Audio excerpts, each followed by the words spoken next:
kidogo Mike. Ni sawa, haina shida. Kaini tukianza vizuri huyu jamaa baada ya sleepy naona hiyo place next. Naweza kaa hapo tu kidogo tafadhali. Wapi hapo? Hiyo kwa hiyo mimi nilipo. Asi apumzike kesho atakuwa around.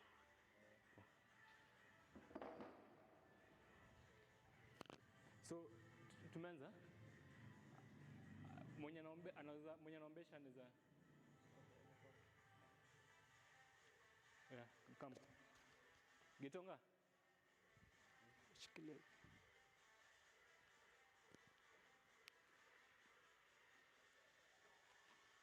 Yeah. Huyu ni bro yangu.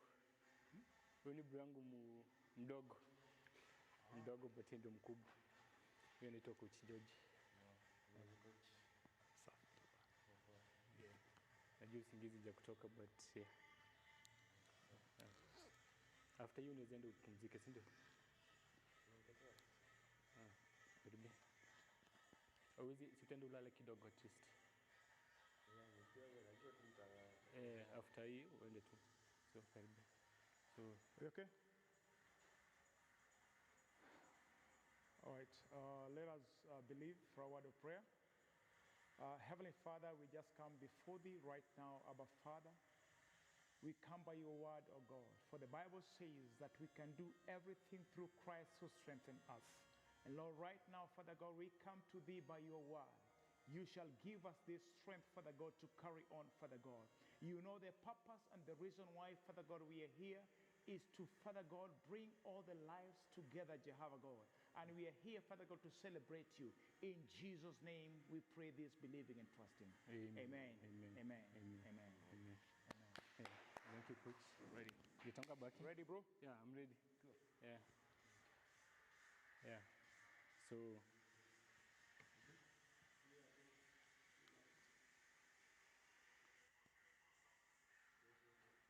Yeah. So, as we start this, welcome. I'm taking a brand new name and identity during this event. My name will be Moshua. That's because it's derived from combining the first 3 letters of Moses and the last 3 letters of Joshua. Moses, because I've been in the wilderness, and in this case, the wilderness of suicidal thoughts. Joshua, because I plan to also go to the promised land. I don't plan to be like Moses, leading people from the wilderness and dying in the wilderness. I also know I'm prone, and that's why I'm humble enough to accept that I'm prone, but I'm ready to go to the promised land. I had planned to do a 29-minute tribute to my late dad, our late dad, John Jiru Masharia, but because of time factor, we shall do a 29-second tribute. After all, let me, the comedian in me speak. After all, he also left in a hurry, so let's do 29 seconds. So, Jeff, you can give us a countdown for 29 seconds in tribute of John Jiru Masharia. Then, after 29 seconds, I can start.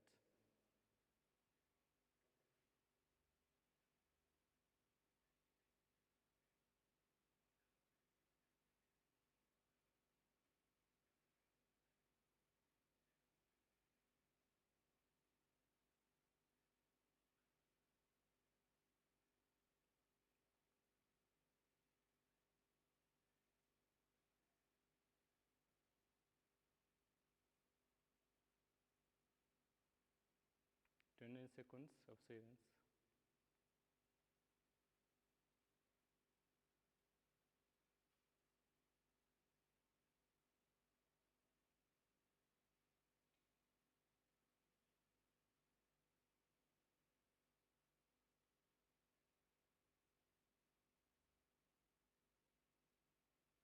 Yeah.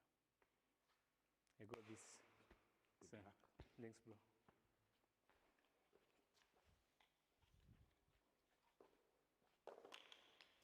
Yeah. Not use this.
Hello everyone, I'm Brother Silve Mohindo, a psychologist, a teacher, and also a Christian.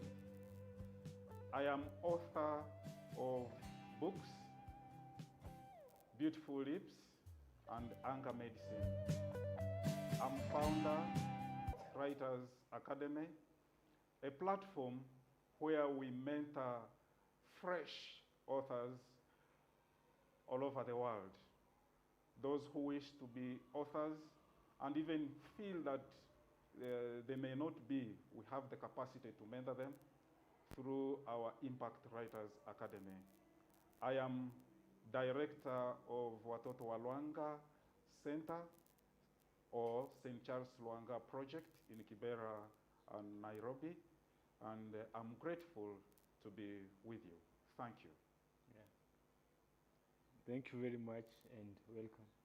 Haribu. You know, when I was having you, my mind likes to think about possibilities, and was like, there's a possibility it could have been related by marriage. If things worked out for me well, I was dating a lady from your country called Linda back in the day, and she never used to speak Swahili. Yeah, she used to speak English. And my friends back in the day used to call me Devi. So she used to call me Devo. Ah. Yeah. So when you've been interacting, I remember Linda. So hi Linda. Oh, good. Yeah, I'm taking you back to Uganda. You're taking me back to Uganda. Yes. Yeah. So welcome. And the thing that I see you're a man of many hats.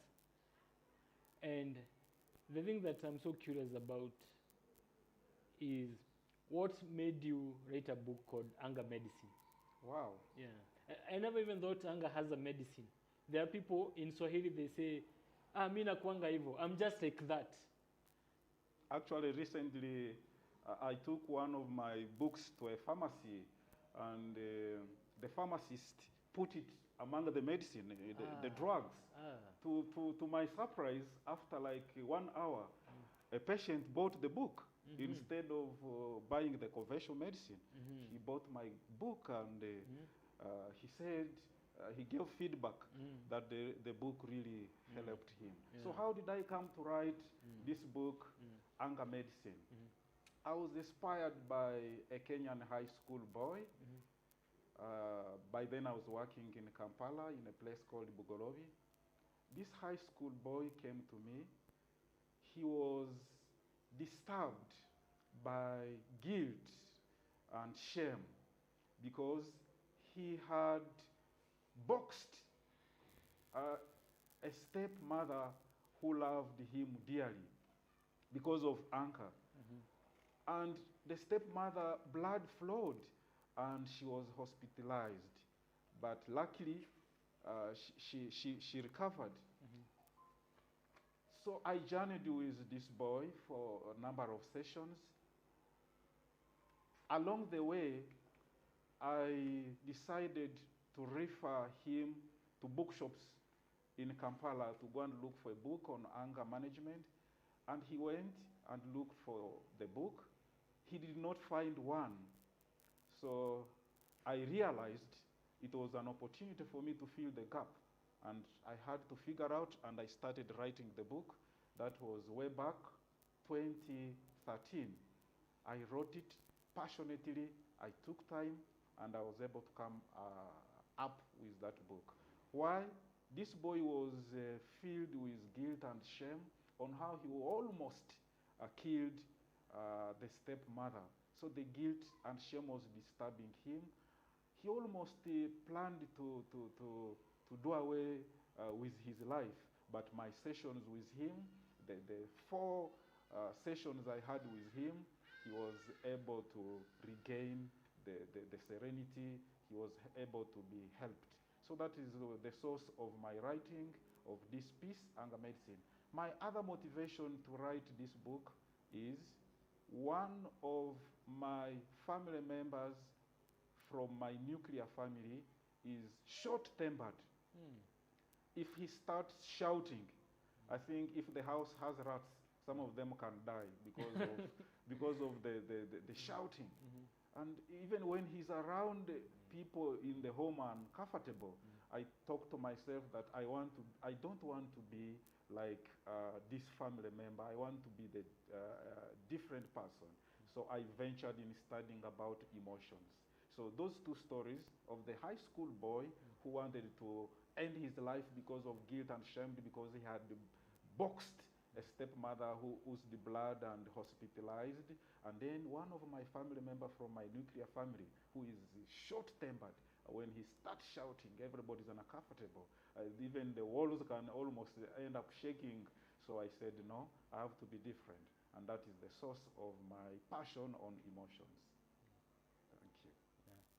Yeah, that's bold of you to mention about a close family member. I just hope, because they have anger issues, they'll not be angered when they see this. And I would have to commend you for writing that book, because I read somewhere some time back, that book that you are looking for and you're not finding it, that book that you are looking for to address a certain area and you can't find that book, it means you are the one who is supposed to write that book. So I commend you for that. I also know you are a Christian, and maybe you can give a Christian perspective or a biblical perspective to all this, because also the Bible speaks about anger. Oh yeah. Yeah. So is anger a sin, and what is the biblical perspective of dealing with anger? Anger, from the biblical perspective, the initial stage of anger is not sin at all. Oh, okay. Because even Jesus himself, he became angry. And it is indicated in scripture, in Mark, that Jesus became angry. So anger in itself is not sin. Not a sin. It's not a sin at all. Okay. It only becomes sin if it leads to bitterness, revenge, wishing bad, destroying property, killing people, ending your life. Then it becomes sin. Otherwise, anger is just an energy. It's energy in the body. It's like money. It's like, I can compare anger to a knife. I can also compare anger to even alcohol. I compare anger to a hammer. The way you use it determines its value. If you poorly handle anger as an emotion, then it will do harm. But if you handle it properly, I give an example of guys who became angry and it led to reformation of the world. I give examples of Martin Luther King Jr., Mahatma Gandhi from India, Abraham Lincoln. They used their energy, their anger, to transform the world by doing these non-violent demonstrations, and spoke against injustice, spoke about slave trade, like Abraham Lincoln, fought dearly slavery, and he had that pain, that energy he disliked what was happening. Mother Teresa in Calcutta, he was not happy. He was with the way, the injustice between the poor and the rich. So that because of that energy of feeling bad for the poor, he was able to liberate many people in India. So anger, once again, I mentioned, and I want to underscore, anger by itself, from the onset, the initial stage of anger is not sin. It's just an energy. It is an energy released, communicating to you that something has to be done. There's something to be done. So when you handle it properly, just like a knife, if you use it properly, it will help you to cut food. If you use it wrongly, it will harm you. Just like maybe, I said a hammer. A hammer can be used to construct, but it can also be used to harm and kill people. Sure. So in the Bible perspective, the beginning of anger is not sin. Ephesians chapter 4, verse 29. The sunset must not find you still angry, Yeah. meaning that you should not rehearse, consume bad feelings. So you should be a free human being. So anger is just an energy. It is communicating to you that you should do something. Yeah. Thank you. Yeah. I think we are one in the spirit, because I was hoping you'd mention that scripture. Yeah. I didn't know the actual scripture, the, what do you call it? The book and the verse. Yeah, it is Ephesians chapter 4, verse 29. Yeah. The sunset must not find you still angry. So someone is allowed to be angry, but Yes. don't Handle it well. Yeah. Handle that energy well. Yes.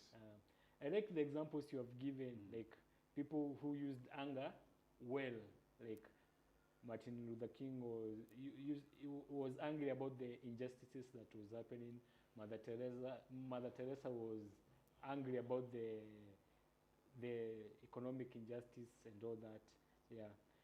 And I pray and I hope also in future, when you are doing TV interviews, when you are writing your book, I will also feature in your book as a person who has used anger correctly. Oh, wow. Because it reached a point and I was like, I read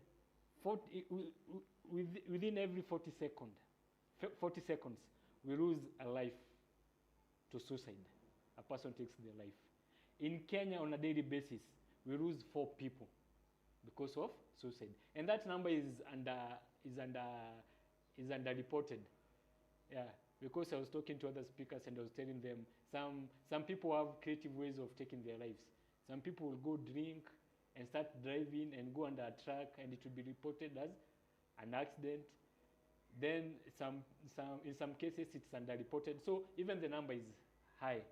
So I became angry and I was like, as long as I live, these numbers must go down. But the unfortunate thing about suicide, and I say this with a lot of caution and humility, around 90 to 95% of the cases are preventable. They are preventable. Yes, there are some cases they are beyond us, but most of the cases are preventable. So I became angry with that. I hope one day you I love your voice, and I really appreciate your advocacy that you are doing. My next book is coming out around August, and I think I should give you there a space for testimony. I'm writing a book about beautiful lips, and I'm already seeing you have beautiful lips, because my book is about the book I'm writing, Beautiful Lips, is about our mouth should build, should inspire, and should bring life, should give life. So my book is about the mouth should be a gift to the world, not a force for harm, not a force for destruction. So MD, I think we shall partner together. My book, you should feature there as one of the human beings who is a heart of gold, who uses his mouth to propagate goodness.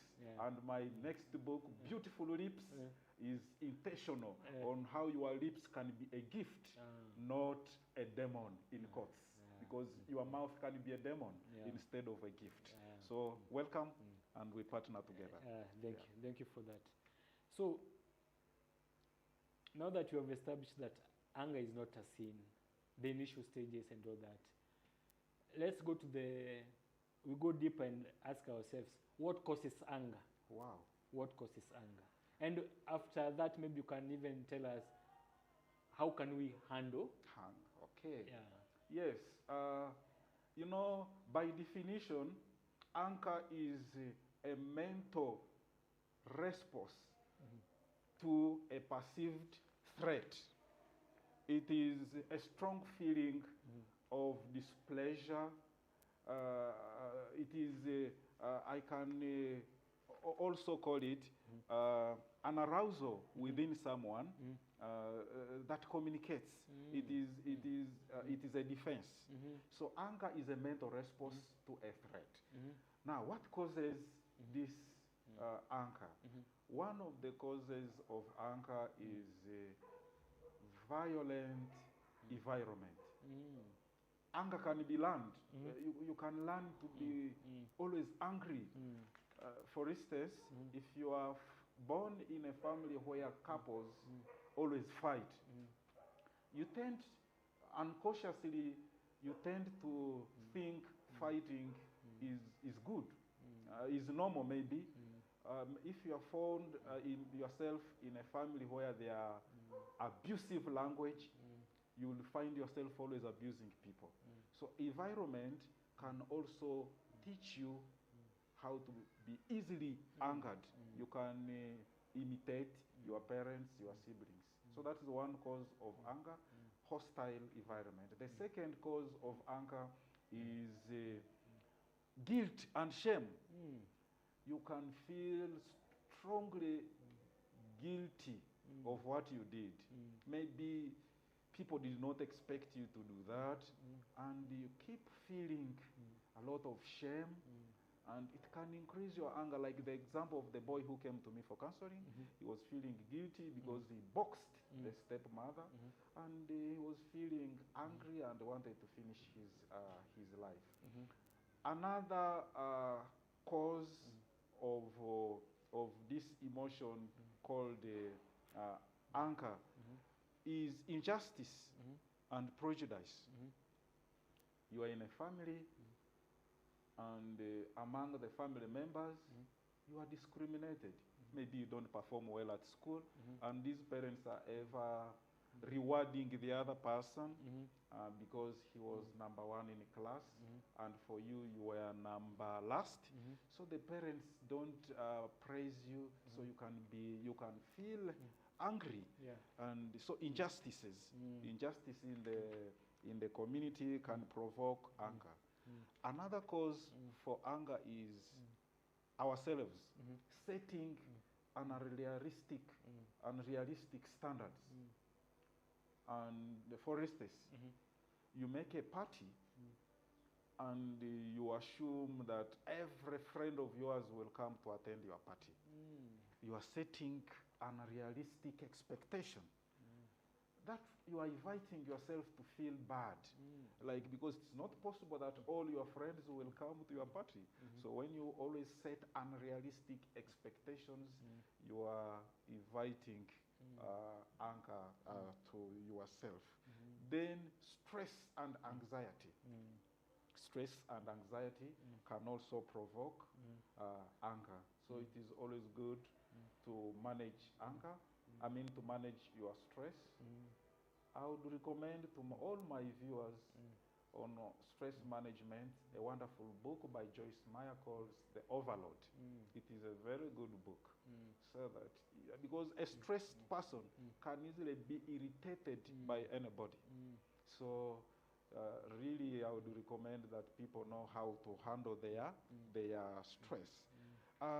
There is another cause of anger.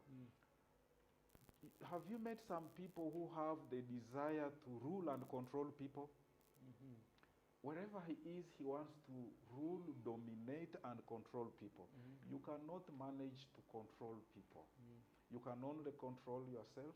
You can guide people. You can suggest, but you will never manage to control people. So if you insist that you want to rule and control everyone, you are inviting anger. You will be easily made crazy because you cannot control everyone. So those are some of the causes of anger. And then how to manage. Thank you. Before we go even to how to manage, I think I've jumped a step ahead. Like, we'll discuss first the effects so that people can see what's the effect. Then now we go to how to manage. Oh yeah. Still on that, one cause that you can also add to that is hunger. Hunger is a cause of anger. I remember when you were in primary school, you used to be told a hungry person is an angry person. Yes. And most of the time you have talked about irritability. Yes. Sometimes when someone is irritable and you just grab something to eat, the irritability goes down. Like, when you're irritable, you'll find that maybe you haven't even eaten, maybe you have skipped a meal, you haven't hydrated. You are speaking about stress in that book by Joyce Meyer. So it's these basic things like eating and Yeah, hydrating. yeah, because economic hardships Yeah, and even failure. yeah, Failure in life can make you an angry person. yeah, You find life is so hard. yeah, But then, yeah. I always tell people, life is hard for everyone. Yeah, sure. And everyone has a challenge. Mm. So, for instance, you don't need to end your life because you are born maybe in a poor family. Mm-hmm. You don't need to end your life because you have problems. Mm-hmm. Everybody has a problem. Mm-hmm. The only difference is how do you handle? Do you have a positive attitude towards life? Because even the presidents have so many problems. The presidents are stressed, but they know how to handle. No. Yeah, it is true, economic hardships, failure can lead to anger, but we can manage. And that's why we have books like this, Anger Medicine. So the key thing is to manage. Yes, the key thing is to manage. You see, have you met some people who are always happy? Yeah. They look happy. It doesn't mean they don't have problems. Uh, They have problems, but they have a very sweet attitude towards life. And most of the great men and women in the world, the men of substance, are those men who went through tough life. Like Robert Schuller writes, he wrote a book, Tough Times Never Last, but tough people do. yeah. Most people who have impacted the earth, they are the men who went through fire, baptism of fire. So you should never give an excuse that because you are in big challenges, so that's why you should not have a sweet life. All of us have challenges, but we choose to strive. We choose to celebrate life because when you have a positive attitude towards life, even towards people, everything is sweet. You can rise above anything. Yes. I know there's someone who is watching us and is already being angered by what you're saying, because he's like, he or she's like, what's there to celebrate? You know, like they're like, I found my partner cheating. What's there to celebrate about? I just realized that one of the kid is not mine. What's there to celebrate about? I just lost my job after giving my best to that company. What's there to celebrate about? So, like, it's when things are going well, it's easy for people to be positive-minded, to have that gratitude celebration and all that.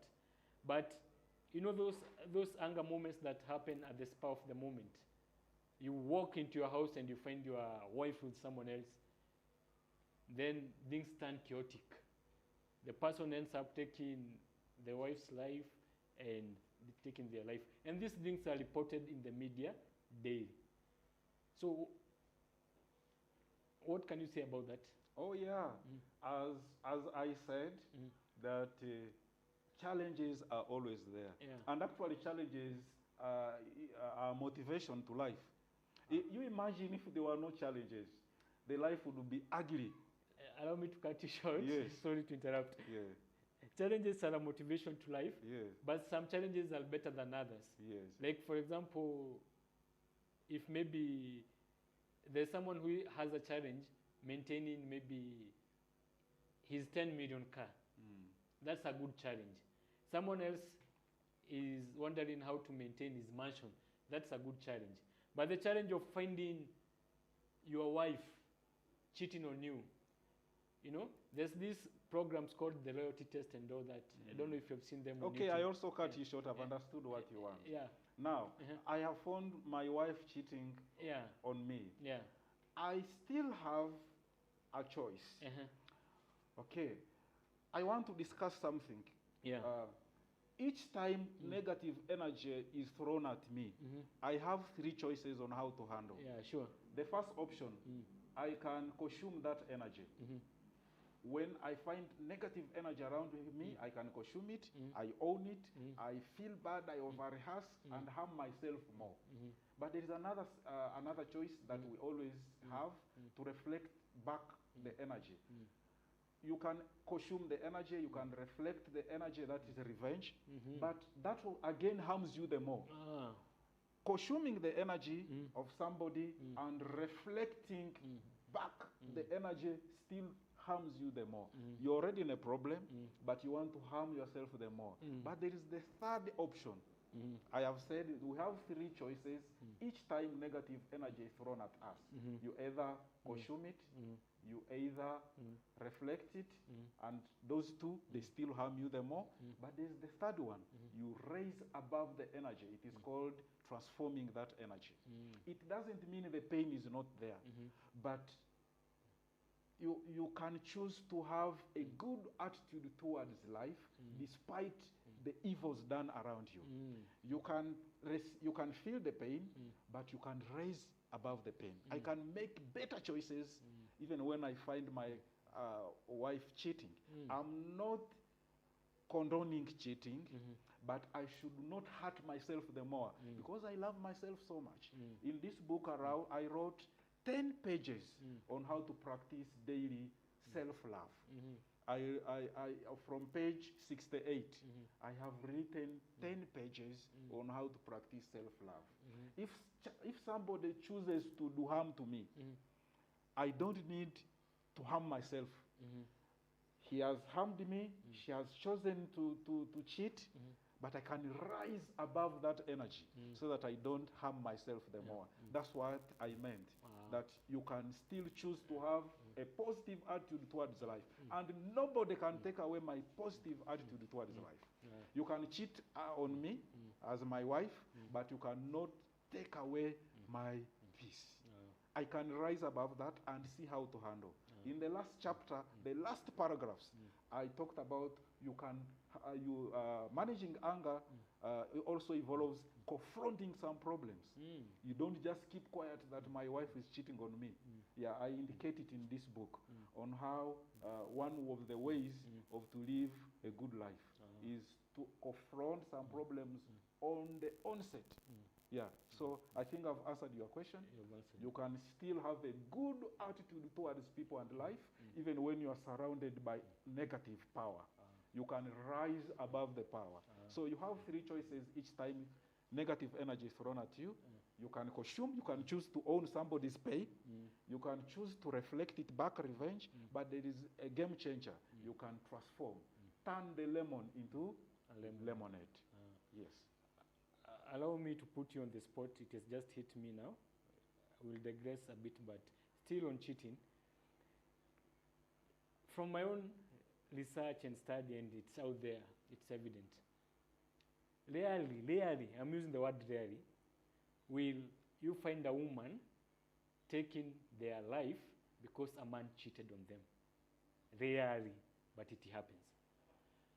But flip the script, and a majority of men will take their life because their wife or their girlfriend cheated on them.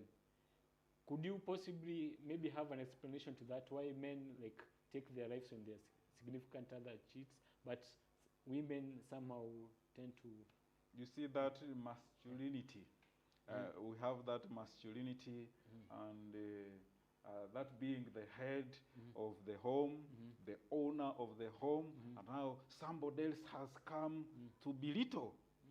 So that ego, that pride is like, no, I'm the only king. The husband is the owner of the kingdom, of the family.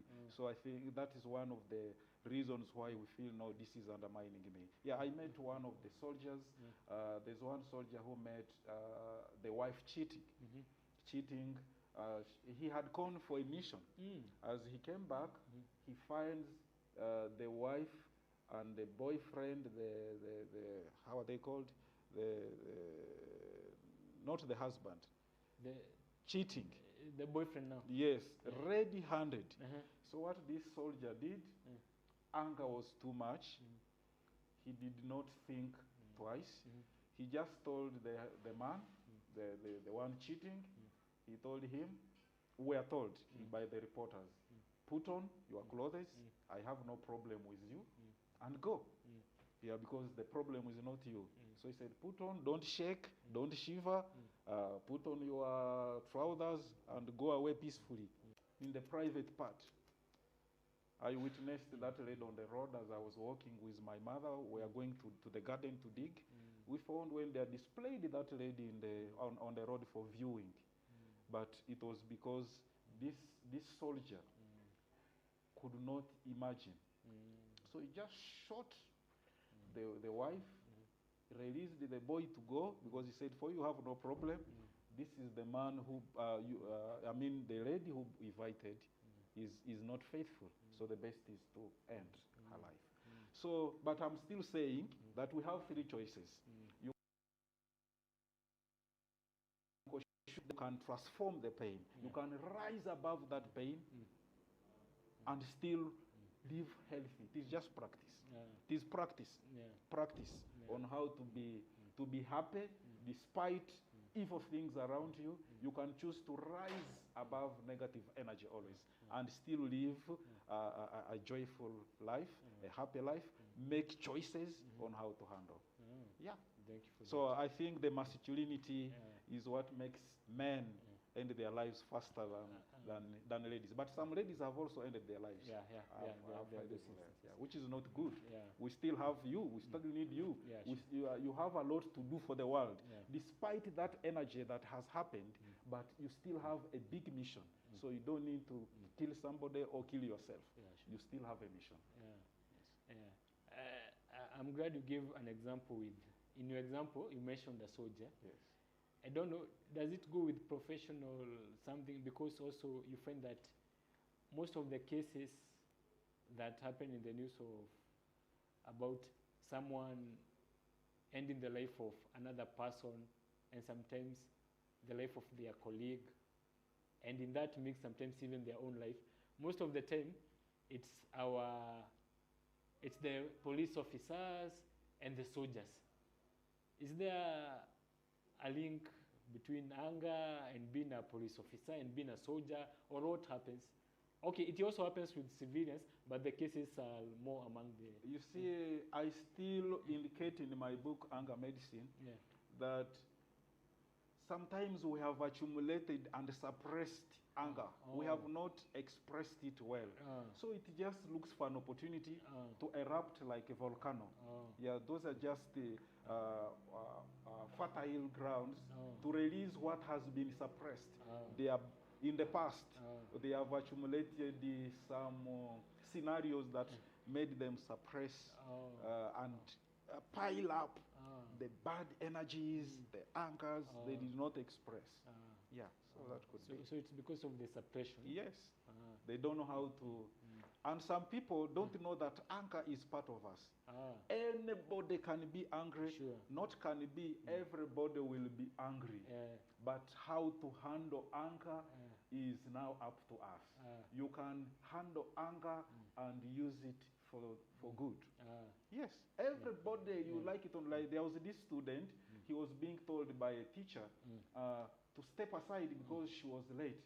And when she was pulled by the teacher, the girl found herself pushed the teacher down, and the teacher fell. When I interviewed this girl, she told me, I don't know what has happened to me. This has never happened in my entire life. I have never acted like this. So what am I telling viewers? That anger is possible for everyone.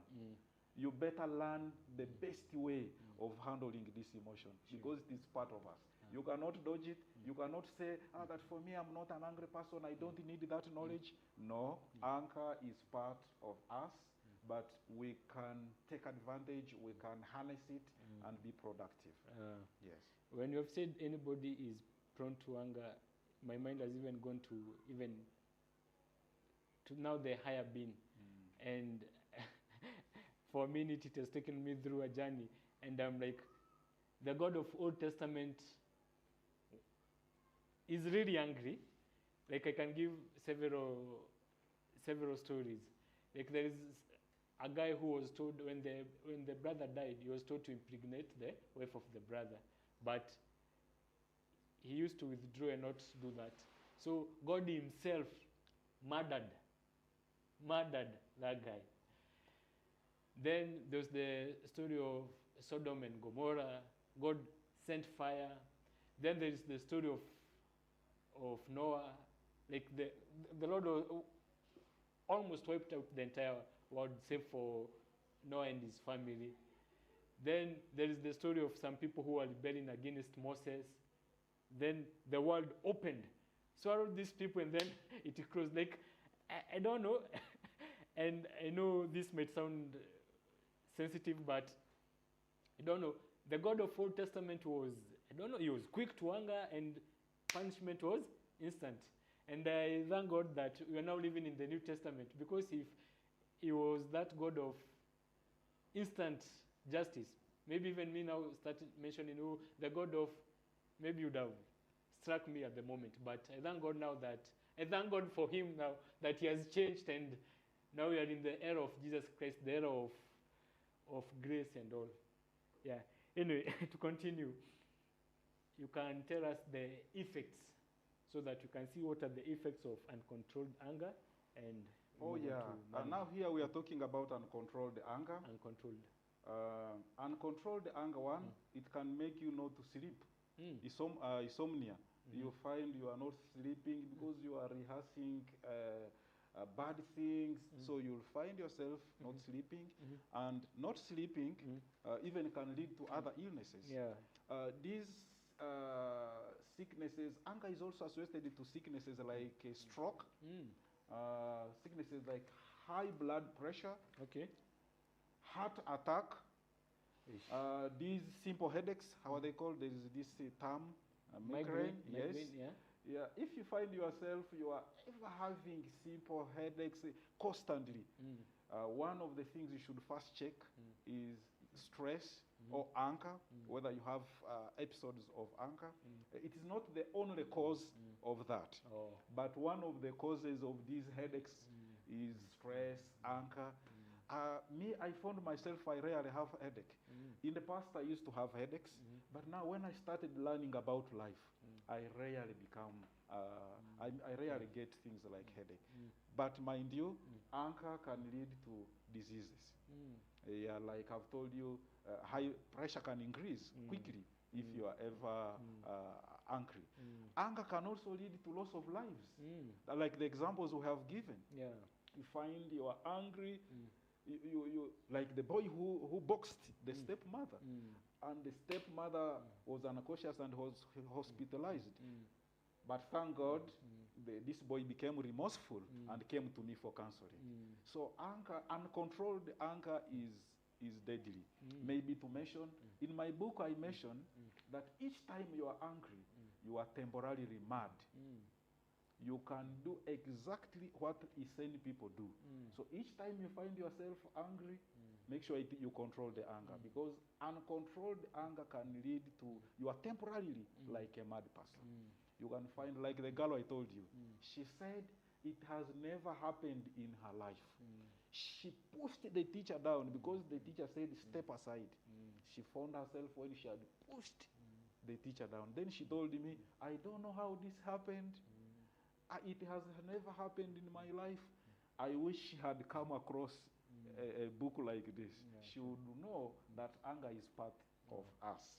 Anger can also lead to drug abuse and suicidal tendencies. People can lose meaning in life, and they end up in drugs as a consolation. But going to drugs is not the permanent solution.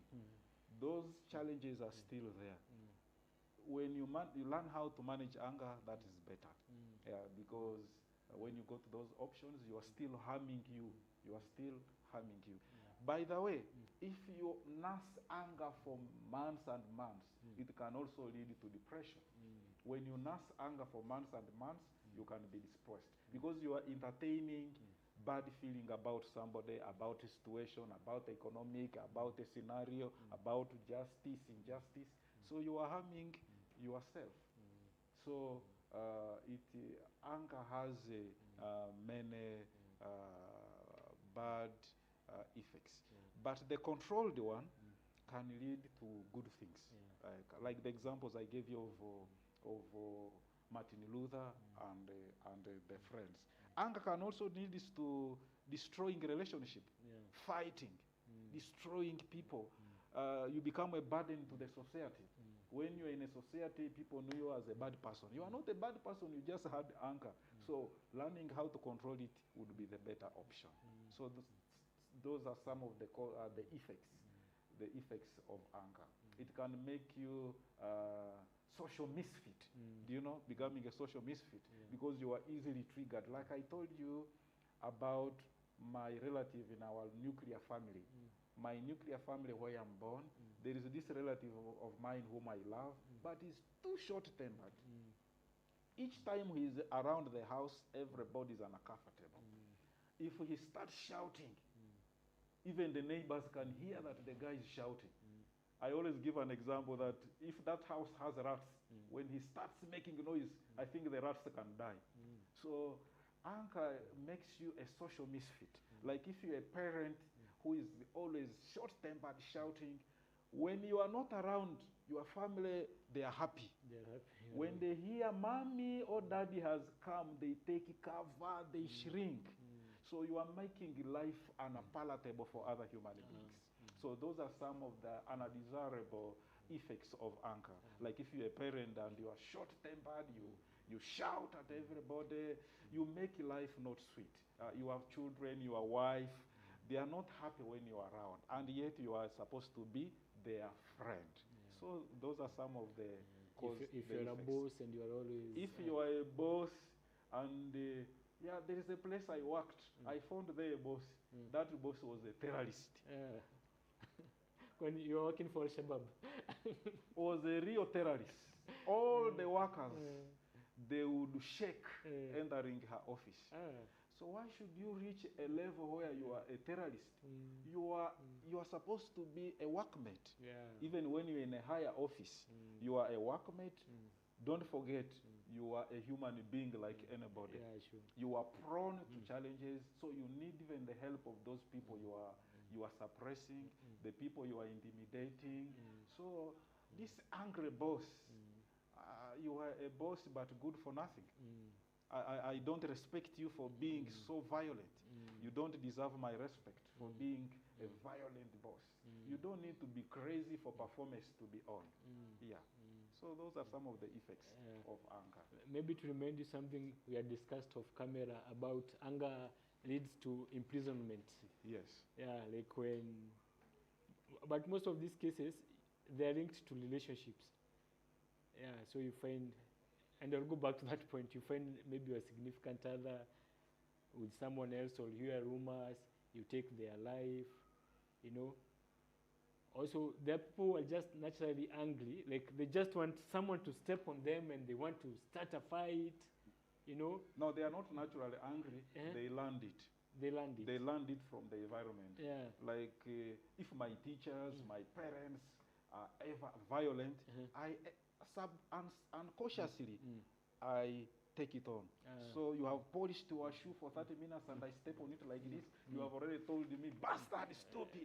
We learned those things. He was not born with that language. I remember, speaking of imprisonment, I remember a person I met who had said, had written in text, but it seemed harmless. You know, in the Kenyan culture a bit, we are not as polite as our neighbors, for example, like Tanzanians. Like Tanzanians are like, naomba unipishe, tafadhali, nisamee, what have you. Us, we are more like, si, ni, yani like, we are more aggressive in the way we talk. Nipatilishie, sio tafadhali nisaidie. So, he had been fired or something, and the boss was not sending the money. That person sent the boss a message, utanijua wewe. Sounds harmless, but do you know that person went to prison for 6 months? Because of that message. Utanijua wewe.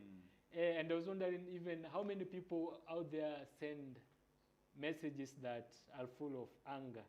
And that's, in fact, someone else was saying that a majority of people who are out here, they should be in prison, and people who are in prison should be out here. So you find that even someone who is watching us, like they have sent anger messages, and those are things that can lead someone even to to prison. Yeah. So as we move forward, maybe you can now tell us, because you have seen the devastating effects of anger, how can we manage it? How can we manage anger effectively? Okay. Yeah. One of the ways on how to manage anger is self-awareness. Okay. You cannot treat what you don't know.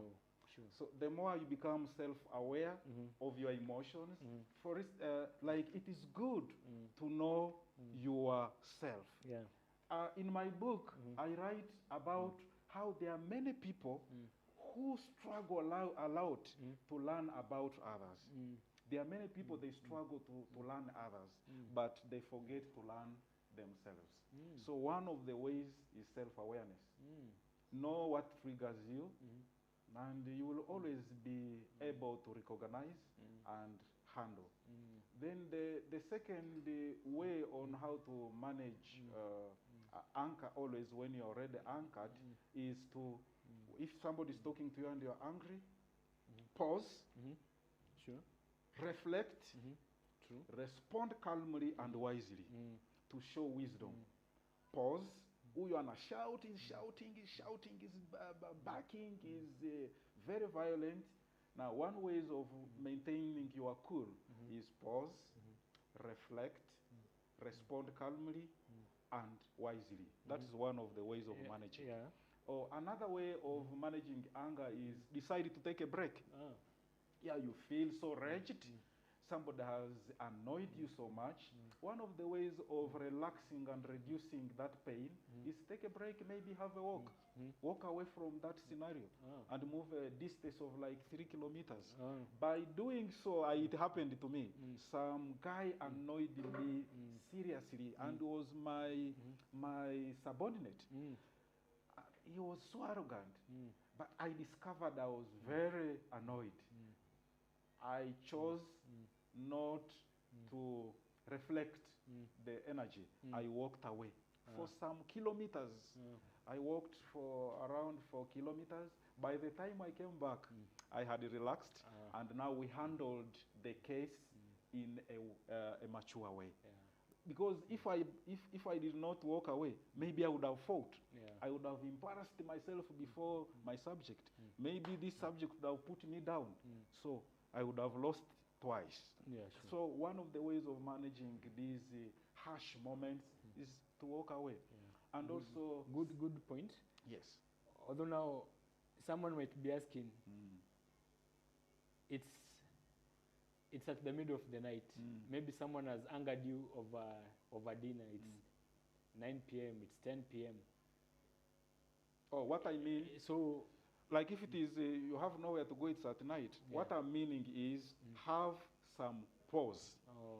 Don't fight back. Wise people don't argue. Wise people discuss, negotiate, but they don't reach a level of entertaining arguments. One of the characteristics of fools is too much arguments. Okay.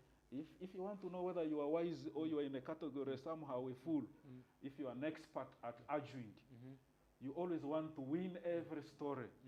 You are almost becoming a semantic fool.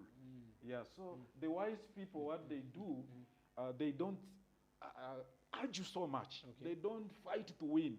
Because the more you fight to dominate, you want to win everything, you are entertaining anger. So one of the ways is don't speak in anger. If you must speak, pause, reflect, and if you are given just to speak, speak.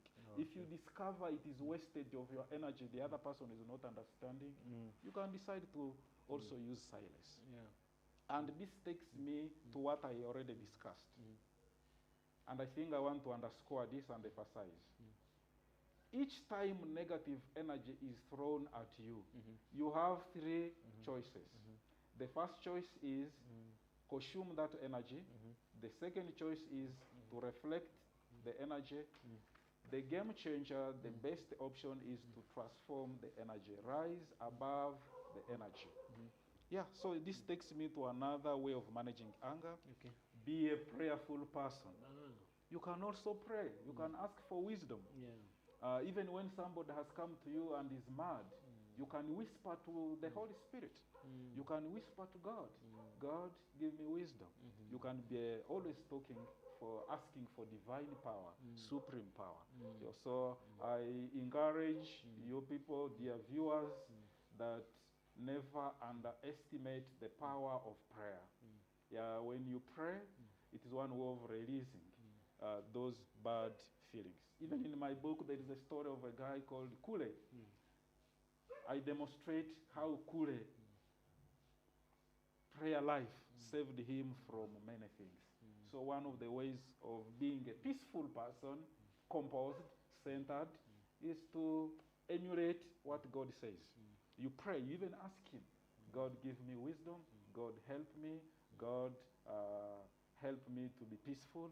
Yeah, you will manage next time. And also it is practice. Serenity is practice. Peace is a practice. It can be practiced and you become a peaceful person. Sure. Yeah. Thank you. Thank you very much for showing up. Yes. And thank you once again for writing that book. Yeah. Yes. At the end of our conversation, you will tell people where to get it. Yes. Yeah. So, as we conclude, I want you to speak to someone out there. Do you know sometimes people reach a point and they're angry even with God?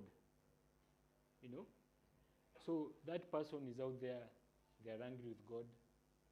They're angry with life, like they feel like life is happening against them, not for them.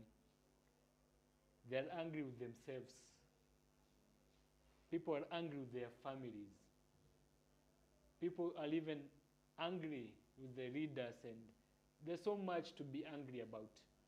And we have seen how anger can be destructive. So speak to those people and start with that person who is angry with God. Thank you so much. I just want to give you hope. If you find that life is meaningless, I want to give you hope that there is life and there's also light at the end of the tunnel. And I want to remind you that all the men of substance, all men of substance have gone through tough times. Like Robert Schuller wrote, tough times never last, but tough people do. If you have seen any great person that you admire, you know that he also went through some challenges. So challenges does not mean that life has stopped. There is always life beyond the challenge. So we only need to learn skills on how to rise above challenges. I want to remind you that all great men, all human beings of substance, they passed through challenges and they are even still going through some, but they choose to live a sweet life because they have discovered that I can speak like a Christian. They have discovered that there's a great power beyond them, that they have a mission that is beyond challenges. I give an example of Nick. There is a renowned pastor called Nick. He was born without hands. He's born without legs. But mind you, he's a billionaire. He's an international motivational speaker. He's an author like me. He has a beautiful wife. He has children. But remember, he has a big challenge. He has no hands, no hand at all. He has no legs. But when you look at him, his smile is so much sweeter than even people with hands and legs. He has gone to countries all over the world. When he's talking, he's inspiring people with legs and hands who are disparate. He speaks to hopeless men and women with hands and legs, yet he has no hands and legs. So that is an example that God has a good plan for every human being. We have seen blind people who are billionaires.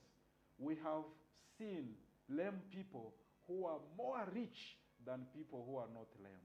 So you have no excuse. Just believe in yourself, believe in God, and know that tomorrow is better. You know, sorrow may come in the night, but joy will come in the morning. And I want to remind you that challenges will always be there, but we have a God who is bigger than all the challenges. Mountain melt like wax before God. All mountains will melt like wax before the Lord of all the earth. We shall have mountains, even today we shall meet them, but we shall rise above all those mountains, and all the mountains will melt before our God. And the God stays with us. He gives us wisdom every day. He gives us power every day. And I want you to remind you that you should always consult God. Receive God in your heart and whisper to him. No matter what is around you, you will calm the storm. God is able to help you to calm all the storms. But if you cooperate with him every day he will make burdens become light. And I think that's the best I can tell the viewers, that they should be very good friends of God, the creator of all these things. And he sees every challenge that comes our way. That's why I cannot leave my house without talking to him. Even when I'm moving around everywhere, I'm praying, because we are told to pray without ceasing. Even if I'm walking around here, I am still whispering to God. Thank you very much. I ask God to bless you, that you should have a sweet attitude towards life, sweet attitude towards yourself, and good attitude towards everybody. Yes. Yeah, where can people find the book? Oh, my book, Anger Medicine, it is available with me. You can call me at 2+254 741 092 171. I will be able to deliver the book to you. Or you can go to Nuria bookstores in Nairobi. You'll find the hard copy at Kenya shilling 700. You'll also find at Nuria stores the e-copy at Kenya shilling 400. So my book is available online. Now with the Nuria bookshop, you can find it wherever you are. You can read it online at Kenya shillings 400. Thank you so much. Otherwise, I wish you all the best. Thank you. I know we had crossed, but I will add something. You had mentioned do not be comfortable addressing it, but I will do it as a neighbor. I mentioned that you reminded me of someone from Uganda. So Ugandans are our good friends. And it will be an injustice to end this without addressing about suicide in Kenya. Currently is no longer a criminal offense as from last year. Oh, that's January good news. No longer criminalized? Yeah. Okay. Yeah. Thanks to Charity Muturi. May God rest her soul in place. And I'm angry, by the way, but in a good way. I'm angry that in Kenya we don't celebrate people the way they're supposed to be celebrated. Like Charity Muturi, she's a national hero. Like she fought, she petitioned with other organizations for the decriminalization of suicide. Imagine someone attempting suicide because of life frustrations, they need help. Then after that, if they are caught by police, they are sentenced to 2 years in prison. So we thank God right now in Kenya, it's no longer a criminal offense. But in Uganda, where I come from? Where you come from, but I don't want to put you on the spot, it's still a criminal offense. So is it possible if this thing was addressed? Is it possible? Because this is not a crime, this is a cry for help. So we should not turn a cry for help into a crime. So I appeal to the people who almost ended his life. If he's caught, he should instead be helped. He should be helped, not punished. Not taken to prison for 2 years. Because when you go to prison for 2 years, after you come back, most likely they will even now attempt again, because within those 2 years they will be maybe have lost their jobs, maybe their relationships will not be as stable. So so in other words, they should be rehabilitated. They should be those resources that they use in prison. Exactly. They should be diverted to looking for specialists Yeah. to maybe rehab centers Yeah. or where the government can source a lot of money Yeah. and they journey with these people for 2 years instead. Yeah, exactly. They look for resources Yeah. and to invest in them, Yeah. not to be punished, Yeah. but to make their life more beautiful. Yeah, So sure. I think that's I like how you have put it. Yes. Because I was sharing with another speaker that I called when you put things to do with suicide on the net and you search, some of the numbers that you are given in Kenya is for the NPS, National Police Service. So it's given as a hotline. I was like, okay, I was going through something difficult. I was not suicidal, but I was feeling pain, and I was doing research for this whole thing. So I decided, let me call the NPS number. Because I was in pain, so I just twisted the thing, and I was like, oh, my wife left me, oh, I want to kill my wife. And the person on the other end, I don't know if it was a police officer, but I guess it was a police officer. I think they should put trained psychologists and counselors and all. So the conversation wasn't as, it didn't go as well. They have it in their records, they can counter check. Then, at one point I asked them, what is cheaper? Because if I died where I was, it's a police case. So what's cheaper? They fuel and you know, when you call the police for an emergency, they usually tell you, we don't have fuel. But now if someone is dead, huwezi mwambia tuanza fuel, you know, so they will have to find a way to come. What is cheaper? They will be there already. Yeah, they will be there. What's cheaper? To come take the body, or for the police, NPS. This tragedy, Yeah? it is comic. Yeah, for NPS to hire professionals. We can even, I was thinking maybe we can reach out to Eric Omondi, and he has a CC program, and we can even be donating, and you have a call center with trained therapists, counselors who can listen to people, because it's, like you said, it's cheaper to prevent this and work with this person for 2 years than to punish them for 2 years. And still on that, I would urge those people who, you know, there are people who have powers to make things happen. Yeah, there's someone who maybe can make a phone call today, and there is a monument of celebrating Charity Muturi. A person like that needs to be celebrated. A call to our artists, those people who write songs. Why don't you write a song and dedicate it to this person? Not every time it's mafumbanya, sijui, what. There is more to life than that. Why not write a song and celebrate that life? Film producers, why not shoot a movie or a film and celebrate this person who fought for this? So I think there is more that needs to be done and should be done. Thank you. Asante sana. Karibu. Nimeshukuru. As much as nimedigress kidogo, but yeah. Thank you. Have you said everything you want? Hello everyone. I'm Brother Silve Mohindo, a psychologist, a teacher, and also a Christian. I am author of books, Beautiful Lips, and Anger Medicine. I'm founder of Impact Writers Academy, a platform where we mentor fresh authors all over the world. Those who wish to be authors and even feel that they may not be, we have the capacity to mentor them through our Impact Writers Academy. I am director of Watoto wa Lwanga Center, or St. Charles Lwanga Project in Kibera and Nairobi, and I'm grateful to be with you. Thank you. Yeah. Thank you very much and welcome.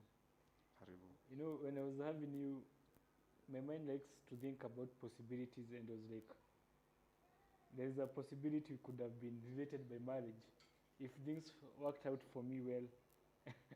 I was dating a lady from your country called Linda back in the day. And she never used to speak Swahili.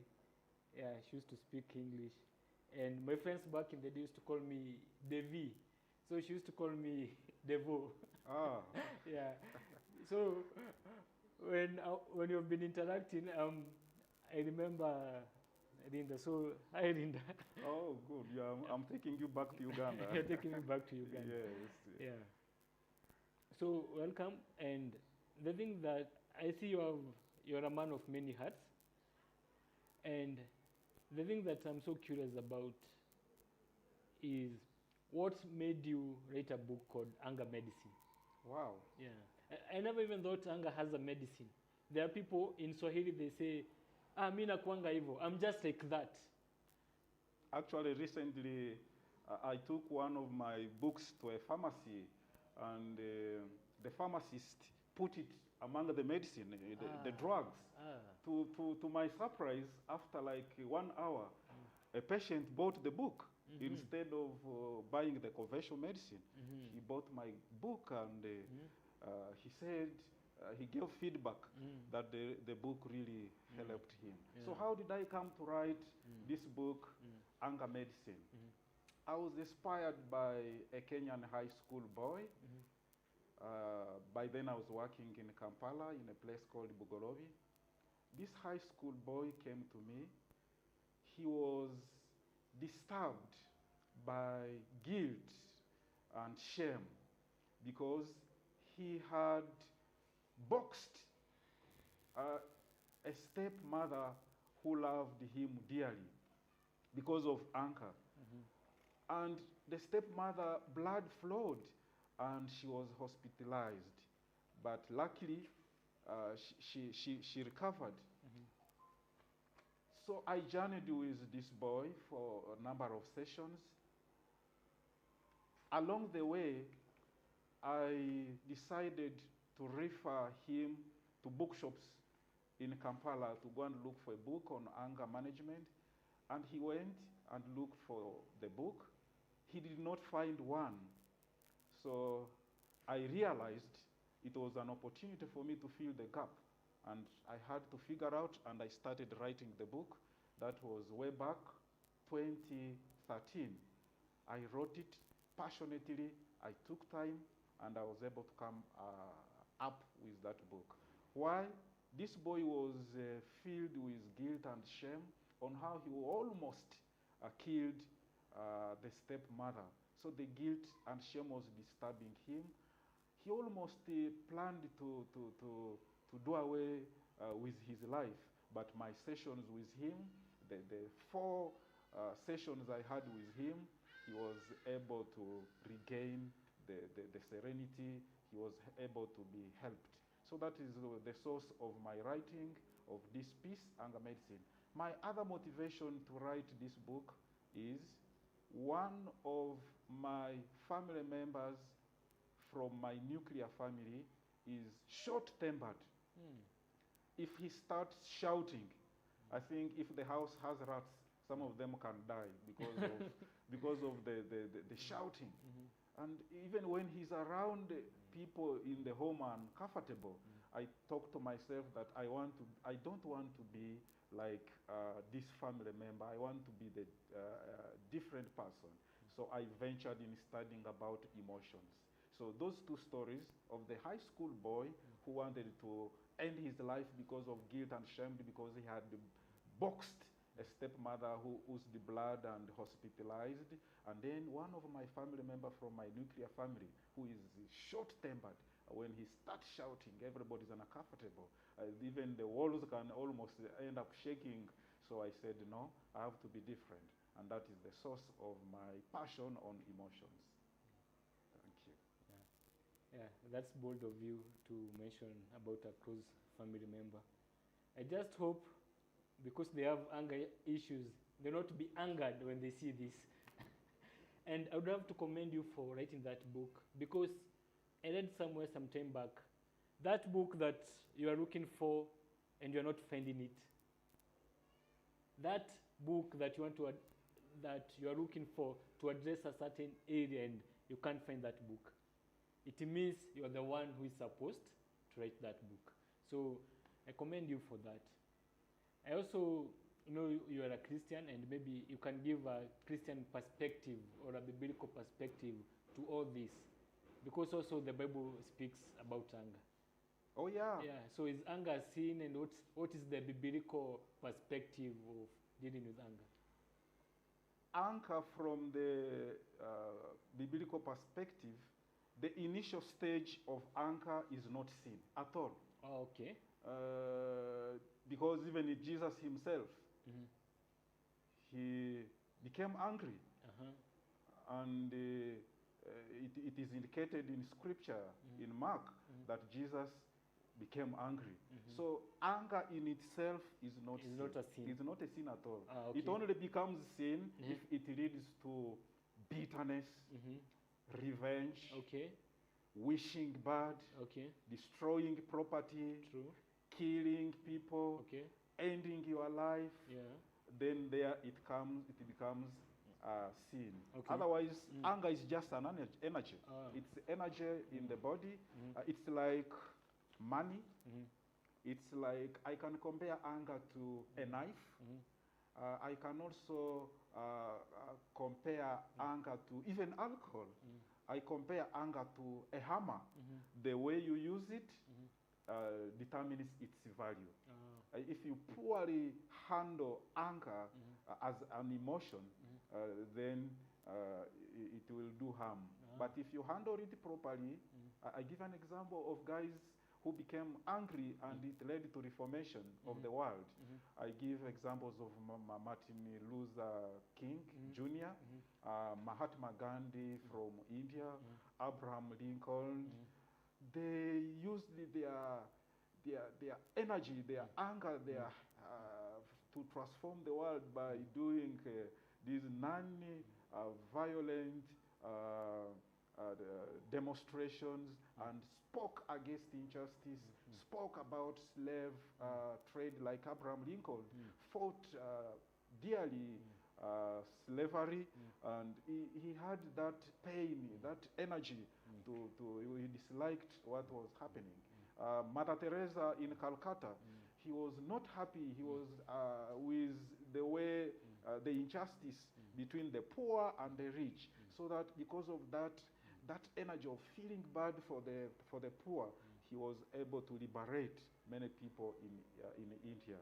So anger, once again, I mentioned, and I want to underscore, anger by itself, from the onset, the initial stage of anger, is not sin. It's just an energy. It is an energy released, communicating to you that something has to be done. There's something to be done. So when you handle it properly, just like a knife, if you use it properly, it will help you to cut food. If you use it wrongly, it will harm you. Just like maybe I said a hammer.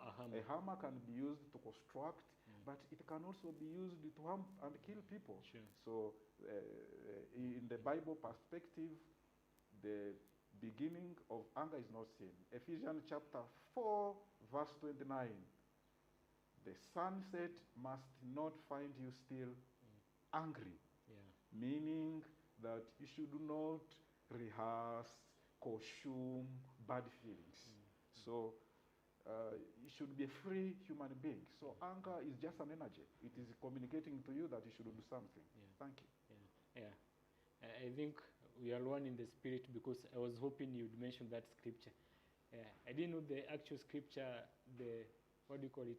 The book and the verse. Yeah, it is Ephesians chapter 4, verse 29. Yeah. The sunset must not find you still angry. So someone is allowed to be angry, but Yes. Don't Handle it well. Yeah. Handle that energy well. Yes. I like the examples you have given, like people who used anger well, like Martin Luther King was angry about the injustices that was happening. Mother Teresa was angry about the economic injustice and all that. Yeah.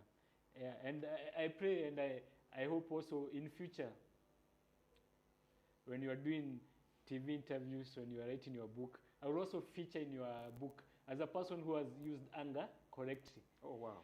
Because it reached a point and I was like, I read within every 40 seconds, we lose a life to suicide. A person takes their life. In Kenya, on a daily basis, we lose 4 people because of suicide, and that number is underreported. Yeah, because I was talking to other speakers and I was telling them some people have creative ways of taking their lives. Some people will go drink and start driving and go under a truck, and it will be reported as an accident. Then in some cases it's underreported, so even the number is high. So I became angry and I was like, as long as I live, these numbers must go down. But the unfortunate thing about suicide, and I say this with a lot of caution and humility, around 90 to 95% of the cases are preventable. They are preventable. Yes, there are some cases, they are beyond us, but most of the cases are preventable. So I became angry with that. I hope one day you Yeah, I love your voice, and I really appreciate your advocacy that you are doing. Yeah, my next book is coming out around August, and I think I should give you there a space for testimony. I'm writing a book about beautiful lips, and I'm already seeing you have beautiful lips, because my book is about the book I'm writing, Beautiful Lips, is about our mouth should build, should inspire, and should bring life, should give life. So my book is about the mouth should be a gift to the world, not a force for harm, not a force for destruction. So MD, I think we shall partner together. My book, you should feature there as one of the human beings who is a heart of gold, who uses his mouth to propagate goodness. And my next book, Beautiful Lips, is intentional on how your lips can be a gift, not a demon, in quotes, because your mouth can be a demon instead of a gift. So welcome, and we partner together. Thank you for that. So now that you have established that anger is not a sin, the initial stages and all that, let's go to we go deeper and ask ourselves, what causes anger? Wow. What causes anger? And after that, maybe you can even tell us, how can we handle? Okay. Yes. You know, by definition, anger is a mental response to a perceived threat. It is a strong feeling of displeasure. It is, I can also call it an arousal within someone that communicates. It is a defense. So anger is a mental response to a threat. Now, what causes this anger? One of the causes of anger is violent environment. Anger can be learned. You can learn to be always angry. For instance, if you are born in a family where couples always fight, you tend, unconsciously, to think fighting is good, is normal maybe. If you are found in yourself in a family where there are abusive language, you will find yourself always abusing people. So environment can also teach you how to be easily angered. You can imitate your parents, your siblings. So that is one cause of anger, hostile environment. The second cause of anger is guilt and shame. You can feel strongly guilty of what you did. Maybe people did not expect you to do that, and you keep feeling a lot of shame, and it can increase your anger. Like the example of the boy who came to me for counseling, he was feeling guilty because he boxed the stepmother, and he was feeling angry and wanted to finish his life. Another cause of emotion called anger is injustice and prejudice. You are in a family, and among the family members, you are discriminated. Maybe you don't perform well at school, and these parents are ever rewarding the other person because he was number one in class, and for you, you were number last. So the parents don't praise you, so you can feel angry, and so injustices in the community can provoke anger. Another cause for anger is ourselves setting unrealistic standards.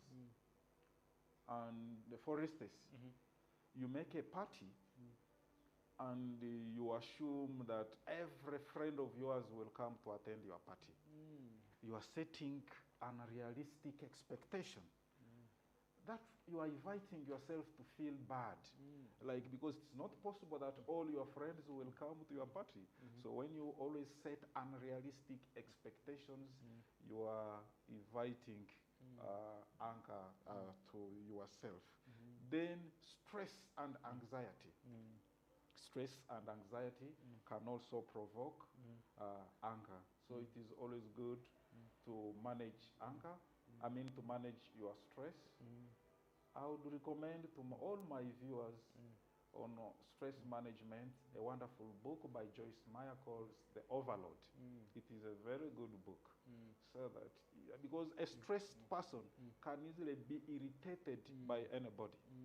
So really I would recommend that people know how to handle their stress. There is another cause of anger. Have you met some people who have the desire to rule and control people? Wherever he is, he wants to rule, dominate, and control people. You cannot manage to control people. You can only control yourself. You can guide people. You can suggest, but you will never manage to control people. So if you insist that you want to rule and control everyone, you are inviting anger. You will be easily made crazy because you cannot control everyone. So those are some of the causes of anger. And then how to manage. Thank you. Before we go even to how to manage, I think I've jumped a step ahead. Like, we'll discuss first the effects so that people can see what's the effect. Then now we go to how to manage. Oh yeah. Still on that, one cause that you can also add to that is hunger. Hunger is a cause of anger. I remember when you were in primary school, you used to be told a hungry person is an angry person. Yes. And most of the time you have talked about irritability. Yes. Sometimes when someone is irritable and you just grab something to eat, the irritability goes down. Like, when you're irritable, you'll find that maybe you haven't even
Good morning, everyone.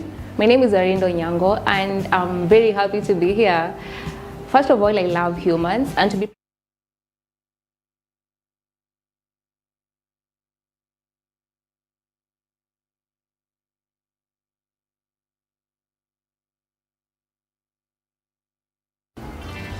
Good morning, everyone. My name is Arindo Nyango, and I'm very happy to be here. First of all, I love humans, and to be precise, I love kids. That notwithstanding, I also love butterflies. Like butterfly, and I get so excited. Again, I'm also a mental fitness coach. I ensure that everyone around me is mentally stable. And I talk about mental fitness. This does not just mean you being mentally healthy, but at least having the stamina to always move forward and bounce back anytime something weird or strange happens to you. So I'm so happy to be here. We are here to help our brother Njiru run the skipping the rope intervention. And so stick with us till the very end because you have a lot to learn. Don't miss out. Thank you. Okay. Currently, I'm working as a social worker with an organization called Crossing Thresholds. And in this case, we just ensure that the well-being of the kids around the informal sector is well taken care of. We ensure that their psychological health is not tampered with. And at the end of the day, we also ensure that kids live a healthy environment despite where they're coming from. Yeah. Yeah, that's awesome. We can jump right into the topic and we start with body shaming. So what's body shaming? So body shaming is a very wide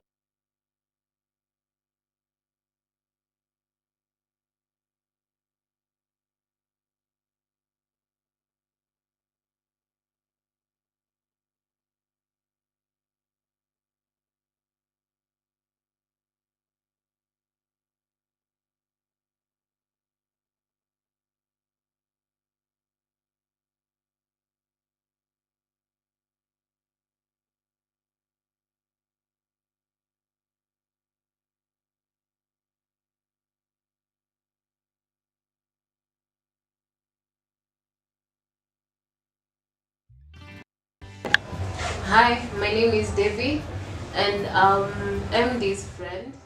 And I met him a few years back when he was having his book launch. And one of the things I loved about MD was the fact that he wasn't scared to tell his story, especially for a subject that is often so stigmatized in an African culture. Yeah. Hi, my name is Devi, and I'm MD's friend. And I met him a few years back when he was having his book launch. And one of the things I loved about MD was the fact that he wasn't scared to tell his story, especially for a subject that is often so stigmatized in an African culture. Yeah. So tomorrow he'll be attempting to break the world record, and the theme is skip the rope to skip the rope, and every skip will be a skip against silence, and we hope that it will raise awareness to suicide prevention. And if you're there, you're struggling or anything, just know that you're seeing your heart. You don't have to use the rope. You can skip the rope. There is hope for you. And at GRC, we offer some free counseling sessions and also group therapy sessions. So you can always come. We are located at Olympic, and it's the first black gate on your left. So we're standing together. God loves you, and we love you. All the best. Thank you. Hi, my name is Devi, and I'm MD's friend. And I met him a few years back when he was having his book launch. And one of the things I loved about MD was the fact that he wasn't scared to tell his story, especially for a subject that is often so stigmatized in an African culture. Yeah. So tomorrow he'll be attempting to break the world record, and the theme is skip the rope to skip the rope, and every skip will be a skip against silence, and we hope that it will raise awareness to suicide prevention. And if you're there, you're struggling or anything, just know that you're seeing your heart. You don't have to use the rope. You can skip the rope. So hi, I'm Caroline Gishia. I'm a psychologist. I see clients. I'm primarily a CBT therapist, but I work with very many different modalities. I'm based in Westlands, and I run the Wellness Hub.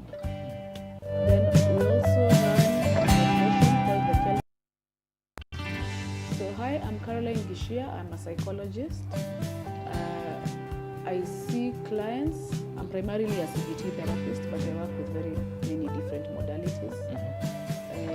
I'm based in Westlands, and I run the Wellness Hub. Then we also run a foundation called the Foundation, which is primarily for men's mental health. And under the Kelvin G Foundation, we have a program called Upgraded Boy Child, which we run in several locations around Nairobi. And we mentor and do group therapy sessions and sometimes individual therapy for boys and young men aged from 13 years old and above to around 25, but we have beneficiaries as old as 53.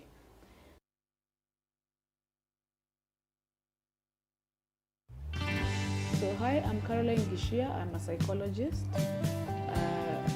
I see clients. So we are very passionate about mental health, especially for men. And we are exploring different modalities of therapy, such as therapy when being active, while walking, while playing games, while playing with balls and things like that. And we are very, very passionate about changing the mental health in Kenya, especially for men. You can find us, our website is not up yet, but it will be up in a few, the Kelvin G Foundation. Then you can find me and my partners we are at Westlands. What I can leave you with, I can leave you with my number, +254 726 759 850. For any inquiries, you can always reach out to me. You have social media pages? Social media pages are there. We have a WhatsApp channel for Upgraded Boy Child. There's one for Kahawa West and one for other chapters. And I also have social media channels for the Wellness Hub on Instagram. I can share the links later. And I look forward to connecting with you and influencing your mental health for the better. That's about it. It's like you might be manic saizo. Ukiwa na mania, you think you're God half the time. Utaendea dawa aje saizo, hutaendea. But somebody else can assist to obtain the medication for you. Or somebody else can assist to hospitalize you even hata ile tu ya one day. Unapewa dawa ama unapewa the injection, then you're good, you're discharged. The social support and having a system around you, I cannot overestimate that. It's very, very important. And sometimes it may not be your family. Sometimes your family is the reason why you're mentally ill in the first place. So though you can't rely on them. So create your own chosen family. Yeah. I like that. With disorders like ADHD, utasahau hata kukunywa dawa. That happens. But you take if you've skipped a dose, continue, take the next dose. If it's schizo, you might not even notice umeanza kuhallucinate tena, but after some time, that's why it's good to know how your me and Moshua might both have ADHD, but we don't have exactly the same symptoms or the same. We don't necessarily struggle in the same areas because there are so many symptoms. So I might have symptom A, Joshua has B and C. I have E and F. So the idea is to know your body, know how your body behaves when something is off. Hata kuna dawa unaweza pewa na day one, already your intuition inakwambia hii hapana. Ask for a change. You are the boss. When unaambia daktari, advocate for yourself.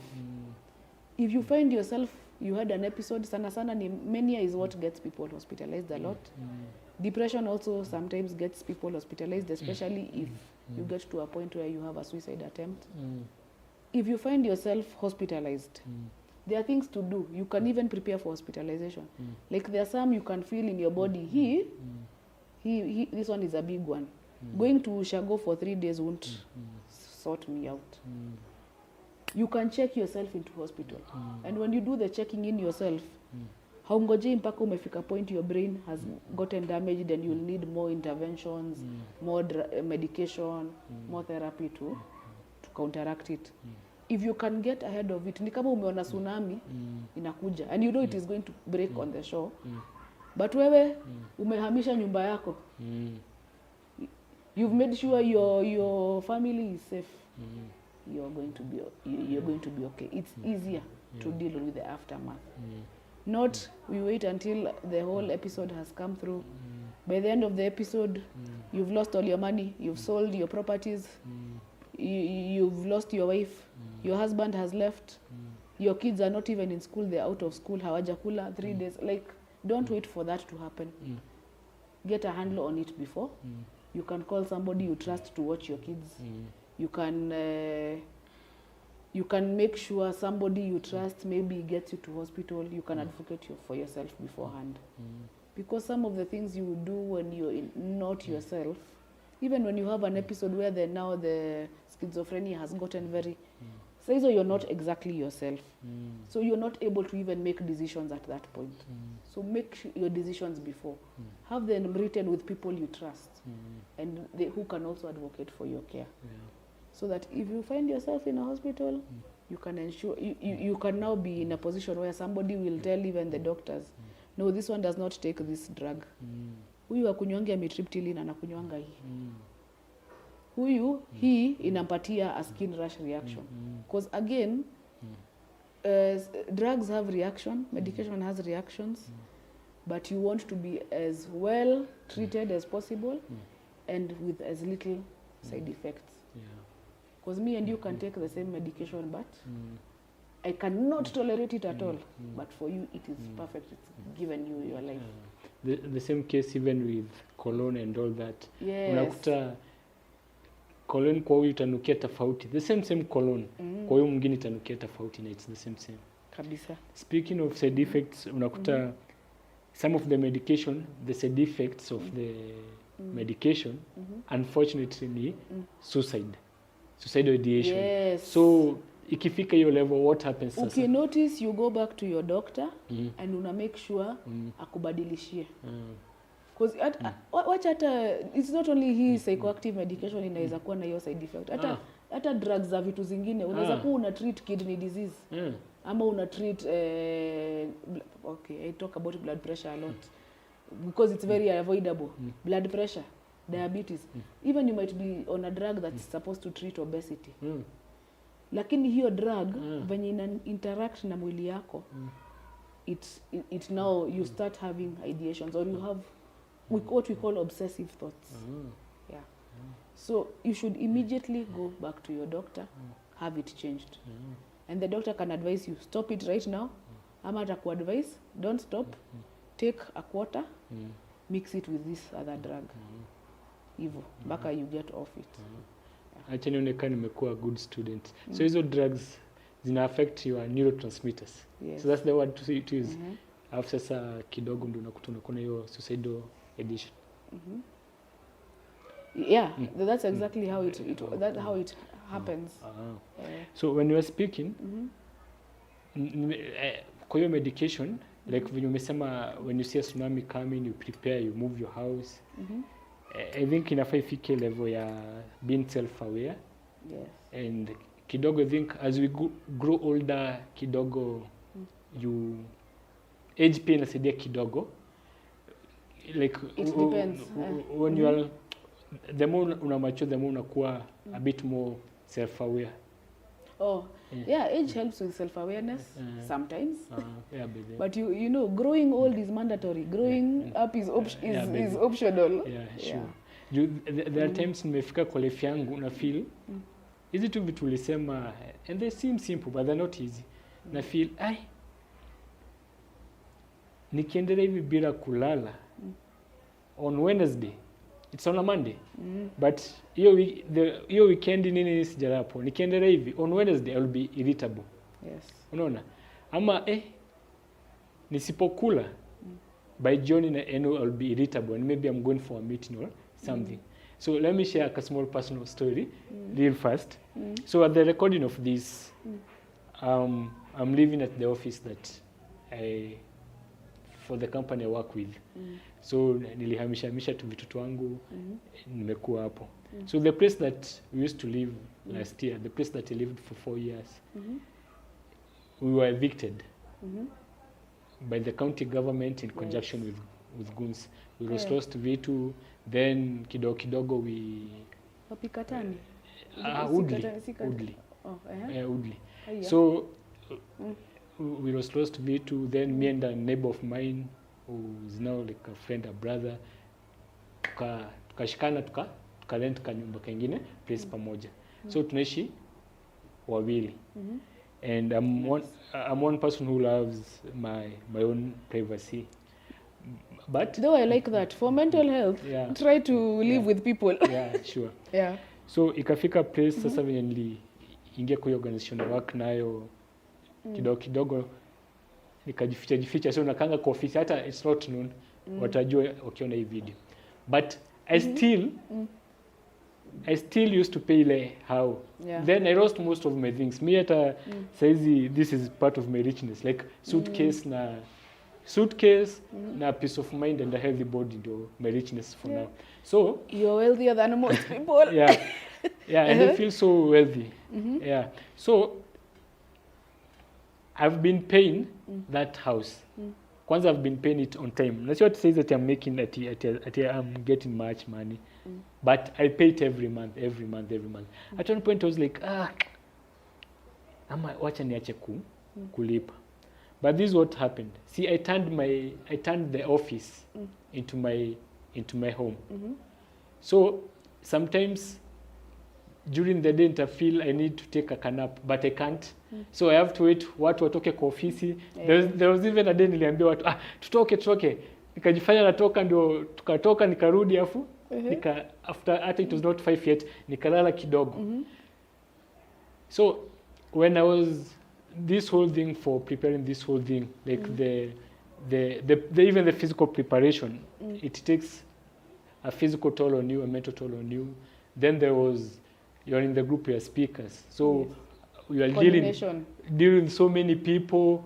Then kuna so much that was happening, and I remember it was two weeks ago on a Tuesday. Everything came crashing. So I first nilienda asubuhi kukimbia. I went for a morning run at a place called Lower Run, just past Tayani. There is a hill. Yeah. So nikakimbia, nikafanya, I over exercised. I did hill training, but nika over exercise. Then I came back to the office, which is now my home. So many things were happening. Then so much was happening, and I felt the weight of everything crumbling.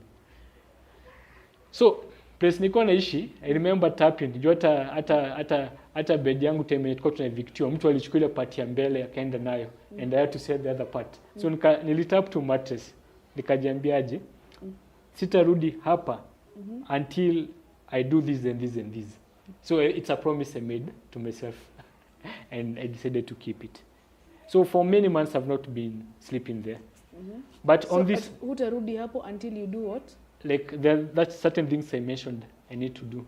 Oh, those things are private. Okay, cool. For me. So like I have to achieve this, then come back.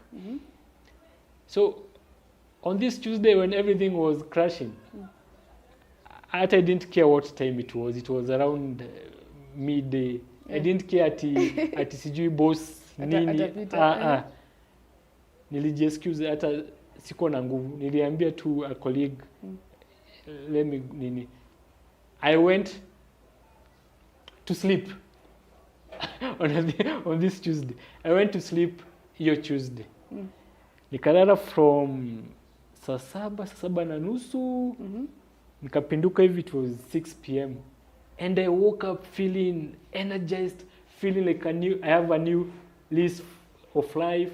Then pia the next day, so I wanted to sleep pia hadi usiku, but nilipea ile promise ya sitalala hapa tena, sitarudi kulala hapa. Juu initially nilikuwa nimedhaningi ni kurudi kulala usiku. So I went back to the office at night. Like nilikuwa request key yacho. So I went back to the office at night, continued. But Wednesday sasa, I went back to sleep. Then I was glad I've been paying my roommate was not around, alikuwa travel, but alikuwa ameacha key. I was glad I've been paying rent all this time. But I knew at the back of my mind, I need a safe space where I can break in. No, I can, when I want to break down, I can break. You can break down. Yeah. So, what you're saying about self-awareness, the moment mtu amekuwa self-aware, then you accept. If maybe you are bipolar, uko na depression, uko na schizo, uko na whichever. Unakubali. At one point, yes, saizi vitu are going well. Like, I could have decided never to pay my rent again and nihamie kwa ofisi for fully. But ile siku kwenye nita break down na niko ofisi na operations zinaendelea, nitalala wapi during the day. Yeah. So ujikubali, like one day you will need that safe space. You'll need that safe space. Yes. So you put systems in place, like, yeah, when I need a safe space, maybe medicine yangu imeisha, which hospital can I rush to? Who is this person I can call? Thank you. Ni wapi unaweza nunua and hata ununue 2 tablets. By the yes. I just very need important. To you pay medication inaweza potea. Inaweza, you are traveling imepotea. Na maybe una finances za kwenda for another dose. Ni wapi naweza nunua 2 tablets zinishikilie? Who can I call? Who can respond fast? Nani ana excuse? Yuko mtu unaweza call anze my story. Nani anaweza respond fast? Nini? Unaona? So thank you for allowing me to share that. Yeah. Thank you. That's a very, very key strategy. Yeah. Knowing that you need a safe space and creating a safe space for yourself. Yeah. You know, a safe space can also be, there's the people you choose to surround yourself with. Yeah. Yes? So for some of us, for you, unaweza pata at this time, what you really need is actually to end a particular relationship. To end, it could be a relationship with a person, it could be a particular job that is draining you. Although in this economy, most of us, we don't have the luxury of ending a job, but saa zingine inafikanga hapo. Yeah. It could be stopping to work for a particular organization or stopping to collaborate. Some of you, you've gone into business and your partners have messed you up kabisa, ile hujaiona. Sometimes that is what you actually need to do for your mental health. Sometimes what you need to do is to keep living in a place.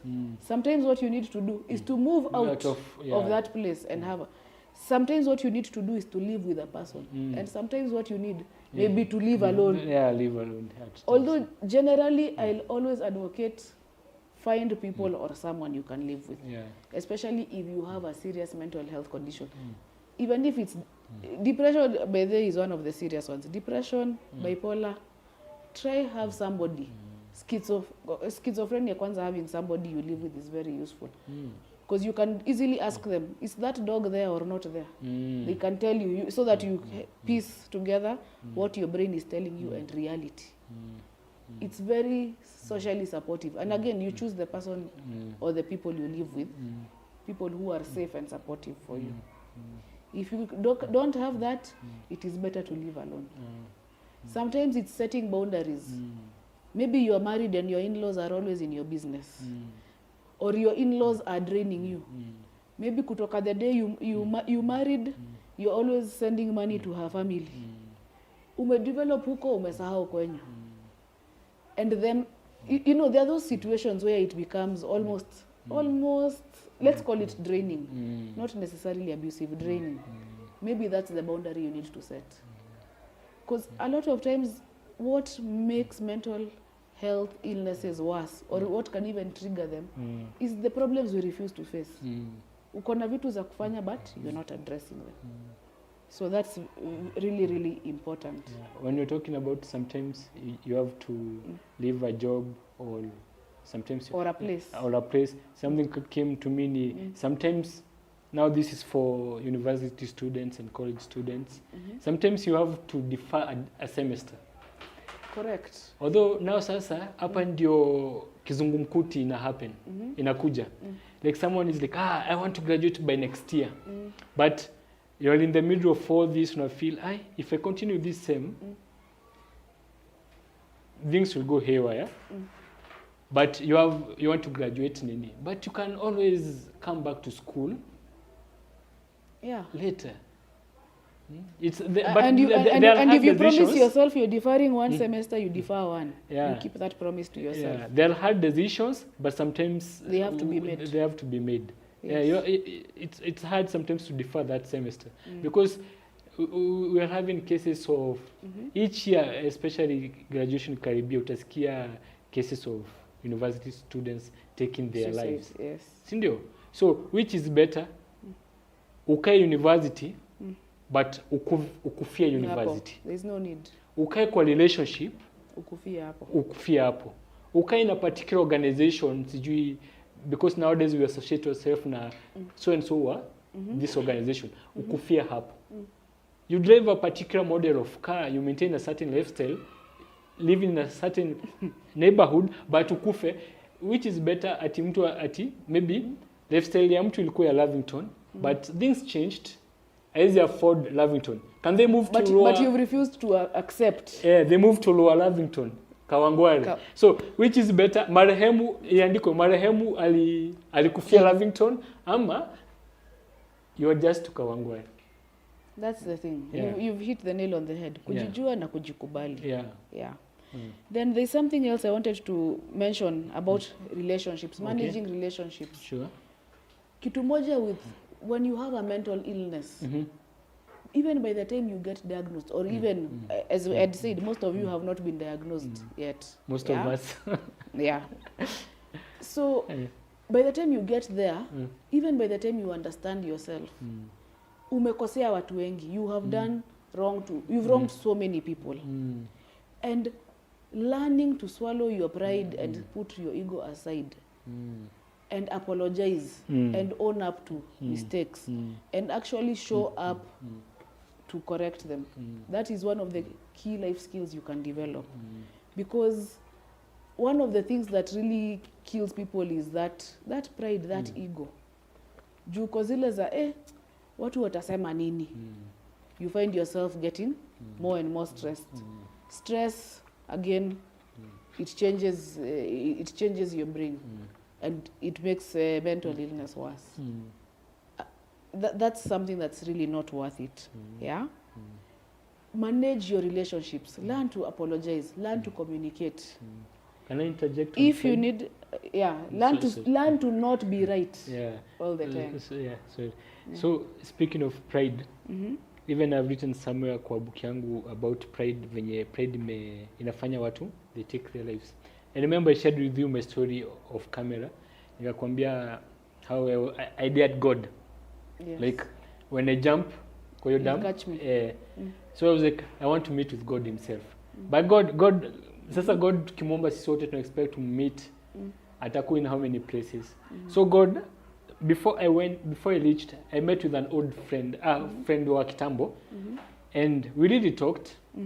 So God alikuwa ametuma someone, but I had a prayer. I wanted God himself. So sometimes we have pride. Pride inafanyanga to seek for help because tuko na pride. There's a movie I'm remembering but nasahau. Maybe tuteka the nini baadaye. The name of the movie. Huyu msee anapangwa assignment, anatumwa hizo side za Antarctic huko.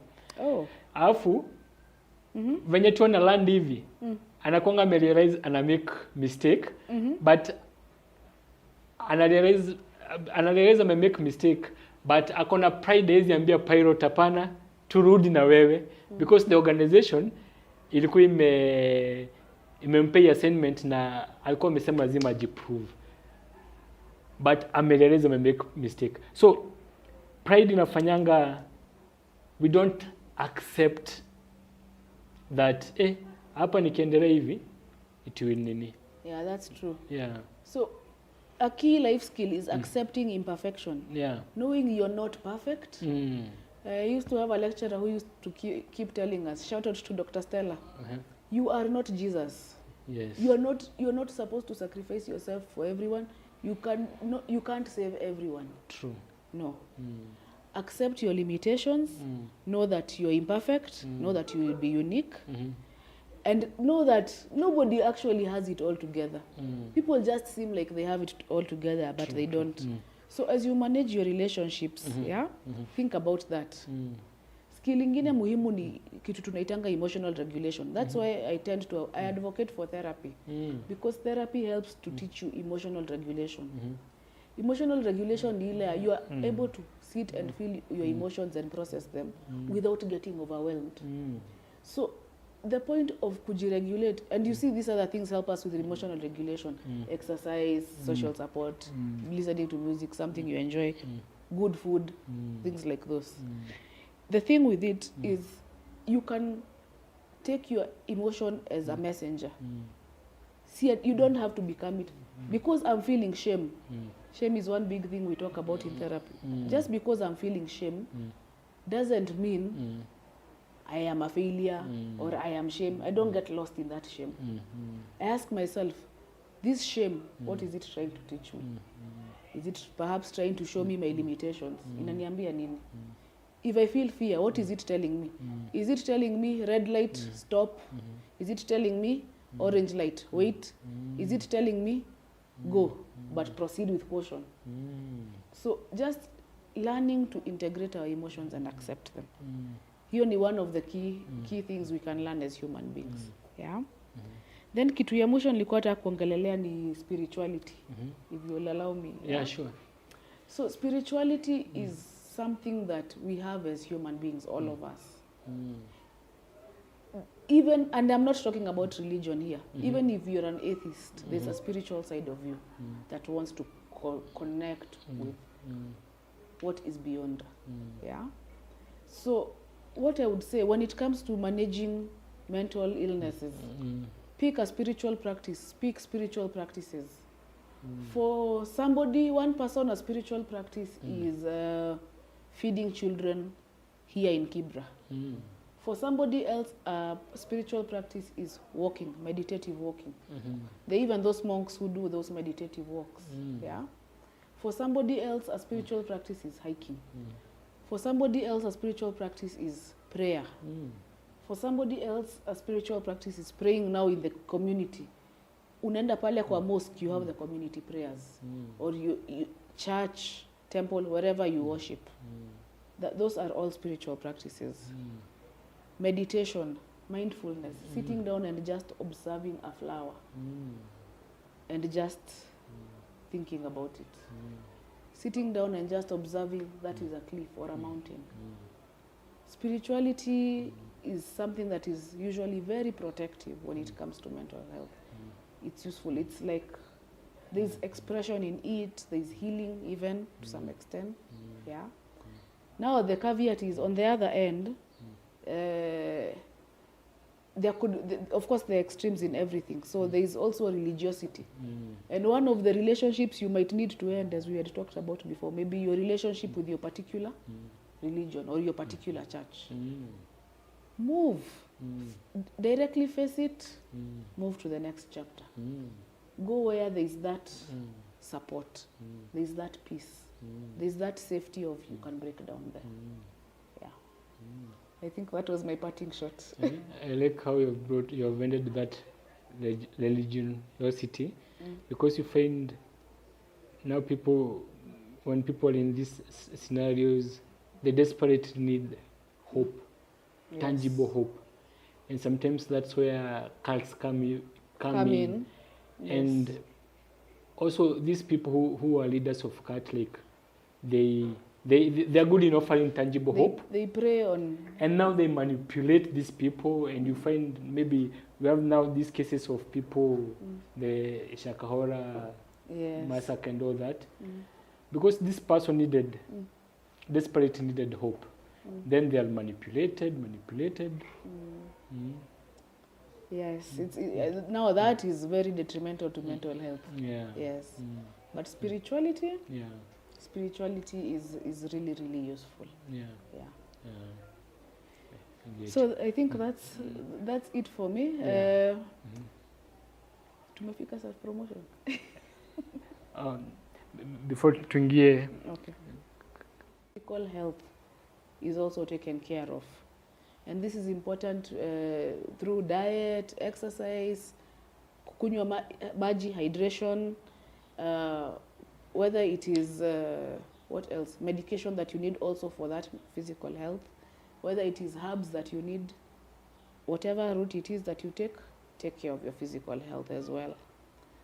Then in terms of relationships, make sure you manage your relationships. Don't be too stuck to being right all the time.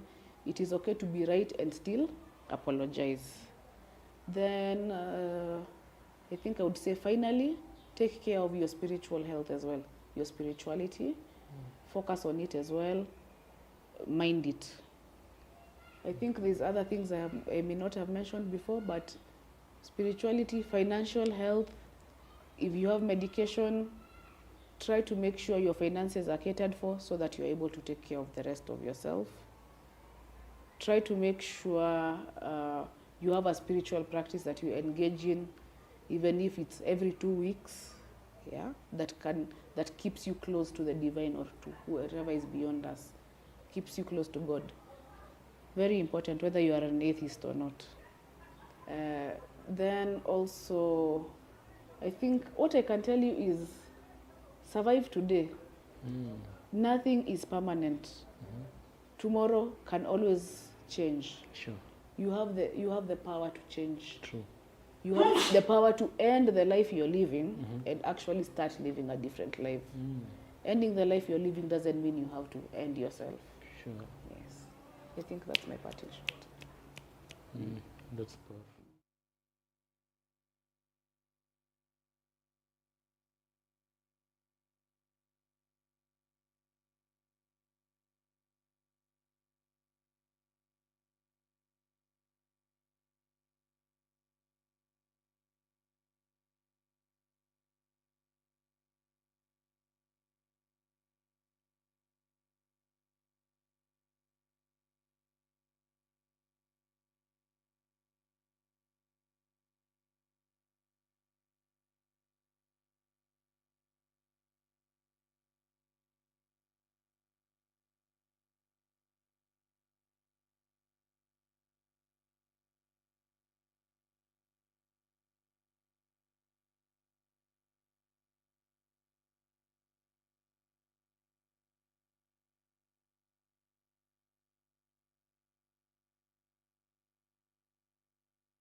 So hi, I'm Caroline Gishia. I'm a psychologist. I see clients. I'm primarily a CBT therapist, but I work with very many different modalities. I'm based in Westlands, and I run the Wellness Hub. Then we also run a foundation called the Kelvin G Foundation, which is primarily for men's mental health. And under the Kelvin G Foundation, we have a program called Upgraded Boy Child, which we run in several locations around Nairobi. And we mentor and do group therapy sessions and sometimes individual therapy for boys and young men aged from 13 years old and above to around 25, but we have beneficiaries as old as 53. So we are very passionate about mental health, especially for men, and we are exploring different modalities of therapy, such as therapy when being active, while walking, while playing games, while playing with balls and things like that. And we are very, very passionate about changing the mental health in Kenya, especially for men. You can find us, our website is not up yet, but it will be up in a few, the Kelvin G Foundation. Then you can find me and my partners. We are at Westlands.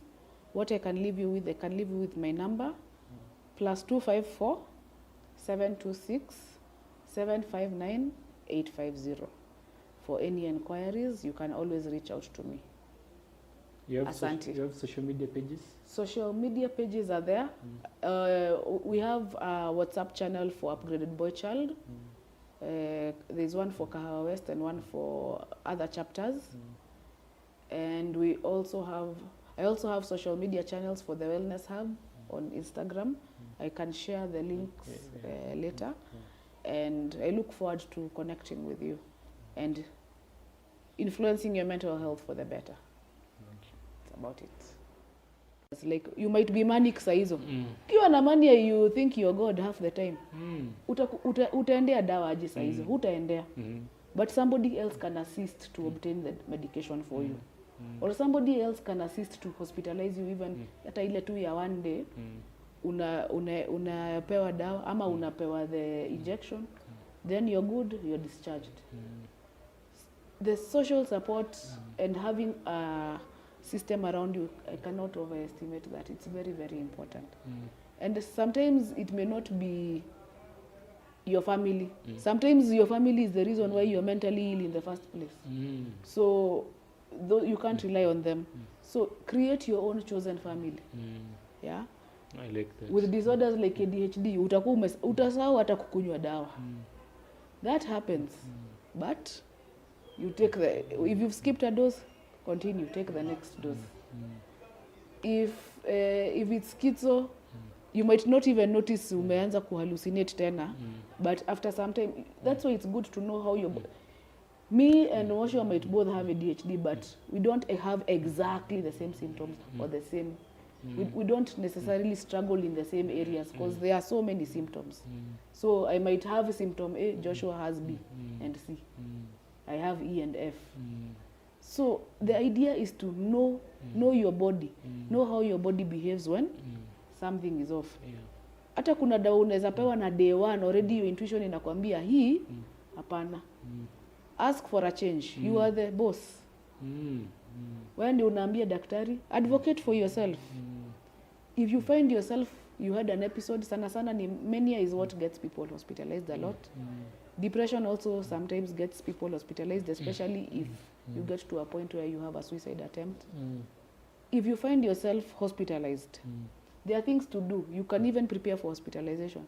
Like there are some you can feel in your body, this one is a big one.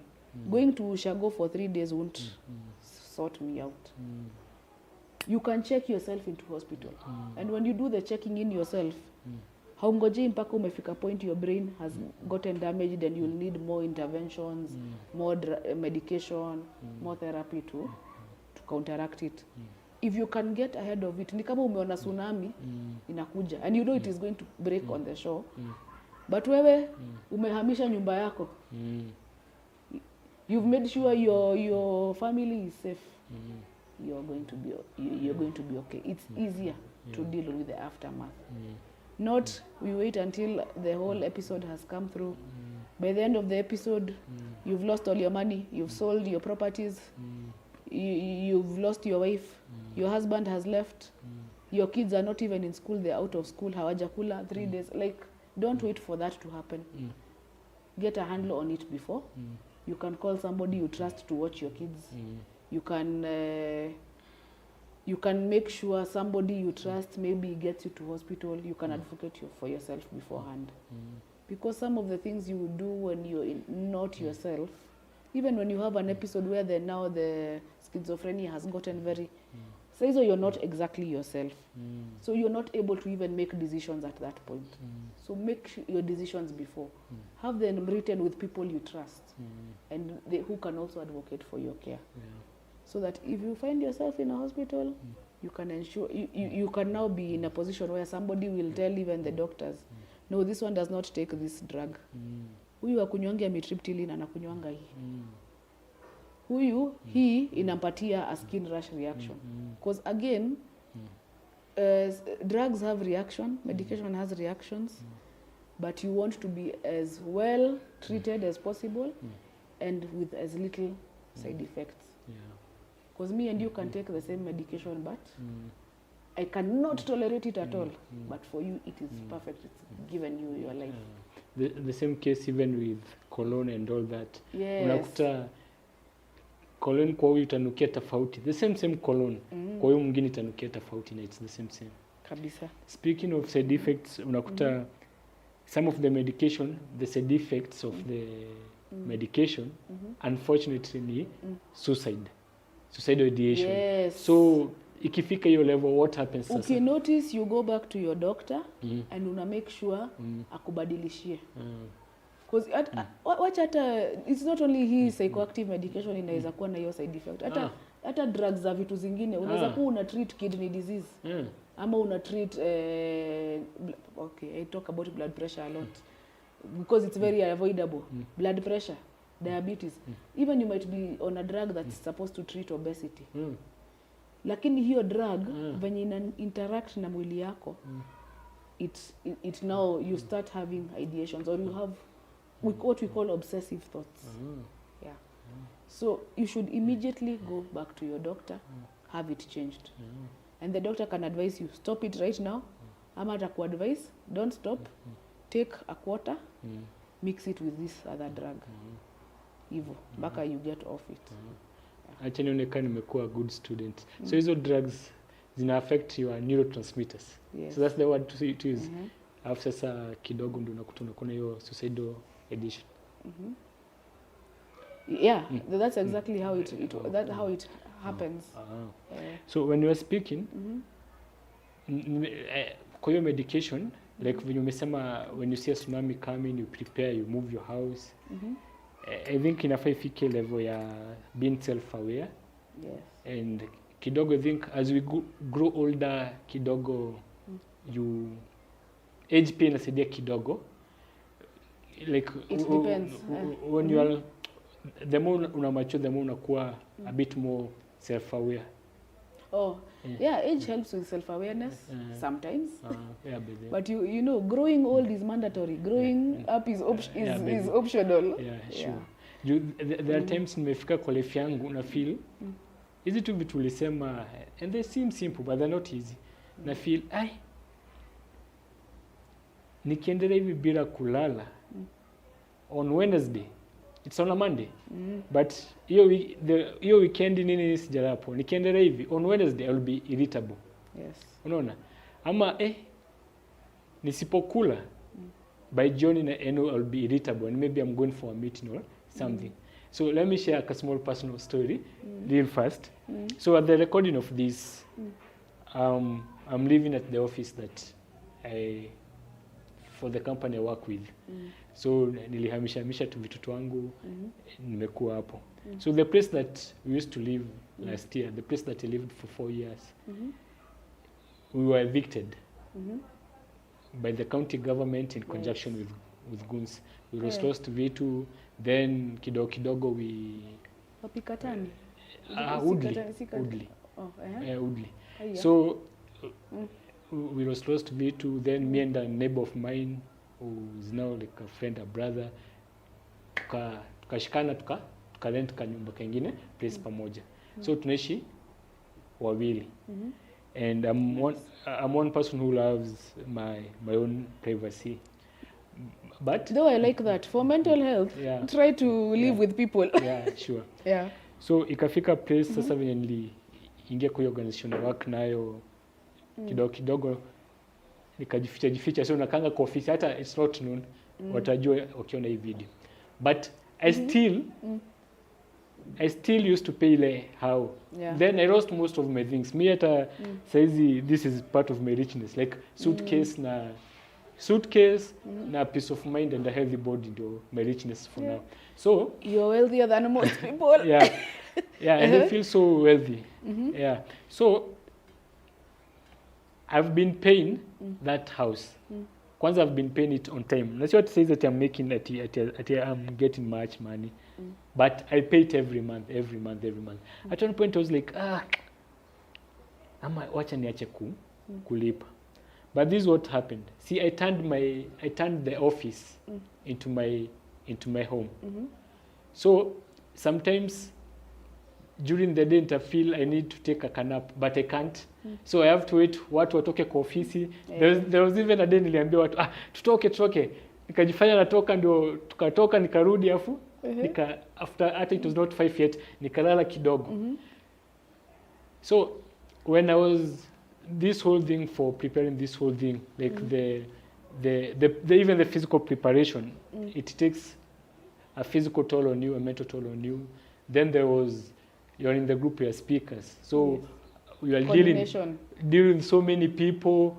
Then kuna so much that was happening, and I remember it was 2 weeks ago on a Tuesday. Everything came crashing. So I first nilienda asubuhi kukimbia. I went for a morning run at a place called Lower Run, just past Tayani. There is a hill. Yeah. So nikakimbia nikafanya I over exercised. I did hill training, but nika over exercise. Then I came back to the office, which is now my home. So many things were happening. Then so much was happening, and I felt the weight of everything crumbling. So place niko naishi, I remember tapping. Juu hata bed yangu time nilikuwa tunavictiwa. Mtu alichukua ile part ya mbele akaenda nayo, and I had to set the other part. So nilitap to mattress. Nikajiambiaje, sitarudi hapa until I do this and this and this. So it's a promise I made to myself, and I decided to keep it. So for many months I've not been sleeping there. But so on this, hutarudi hapo until you do what? Like that's certain things I mentioned I need to do. Oh, those things are private. Okay, cool. For me. So like I have to achieve this, then come back.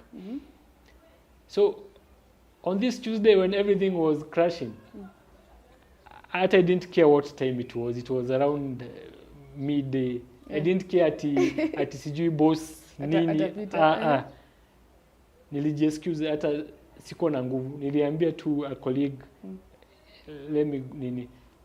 I went to sleep on this Tuesday. I went to sleep hiyo Tuesday. Nikalala from saa saba na nusu. Nikapinduka hivi, it was 6 p.m. And I woke up feeling energized, feeling like I have a new lease of life. Then pia the next day, so I wanted to sleep pia hadi usiku, but nilipay the promise ya sitalala hapa tena, sitarudi kulala hapa. Juu initially nilikuwa nimedhaningi ni kurudi kulala usiku. So I went back to the office at night. Like nilikuwa nimerequest kiacho. So I went back to the office at night, continued. But Wednesday sasa, I went back to sleep. Then I was glad. I've been paying. My roommate was not around. Alikuwa me travel, but alikuwa ameacha key. I was glad I've been paying rent all this time. But I knew at the back of my mind, I need a safe space where I can break in. No, I can. when I want to break down, I can You break. can break down. Yeah. So what you're saying about self-awareness, the moment mtu amekuwa self-aware, then you accept. If maybe you are bipolar, uko na depression, uko na schizo, uko na whichever. Unakubali. At one point, yes, saizi vitu are going well. Like, I could have decided never to pay my rent again and nihamia kwa ofisi for fully. But ile siku kwenye nita break down na niko ofisi na operations zinaendelea, nitalala wapi during the day. Yeah. So ujikubali, like one day you will need that safe space. You'll need that safe space. Yes. So you put systems in place. Like, yeah, when I need a safe space, maybe medicine yangu imeisha. Which hospital can I rush to? Who is this person I can call? Thank you. Ni wapi unaweza nunua and hata ununue 2 tablets. By the yes. I just Very need important. to you pay medication inaweza potea. Inaweza you are traveling alafu imepotea. Na maybe una finances za kwenda for another dose. Ni wapi naweza nunua 2 tablets zinishikilie? Who can I call? Who can respond fast? Nani ana excuse? Yuko mtu unaweza call anze my story. Nani anaweza respond fast? Nini? Unaona? So thank you for allowing me to share that. Yeah. Thank you. That's a very, very key strategy. Yeah. Knowing that you need a safe space and creating a safe space for yourself. Yeah. You know, a safe space can also be, there's the people you choose to surround yourself with. Yeah. Yes? So for some of us, for you, unaweza pata at this time, what you really need is actually to end a particular relationship. To end, it could be a relationship with a person, it could be a particular job that is draining you. Although in this economy, most of us, we don't have the luxury of ending a job, but saa zingine inafikanga hapo. Yeah. It could be stopping to work for a particular organization or stopping to collaborate. Some of you, you've gone into business and your partners have messed you up kabisa, ile hujaiona. Sometimes that is what you actually need to do for your mental health. Sometimes what you need to do is to keep living in a place. Sometimes what you need to do is to move out of that place and have sometimes what you need to do is to live with a person. And sometimes what you need maybe to live alone. Yeah, live alone. Although generally I'll always advocate find people or someone you can live with. Yeah. Especially if you have a serious mental health condition. Even if it's depression, by the way, is one of the serious ones. Depression, bipolar, try have somebody. Schizophrenia, kwanza having somebody you live with is very useful. Because you can easily ask them, is that dog there or not there? They can tell you so that you piece together what your brain is telling you and reality. It's very socially supportive. And again, you choose the person or the people you live with, people who are safe and supportive for you. If you don't have that, it is better to live alone. Sometimes it's setting boundaries. Maybe you are married and your in-laws are always in your business. Or your in-laws are draining you. Maybe kutoka the day you married, you're always sending money to her family. Umedevelop huko, umesahau kwenyu.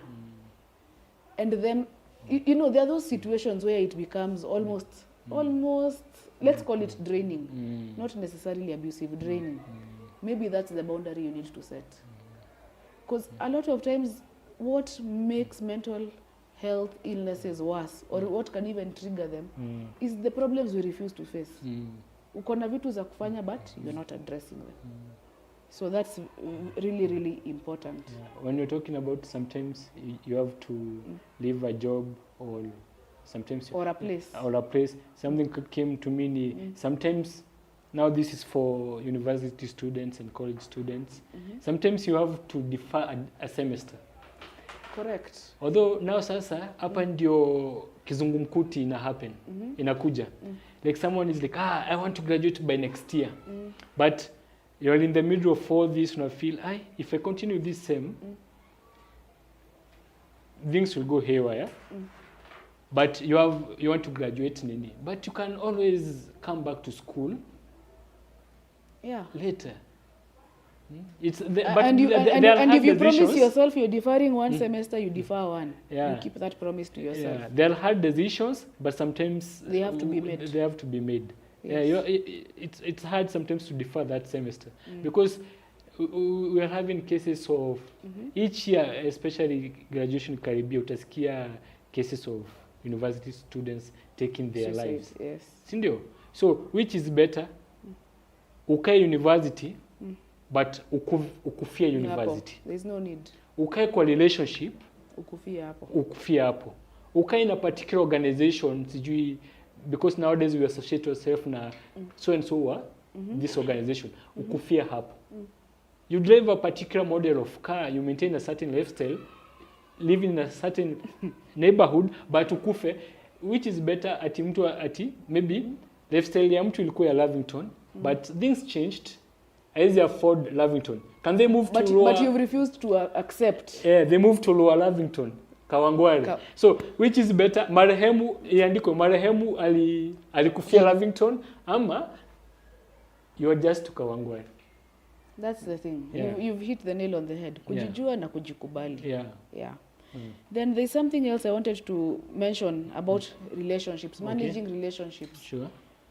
Kitu moja when you have a mental illness, even by the time you get diagnosed, or even, as Ed said, most of you have not been diagnosed yet. Most of us. Yeah. So, by the time you get there, even by the time you understand yourself, umekosea watu wengi. You have done wrong you've wronged so many people.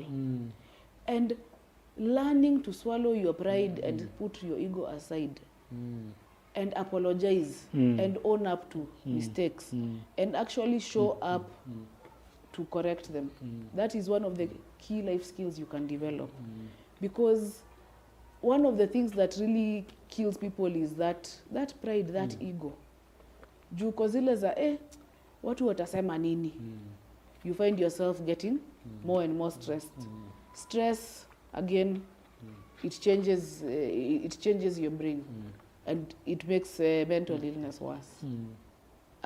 That's something that's really not worth it. Yeah. Manage your relationships. Learn to apologize. Learn to communicate. Can I interject? If you need, learn to not be right all the time. So speaking of pride, even I've written somewhere kwa book yangu about pride, venye pride inafanya watu they take their lives. And remember I shared with you my story of camera. Nikakwambia how I dared God. Yes. Like when I jump kwa hiyo dam. Catch me. So I was like, I want to meet with God himself. But God sasa God tukimwomba sisi wote tuna expect to meet atakuwa in how many places.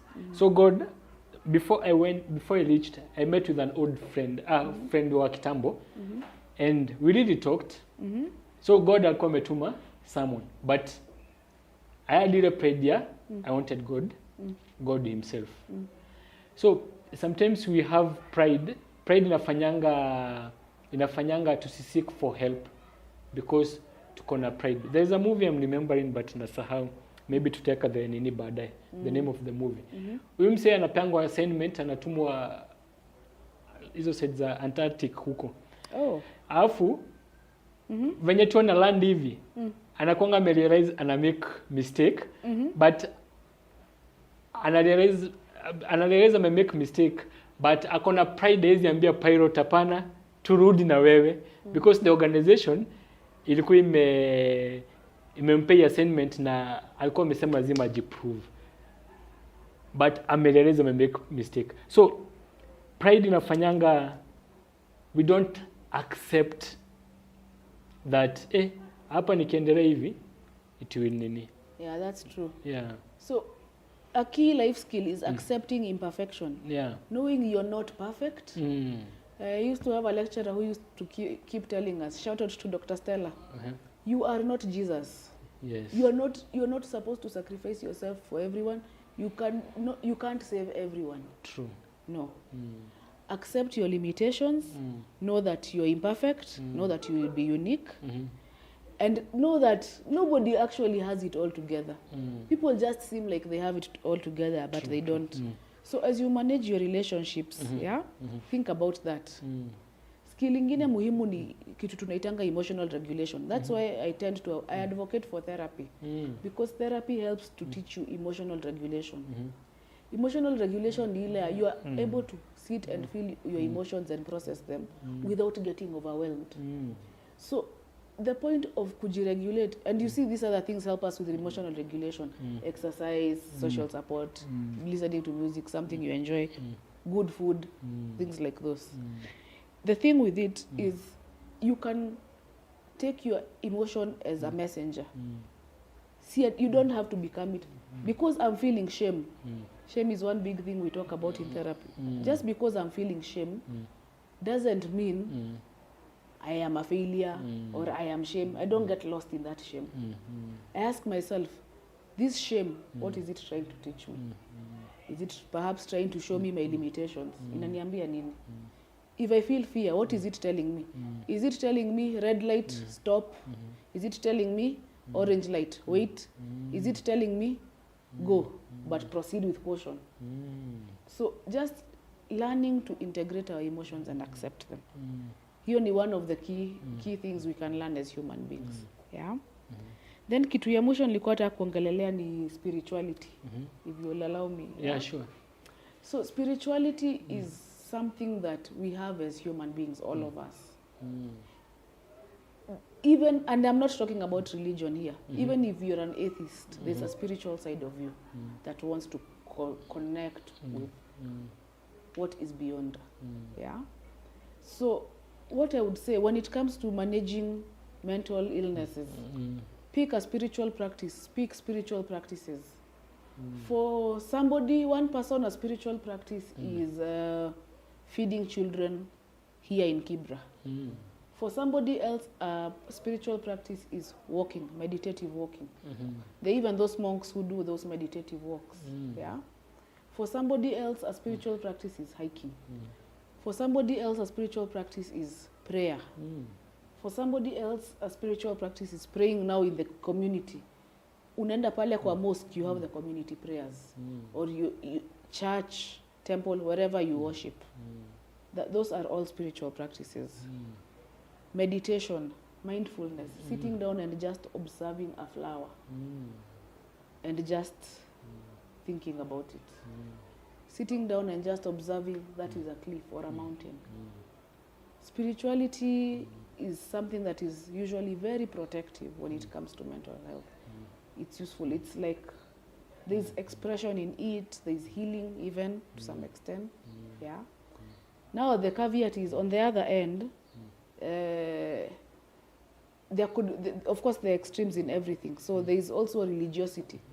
And one of the relationships you might need to end, as we had talked about before, maybe your relationship with your particular religion or your particular church. Move.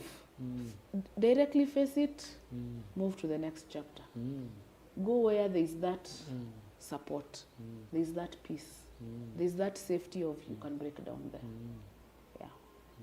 I think that was my parting shot. I like how you have ended that religiosity, because you find now when people in these scenarios, they desperately need hope, tangible hope. And sometimes that's where cults come in. Yes. And also these people who are leaders of cult, like they are good in offering tangible hope. They prey on. And now they manipulate these people, and you find maybe we have now these cases of people, the Shakahora massacre and all that, because this person desperately needed hope. Then they are manipulated. Yes, now that is very detrimental to mental health. Yeah. Yes. But spirituality is really, really useful. Yeah. So I think that's it for me. Tumefika sa promotion. Before tuingie, okay. Physical health is also taken care of. And this is important through diet, exercise, kunywa maji, hydration, whether it is, what else, medication that you need also for that physical health, whether it is herbs that you need, whatever route it is that you take care of your physical health as well. Then in terms of relationships, make sure you manage your relationships. Don't be too stuck to being right all the time. It is okay to be right and still apologize. Then I think I would say finally, take care of your spiritual health as well, your spirituality. Focus on it as well, mind it. I think there's other things I may not have mentioned before, but spirituality, financial health, if you have medication, try to make sure your finances are catered for so that you're able to take care of the rest of yourself. Try to make sure you have a spiritual practice that you engage in, even if it's every 2 weeks, yeah, that keeps you close to the divine or to whoever is beyond us, keeps you close to God. Very important, whether you are an atheist or not. Then also, I think what I can tell you is survive today. Nothing is permanent. Tomorrow can always change. Sure. You have the power to change. True. You have the power to end the life you're living and actually start living a different life. Ending the life you're living doesn't mean you have to end yourself. Sure. Yes. I think that's my parting shot. That's perfect.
Hello, my name is Cecilia Gadoni. I am an author. I'm also a loctician. I do sister locks, and I'm also a teacher. I teach English as a second language. So we could say for now I am doing okay because I get some money from my books. These are some of them. Going to buy a plot in Maima Hill, and also Conversations into Adulthood. But I also get, every 3 months I have some money from locking hair. And for my everyday use, I am an ESL teacher, which is fine.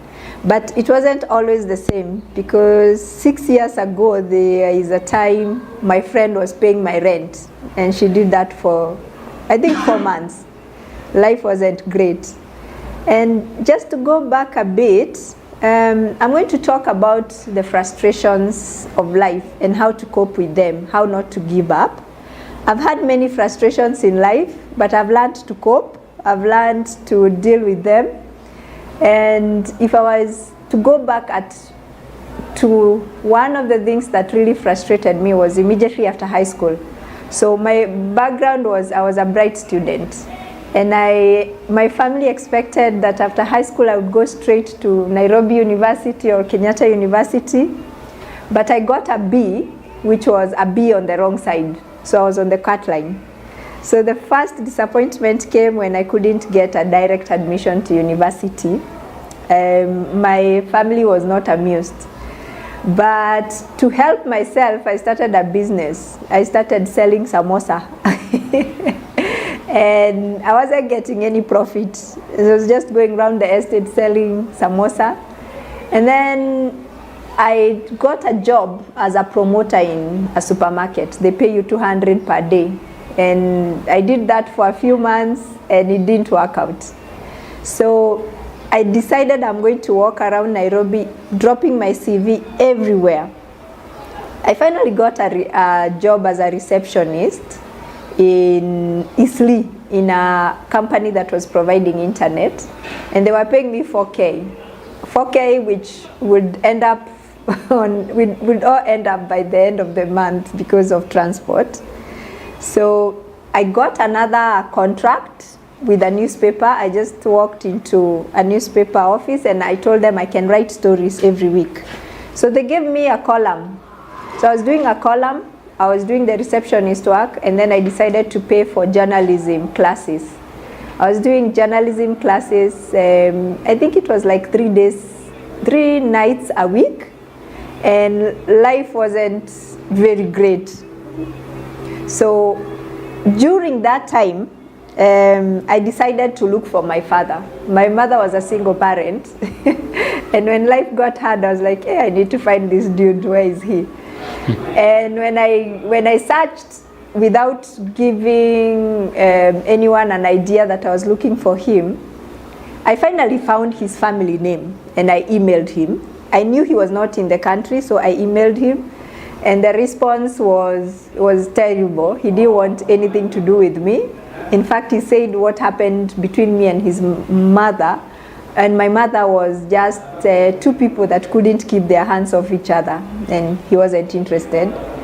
And he even asked me, you are 18 years old, haven't you had situations where you sleep with people and it means nothing? I think that was my lowest time in all my years of life.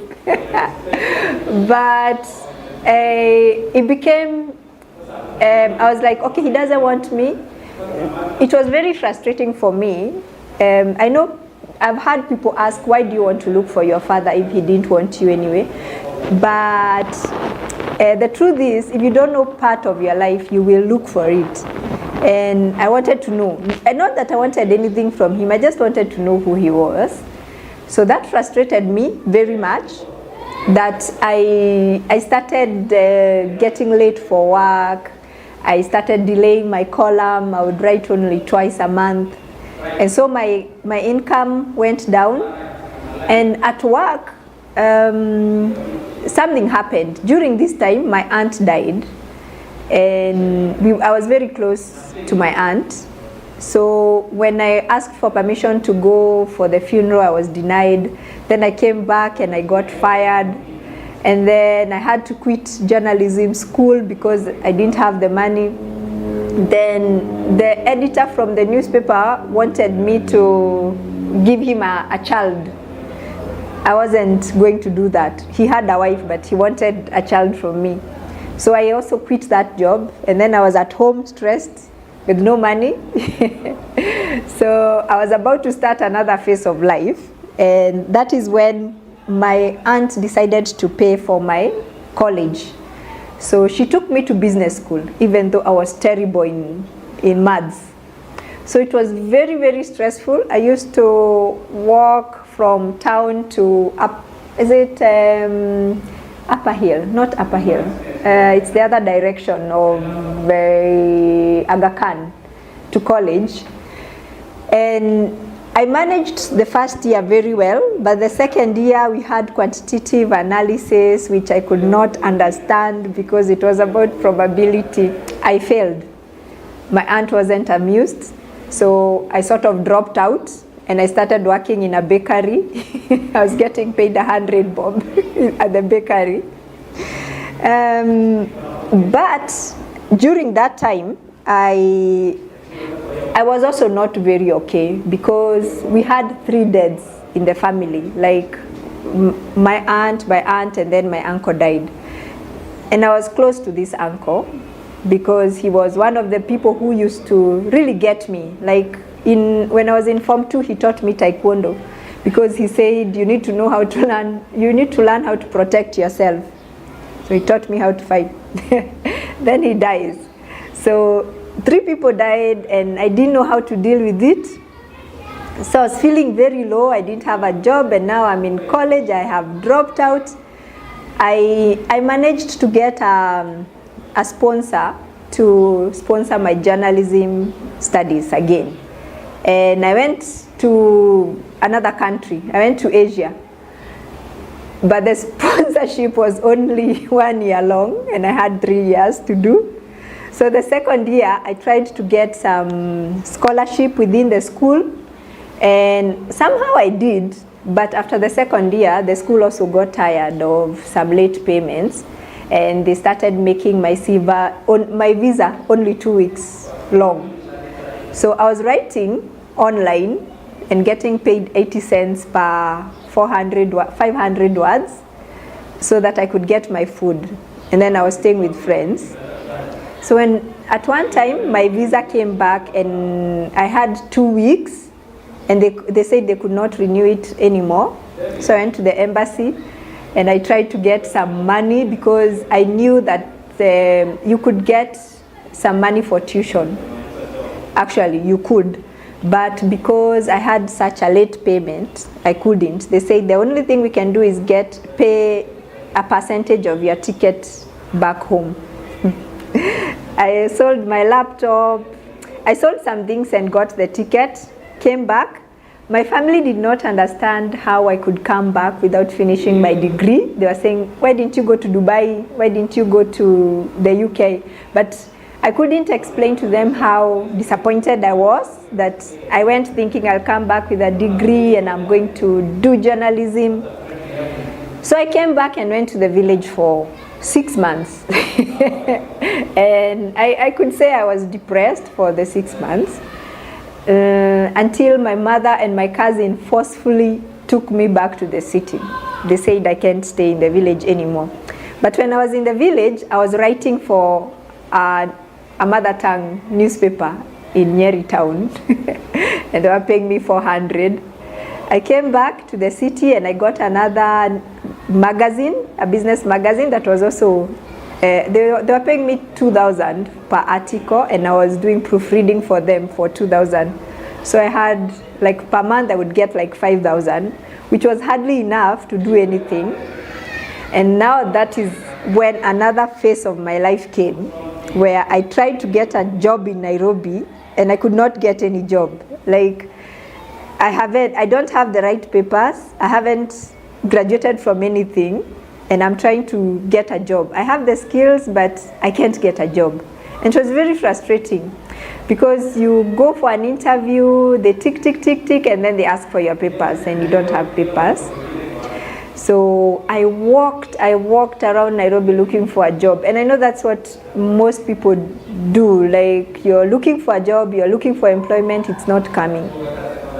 Finally, I was like, I am not going to look for a job anymore. Let me see what I can do. So I started doing my own businesses. I started selling things. I was selling popcorn at some point. I was selling biscuits, buying biscuits and sweets and supplying them to shops. Yeah. So I want to stop and continue after a minute. Thank you. Thank you for sharing that. As you are sharing, I feel like we have so much in common. Like, I missed going to campus by a single point. I got a B of 63 points, and back in the day, girls used to go with 62 points, and girls used to go with 62 points, and boys used to go with 63 points. So I got a B of 62 points. So for the first time, I wish, like, could I have been a girl? You know, growing up, they used to say that if you go around the Mogumo tree for 7 times, you can change. So I was like, should I go around the Mogumo, become a girl? Then, yeah. So that one has really spoken to me. Later in life, at one point, I worked at a bakery. The most frustrating job I ever did, because I was in the packaging department. Mine was just to hold bread. And at times I would sleep holding the bread. And my colleagues would be frustrated. You know, sometimes our mind tends to overthink. So when I was working at that bakery, I used to ask myself, is there more to life than just holding the bread? I would ask the supervisor if they could take me to the is it called the cooking department? The department that now prepares the bread. Because I felt they are doing more, they are giving more, other than just holding bread. Yeah. So I did the cleaning. I would clean the dishes. The dishes. You never even worked now the actual baking. Baking, no. Selling sometimes, but mine was cleaning everything after. Yeah. So when you shared that part, it has taken me back to that time. Yeah. Maybe I can talk about. So after I tarmacked, I started feeling like, what's the purpose of life? And I needed something to get me back up. Okay. And I remember at one time I would go to the street and just look around and ask myself, what is making these people want to live? Because I didn't see the point of continuing to live. But then I would look at people, chokora. You see, a chokora is busy, he's collecting things, he's not given up, he's not killed himself. Then I saw a lame dog. No, a lame dog, it's limping on 3 legs, but it hasn't given up. It's still looking for food and it's still living. Like, I need to find something to keep me living. So COVID came, and just before COVID, we had another stream of deaths in the family. And it was crazy because this person would die, and even before you have pulled yourself up together, then you have to prepare for another burial. And death is for people who've experienced it, especially in the family, it's very confusing. It brings a lot of it sometimes you even have conflict in the family because a death has come. These are I talk about it here one time when I was informed that my brother had died, I was on the way I was working for this organization, and they would send me to do interviews. I was going for an interview. It was my last interview. They had told me my contract had ended. Then in the matatu, my aunt calls me and asks me, "Are you in the matatu? Can we talk?" I told her, "I'll call you once I get off." Then I saw my brother-in-law calling me. Then I'm like, "Oh no, something must have happened." So my brother tells me, "Yeah, he was hit by a car last night. He didn't make it." So I went for the interview. I had to finish it because this is my last paycheck. I was interviewing a family that had a child who had multiple sclerosis. Can't stand on a wheelchair, and he also had epilepsy. And the most weird, I would say weird thing that happened, I was able to do the interview, and the father gave me money, gave me bus fare to go back, like shika hii pesa utaitumia kurudi. I didn't tell them that I had just received the most devastating news, but it felt like, oh, okay, this is comforting. It's a bit comforting to know that someone actually can appreciate the work I'm doing. It's my last day of work, and then he gives me bus fare. And I didn't take a matatu because I was so confused after I finished the interview. I was just walking, wondering, okay, what next? What am I going to do? Anyway, that came, more people died, more grief, more confusion. Then COVID sets in, and I didn't have an income. And life wasn't working. And I realized I'm going to go crazy because I can't be in the house all the time. So I would like to read from this part here. I talk about. What's the name of the book? The book is called Conversations into Adulthood. Maybe you can turn the cover. Yeah. And where can people find the book? You can find it at Nuria. Okay. Nuria is at Bazaar Plaza, first floor. You can order from Nuria, or you can look for me personally. I have some copies. Oh, okay. Yeah. We shall give your contact. Okay, yeah. Okay. So, during COVID, this is what something that happened. If I can't find it quick enough, I'll just go on. Okay.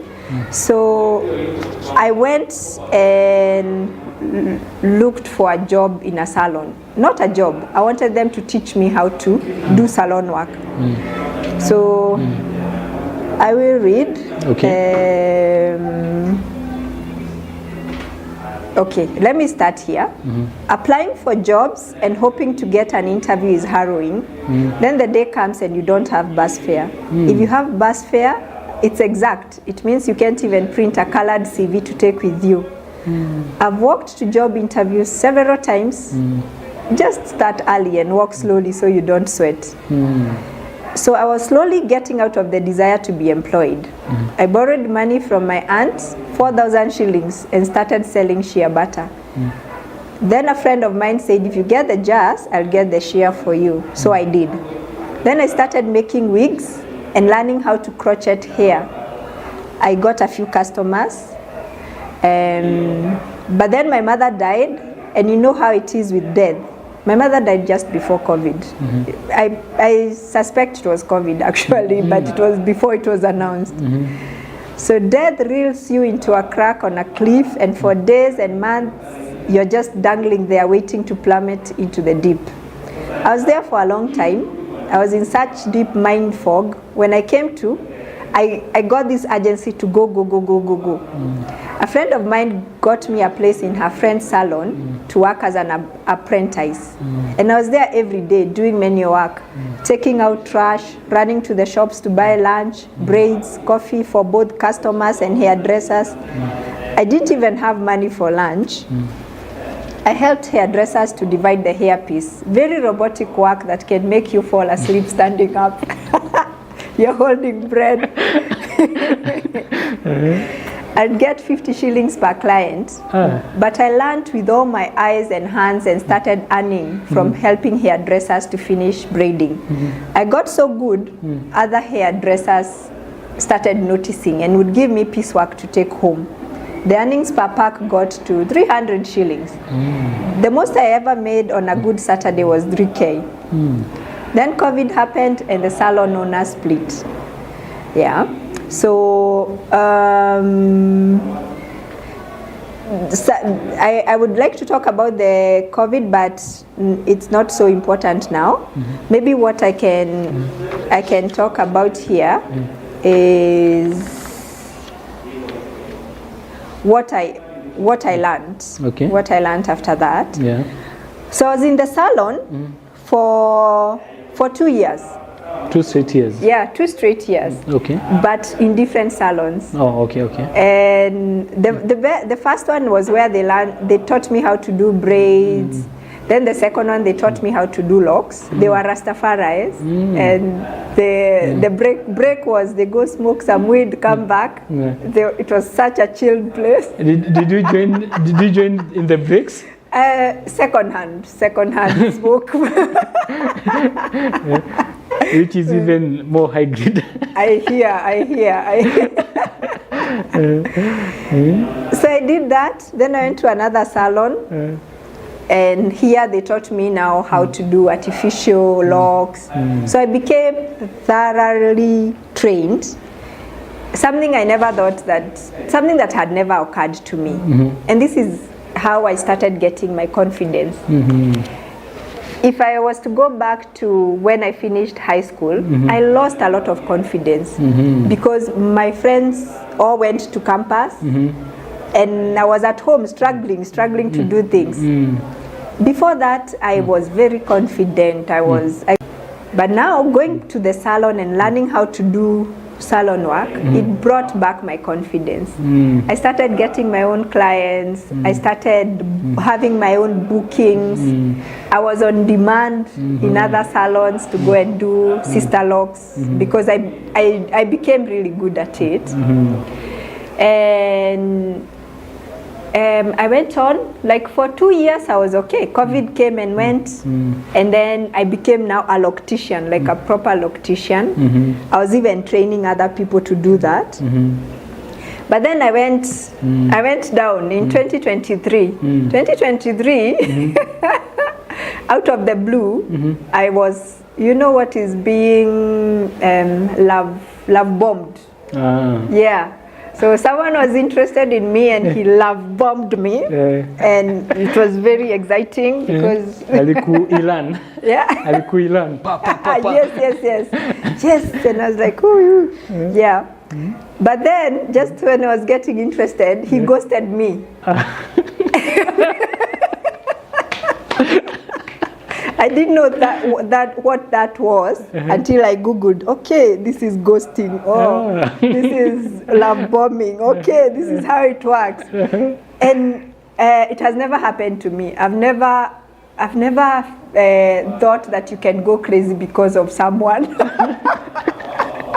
Yeah, I've never got to that point. Even with the high fuel prices. Yeah. You can still go crazy for someone. Imagine. Someone can drive you crazy.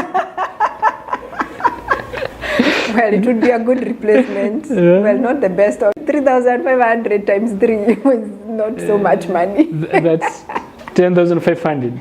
Yeah, I needed 30K. So I got like half of that, but I couldn't publish it. So I gave up on that dream.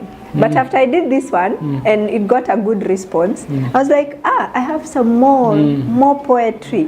And I published it. And it also started getting traction. And I was like, I'm back to being a writer. And this has helped me. You're back to your first love. I'm back, yes. And well, I was thinking about what has helped me deal. Going back to the person I am. Hold on to that thought. Okay. So what's the title of your poetry The book? poetry book is called Parallel Homesickness. Yeah. Still available at Nulia? Yes, it's still available at Nuria Bookshop. Okay. Okay, continue. Yeah. It's a sweet book. Yeah. I wrote some of the poetry when I was 17. Yeah. Okay. And some of them I wrote recent, like there's some from 2023. Okay. Yeah. Okay. Yeah. So going back to my first love, and something that I think I would advise people to do. No, like we were talking about being an introvert before this. Yeah. I've always been an introvert, and I didn't have a lot to say. I was always in a book, reading a book. But going to the salon just opened up my mind. You can't keep quiet. You have to do moshene. You have to do. But there are crazy stories in the salon. They are true. Yeah. You wonder how I know it? You are a client. I never thought in my life I will go to the salon. You have loved. But since March, I've been a client. And Tropiga Udaku. In fact, the last session, it was so awesome. Like, shout out to my salonist is called Princess at Olympic. So shout out to Princess. I'm glad. When I started doing locks, I realized Kenyans have locks. Like if you walk in town, locks. Yeah. And it sort of gives a brotherhood or sisterhood. So going to the salon and also shifting. When COVID started, I shifted from I was living in an apartment. Okay. I shifted to a plot where everything happens in the middle. And that really helped me. Because you have to talk to your neighbor. When you go out, you have to greet your neighbor. And then kids realized I had art. So they would come to my house. And we started doing art sessions. So like, kids know me as mwalimu wa art. So they would come, I give them my papers, I give them paint. Wanna paint. And because of that, my personality changed. I still don't talk too much unless it's necessary. But I can also now deal with anyone. I will be in the market chatting people, I will be in the matatu talking to the conductor, and it really, really helps. When we are too close within ourselves, we suffer. It's very important to be with people. Even if you don't like people, you will find people that are interesting. Go out and chat them up, ask them about their lives, start a topic, na leo mvua imenyesha sana. People will talk. If you're in your house just locked up, it doesn't always work. So that is one way I learned to deal. Hiyo kupiga mushene. It's very important. I like to add on that. I like what you're saying. Because my favorite quote of all times is by Mark Twain. I wasn't there when you were saying it, but I like it. He said that there's nothing training cannot do. It can lift ordinary men into, it can turn bad morals into good morals, and it can lift ordinary men into angelship. So there are people who are like, maybe I'm introverted, but it doesn't mean you can't learn, you can't train yourself to associate with people. There are people who are like, mimi nakuanga na anger issues, but it doesn't mean you can't train yourself to manage it. So I like that perspective, like you can train yourself to do certain things. Continue, thank you. Thank you. I think this would be my last thing to say, but we've talked about frustrations. But when I look at my life, I have always like fought to stay alive. I didn't know it, but when I look at like the graph of my life, I've always fought to stay alive. And whether it's a job because most of us, it's when we don't have a source of income, then we feel like we are not important in the world, or when our dreams don't work out. I've always been able to change course very fast. If I was to list the jobs I've done, I told you I sold samosa. Yeah, samosa. Got no profit. Yeah. I have worked as a promoter in supermarkets where the last money I didn't get paid. I have harvested onions in Tanzania. Yeah, we were getting paid 250. So you actually you are crying while harvesting the onions. Yes, you cry, but they think it's the onions, but you're thinking about your problems. This is a fact that my relatives don't know, because at that time I was working for a magazine, but the money was not enough. You know, like they send you to do a job, but at the end of the month, the money is not enough, so you look for a side hustle. I've washed clothes. I've worked kwa nyumba ya Msomali. I've laid tiles. Tiles? Yeah, najua. I know how to lay tiles. I've cooked githeri and sold githeri, mandazi, sold githeri. I've sold biashara. I've always known biashara. I'll go to the market and buy something and come supply it. I've gone home and got onions and I came and supplied in people's homes. Like apart from the moments when I've felt really low, once I get up, I'm on the move. I will look for something to survive. Okay. Yeah. Do you have any questions for me? A lot. Yeah. Your story is connecting something we were discussing yesterday about how C students employ A students, and a different perspective to it is that the A student, you know, when you are growing up, when you are kids, sometimes the environment is a bit controlled. We don't experience much failure. So if you're doing good in school, it's like somehow your life is. So your identity is that I'm a bright student, I'm a bright student. Then once you transition and you go to campus, and maybe after campus life happens, that identity, I was a bright student, is taken away from you. Also now for your case and now my case, like we didn't make it to the mainstream to campus, but at the back of your mind you used to know you're a bright student, you're a bright student. So the first thing you deal with is that failure, that identity crisis of like, kwa hivyo mimi sikuangi smart. So what you do say to someone who is experiencing failure for the first time? Because now this C student, these C students, they end up starting companies and being successful because they were used to the failure. They're used to it. So by the time they face the real world, they're not risk averse. They're used to failure. So life doesn't like shake them very much. But these A students, B students, unless their careers work really well, life in our shaking. And that's why you hear of stories like, because we live in a country, I'm in an area whereby we're obsessed with job titles. Ni daktari, but they took their life. Ni mwalimu, but they took their life. Ni title. Then, I don't know why people start with the title. Even there was a time a person took his life in a certain village, and the news was in vernacular. So mtu wa radio, can you call them eyewitness ama ear witness? It was a radio. It was a radio station. So I think it was an ear witness.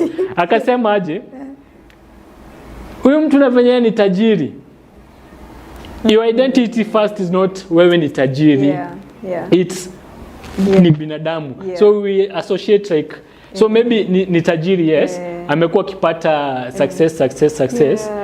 Hajadeal na failures. So when this failure inamuhit sana. So what can you tell to someone who maybe hajakuwa used to failure? Akihitiwa na failure. I'm thinking about it. I've talked about that here. Okay. Like, not what to do, but some of the things you should not talk about. And this is the conversation with the fatherless race. So there was a time I was listening. Okay, I can. You can read. I can read here. It says, okay, suicide. My workmates at the salon were talking about in his 40s who had hanged himself. Here new fella, that stupidity, one said. Why should you wait all those years to kill yourself for such a flimsy reason? I asked what the reason was, and they explained that the man had been insisting that his mother tell him who his father was. Why didn't he kill himself when he was a child? Are you blaming yourself? I asked, and it goes on. That's the, I was bringing back what people see, like they only see the title. They don't know what's behind. Yeah. And I would say, wait, I had that thought. How to deal with failure. Okay. Allow me to give my example. Yeah, sure. So when I got a sponsor to pay my college, I thought life was going to be perfect because all through school, my mother had ensured that I was never sent home from school. I didn't know what being sent from school was. So when I would be called to be asked why isn't your tuition fees paid, I would cry. You go to the boardroom and there are all these people staring at you, I would cry. And my friend told me, go and talk like a grown-up. But I couldn't because I didn't have the muscle to deal with. I've never had to deal with this situation. I knew things were okay. I was a bright student. But now here, I am being challenged. Like, why haven't you paid your fees? And these are the things you need to learn. Like, if things go wrong, like if they've been going so smoothly and then they go wrong, then you have to see what am I going to do, like pick yourself up. I learned this from observing some of my classmates. One of the meetings we had, one of my classmates, he was from Uganda, he was called Roger. Roger was like, you're scared that you've not paid for 2 semesters. I haven't paid for 2 years. I was like, what? Roger that. Yeah, Roger was awesome. And the funny thing was, so it's me and another girl and Roger. So we would be called out before the exam so that you don't do the exam. So when we did that particular exam, when he was asking me, unaogopa ati 2 semesters, and me I haven't been paying for 2. Roger came in first, I was second, and the girl was number 3. So I think over time I started to learn, observe from other people. How are they dealing with problems? And also my friend was telling me, go and talk like an adult. She was an air hostess, Esther. She didn't have the best of life, but she has always dealt with things as they come. So, like, learn from people. And that is why I was saying, don't isolate yourself. Even though things have been working out for yourself, when for you, if they stop, now go out and see how people are coping. Yeah. I like that. There's something we are discussing off the camera about soothing yourself. And one of the ways of soothing yourself is peeping through the window. Like when electricity goes, what do we normally do? Jirani yako nayo. Jirani yako nayo. So if jirani hana stima, we feel okay. So when you are not paid your fee for 2 semesters, and Roger told you sijalipa for 2 years, you rogered that into your mind that it's okay. So you can learn to soothe yourself. Now we are talking to that person out there. You can learn to soothe yourself. And as you are sharing, 3 places that you can visit. Number 1, visit the hospital, the emergency department. You'll see someone amekuja sijui amekatwa, mwingine sijui ana bleed. You'll be shaken, but you'll be at least I'm not in this situation. Yeah. That's one way of soothing yourself. Yeah. Another place you can go to soothe yourself. Tembea any public law court. Utapata mtu anakuwa sentenced like 3 years for sending alituma a threatening messages. How many of us have sent messages za kutishia watu? Ni venye tujaishikwa. You'll soothe yourself, will be like, guy, thank God. Because but most people who are in prison should not be in prison. True, and true. some of us when you We should be there. Yeah. Yeah. Sindio? Yeah. There are people wameshikwa afraid because madem ya kukula fair. Oh wow. Sindio? Nowadays kukula fair is punishable. Sindio? Enda hapo. Enda kwa law court. Upate mtu anasentensiwa juu ya kukula fair. Utakuwa like aya na vile nimekuwa kikula fair. You'll soothe yourself. Yeah. No. Then the other place, although this is a bit sensitive, it depends if you've been grieving. If you have not been grieving, tembea kwa burial. Hey. Ona venye family ina grieve kuhusu mtu wao. When a thief dies, when someone wenye quote and quote tunaonanga the world imeanza kumbrand like useless or anything, when they die, still there is someone who cries and mourns for that person.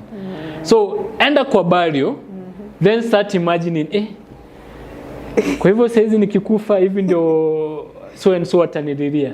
Then you feel I don't want them crying. Yeah. So okay, also not all of us, not so many people might cry for you, but hautakosa kama mimi kitu na ni comfort bedhe mimi niko madeni mingi. But then you know nowadays they don't post pics. Like I've gained some weight kidogo. But it's not a sign that I'm doing well. Nikipost pic unakuta text ati sijui nini. People wananidai kunidai. So I think saizi kwa bahati mbaya nikiweza hata kufa. Watu ni kwa madeni zao. Watalia, watani keep going. Unaona? So mi hata what's keeping me alive saizi ni maombia wase na So kama niko na deni yako, when you see me on this side of the screen skipping, wewe endelea kuniombea nimalizane na hii kitu ya 24 hours nikuje nikusort deni yako. Yeah, so there's that aspect. Yeah, so soothe yourself by peeping into the air. But that's level 1. Tend to square so used to. And here wasemanga desperate times calls for desperate measures. Yeah. So square used to like kuna people having it worse than me. Ukose kuimprove. Ukose kutoka certain neighborhoods juu everybody is doing bad than you. Ukose kuassociate na certain people because your circle is always doing nini. So hiyo ni temporary. You soothe yourself temporarily. Ni venye tu painkiller, you don't take it always. You take a painkiller, relieve the pain, then find a long-lasting solution. So for immediate measure, soothe yourself. Then find a long-term solution. Yeah. I would like just to add, without getting religious, but prayer. Prayer for me works. Prayer. I've realized I will pray, and if it works, it works. If it doesn't work, then maybe try another route. Prayer, but the prayer works. I know it was your interview, but you're giving good points. Allow me to add on prayer. The thing about prayer can be frustrating. Prayer can be frustrating. Paul prayed 3 times. Mwiba itolewe. This thorn ikuwe removed. The thorn was not removed, but God gave him grace. The strength. So when you pray, sometimes your prayers will not be answered, but to be given the grace. The Son of God mwenyewe prayed, oh Lord, Father, remove this cup. The cup wasn't removed. Unaona? Some of the experiences ulikuwa unasema, I think even that you went through, when someone goes through a book, anaweza feel enyewe, those things shaped how you write. So maybe those things, if they were removed then, hatungekuwa na wewe sasa. Unaona? So when you pray, not everything will be answered. Not everything will be answered. Then sometimes heaven goes silent. Sometimes heaven goes silent. Daniel prayed, and I'm not even a pastor. Daniel prayed and prayers zake zilishikwa for 21 days before zikuwe answered. I don't know if 21 days is literally ama figuratively. Unaona? Kuna maombi tutaomba leo. Wewe mwenye unatuangalia. It will be answered 10 years from now. Yeah. So it's time we started accepting that tutaomba but haitajibiwa. So sisi tu expecting tutaomba inajibiwa. Tutaomba itajibiwa. Yeah, then inaweza jibiwa in a different in a different manner. Yeah, but I love that point here. Yeah, prayer. Pray for strength na pia for guidance. Yeah. Also another thing still on prayer. You find that when you are in this suicidal phase, you need to ask for help. And one of the frustrating things is the process of asking for help. Una call msee ulikuwa dhani atakusaidia, anakosa kukusaidia. So something that I've been doing at a personal level, before I do anything, I pray. Before I call Gathoni, hey Gathoni, I wanted us to do this and this. I pray. Mungu guza Gathoni. Do you know it's God who hardened Pharaoh's heart? Yeah.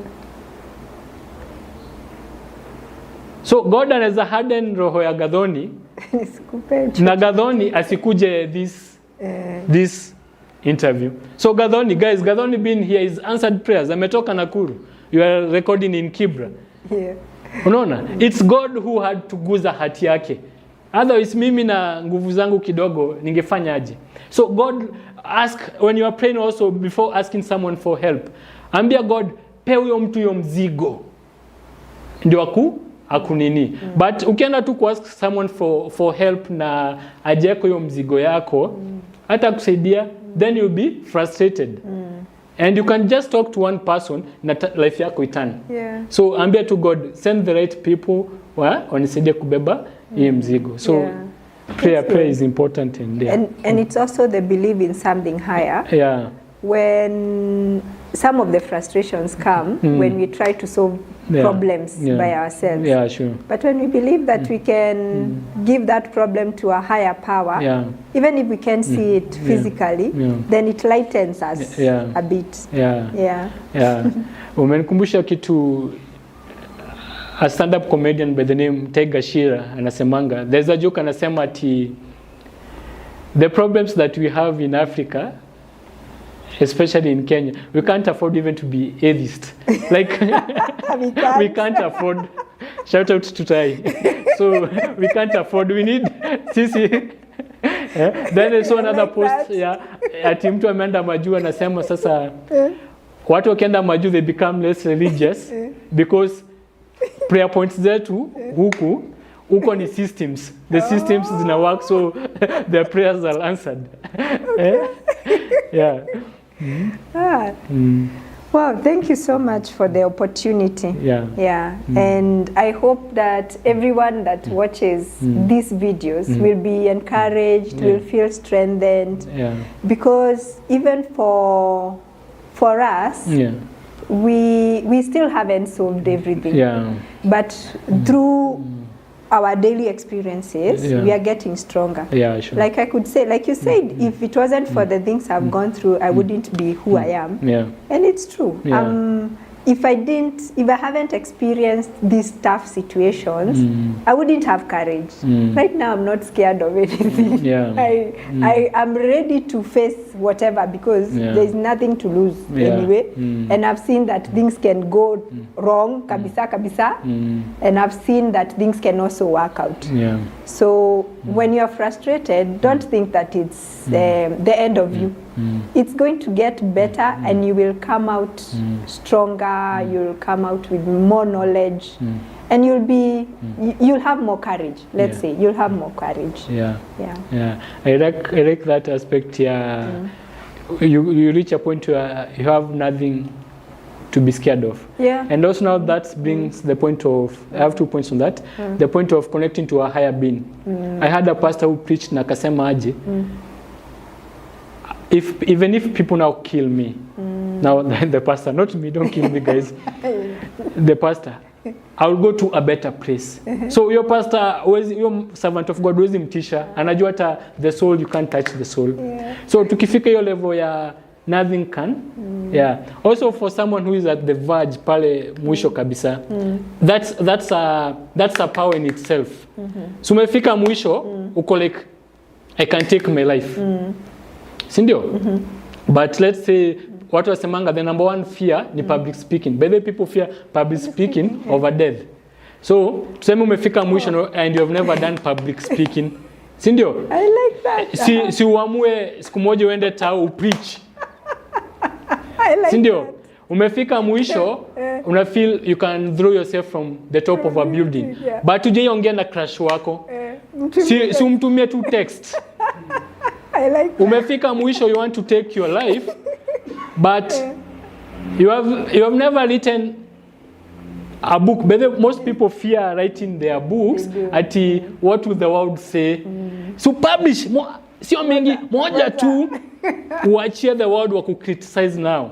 Nayo, si ndio? So kama umefika hiyo mwisho, turn it venye umesema, use it as an armor. What's the worst that can happen? When you take this decision, this decision is permanent. It's permanent, Studies have shown people, what bridge is it in the US? People who jump from the bridge and they were saved later. Their number one regret is when they were jumping immediately. I've heard about that, And this decision is irreversible. Sometimes even people become disabled because in the process zenye umeamua kutumia.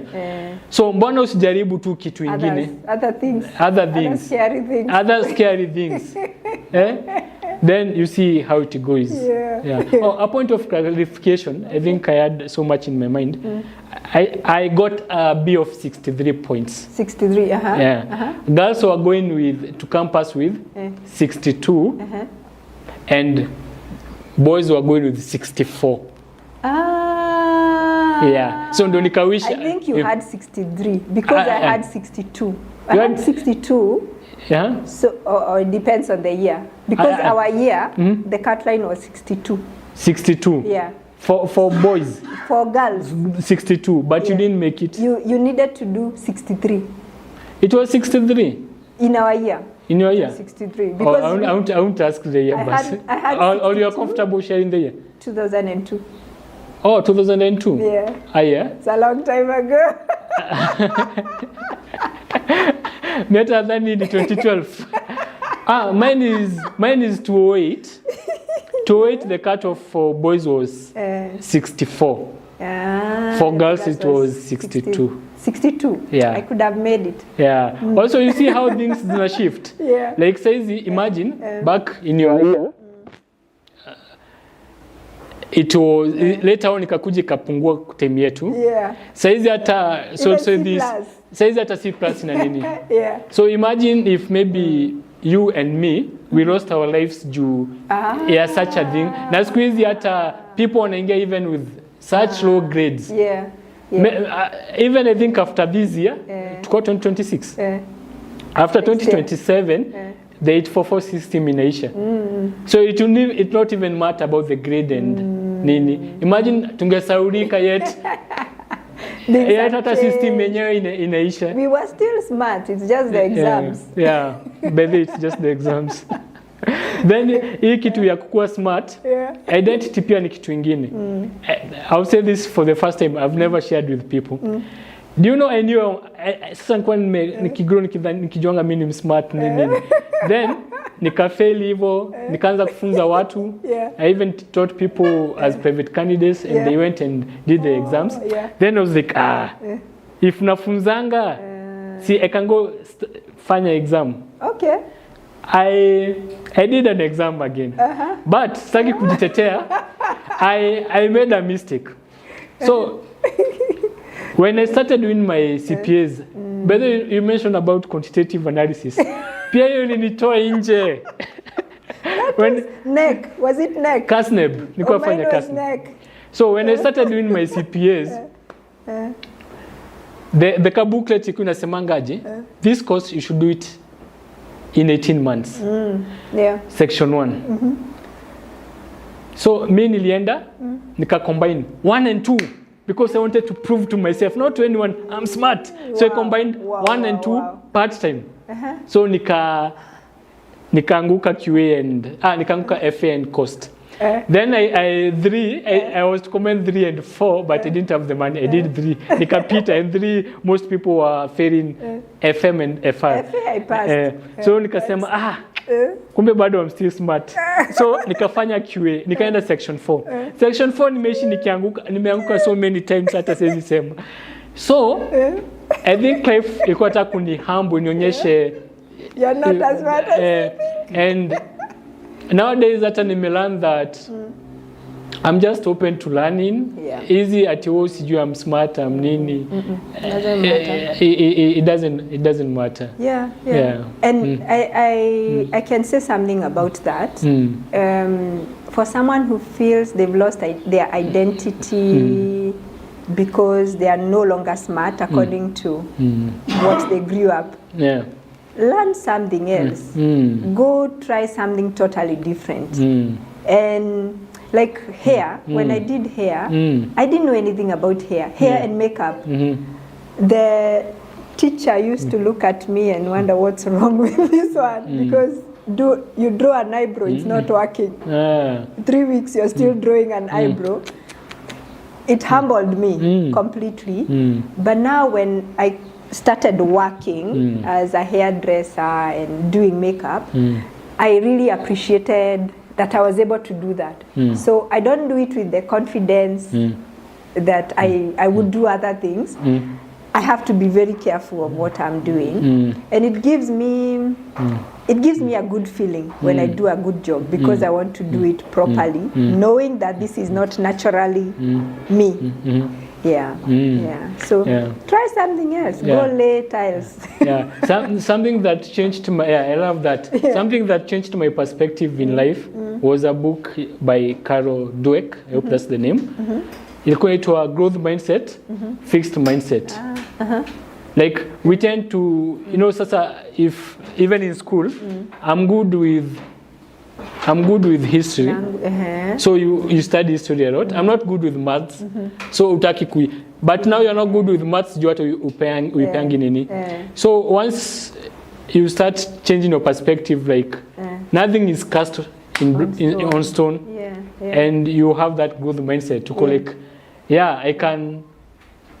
I'm a lady, but nazaenda nieke tiles. I've been writing for magazines, but nazaeka tiles. Nazafanya hivi, then sure. Could I recommend a book also?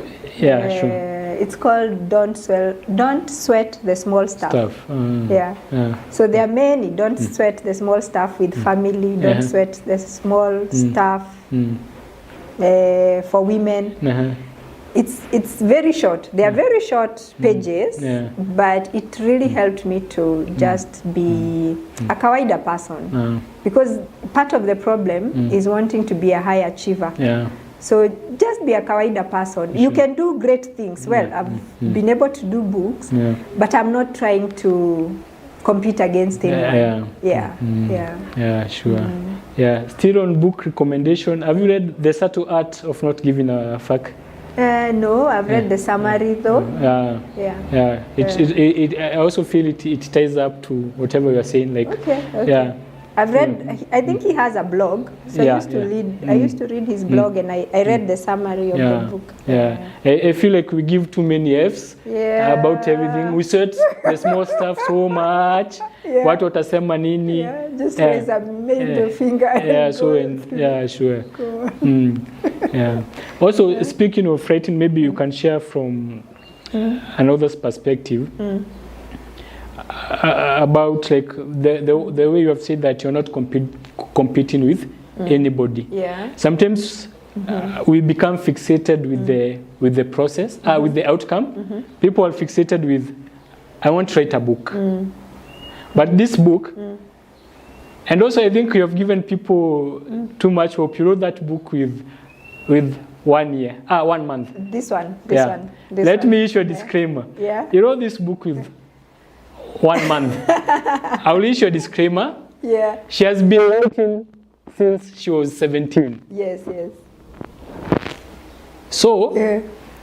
and at the back of your mind, you are writing this book. Yeah. So it's possible to channel it in a month. But for some people, it will take an year to write a book. Juu kuna watu wako like, I want to write a book, nikae chini niandike in 3 weeks. So, if you're... But this has taken more than 5 years. Awesome. So, if you're fixated on getting the book out, you'll be frustrated. Oh, yeah. But if you enjoy the 5 years, hey, 5 years now, Yeah. yeah. So if you enjoyed the process, because you have written the books, then what? Sindio? You will also have to write another book. Yeah. So if the process of writing for you is miserable, you will, and I pray you live to 110 years, you'll die at 110 years with many books miserable. Yeah. But if you enjoy the process, maybe you, do you love tea or coffee? Tea. Tea. Chai. So when you are writing your book, you're taking your favorite tea, if it's masala, you're listening to a favorite music, you enjoy the process. It's not just about writing books, it's about everything. Yeah. If I recently went back to working out, I must say that. Yeah. So I stopped focusing on the best bado. I stopped focusing on the best ikue kubo or something. Yeah. I'm enjoying the process. I know it sounds ridiculous to enjoy the process, but now I'm enjoying the process. I'm enjoying the hot shower after nimefanya hiyo nini. So nowadays acha niende gym after nimemaliza ni enjoy the hot shower. So nimeacha kufocus on the outcome. Na focus on the income. Yeah, maybe you can add something on that. Yeah. That's actually a very good point. Yeah. Because like if I say this took 5 years, it's because it has been very interactive. Yeah. And it's talking about conversations, about death, about depression, about suicide, grief, happiness, joy, contentment. Whenever I would finish something, I would send to someone, read this, and then they'll send me back with their own version. So many of these conversations, I've enjoyed not just getting the book out, but I will write, like there's a conversation about dating. I thought I had my own ideas, but when I sent it out to people, everything that I've written there is what people told me about their experiences. So it has been a very wonderful experience. And the reason it took long was because I also told you, I'm glad it came out now when my mother is not alive, because there are things, especially about the fatherless race, that I don't know how she would have felt about it. So I was holding it because I wasn't ready. I wasn't sure how will people receive it. And someone gave me advice like, don't write anything that will make people feel bad. Even though you are counseling them, don't make them feel bad in a bad way. Like, let someone enjoy your book, even though they know, okay, you are, I'm attacking you, but it's okay, I'm enjoying this. I'm enjoying the attack. And also, I have a blog. So what's the name of the blog? It's called Sublime Innocence. Sublime Innocence. We shall put a link. It's an old blog. Okay. So like some of the chapters, I would write and then I have this nice idea. Then I'm like, no, this is not for the book. So I put it in the blog. And I have people who read the blog. So it's been very interactive. And that is what someone should think. Don't think about just writing the book and getting it out. Involve your audience. Let people know what you're talking about. I think the conversation has taken a different trajectory, but did I answer your question? Yeah, you have answered. Okay. By what I'm about to say next. Okay. Yeah. So it has turned to about writing and books. So there is a book I started writing in after COVID. So before COVID, like so much had happened. So by the time COVID came, mimi kunishtua. So even people were calling me like, I think this guy amekuwa akihandle hizi frustrations za maisha. So me I was like a bit easy. So I even started writing book ya kuguide watu. Like it was because I've been on and off with employment. I think I'm not a good employee. I was talking yesterday to a HR namwambia, there was a company I was working for. First week, sijafungua email. Second, third, naenda job but sifanyi kitu. Then the fourth week, life came back to me. Nikakuwa position 3 kwa the branch. But it was an issue because wanataka uperform on a daily. Hawaangalii the whole. Wako like, from item to item, where have you been? I'm trying to explain, I've been here, ni venye maybe, so maybe I'm not a good employee. But, so I've been on and off employment. So I know how to, although I'm praying God nitoke kwa hiyo, I know how to survive without, mimi nipe 50 bob saizi. Hapa penye tuko. Nitaensure umekula kuku. Na umepata rice with 50 bob. I've known how to survive without much money, but I want sasa to live large. So I wrote a book, how to manage in the face of unsteady income. So nilikuwa na guide watu how to manage. Then nikajipata transition kidogo because finances are also tied to our state of mind. So nikaanza kuambia watu about the first thing is having been in the right state of mind, nini. Then the book took a life of its own and I started recommending to people, you can eat a job, you have time. So you can open a YouTube channel, you can do a blog, you can start exercising, so, fanya vitu zenye maybe as involve pesa. Then at one point you can start following your purpose. Purpose is the main thing, not even just a job. Then I realized, hizi vitu zote naambia watu, mimi mwenyewe nafaa nizifanye. So imagine sasa, I did the book almost na a month, but the conclusion, which should be around 2 pages or a page at most, imenitake iko sijaimaliza juu sasa later on sasa I started the YouTube channel, I started the blog, I started writing other books. So I started living for the conclusion. And that's what the book should do for you. So the book transformed me and I feel it did that to me also. Oh, it also did that to you? Yeah. Because I've told you it took that long, and through that time, I was processing things. I was processing grief. And that is the reason why some people have commented and said, thank you for putting into words some of the feelings we feel but don't have the words for them. Because now this was me sitting with my own feelings, writing them down and then realizing, okay, this is too raw. Let me make it more palatable for the public. So it acted also like therapy. Thank you for that. I think I'm done. You're Gadoni, but you're done. I feel we are not done, but for the sake of time, we'll just call it. We'll put a close to it because we can have another session. This is a conversation that it needs to keep on going.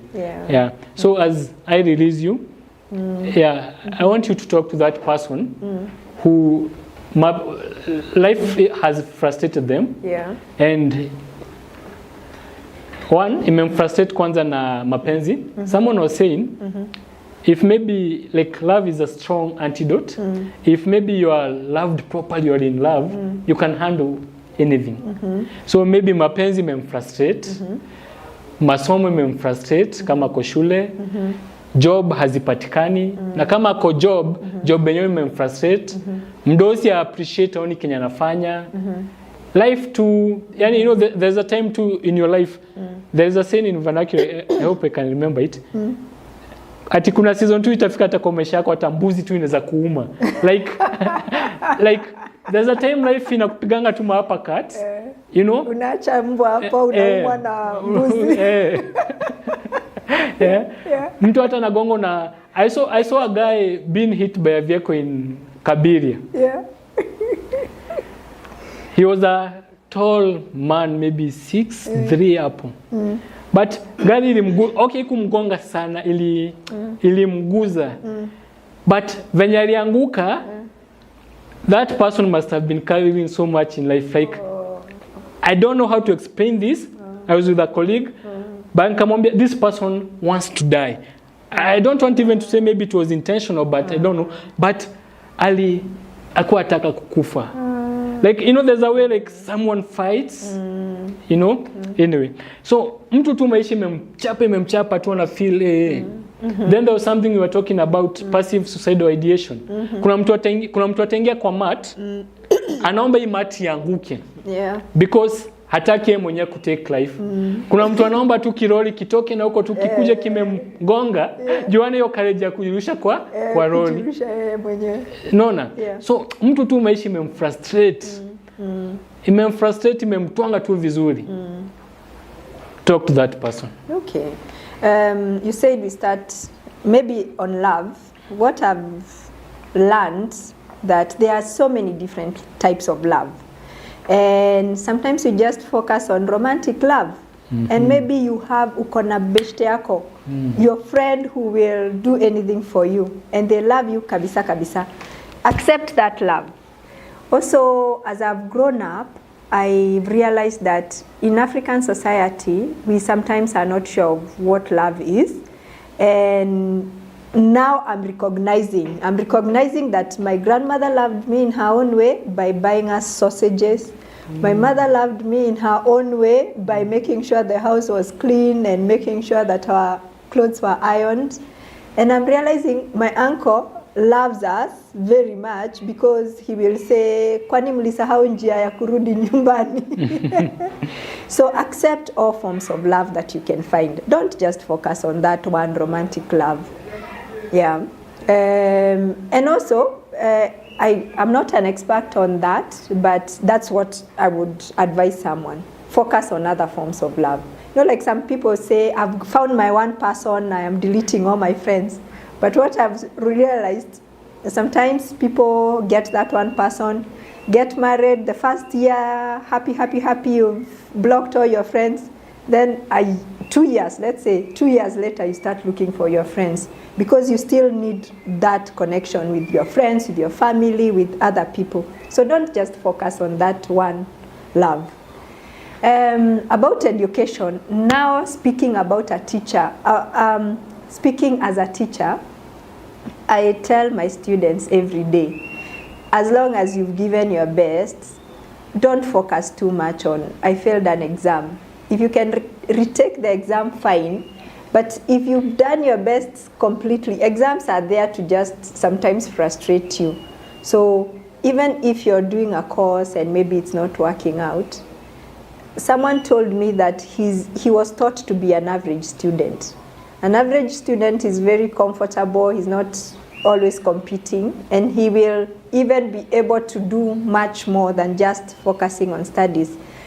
But if you can focus on your studies, fine. But if you're getting frustrated by exams, no. Reshift your focus. Yeah. The third one was on about work. Yeah. We talked about getting skills. If you cannot get employment, find a skill. I think we talked about that off record. Yeah. Look for a skill that you can do. Yeah. And don't be embarrassed that now you're cooking chapati and supplying, or cooking mandazi and supplying.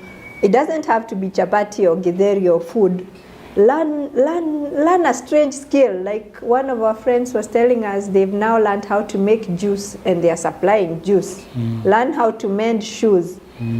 Something that will give you an income for the time that you're not employed.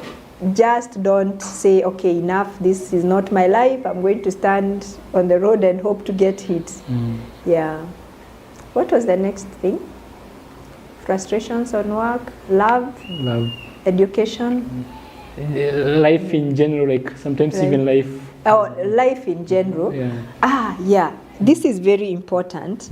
We are social people. We are social animals. And what has helped me, I'm a millennial.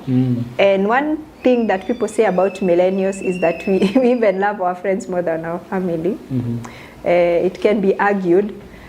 But having friends, you don't have to have many friends, but look for that one person that you can trust.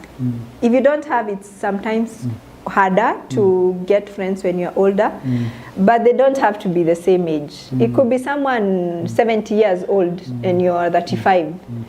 And it could be even someone younger. It could be a 21-year-old girl who thinks you are very great, you are very awesome. I have some girls who really love my writing and they think I know everything, but they have such good insights. Like when we talk, they have good ideas about life and we are very good friends. And then I have other older women who are my friends and we'll talk. They tell me about their diseases. My back is aching, my pressure is up. I listen and they will tell me about my life, and they will, like, just having that conversation is good.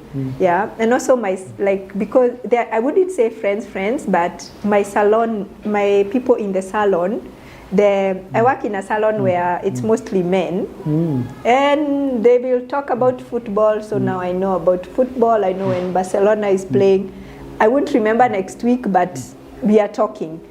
Like, don't isolate yourself, because life gets more frustrating when you're by yourself. But when you go and chill out with people, I love going to the market. Like whenever I go to any town or city, I go to the market where they're selling tumba, omena, and just talk to people, hear the vibe in the market. And somehow you realize life is not very different. It's just about picking yourself and going. And it doesn't have to be perfect. Sometimes we think that having maybe a car by the time I'm 40 or buying land by the time I am a certain age is what means accomplishment. But no, accomplishment is my mind okay? Like, am I peaceful? Can I talk to someone without getting angry? Can I start a conversation with someone who maybe is not as educated as I am, but we are talking about what is interesting to them? Knowing that wherever you are placed on earth, you can survive somehow. The more you talk, the more something comes. You mentioned about the salon, and a song was coming to mind. Ile song ya Chris Martin, Chill Spot. I'm not a good singer, I'm more of a courageous singer. I need courage to sing. So in the song it says, big up the corner shop, big up the barber shop. Any place that me go chill. So we need that. We need somewhere away from home, from the third place. I think they call it the third place. A home away from work. The first place is home, the second place is work. So you need a third place, like a place away that you can go chill. It might be a barber shop, it might be a salon. So we need that. So find your chill spot. Awesome. My friend told me, my friend told me when I started working a lot in the house, she told me, no, you can't work and stay in the house the whole day. Go out, uende ununue mahindi choma. And as you're buying your mahindi choma or mayai, talk to that person. So it could be an alternative chill spot. I went outside, I talked to the mama mboga. Sure. Thank you. Thank you so much for this opportunity. And I'm so, like, I wouldn't say excited because it's not, it's a very calm feeling that you've actually done this, and just to see the many people that are lined up, the topics that are lined up. I am great on having conversations. Everyone that will be having a session will open up or will open up a conversation that maybe didn't have the room before. And even after this event, the conversations will continue. Sure. Yeah. So, Asante. and thank you. Welcome. Yeah. Speaking of, but sasa this off camera. Speaking of not being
wajibu maswali yenye teko umeulizwa kutoka leo saa 7 usiku hadi maybe hiyo saa 6.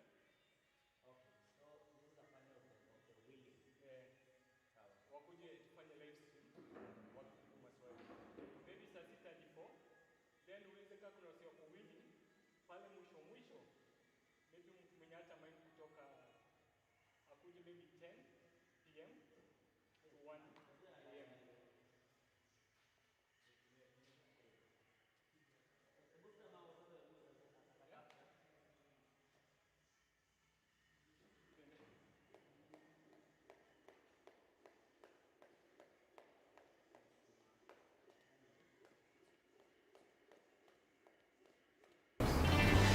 Okay.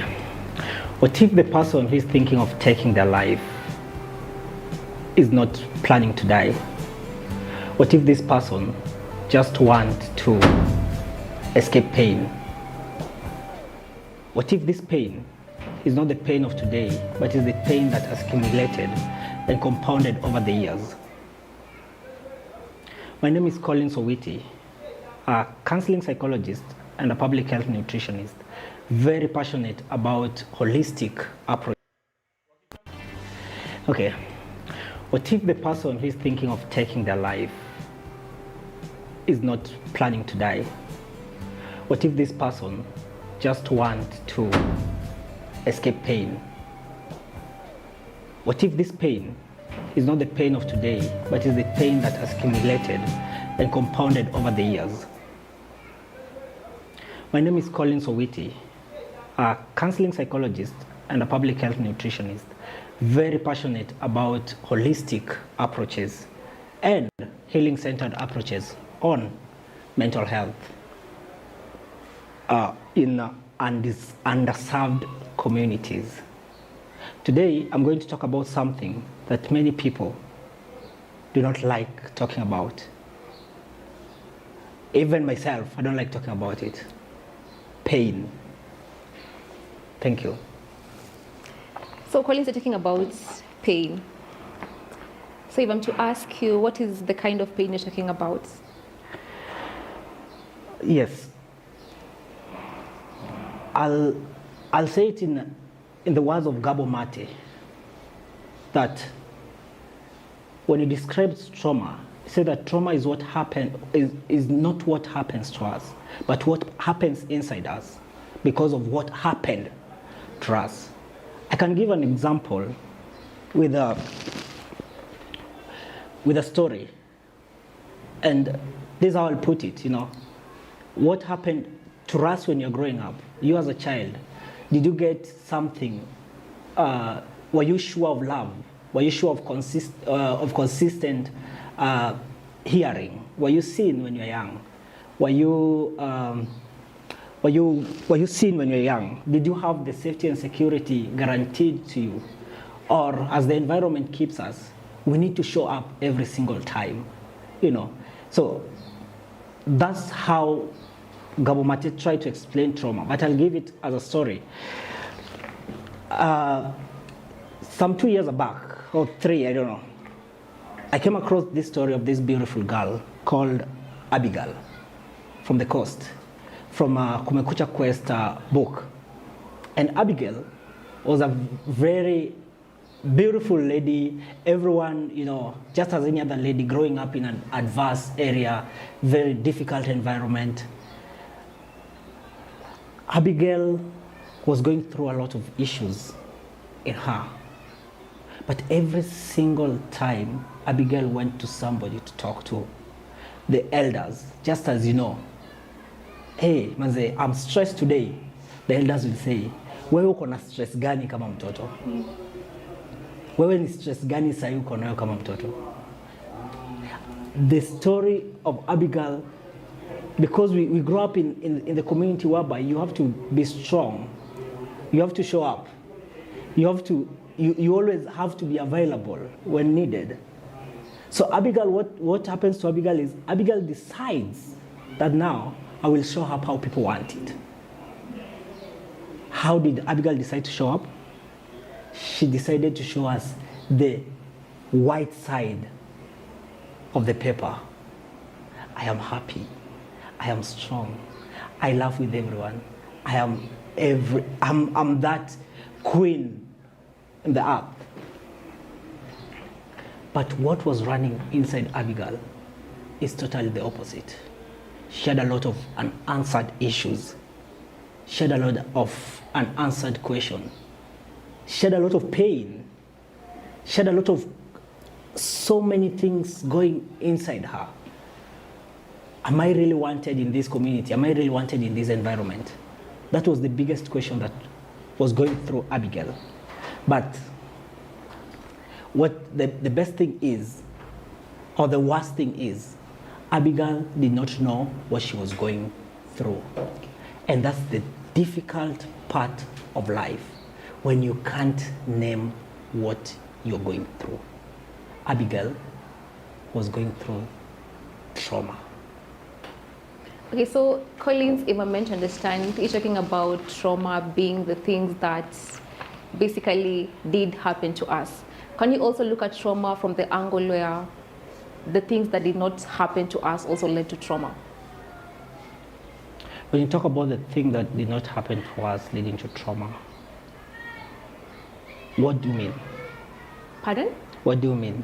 I'm talking about maybe, see, it's more of I was inflicted with pain, I was beaten at home, I was body shamed and things like that. They all sum up into someone being traumatized. Yes. But if we look at it from this angle where my parent was not there, they never believed in me. Like it's more of not now being done to, but not being done to. You're getting it? Okay. Can it also result to trauma, or does it just have to be one-sided? Makes a lot of sense. You know, trauma is a very funny thing, and many people have tried to quantify it in a different way. Okay.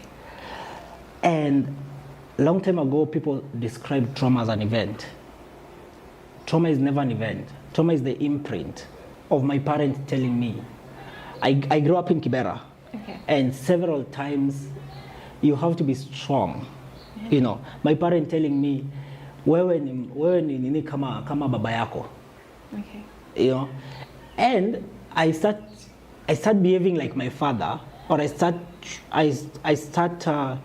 because there's no safe space at home. Yeah. So even if somebody comes and talk to me about something, mtu amenitusi about body shaming, it starts from the house, Yeah. where your sisters start calling you uko na macho red kama mtu anavuta bangi. You have red eyes like somebody who is taking balm. Okay. You know, it starts from the house where your mother or father comes and tell you, msichana wangu hata nishamzoea, hawezi perform. She cannot perform. Why? Okay. Because there is no safe space. We don't provide safe space. Is our security guaranteed? If somebody tells me something back home, because even if you are talking about body shaming, Yeah. most of the time it starts from the house. Yeah. You know, I can't believe in myself because my mother did not tell me, Collins, you're handsome. And that's why I appreciate my mother every single time. If I meet you outside there and you tell me I'm not handsome, I know I'm handsome. My mother will call me and tell me, Collins, you're a good person. You know, so it starts from the house, whereby we need to provide a safe space for these kids, so that when they're growing up, they have self-affirmation. They can talk to, they know their self-worth. Even if you reject me outside there, my parents, my family are still there to support me. Okay. Yes. So in line with the family setup, do you think that aside from family, aside from environment, do you think there are other leading causes of trauma maybe when it comes to the kids? I'll talk much about, there might be so many other leading causes of trauma. Okay. Because apart from family, apart from the environment, Yeah. I think sometimes we overlook things that are happening around us. But the main important, the reason why I'm so much into the family is because when you are born, who are the first people you meet? Yeah, your family. Your family. Yeah. So if your family can be stronger in this perspective right now, the other causes of trauma are they're just granulars. You can just throw them away and you're like, okay, fine. Okay. It's good. But others, there are some others, like when there's maybe calamities around, you know, it causes the imprint in the person, you know. Then from the family, you go to the community. Yeah. The community around you, you know, there are some communities that do not even talk about you as a person. They'll be like, mtoto endo ucheze mbali, because why are you playing at the door right now? So there's so many, but my question always still remains that when you give birth or when you're born, the first contact of a child is the family. Okay. Okay, so that is well understood and it makes a lot of sense. I have again another question. Yes. You're talking about the environment and the family setup. So that is basically the primary trauma, let me call it that way. Yeah, so you said that you're a psychologist. Yes. What happens in a case where, I want to call it secondary trauma, I don't know if it's the word, but someone comes and pours out to you, and whatever they've poured out is quite heavy. Yes. You as a person maybe didn't have the stamina, or you're not prepared to handle that at the moment. But again, they need you because you are the expert in that field, and they want help in this case because they've been going it for the longest time. Yes. So how do you cope with it matters secondary trauma as a psychologist? Because you also believe that however of an expert you are, you're also human and you're also vulnerable. So what happens in this case? I will answer it in a short way. Okay. We as a psychologist also have someone to pour to. Okay. So it's a loop. Okay. We might be the best, we might be the experts, but at the end of the road, you also need someone to always consistently give you the debrief, give you the reflection, you know, and just for your well-being, because even the other clients or the other people who are looking up to you, they need you as a whole. And that's why when you heard me talking about when I started, I talk about the holistic healing, holistic approach. You know, it's you as a whole. Okay. What you eat, who do you talk to? Is there a person you can always go back and have a debrief with? Yeah. So I have another question in line with the professionalism. Yes. Apart from being a psychologist, I've read through, like, I think it was the day before yesterday, I was reading through and I got to find this story of a lecturer who died of suicide. So there's this issue where we're in different professional careers, and you're also going through a lot of challenges in our line of duty. I can talk about the police officers, the men in uniform, and I can also talk about the lecturers who are given the mandate to at least deliver some knowledge to the students at the university. Okay. So what link does maybe their line of work have to do with them being traumatized to the point that they feel like the best thing to do is just end their life? Do you think that there are maybe measures that can be put along, maybe from the government or just people within the environment, to ensure that despite them giving us security, despite them passing knowledge to us, they're also at the right state of mind to be able to deliver and stay alive? Yeah, that makes a lot of sense, and is quite saddened that we have to face this as the truth. Okay. A pain that is not addressed is a pain that will never disappear. Okay. You know, it starts from somewhere, and there might be an underlying pain. That's why this lecturer decided to suicide. You know, and when we talk about the link between trauma and suicide, when the pain does not disappear, what is there? What grows is anger. Okay.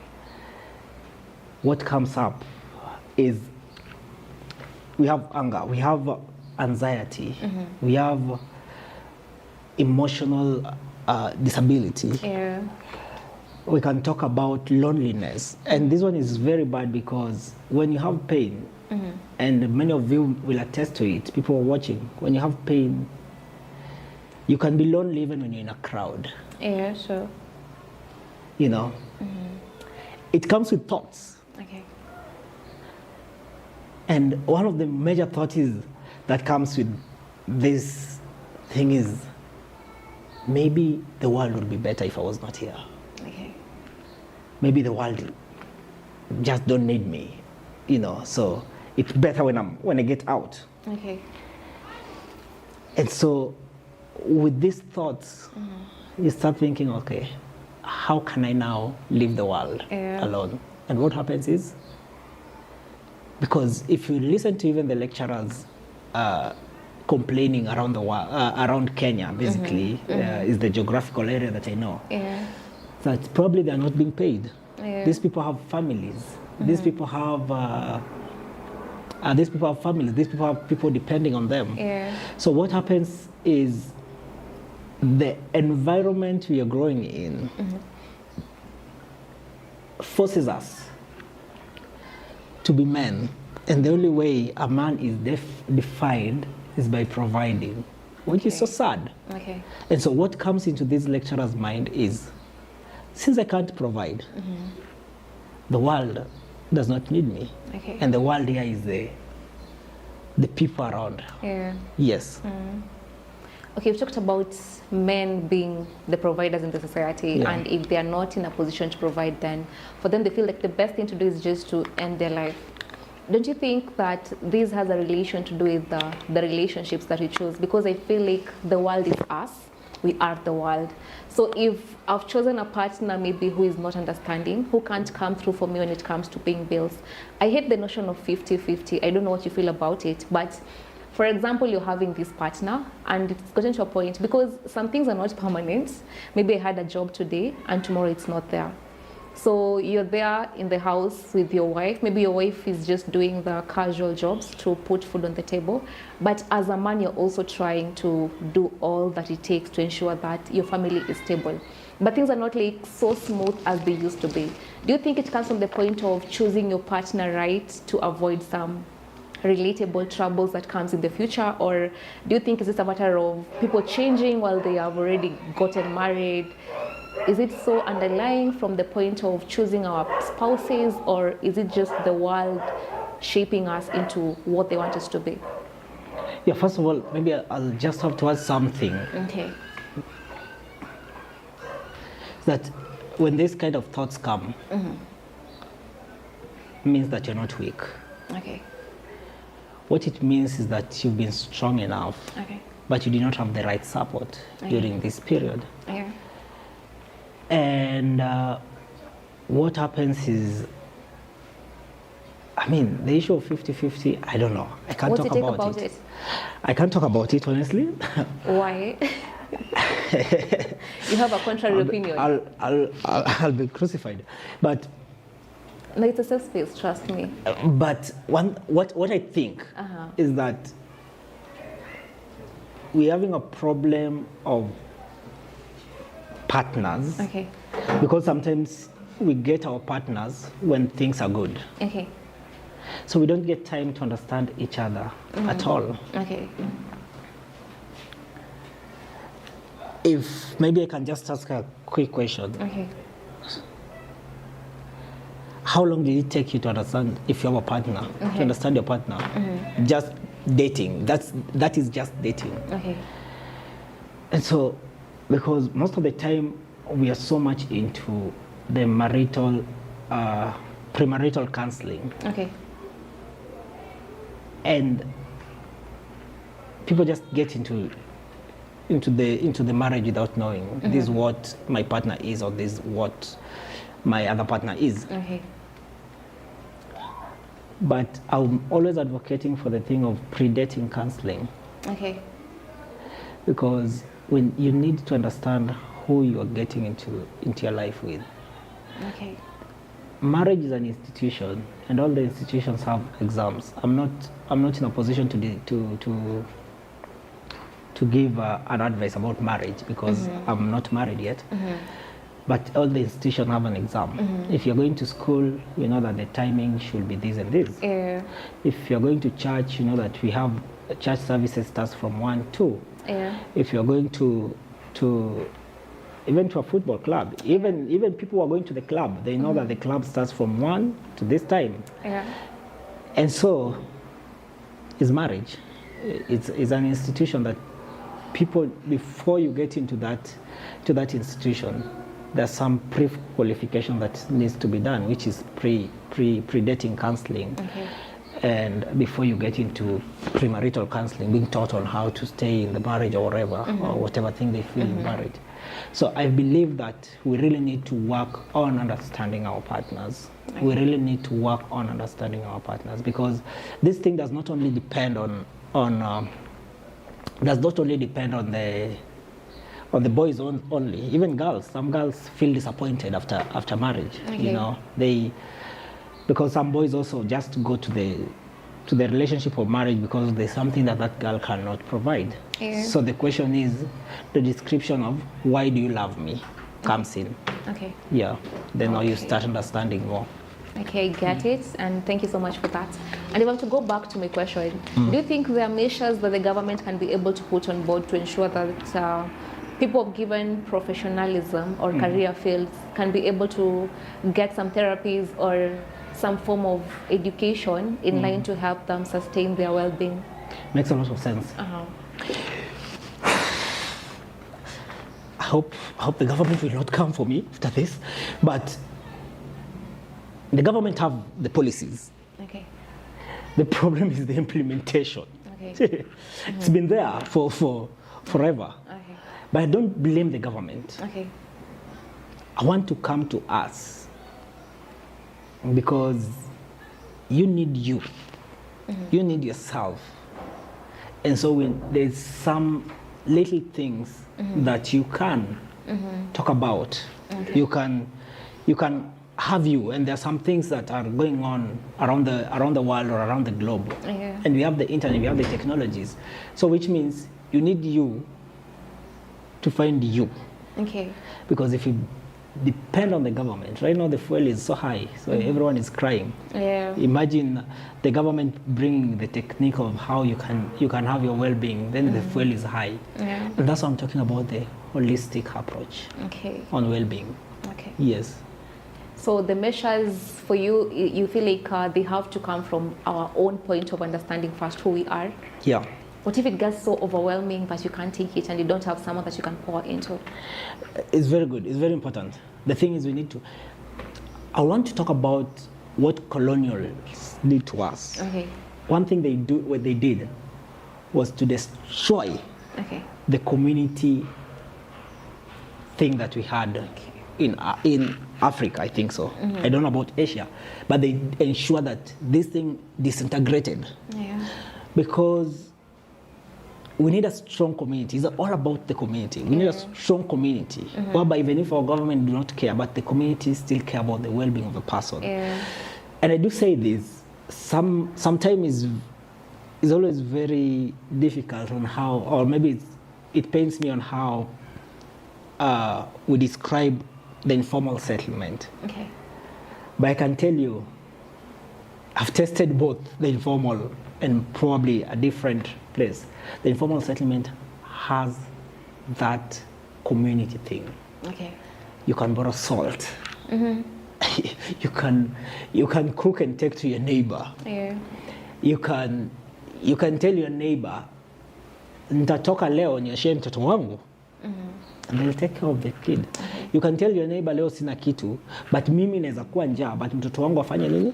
Akule. Uko na kitu usaidie mtoto wangu. And they'll do it. Yeah. The informal settlement. So there's kind of that community. What we need to do is to strengthen the community that is still in existence. Okay. And how can we strengthen the community that is still in existence? One, we need to talk about identity. Okay. Two, we need to talk about relationship. Three, we need to talk about safety and security on this community and how does it affect their well-being. Okay. And we need also to teach them about very simple things that I was learning last week. The gratitude. We need to teach them about the self-affirmation that I am worth, whether the world is against me. Yeah. You know, and so many other things. Yeah. Yes. So talk about the informal settlements. Do you think most of them are at that position where they can be able to share, they can be able to speak to the other, they can be able to address an issue together just because of their vulnerability, and they feel like maybe they need one another for them to survive because of how hard life is, and the people from the other side of the world feel like they have it all figured out, so I don't need a brother or a sister. Do you think it comes from the point of me being fully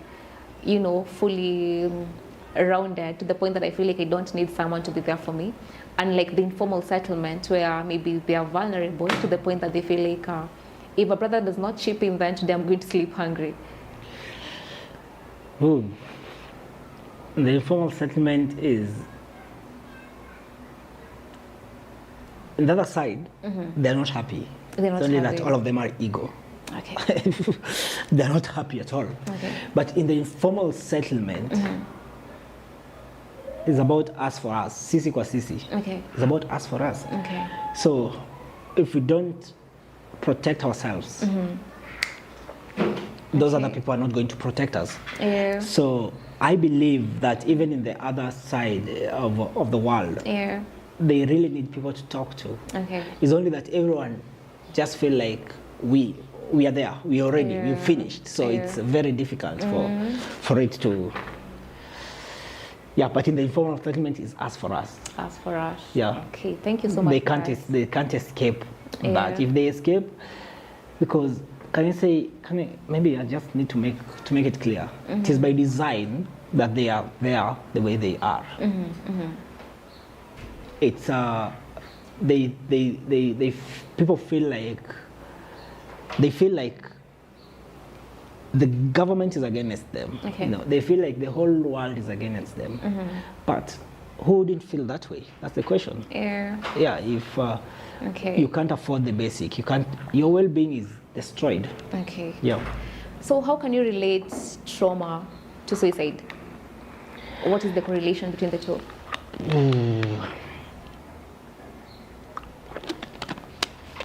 How I'll relate the trauma to suicide. And I said this thing, we cannot escape it at all. And I started by saying,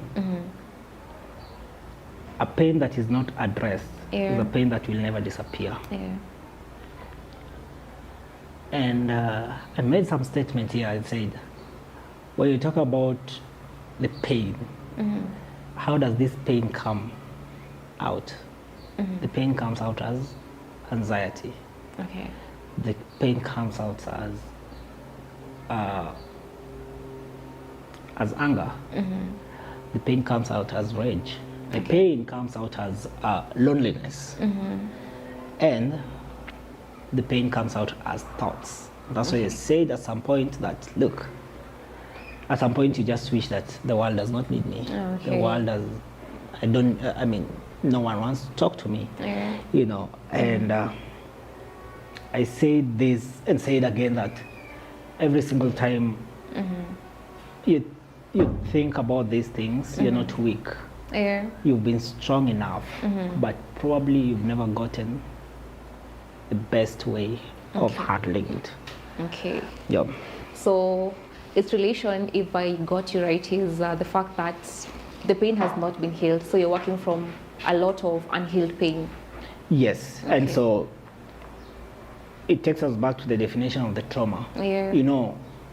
Trauma basically is a wound. Yeah, it is. And most of our wounds, we cover them. And we live in fallacy. That's why you see, even when somebody tells you, I'm going to kill you today, or I'm going to kill myself today, or I'm going to harm myself today, people always think like, and then you guys talk and then it's covered and then it's fine.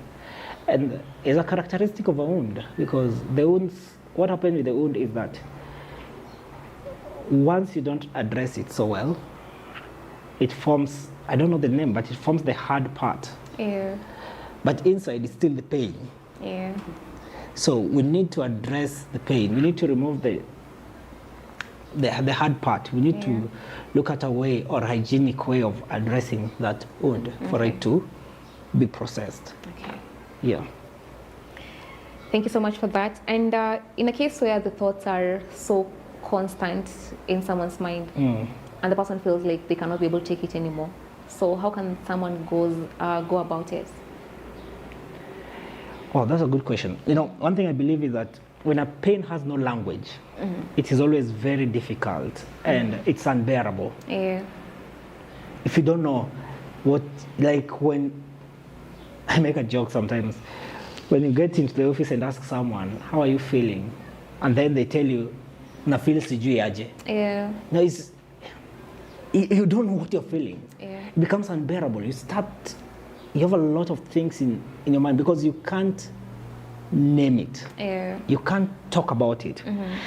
But when a pain is understood, that's when the healing starts. Okay. And that's why we have people who can always, constantly talk to you. We have the psychologists, we have the social workers, we have the pastors, we have the ustads, we have a lot of people, and maybe most of them are not doing the best job that they should be doing, but they can address, at least be as first aiders to the thoughts that are coming in to us. And one thing I want to tell you is that if trauma can shape us, then healing can reshape us. That's the only thing. If trauma can shape us, then the healing can reshape us. And when the suicide things and the suicide thoughts comes in or sets in, one of the most important thing is you should look for somebody to talk to so that you can. Sometimes silent isn't peace. It's just pain that forgot how to scream. Exactly, very important. So I think that most of us are having the pain, but we can't be able to articulate them. I agree with you, and I can tell you for sure. Look for everyone's phone and go to their chat GPT. It will tell you a lot. Because that's where they found peace. Why? Because people lack confidentiality. People lack secrecy. And so what happens is that me as Collins, I know ChatGPT cannot give me what I want, but I'll just go and write in ChatGPT. Hello ChatGPT, can we do this? Is how I feel, you know. I broke up with my girlfriend. This is what, and you know, one thing is that ChatGPT gives you what you want. Even if you want to kill yourself right now, ChatGPT will give you an advice a bit, then tell you how you can do it, because that's what you've prompted in ChatGPT. You know, so if you look at the answers that ChatGPT is giving you, start thinking like, okay, and now it promotes the suicide ideation. That people don't look at it in that way. It's an easy access. It's very confidential. But we really need to start going back to humans to talk to the people that we know. But again, I'll talk about the humans. The humans should also be they should also maintain confidentiality, because if I tell you today, or I share with you that I have HIV today, you go and spread to the people around me. How do you expect me to live in that community? You know, when we are here, we're talking about culture. No, long time ago in the culture, I'm this old gem. I mean, the old gem is in me with the Gen Z face. But long time ago, in some communities, if at all, your friend suicided, you are to be blamed, because the community said that you're not a good friend. If that person could not open up to you, then which means you had something. So for me, the issue of the Bible says we should be our brother's keeper is very important. It's super important. I don't know if it answers your question. It answers. And I saw somewhere, I think it was also last week, there's this guy from the UK. He was a student, I think around 16 years old. So he got from school, he's a bright kid. He got from school and then he went and prompted GPT. And I don't know what he asked GPT, but it was more of ways that he could use to, you know, end his life. And the feedbacks are there. And the mom came home and found him dead. So I was like, it's more of, the world is, okay, there's a lot of social media exposure, but can you also be trained on how to use it? Because it might be positive, but again, it also has its weaknesses. Sure. So I totally agree with you.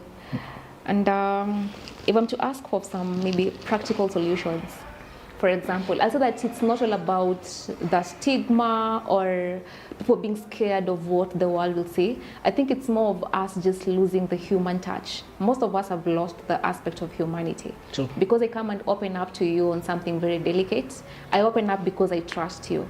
But again, the next minute, the whole thing has already been snitched and the whole world knows about it. I can't bear the shame. So I feel like the best thing to do is just end my life so that at least the thing can come into a standstill. So in this case, what are some of the practical solutions that someone can be able to come up with to help them go about it? I think I'll be very, very, very stern with the comments I want to make here today. And I'm accountable for it. So my question is, what does healing look like? It's very messy. It's super, super messy. But I want to talk to the parents.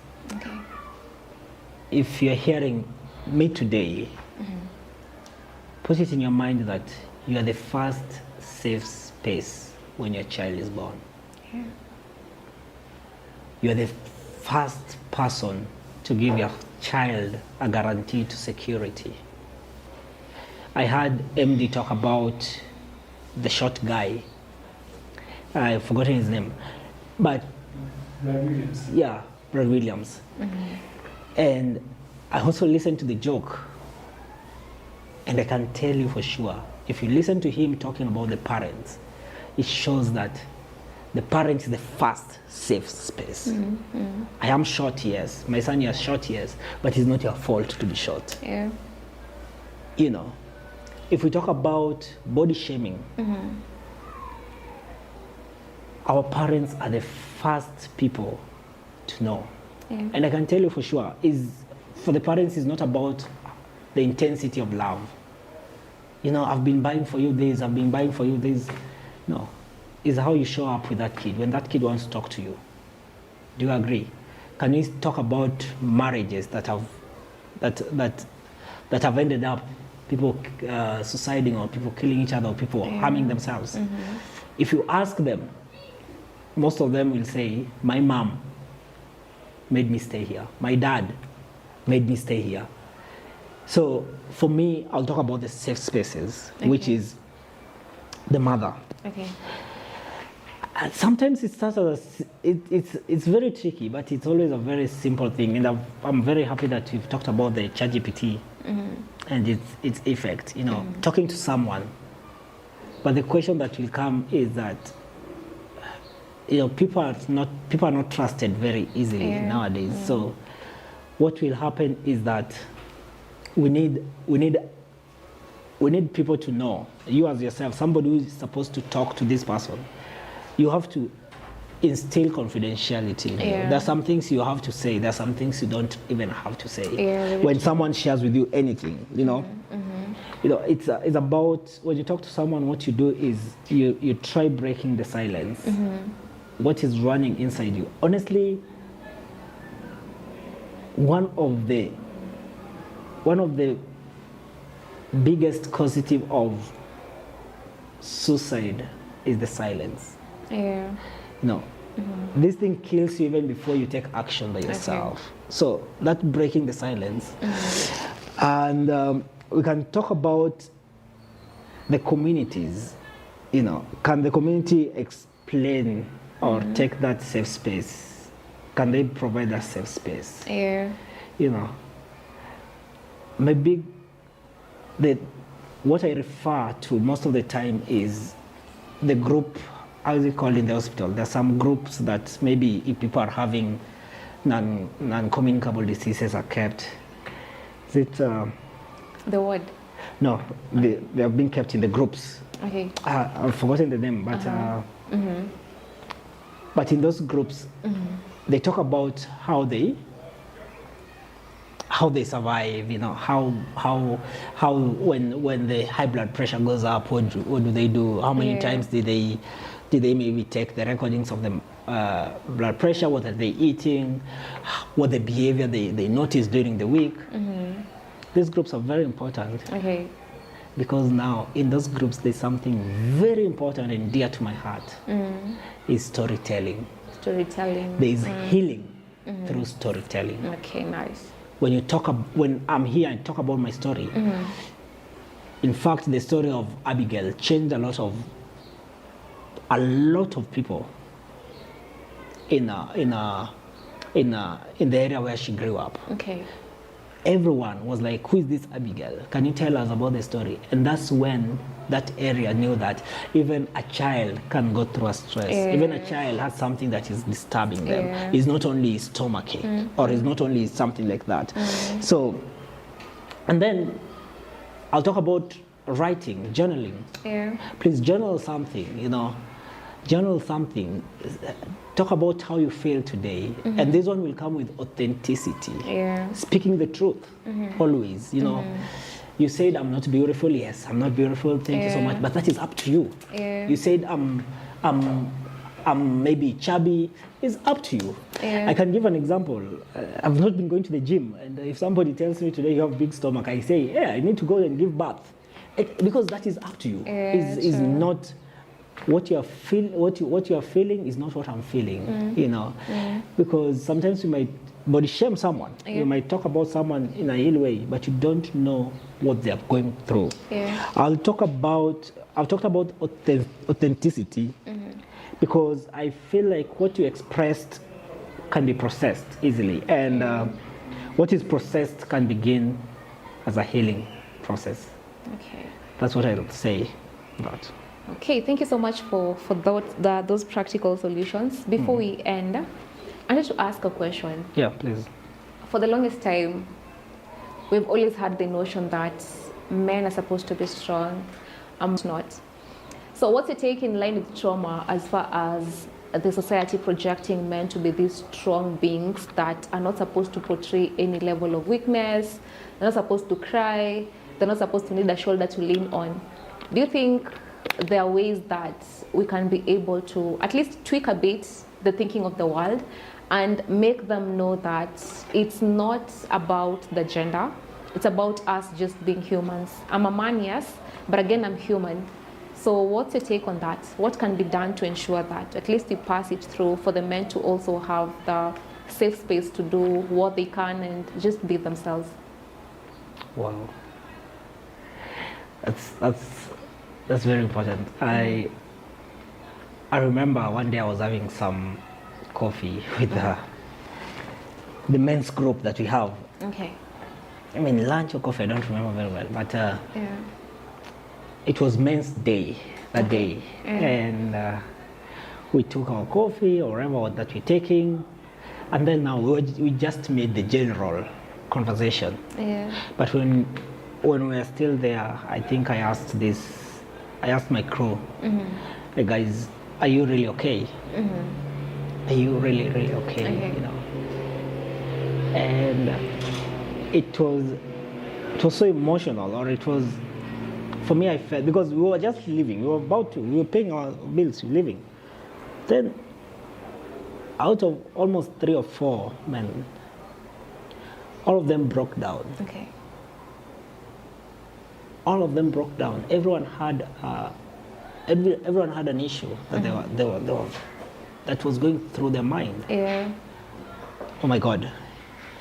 One, they had different kind of issue. Yeah. Oh, the school fee. Oh, my job, I lost my job. Oh, papa. Oh, and it was weighing them down. Yeah. Because what the community want to see, or what the society want to see, they have imposed this, that this is what men should be doing. Yeah. You know, why do you cry as a man? You know, but crying is one of the a way of processing pain. Yeah. Yes. Why you as a man? Why should you complain? There is even that narrative. Why should you complain as a man? You should not complain when you are telling your wife this and this and this. Oh my God, you're complaining too much. You know. Yeah. So I should not talk about what I'm feeling. And what happens with this is that we start losing our authenticity. Yeah. To make you feel good. And when you lose our authenticity to make you feel good, our inside is burning. And when our inside start burning, we come up with rage, we come up with anger, we come up with frustration. And what happens is, me as a man, the end result of this rage, everything is, I want to get out of this world. Yeah. That's why men who have cars will rage drive. Yeah. You know? Yeah. You know, if they survive, they call themselves, nilikuwa kwa therapy. It was nice because they want that adrenaline to be spiked. So I believe that everyone has their way of showing the emotions. Do you know, just to shock you, there are some girls that do not cry. Okay. You know, and does not mean they're men. Yeah. But there are some girls that cry. You know, and does not show that they're not weak. Yeah. So for me, I believe that there's a way of processing this. So one thing is that if you are a man and you cry when things are wrong, you're not weak. If you're a man and you go for a gym when things are wrong, you're not weak. If you're a man and you decide like, today I just want to go and shut myself in the room and hug that pillow and cry on that pillow, you're not weak. You are strong enough and you are better than many people that have not processed their pain. The first thing is to understand the pain. Okay. So, thank you for that.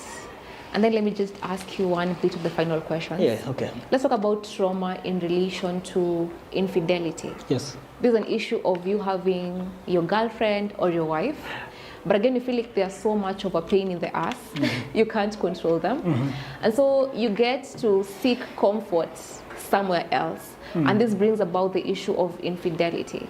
Do you think trauma and infidelity correlate? And if they do, what do you think needs to be done if it gets to that point where your wife does not take you for who you are and you feel like someone else outside the marriage takes you for who you are?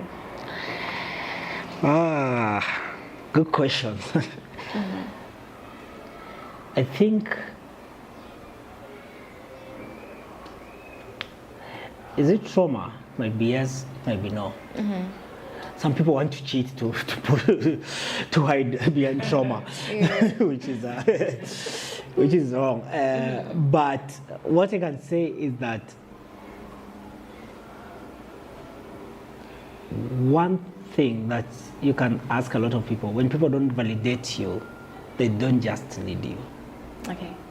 When people don't validate what you feel, like let me give an example. If right now you do something, I talk to you and you give me an answer, then I tell you, no, that answer is not good. How do you feel? I won't speak again. You won't speak again, right? But what if I tell you like, well, your answer is very good, but I'm looking at it in this way. How will you feel? I'll feel the need to give something else. So exactly, so the validation that is there. So these people sometimes end up going for the validations. So when they go out and get somebody who can validate them, it's good. But it's also good for men to speak. Please sit down with your spouse. If it's not working, it's not working. Don't force it. So even if it's in a relationship, I'm talking for the relationships. For the marriage, I think probably you'll get something somewhere. But for the relationship, when it's not working, it's not working. But if somebody does not value you, does not validate you, does not care about your feeling, does not show you, they're not showing up, please run. Rather than going to cheat. And there's causes if you cheat. There's diseases, there are some other things that comes up with it. So end the one that you are in. Don't heal in the crime scene. That's what I can say. Don't heal in the crime scene. You might decide, you might get somebody who was wounded and is having infection, and they transmit it to you. They transmit to you that infection if you don't do it in the right way. Oh, wow. Thank you so much, Collins, for the wonderful insights on trauma. So, for a parting shot, looking at the camera, tell us something or address the people in the informal settlements who have been battling trauma, but again, they can't be able to get the needed amenities to cater for what they're going through. Maybe they can't afford the psychologist. Maybe they have been suppressed to the point that they can't speak up. Maybe life has just been so unbearable that they feel like the only thing that they're left with is just to, end their life. Give them a word as we finalize. Yeah, I want to say that we can look at these things in all the areas, and what you can do as a person is very simple. Okay. Love yourself. Okay. Always love yourself. The feeling of parting, of going away from the world, is normal. It's very normal. You are not a weak person, but you need people to talk to. And let's normalize forming groups, normalize going out, normalize talking to your peers, normalize having activities, and also as you're here trying to, or maybe having to support MD, we are also out here to to support you as a person. Look for the right support that is needed. Sometimes I organize groups. I came up with something called Healing as Medicine. Okay. And Healing as Medicine is something that was formed during 2024, the picketing 2024. Okay. And we used to meet and just talk about how we are feeling, what is going on inside us. Because if you don't address the nervous system, you're cooked. Okay. Because our brain sometimes shut down, but our nervous system remembers. Okay. The most important thing here is love yourself. Okay. Any other thing you want to tell?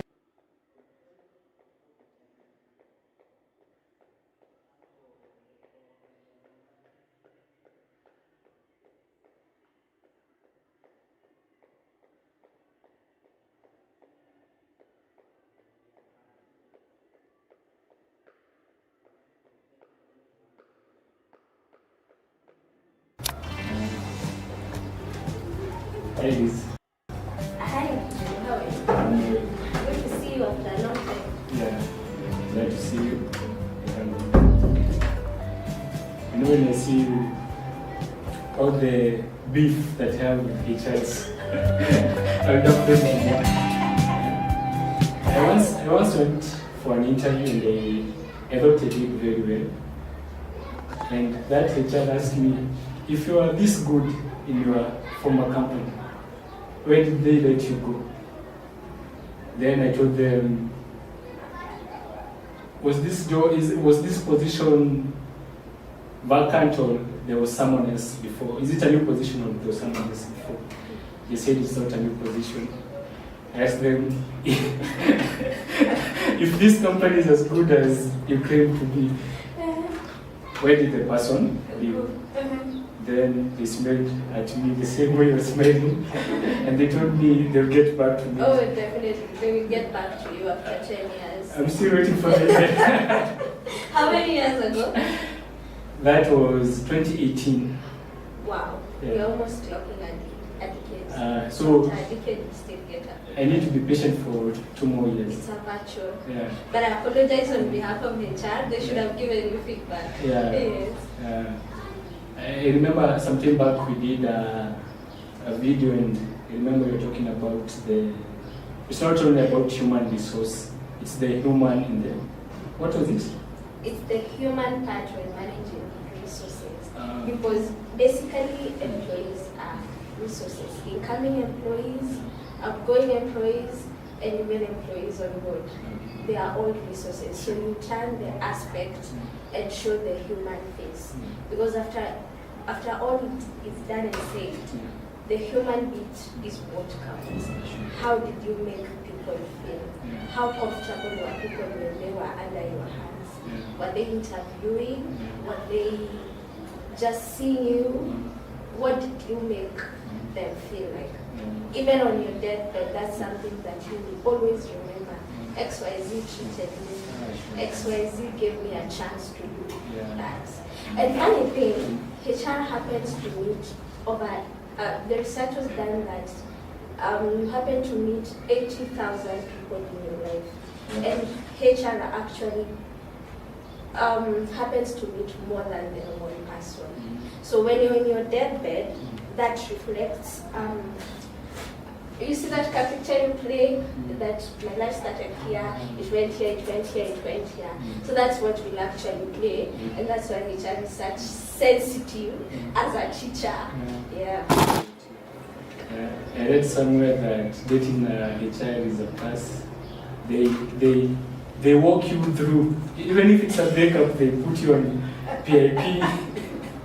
They tell you to improve your KPIs. You have to answer disciplinary. You have to go through the interview process, unfortunately. But we are human. When we leave the resource aside, we are human. Thank you. Maybe someone who is watching us, you can tell them who you are and what you do. Okay. Thank you so much for watching us. My name is Elizabeth Moshua, but Njiru keeps calling me Nyambura. I am a certified human resource professional and also a business woman. I make detergents. Yeah, thank you.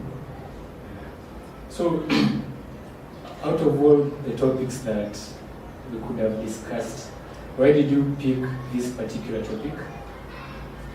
Okay, the topic I'll be speaking today about is it worth losing your job, losing your life over your job? And why I chose that particular topic is because if we go back biblically, how work is structured, in other terms of a job, is that a job was supposed to bring satisfaction. A job is a way of you earning a living. When did we get to a place whereby a job is actually taking our lives? A job is causing us to be in hospital. How did we get to that point? And that is why when you send me the invite, I was like, this is what I would like to speak. Is it really worth? Are the KPIs worth taking your life? Are the job titles worth taking your life? What happened to you minus the job? And that is what we are looking at today. I can even feel the tone of your voice, the seriousness in it. And the unfortunate part is that for most of us, we are nothing without a job. There's someone, if you stripe off the teacher title, they are nobody. If you stripe off the doctor title, they are nobody. So the job now gives us an identity. You know, I remember going for a certain men's seminar, and we were being told, let's introduce ourselves. And guys introduced themselves, and this person introduced themselves. They gave the job title and what they do. And it was a social setting. Then, after all that introduction, they said, that company closed 3 years ago, now I'm doing farming. But for 3 years, he's still carrying that job title and that job description. So I think the job defines us, and maybe that's why when we lose the job, we feel like I'm nothing. I carried 2 things here. Yeah. I carried a highlighter for my Bible, and I also carried a marker pen. And why I carried these things, I always use them to make examples. You said that the job has given us an identity. In the first place, a job was not supposed to give you an identity. Because Njiru, before they gave you the contract, before they gave you the offer letter, before you even attended that interview, you were already Njiru. Over time, it is life that has created us, that a job matters more than you.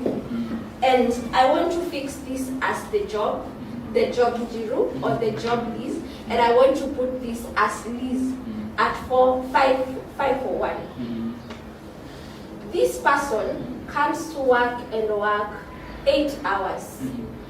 You're giving your sweat, you're giving your blood, you're giving everything. And in the midst of that, you have lost you identity. You've lost you in fear. Because, take it from me, for the past 8 years I've been practicing HR. You land into a company, you know no one. You are not born with any one of them. They have different way of how they do things and how they view things. Some are actually healing from traumas. And what you do is identify yourself with that job. That if these KPIs are achieved, then that means I am doing good. What if they are not achieved?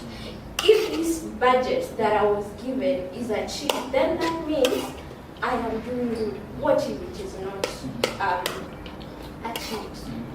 And funny thing, I can honestly tell you without blinking. You see, we are not there tomorrow. Tomorrow, I'll be planning your burial, where else I have an advert open. But what will happen to your family? They can't open you up. You're gone, you're gone. And minus your family here, you are the biggest loser in all this. Yeah. I'll give you a backstory of me. I'm an orphan at a very young age, but that didn't stop me from living. I'll be celebrating my father's anniversary actually tomorrow, 18. That is 18 years without a father.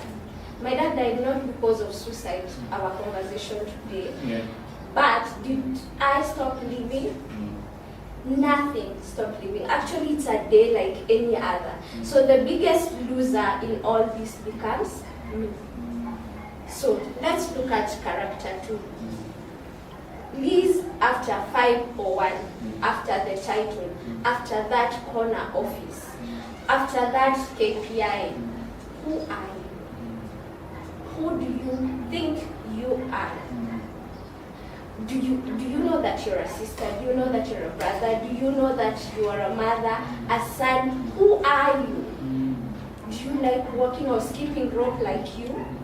What do you do past 5? Now we need to go back so that I can help respond to this and ask ourselves before this contract. And it is short for a purpose because this is how short employment and titles and KPIs and companies have made us feel. That without the job, we are stuck. Without the job, we are lost. Without the job, we are trapped. It is not true. We have, before 7:59, we go to that office, and we have after 5:01. There is a person. Who is that person? Yes. And that person actually pours into this person. Because the stronger the 501 is stronger, the more they are able to express themselves and call out pain and call out problems beyond the KPIs, it helps them stabilize this person. So separate the two, that is what I would say. I think that answers a personal question I've been having. I usually view your status, and I could see you're posting your detergent business and everything, and you went all in with the detergent business, and sometimes it might look like a mismatch. Like sometimes you don't expect the HR to be selling it, but they do. Do your colleagues view your status? No, my colleagues don't view my status, and this is the reason. And that's what I'm from answering. I am a different Liz past 5 p.m. This would be someone that will not sit right when I'm telling people, please, let me serve you today. You know, it wouldn't sit right when I'm sitting in the bedroom tomorrow asking you, can I see what you did? Can I see your KPIs? This is your show cost letter. That would be a different conversation. So all my colleagues are blocked. And if they happen to see this, I'm sorry, but that is Liz past 501. I do that after 5 you can do your business. And also feel like most employers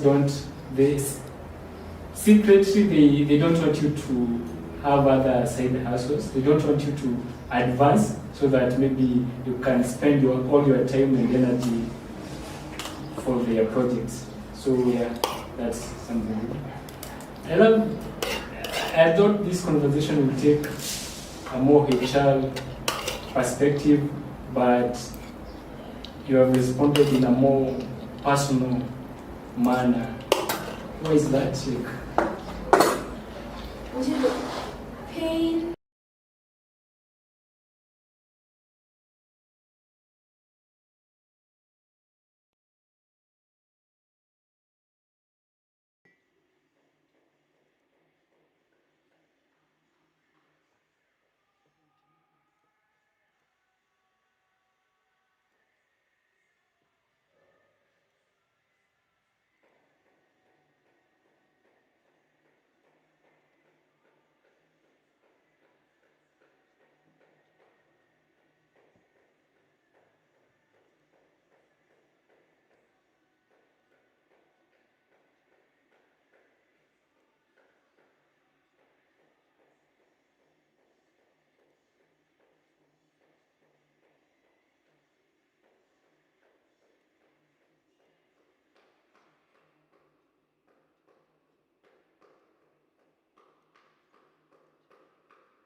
Hi, Liz.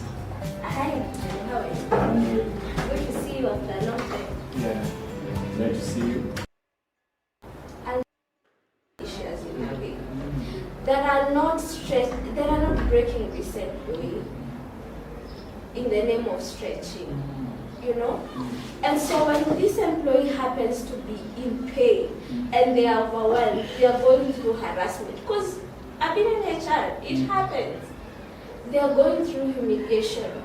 And probably it's the problem of an untrained supervisor, very ambitious CEO and what have you.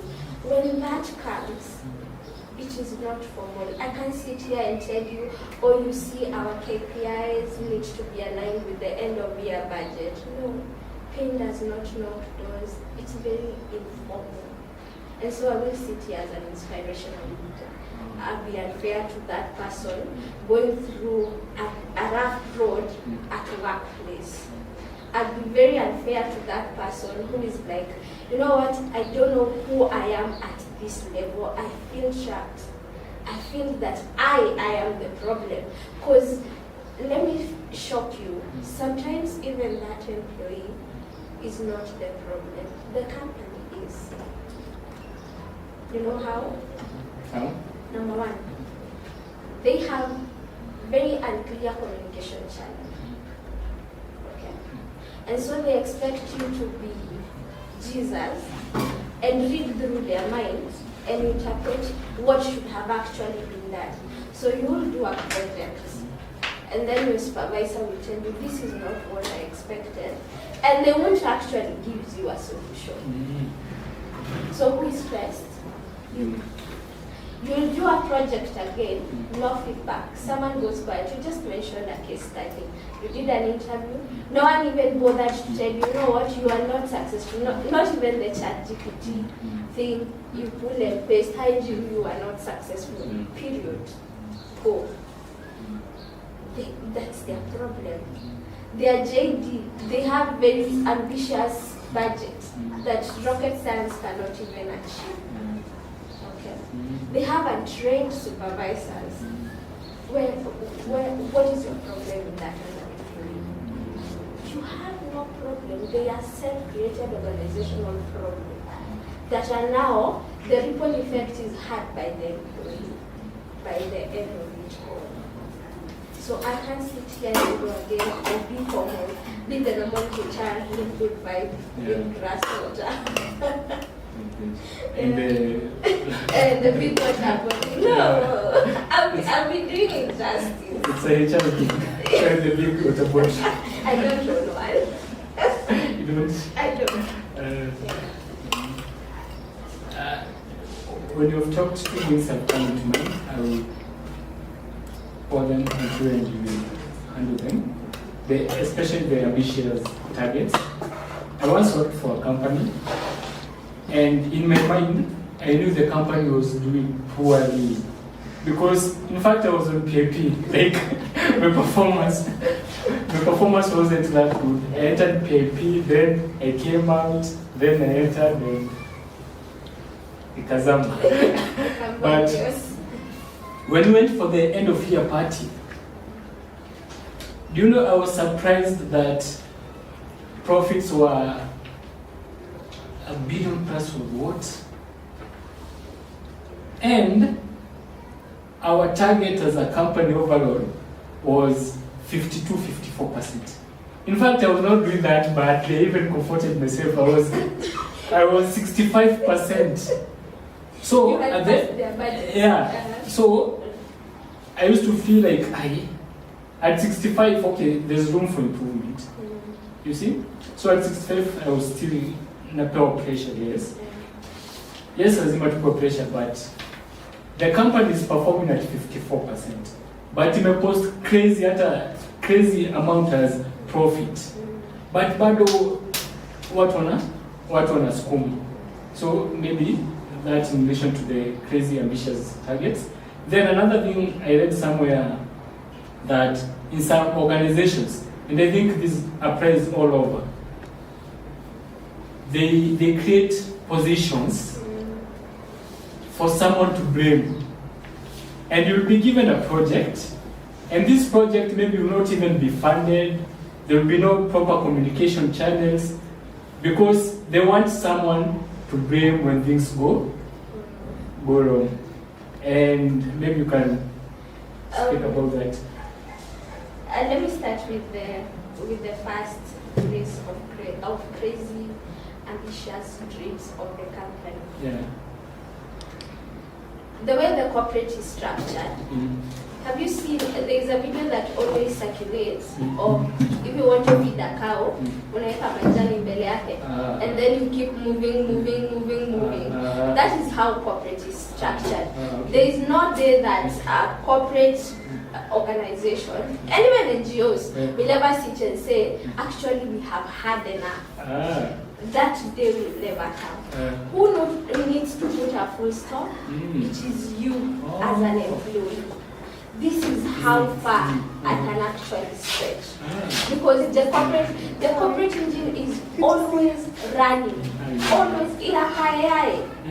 Mnahitiwa 40% leo, ina move, inakuwa 60. Ina move, my boss better not get this. Last year we were making 20, this year we are at 40, and next year will be another figure. So the person who ought to pull back and stop is you as a person. When you feel that this job has stopped being demanding, it has actually become very damaging to myself.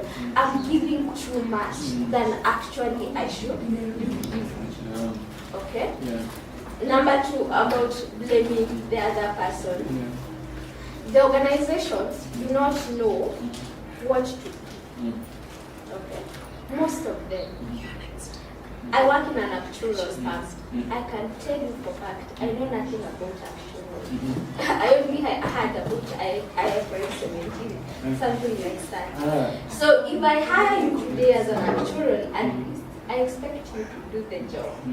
And probably because I don't know, and I can't admit I don't know, what will I do? I'll set you up for failure.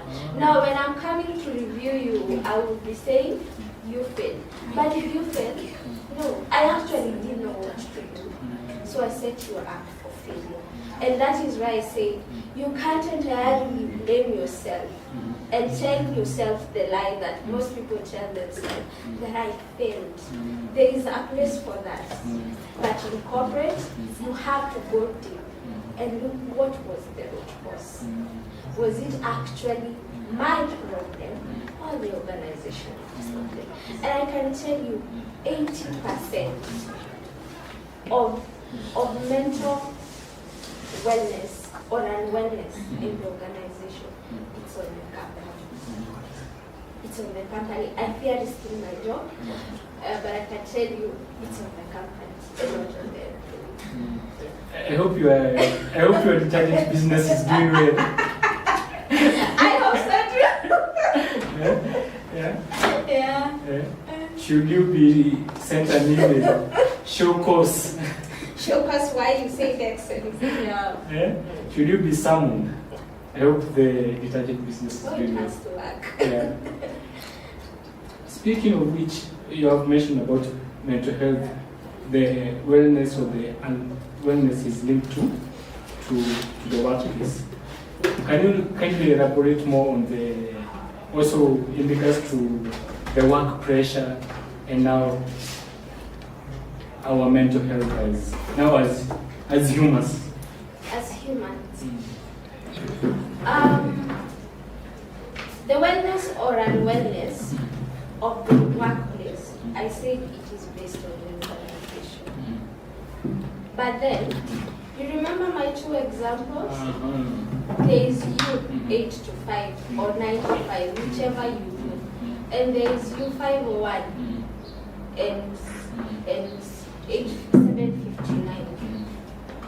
Now, deadlines are there, and actually they are dead. You can already hear the word. They are dead. They are dead. They want us to resuscitate them. They want us to make them alive. And work pressure is normal. Okay? But these deadlines, we can actually bury them and move on. Unless you work in the medical field where life is at stake, I always believe there is a way out. Number one, if you feel that you are pressured, it is okay to say that I am overwhelmed by tasks X, Y, Z. I know people will be watching me and they're like, my boss can't listen to that. To whoever who cares to listen, please mention that you're feeling overwhelmed. Or however you're feeling because of the workload. Is it that you need that workload reviewed? Is it that you need that workload redistributed? Is it that you need more time? Communicate with someone. Don't die for the job. And I said, you will die on Friday, and Monday we'll have an advert and come with a replacement to your value. In fact, speaking of dying, the unfortunate part, and I've seen it in several companies, even when people die of other causes, a company of maybe even 200 people, someone will lose their life, or maybe they'll lose someone close to them, and on the burial day, sometimes the company sends one person. And I know instances where companies even don't send a representative. Then the family is like, we thought so and so worked for this company, and you never saw someone from that company. So anyone out there dying for the company, remember the company will never die for you. It will never. Yeah. And actually, in my life as a HR, I've lost two staff. One collapsed and died while at work. Another one went on Friday and never showed up on Monday. In both instances, I, as HR in these companies, for some reasons, I didn't attend the burial. But this is what I want to see. For the one who died at workplace, it was a night shift. That shift didn't stop. In the morning, because that shift was supposed to be taken over, work continued. Nothing stopped. Finally, the company those companies I worked for helped in planning the burial, but nothing, no operation stopped. In the second instance, for the employee who died on a Friday, who never showed up on Monday, what happened is that by the time I got to work, my CEO had written an email to the department and told them, ensure work is distributed, we don't have a gap. So what am I saying? That if you are not there, work will continue. Don't die for the organization. And by then sometimes it's more important to actually survive when you feel so overwhelmed than proving a point for the company, because it won't prove the same thing. Speaking of which, where does it shift from now? Now it becomes a damaging job. It becomes now a toxic environment. You know, no one signs up for, I want to work in a toxic environment. I want this job to facilitate in ending my life. We all sign up for a job so that our lives can become better. How does it shift? And in that shift, when it's shifting, you know, when it's shifting, how can we step out before we get more entangled in the toxic environment, in the work pressure? Yeah. The slip in between toxicity and a good workplace, it's very narrow. Before you know, you are actually getting into toxicity. But one big sign, in past I have worked in a toxic environment. One big sign that you could note is that when a job starts taking more from you than it actually should. Let me give you a case example. When I finished campus, I joined this company as an intern. 3 years down the line, I had become the HR manager. But by the time I got to the HR manager, I would go, and let me quote HR manager, because I was a HR manager, I was the PA to the directors, I was the errand person, I was everything. So for me to reach this target, I had to be at work at 5 a.m. Yes. And right now I'm bigger. Before I was smaller. You can imagine a small girl at 5. Yeah. So 5 a.m. and then I would work till 12 PM? a.m. AM? Then leave with a cab that I have to pay for myself for me to be refunded tomorrow. I literally had no life. I had no life. For Christmas 2019, I didn't go home. I was working on 25th of December. Wow. And I was not working in a medical facility. I was working in a normal job like what I'm doing right now. That is when you start. A normal job with abnormal working hours. Yes. When you start, you're giving sweat, blood, and everything. It is not worth it. Because now it starts tracking you. It starts showing you this is how far you can go. And you see now, because you're in pain and pressure and anxiety and everything, now that becomes your kakul. Oh, I stayed in that organization. Because the gospel I had preached, you see that inner voice I had preached to myself was, this is the only place I can work. But was it the truth? No. It's because I gave more than I am supposed to give. That has become toxic. Yeah. When it starts eating on you, not you, the employee who went to school, feeding on you, literally on time you should have spent with family. Unless someone is dying, it is not worth it. When you start feeling that on Sunday at 3 p.m. you are anxious. Why? Because tomorrow you are meeting your tough boss. And by the way, they are not tough. They are actually unhealthy. They will be going through something as well. That has become an emergency. It is feeding on you. To a point where you doubt who you are, it goes down to your self-esteem, to your belief system. It is not worth it. You start shaking, you start doing what we call self-sabotage. Oh, can I send this email? Should I proofread 20 times? Should I actually do this project? Will my boss approve it?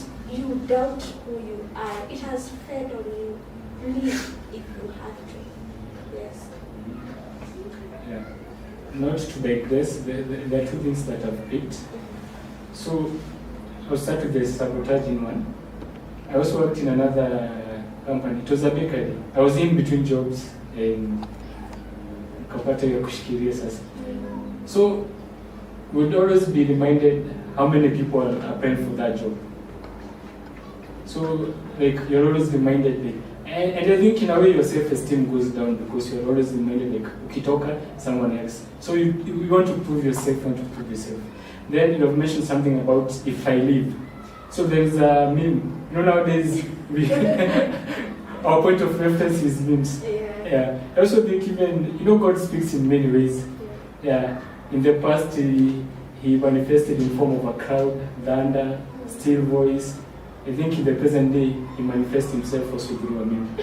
So there's this meme about, it was in Swahili, the thing that nikitoka hapa nitaenda wapi, imemaliza watu wengi. Like, you are in a toxic romantic relationship called egg. Sasa nikiacha huyu, no. Maybe umeishi a certain area, uko like, maybe that area houses are more affordable, but there's something off about the area. You're like, hey, sasa nikiama hii mtaa, no. Also now for workplace, you're like, sasa nikitoka hii job, nitapata job nyingine wapi? Nitaanza aje? So that fear of nikitoka. It is actually called the fear of unknown. Okay? You are here and you know this is what I know how to bake this cake. After baking it, naeka kwa fridge inapoa, and then like deliver kwa customer, I decorate and deliver it to the customer. You have memorized. But let me ask you, were you born knowing that? You were not born knowing that. Were you born in that job? You are not born in that job. Is what we go back and say again, it has touched on your identity. You see, the Bible says, Faith comes by hearing, and hearing the word of God. And the opposite is also true. Fear comes by hearing, and hearing the lies we tell ourselves or we are told. If you leave this job, what will happen to me? God is the sole provider. I know that sounds like a cliche, but He is. What else has He blessed you with? Who told you that is the only job that could fit you? When I left my employer, my first employer, I don't want to call him toxic, but he helped me survive Nairobi. I just told myself, where else can I work? When I went to my second employer, he was like, what? I was looking for you my entire life. So there's someone outside there who is always looking for your skills. It's only that you have taken yourself and preached yourself the gospel. This is my cocoon. I am trapped here forever. And then the voices outside have become the sole preacher that into you.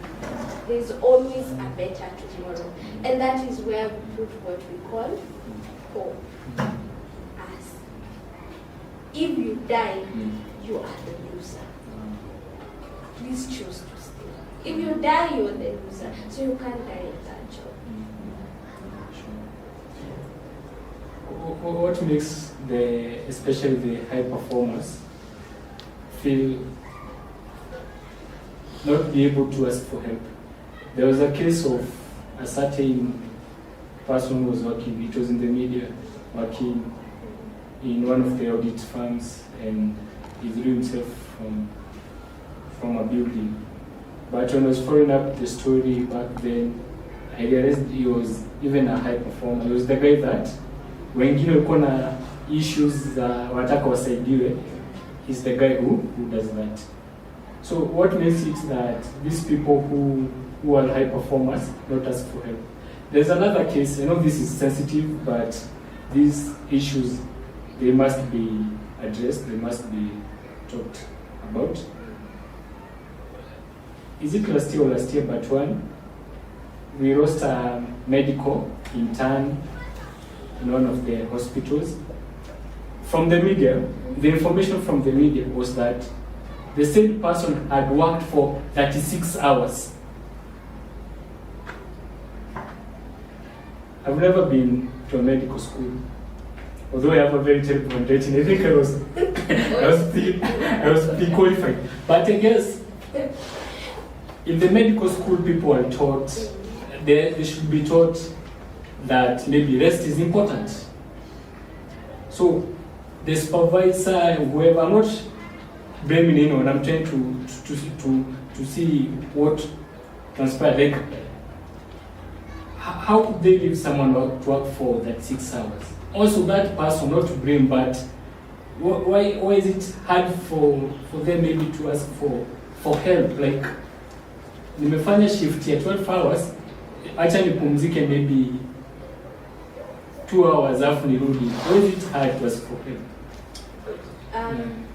Again, corporate toxic work environment attacks your identity. And so when it attacks your identity, it leaves you at a place whereby your work defines who you are. Okay. And you don't want to look weak. And the corporate world or the work environment has glorified suffering. My sister would say there is no medal in suffering. What am I saying to you? Do you know that the labor laws of Kenya have given you, as an employee, 21 leave days? They have given you 30 sick offs. Okay? But because of the identity that you have picked, and I don't want to blame you because that could be the best that you know, and you still want to hold that position, and you still want to be the go-to person, the goat of the organization, but there is no glory in suffering. If you have to take the leave days, take the leave days. Therefore, you just need to plan with the supervisor. Actually, this is what I tell my employees, them that care to listen. In a quarter, you have 5 days. You are earning with the 21. And there are good employers who actually give 30 days. In a quarter, you have 5 days. Ensure in a quarter, you can take 5 days. But that all together, more rests. And sometimes when you are resting, visit the airport and leave your phone on flight mode. It's your phone. Yes. Block them that you have to block so that they don't call you. I know that sounds bad. Yeah, I'm risking my job once again, but you need rest. That is what I'm saying. If you feel fatigued, because the high performers, they seem strong outside. They are like our mothers, our past mothers, who would give birth today and tomorrow they are fetching firewood to still look strong, but inside they are breaking. You are breaking inside. If you don't ask for help, you are actually breaking. And you lost your identity. Because when you have lost your identity, it won't tell you that, by the way, I feel fatigued. I can walk into any hospital and tell the doctor I'm fatigued. I need a sick note that says I need 7 days of rest. And that doctor will listen. Walk to your HR. Ask them, can this workload be reviewed? Yeah? Walk to your supervisor. Can I get what I do this? And that is where we have the problem. It attacked the identity. It is, I am work, and work is me. This office is me, and that is who I am. There is not this version of I am Jill, and that is who I am. Yeah. So you can walk to a doctor, say you're fatigued then? Oh yes. I hope I have medical practitioners around, because where I work we have some. And they will diagnose a staff and say this staff is fatigued. Personally, I have been diagnosed with that, and I was given 6 days of rest. Yes. High five to your organization. There is someone that is coming into mind, not to call them out, but they never go for. And they have worked in that company for over 6 years. And employees would say, in 6 years they have missed job twice. They never go for leave days. Yeah. They are close to me, they are friends. When they watch this video, kindly apply your leave day. But at one point they fainted. At what place? During outside the work, but in line of duty. But what's the point? I want to give them a case scenario. If I open so much apps in this phone, what will happen? It will hang. Who makes you think that your body is different? It is not. Your body is a running engine, and sometimes if you don't stop it, it will break and help you stop. So you need to actually tell your friend, I have said, and if they happen to watch this, that over those years they have accumulated leave days based on their policy they could have lost. But for 2025, they already have 21 days. That's a whole month. They actually need to go for that. They need rest. Rest is as important as anything else. You can't. It's like a what? A balloon. You keep putting in air. What will happen? It will burst at the end of the day, and that would happen to them. And bursting could mean tutampeleka wapi, Mathare, which is a good place. Tutampeleka wapi, either we lower them down to the grave. Who is the loser? Again, I ask. The loser is me in this case. And nothing in that organization will stop. Nothing. I can tell you and I can beg for you. Nothing in that organization will stop. It will only have mishaps today and tomorrow. After 3 days, they are stabilized. So you are the loser again, I say in that one. Please take me. If people apply for leave and supervisor declines, I approve. Yes. So how can we normalize this conversation about mental health in the workplace? True story. I think around 2023, there about 2024, I overworked myself. Like, I had a 9-to-5 job, and also I was doing Usani stand-up comedy. So it was work, stand-up, and all that. And I guess at one point, it caught up with me. Then I remember we were going to see a client's house who had defaulted, but I don't know why I forgot the exact place.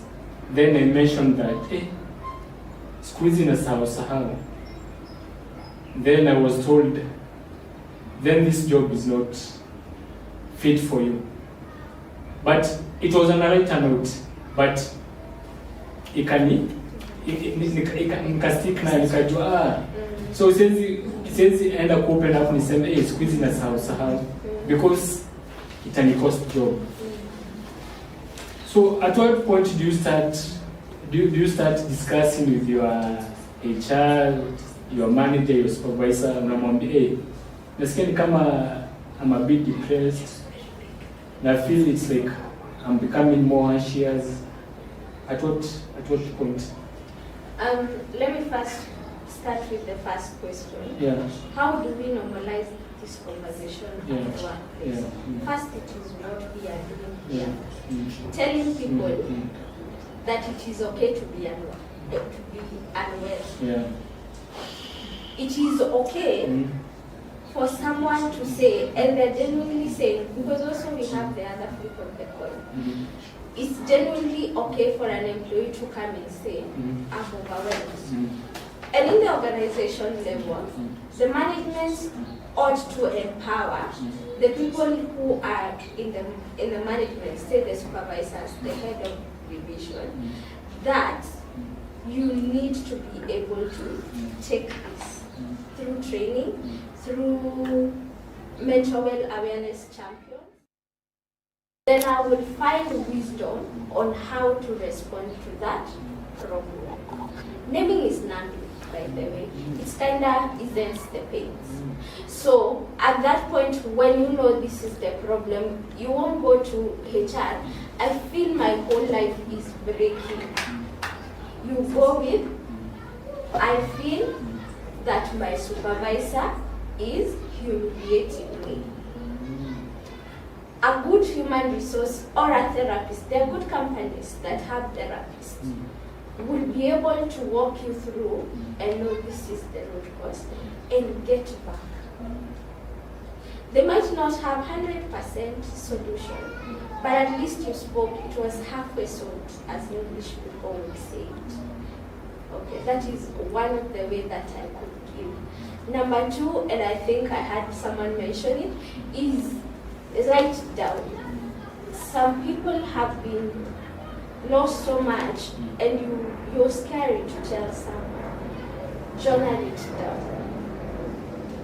And by journaling it down, you also be able to get to the root cause. Number three, and what I will go back to is separate the two entities.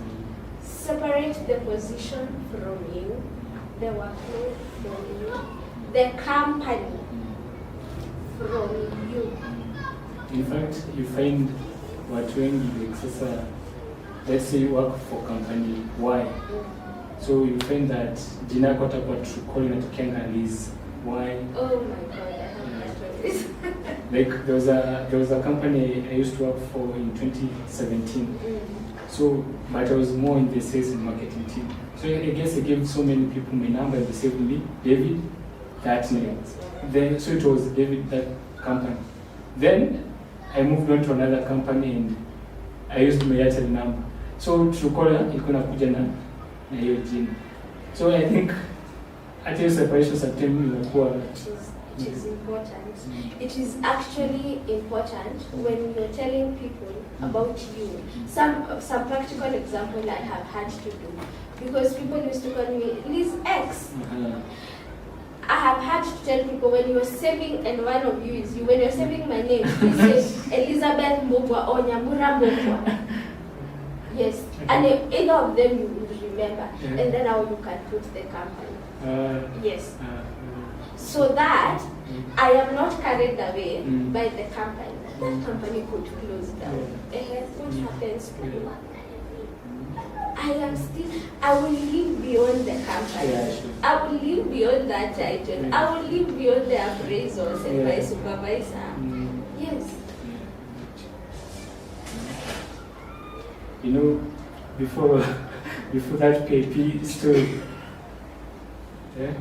ladies used to say that they look like a 9. A 9? Number 9? Like I'm a 9. I can't tell you. Ladies used to say that I look like a 9. A 9? Yeah. You know, the way they didn't see like, he's a 10, he's a 9. Oh, okay. Yeah. So people were like, he's a 9, he's a 9. Then the performance came. Then the performance came. And they lost the job, and I realized I looked like a 9 to 5 employee, not a 9. And that's the problem, actually. That's why the high performance will hide behind their jobs. Because now for you, see, you look like a 9, and then there is the job that was looking like a 2. Yeah? So when the company chose to ignore the 9 and define you with the 2. So if Njiru tells himself that story, that I'm actually the 2, that becomes the true story. Now I'm happy that Njiru did tell himself the story that I look like the 2. He continued with his 9, and I can add you are the 10. Yeah, so as now we try to wind up, and we have shared really a lot. What are 3 things that now a person who is a HR or is in the HR docket can do to save a life, to prevent? Still on that, it's unfortunate that in Kenya we are more reactive than proactive. Let's take the case of floods and all that. For example, no one will put so much of their time and energy in preventing blockage, drainage, what have you. But we tend to do after. So sometimes people appreciate things ikifanyika after sasa. But what can HRs do to prevent such? HRs sit in such a sensitive role that they are the gate of the employment, they are the gate of the exit. So number 1, they need to make the induction and everything that concerns that employee an empowerment section. They need to make it an empowerment section. So that when this employee is coming on board, you're being white and black and telling them, the communication in this organization looks like this. But because Njiru is Njiru, when you want to communicate for you to be heard, this is the way. And if you are not heard, it is okay.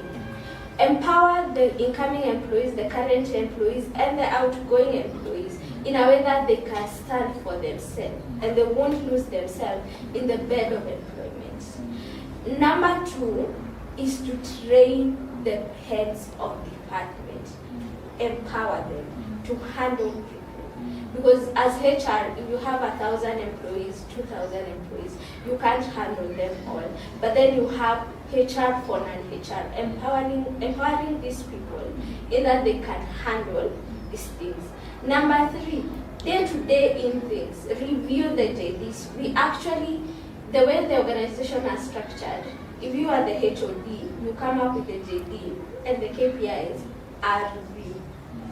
Now HR needs to have that eye to see that this workload is manageable, this one is not manageable, and advise without fear, and document and follow up for implementation. Another thing is that the HR can do is make the conversation about mental wellness a very common language. The way we normally introduce people, here is the sink, here is the washroom, here is the what. Make it a common conversation in the corridor. You feel tired? Go on leave. You feel sick? It's just a headache? Go to hospital. You want to talk to someone? Please come to my office. And be as professional as you can be. But then you won't expect me to come open up to you. And the next day I'm hearing the conversation in the corridors of workplace. It will be nice.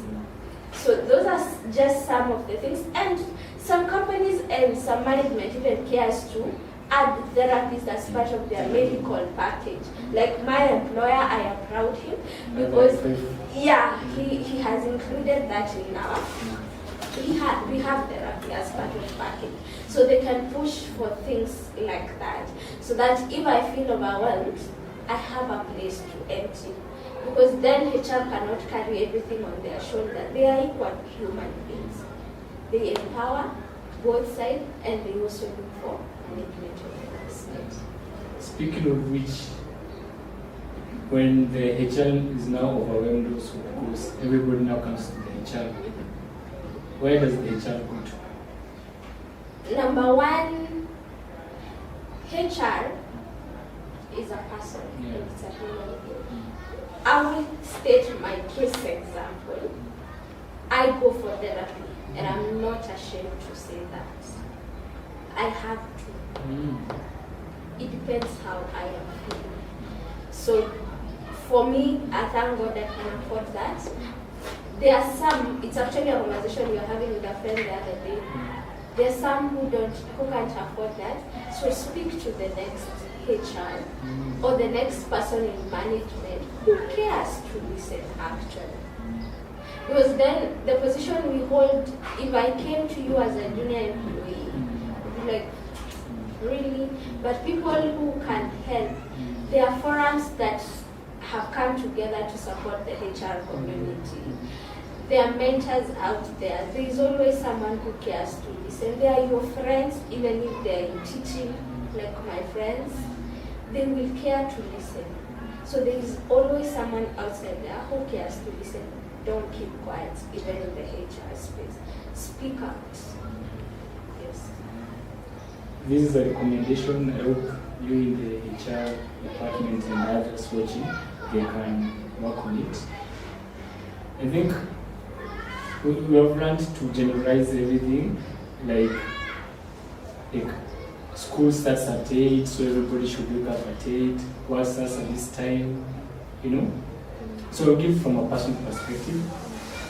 I've been in sales most of the time, most of my life, sales and teaching. So I don't know, I think it's part of my personality, because back then sometimes I would be hard on myself. I thought I was maybe lazy or something. I can, like there was a man in a particular company, the first week nothing was going for me, in the second week, and that, in fact, I never even used to open my email, but I knew like I don't need to open my email because the manager always like told us everything, colleagues, so I knew like there's nothing needed from me. So on paper, first week I didn't do, second week I didn't do anything, third week I didn't do. Then the fourth week, I don't know where the name came, it's like superpowers. I covered my target almost, because also these targets are crazy, you can't fikisha yote. So in terms of ranking, I was the third person. But everyone was on my case. Like, where have you been this? I used to show up at work, but you know, so I was wondering, and that's why maybe with time I was like, I need to step out from the 9 to 5 and all. So I'm like, can corporates start like personalizing their targets? Like maybe if your target is to bring maybe 1 million as fixed deposit, let's say, it doesn't matter if you show up daily as long as you meet the target. So sometimes you are like, you have to report on a daily, you have to report on a daily. Yes, there are some jobs that you have to report on a daily. There are some jobs you are even given daily targets. But it adds to pressure because maybe you are that person, I don't know which condition is that, but there are people who, they just need a random Tuesday afternoon and they will produce results. But if you're on their case from Monday to Friday, from this week to the next week, so is it possible to? It is actually possible, and that is where some, not all, we still have organizations which are backward. Yeah. Not backward in a bad way, but they are in that era. And we have upcoming organizations that are coming up that are called role-based. We don't care how you do your job. Yeah. We need the results.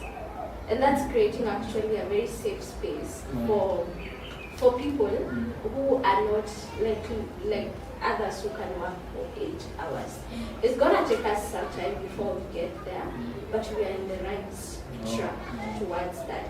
And for anyone watching this, if that could work for your job, I would encourage you to go in that direction. Be very helpful. Mental wellness will be on a high level, and you would actually get better results. Yeah. I saw some post about now that the fuel prices have gone up, fares will go up. Maybe it's even time we started working from home. Like there are some jobs that you don't have to commute daily from Moshua, I don't know where, down there. Then you come to town on a daily basis, and you find someone comes from Thika Road and goes to work Long Road. But maybe in that job, maybe they are working even in a call center. Do you know there are people who report physically to go to work in a call center? And they have to take two matatus. Why not facilitate that person? Give them target and they work from home. So maybe that's a challenge.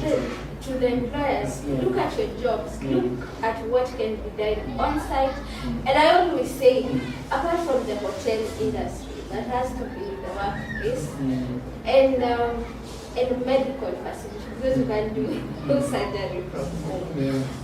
I would say 70% of our jobs can actually be done in either hybrid or on remote based, or even hours based. Why should I sit in a call center the whole day, whereas that call center is busy for 3 hours in the afternoon? There's wastage of resources, there's wastage of time, wastage of that person just sitting there idle. And an idle man is the devil's workshop. Speaking of wastage, even research has shown time and again that most of the porn videos are still during working hours. Also, social media usage is high during the working hours. I think in most companies, after people have logged in at 8, some grab a cup of coffee. So most productive work happens from 9 to 11. That's 2 hours. Then the rest of the hours is just it's just keeping appearances, like you feel like you're working. Good, and go to the washroom for 20 minutes. Go to the washroom. Yeah. I remember someone, I think they were new to the workplace, and they were like, they posted that, is it possible to be at work and you have nothing to do? And someone replied to them that, yes, that's what happens most of the time. But no one should know that. You pretend you're busy. Yeah, you just pretend you're busy. Then if you get 5, you walk. Na umetumia stima, wifi, time yako, umetumia maji, umekunywa kahawa.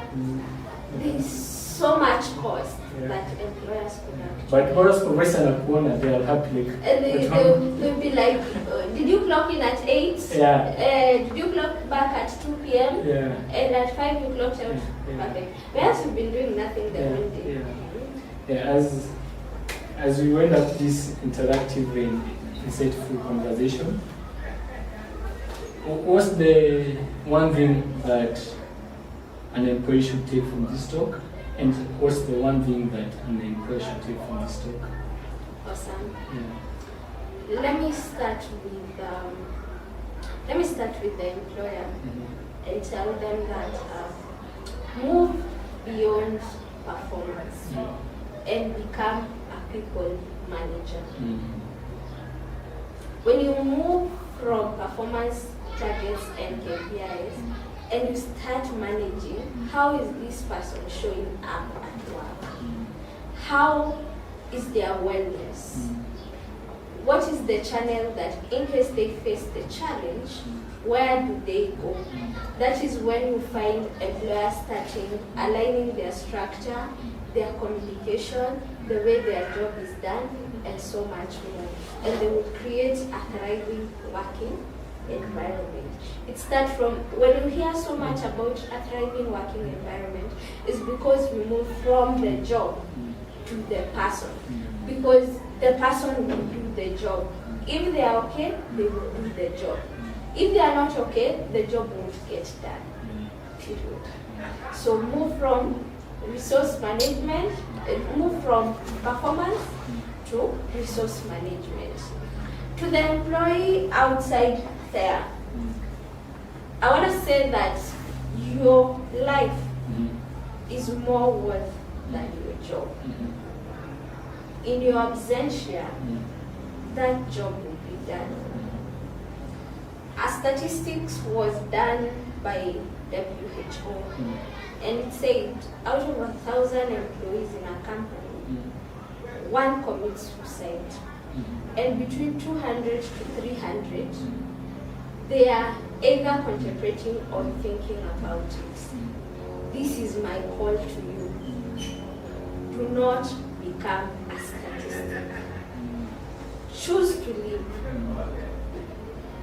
And to live, I mean LIVE. Chagua kuishi. Not live, yeah, L-E. It is okay even to live. To live life will make you live. If to live kutoka itakufanya uishi, toka. Okay. Okay? Choose to rest. Choose to ask for help. Choose your life. Do not become the statistics that is there. Your sisters need you, your brothers need you, everyone needs you. Choose to live. And in me here as a HR, as I sit, can I make that call? As I sit here as a HR, this is what I would like to tell you. I need you not because of what you are producing. I need you not because of your well-revamped CV. I need you because you are you. And I am sending this message to you. Choose to live. Beyond that job title, beyond that position, beyond those KPIs, beyond that supervisor, choose to live. I hope the message is home, because studies show that most people usually take their lives on a Monday morning and late Sunday afternoon. So it's linked to looking forward to, maybe it's that pressure of looking forward for a new week, but that's related to school sometimes and also job. New week brings a new week of work. Yeah. So at a personal level, as you wind up for the fourth time, what does it mean to live beyond your job? Live beyond your job? Yeah. I want to use myself as a case example because he decided to put me outside here. On the spot. Not once, not twice has somebody asked me, why do you make detergents? Okay. Because beyond my papers as a HR profession, I have a passion.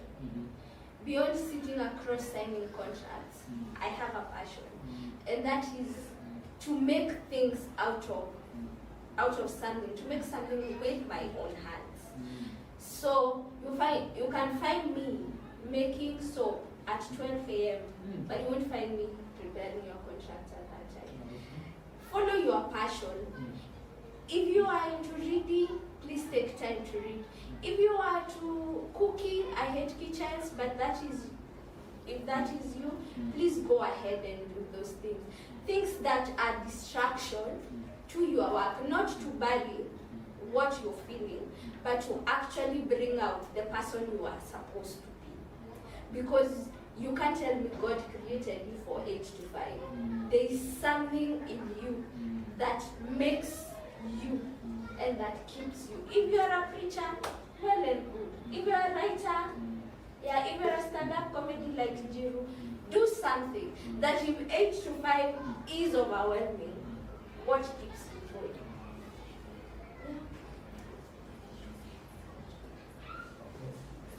This one has just come off my mind, but yeah. It has hit me for maybe a man who is taking care of the family. There's so many people depending on him, and now he has the role of the provider. It will be hard to live a toxic work environment because even the wife will be like, I know of someone who, okay, it was not a job, but it was a business. He used to have a shop, but the shop ilikuwa inamfunga sana.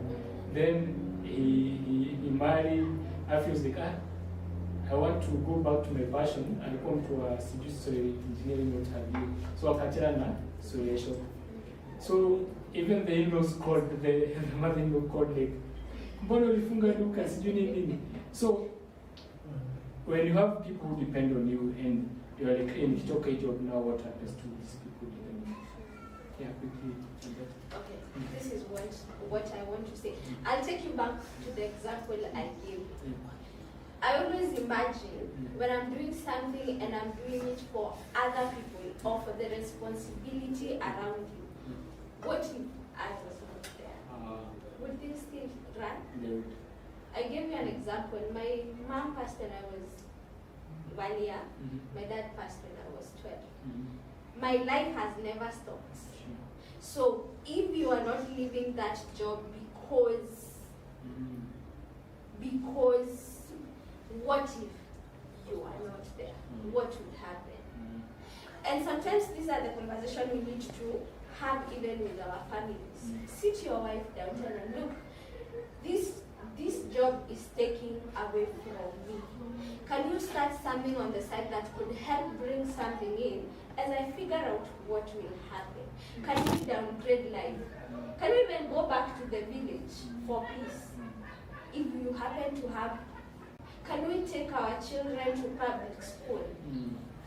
You don't have to die. There is always an option.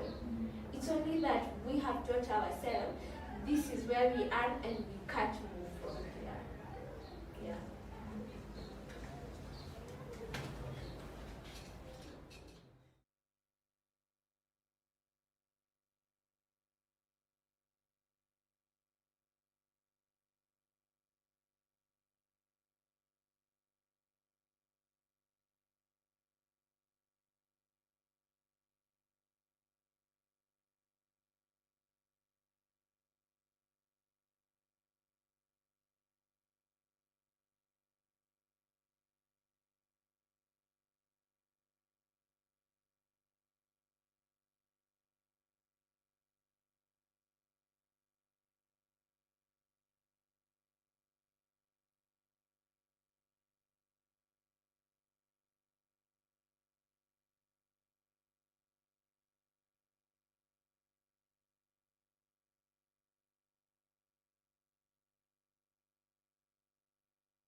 Hello, my name is Isabel Omondi from Josh Resource Center.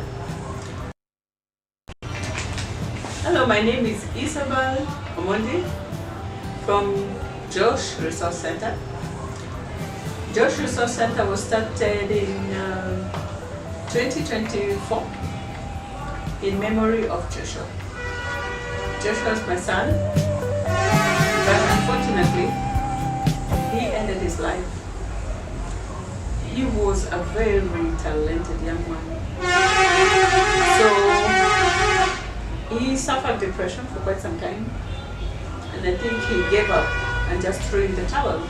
So we decided, in remembrance to Josh, who was my beloved son, we should start a Josh Resource Center, which can give support to many young men, not only countrywide but internationally, so that they may have a purpose for life, and so that they may know that when they came to this world, they came because of a specific purpose that God had destined for them, and that life is good.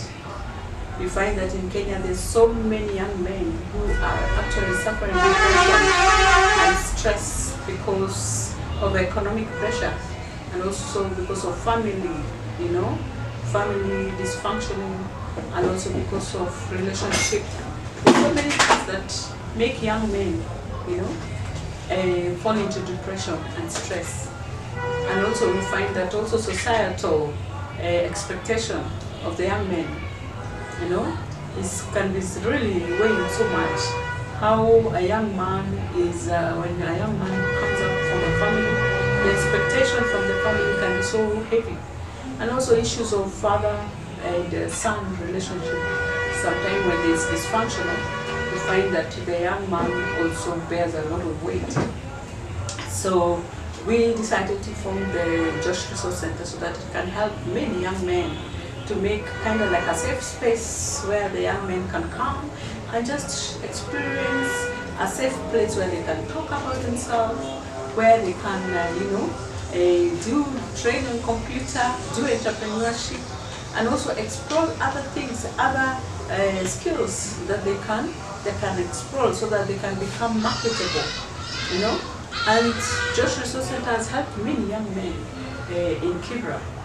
And one young man that was helped, though he was not living in Kibra, but he was living in Nairobi, is MD. I call him MD Jero. We find that I met him one time and we just talked, but I thought maybe he might be having some issues, and I asked him if he had sampled some of the services that we have.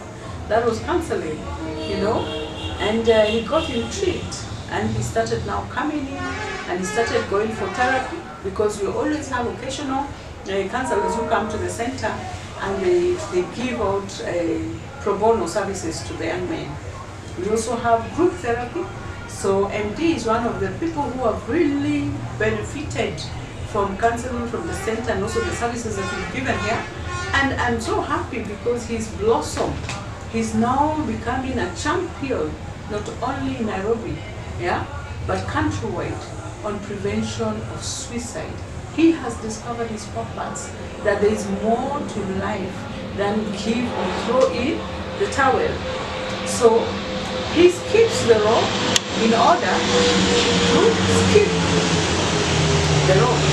And we are so happy because this is one of the breakthroughs that we have in history. Tomorrow we are going to celebrate him as he skips the rope for 24 hours. It's going to be a really great breakthrough.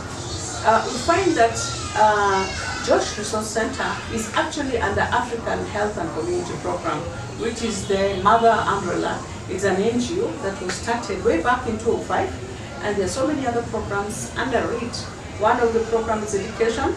We have a school called Center of Hope that supports the vulnerable children in Kibra and gives them quality education. We find that the highest we have now is they're in Form 4. They're just about to go to the university next year.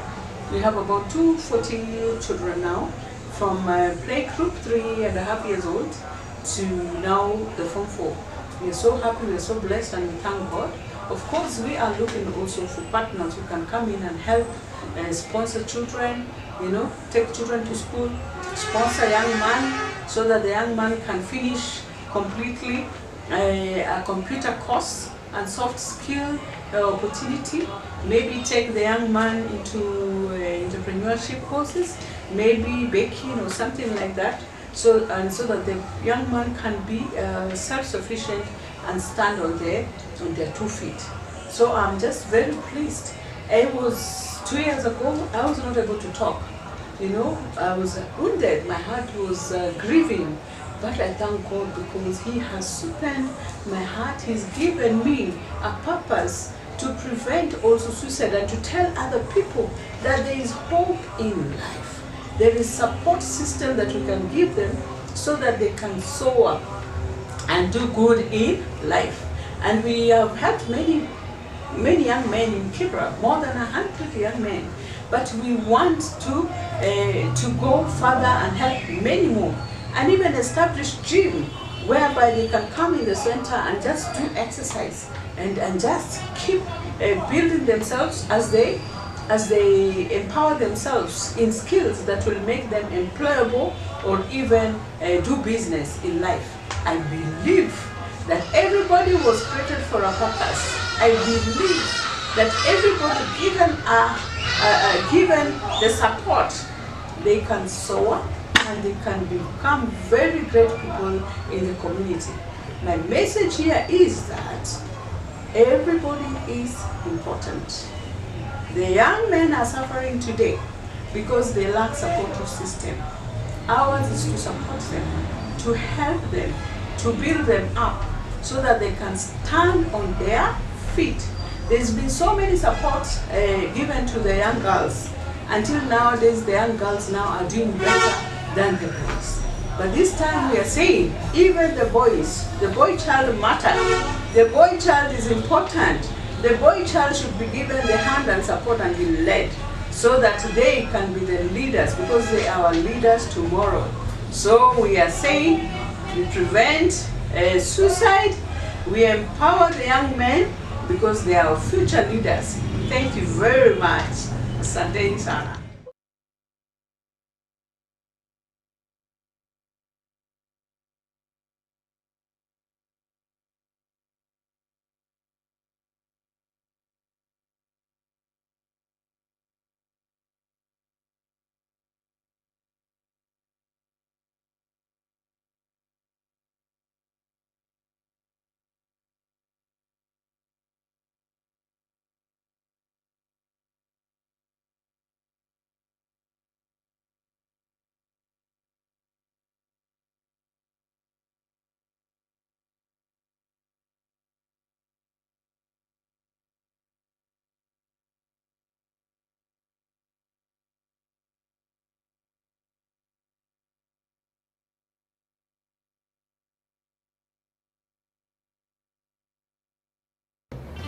Hello, my name is Joyce Igogo. I am a clinical psychologist and a mental health advocate. I run an organization called Zen Recovery and Treatment Center. It's a rehabilitation center supporting people struggling with substance use, addiction, and mental health conditions spanning from bipolar, depression, anxiety, schizophrenia, and gambling addictions. Okay. Thank you so much, Joyce, for being here with us today. Thank you for having me. And you're welcome. So we're supposed to talk about addiction, or we're supposed to lead us through the topic of addiction. So according to you, or according to your own understanding, what is addiction? Addiction in itself is anything that you are unable to quit that has negative consequences in your life. So addiction spans from drugs as we know them, bang, alcohol, pills, heroin, cocaine, and also goes to what we call behavioral addictions. We have gambling, which is a very big challenge for us at the moment. We have sex addiction or pornographic addiction. We have also lifestyle addictions such as the gym and also food addictions. So anything that you ingest or you do and you are unable to stop despite negative consequences, now that becomes addiction. So you said about it having negative consequences. Do you think there's a positive aspect of addiction? I do not think there's a positive aspect in terms of addiction in itself, but there's a positive aspect that people get when they ingest anything. Let's give it an example. Like when you drink alcohol, you feel very nice, you're relaxed, your body calms down, you're jovial, you are interacting with people, it also gives you courage. You can talk to a girl, to a guy, you can even talk to your employer. Yeah? So there's some aspect where you feel that confident. There's positivity with the use of drugs that we see. Even for people who have gambling addiction, you can gamble and bank sport pesa. Yeah. So there's some aspect of positivity. However, there is now where it becomes too much, where you extend it and now you are unable to control it anymore. Now it looks like it is controlling your life. Yeah. And what do you think maybe leads people to this point of addiction? Do you think it's more of just suppressed small intakes that gets them to that point, or do you think it's just a short-lived moment that they feel like it's just too late and want to do it again? So addiction in itself is a process, really. We don't use the first time when we are addicted. It takes time because it affects our brain, and the brain, to change the brain chemistry also is going to take time. So there's a time aspect to any addiction. There's a time aspect. However, there are things that are going to accelerate the addiction. Say, for example, somebody is stressed or they have depression. When now they start using, say, for example, drugs, they can get addicted quickly rather than someone who's not stressed or addicted or have an underlying condition. Yeah. There's also some aspects of genetics. I don't know where you come from, but where I come from, there are families where you find the uncle, the aunts, the grandparents, the children, everybody is drinking. And in our culture, we say that that family is iberogwa, it is cursed. Yeah. But in essence, they are not cursed. It's just that mental health conditions also are genetic. So say, for example, you and I start using today, being in the month of April, 1 year, if at all I have the genetics in the family, it will be very different from you. Yes. But also with different drugs, addiction, to get addicted is different. Like say, for example, with hard drugs such as heroin, cocaine, meth, that one, addiction is quite quick rather than alcohol and bombing and the others. Yeah. So how do you help someone maybe whose form of addiction is more genetic to get out of it, having this in mind that this is an underlying issue from the family? Yes. Yeah. How do you go about it? One thing is for sure, we can't change the genetics. Yeah. But the treatment modalities are all the same. Either you got addicted because of genetics in your family, you got addicted because you started with peer pressure, you experimented, you got hooked, you started it as a coping mechanism for your depression or your anxiety. All of that, we treat it the same. Yeah. And usually it starts with, like now when you come out to our facility, we have psychiatrists who get to evaluate you. We come up with provisional diagnosis. We check the blood, kidney, and the liver. We are looking at the toxicology, what is in the system, and with all that, we are able to come up now with a treatment plan. And usually in the first 2 weeks, plainly we do detox. But as much as this, we see the addiction. That is the upper part of the tree. We just say this person is drinking, they're irresponsible, they're not doing what they need to do. There's the roots of it. And the underlying issues are the fuel to the fire when we talk about addiction.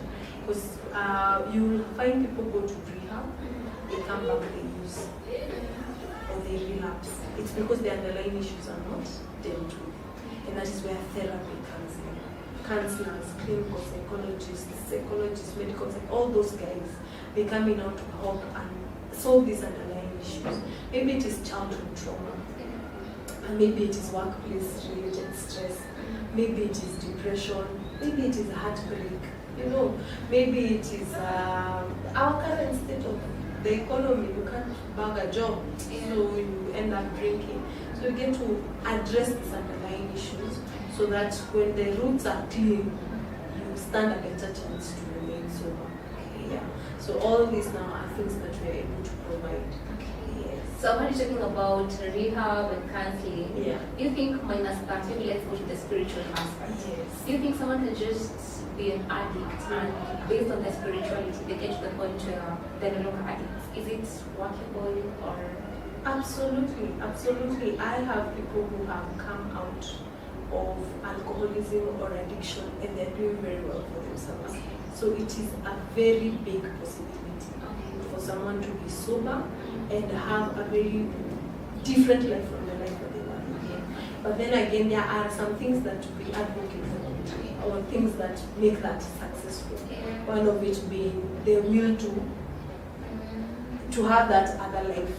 Because sometimes when you are in addiction, you are so in the thick of things, you don't get time to think. Because you see, you're using all the time, and when you're using, your judgment is corrupted. So you don't get a time to think, oh, I think my life is all going well, I need to quit. Yeah. And then also because you're using that,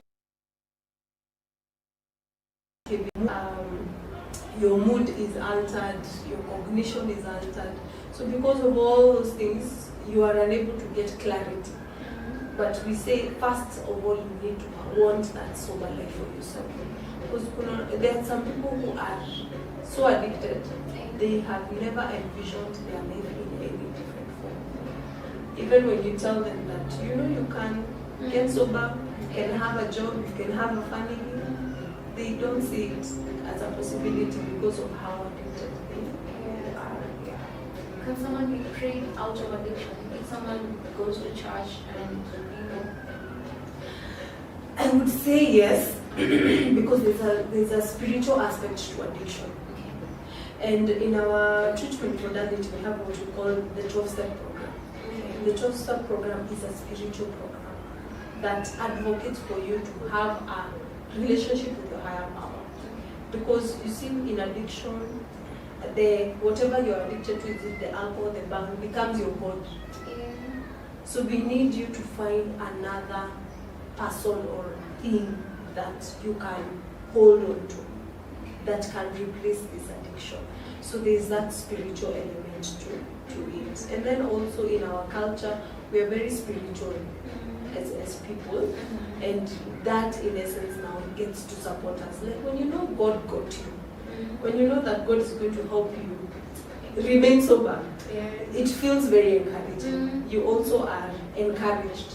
When you hear the Bible telling you that, I know the plans I have for you, you feel very encouraged. So there's also a spiritual element to it. However, it cannot be the only solution.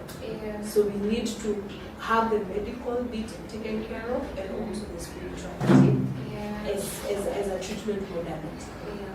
And I think also need to get to understand that some issues, however much God maybe is there, we don't need to overlook the fact that He also brought these people, maybe the doctors and the medical practitioners, to also help us go through it. Because I think that most of us tend to overlook. Maybe someone is mentally ill, and this person just needs someone to talk to, or maybe a psychologist.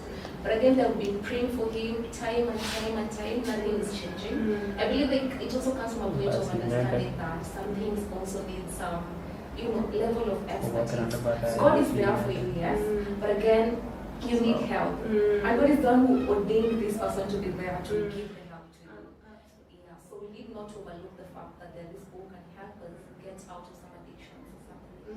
And actually, I have a case we handled back in 2022 of a client. She was Muslim, and she was brought in, and she was beaten black and blue, and you could even see blue streaks of where the whipping was happening. And her being Muslim, she was psychotic. She had used drugs to extents where she had gotten psychotic, which is also something that happens. And psychosis is when you have altered sense of the reality. So you're going to see things, hear things people are not seeing. You're also going to believe things that are not there, they are false. And in her psychosis, she was saying that Muhammad is not the true prophet. Her psychosis was manifesting as that. So when now the family could hear that, it was triggering them so much. So what do? They take her to sheikhs. And sheikhs do their thing. They try to support her through the word, through doing what they need to do. And unfortunately, she was beaten. And she was beaten badly. they cut her hair and all that was done. But she was there 3 weeks with that support. And at the end of the 3 weeks, the psychosis had gone. Because she's unwell. She's medically unwell. It's the brain that is unwell. Yeah. So now, the family now brought her at that point. Yeah. So now to take her from the psychosis, where now she gets better through the treatment, she does get better, but then again she's resentful. Why does my family do this to me? Yeah. But then again, the family maybe did what they did with what they knew. Yeah, sure. And that is why we are here to destigmatize mental health and help people understand that there is treatment that can support your loved one. Yeah. So we were able to work through the resentments, through the therapies, but it was also a very hurtful time for her. And are there maybe different types of addiction? Are there different levels of addiction? Yeah, there are different types of addiction, yes, because there are there's a drug addiction, gambling addiction. Those are the two primarily stressful, common addictions in Kenya. However, there's also what we call stages of addiction. Yeah. So there's where we start as experimenting. We start with experimenting. You're using here and there. You also now maybe graduate. You become a social user, where you use during your birthday, it's Christmas, it's your anniversary, and then after now the social use, you have the regular use where you have a pattern. Yeah, you know the type of drink you like, where you like to drink, with whom. Is it on a Friday? Is it on a Saturday? You have now a sort of pattern, and now there's now what we call problematic use, where now you start having problems.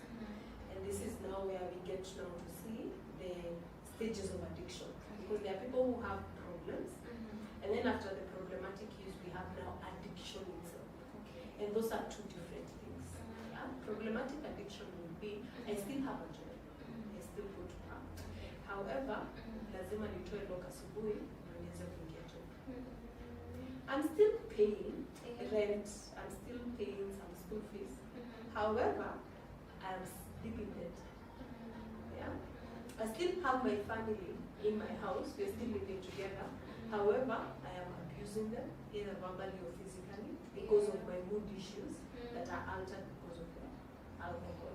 Yeah? I still have good standing with the government, but every other Friday and every other Saturday, ninashikwa. Because you're in the wrong place at the wrong time. Yeah? Yeah, lakini because you have a kidogo unachota, unaachiliwa. Yeah? You're still maybe at work, but your productivity is very poor. And actually, there was a study that was taken where the mental health, our country in itself is losing a lot because people with mental health challenges are delivering 60% at work. So you're paying someone to just come in and do 60%. So there's a lot of challenges with mental health. And the one thing that you will see common in every mental health, in every workplace, is the alcohol use. So there are significant problems at that stage, but the person looks functional. So we are not able to say clearly, we're going to share a bomb, because they will come up with all evidence. That's in your job. I'm paying my bills. I'm going to work. My health is not bad because they still look okay. Yeah. And then now, when now the problems escalate, and now they are unable to control these problems, is now when we get now into deep addiction. And in deep addiction, we say we live to use, and we use to live. So at this point, you're not going to work. Because why go to work and you can stay at your local drink?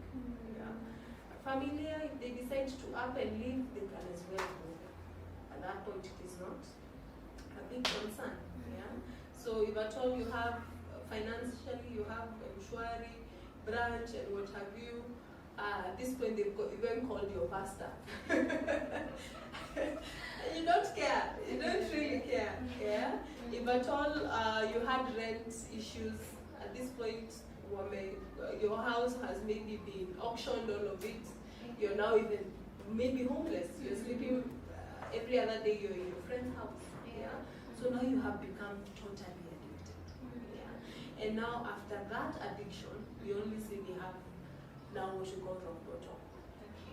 And when we talk about rock bottom, when we arrive at rock bottom, the only other way is up, for sure, right? There are 3 exits with now rock bottom. It's either now you become suicidal. Here now you want to commit suicide. It's either now you become, your family takes route. They say, no, you have to go to a camp, or you have to go to Malawi, for you to be supported further, because now you can't do it by yourself. Yeah. And the other most unfortunate thing is that people go to jail. And this is very common. Yeah. Because in that life, it's very probable that you're going to do something that is going to be contrary with the law. Yeah. And now when we talk about suicide rates, most times, especially when our loved ones are drunk, they come and they tell us, I want to die, I'll kill myself, I want to die. And what do we say? Do you come back? You actually give them options. Yeah. It's a joke. Yeah. Tukuzindikishe. And they say that today, you joke about it. Tomorrow, you joke about it. The other day, they execute. And then when now it's Maombolezi and all, that's when the family says, oh, I will wish we knew. And he would say it, but we thought it was a joke. It's time we stopped treating alcoholics or people who are in addiction as a joke. I understand for sure that sometimes half of the things they say that don't make sense, or they also don't remember what they said, but it's very important we don't carry that lightly. Because where I sit, I have lost a lot of clients due to suicide. And it's not that the family didn't know, they knew. And addiction in itself, especially in the family, is very destructive. Sometimes you can't even blame the family. Because these people have stolen from their families. The people in addiction have stolen from their families. They have conned their families. They have lied. They have manipulated. Yeah? Like they can do the most, right? And because of that, being human as well, you can feel like you are tired. It's your brother, it's your sister, it's your child, but you feel like you're tired. Don't want anything to do with them. And and as much as we have arrived at those points as a family, it's best to always remember that they are human and that they are sick. Because it's their brain that is sick at this point. Just treat them the way you would treat someone with cancer. Treat them the way you would treat someone with diabetes. Because I don't think someone with cancer who says, I want to die, you give them options. You don't really give them options. You try to see how best you can, step in and support them. But the most important thing is for the family to understand that their loved one is just sick. And in the same way that we get sick, you just take them to hospital and they get better. Yeah. So in this current generation, what do you think is one of the most underlying factors that leads to addiction among the youth? Among the youth, I would say, is unmet expectations. We have a challenge with what we are taught and what is the present reality. I can give it an example. We are taught that education is the key. You go all the way to the result, it's not job for you. Yeah? And then now, on top of that, is a family that is expecting that, so because you've reached up to university, you need to be getting a job. There is no work. And then now, on top of that, there is the expectations of the social ladder. So there's the financial expectation, there's the social ladder expectation. You need to be having someone, you need to be having a boyfriend or a wife. You don't, because all that commitment, you need to be having financial capacity. Yeah. So sometimes you feel like you're lagging behind as a person because of the society expectations and all these unmet expectations. So what do? To feel nice, you go buy a quarter, you smoke a blunt, you go smoke ciggies, just to try and numb the realities that you're going through. Yeah. And then now after that, you find that you start becoming very much dependent. So it's a bad day, you're drinking. It's a good day, you're drinking. So you find yourself that you're unable to. Yeah. And even when you look at even the unmet expectations, and you look at like now financially, we are also as a youth, we really want quick fix kind of situations. We are being called the microwave generation. Yeah, we want, if I invest now, I get later. Now that perception in itself is now fueling gambling addiction. Because now what do? Because you want it quick, you go put in money, money goes. Put in money, money goes. Put in money, money comes. Then you like, I need to do this again. And I remember when I was, there's a guy who gambled his school fees. And that he was given from the parents, got lost, got help, gambled it, lost. And he committed suicide in the school hostels. And it was a very difficult time for all of us as the students, but I can imagine for the family. Yeah. But you see, it is the perception that I can make it big by a quick second. But I think that's a very big challenge for us. Do you think there is a line between or connection between families and addiction? For example, maybe your parents giving you the pressure and you feel like you cannot be able to give it to them at this time.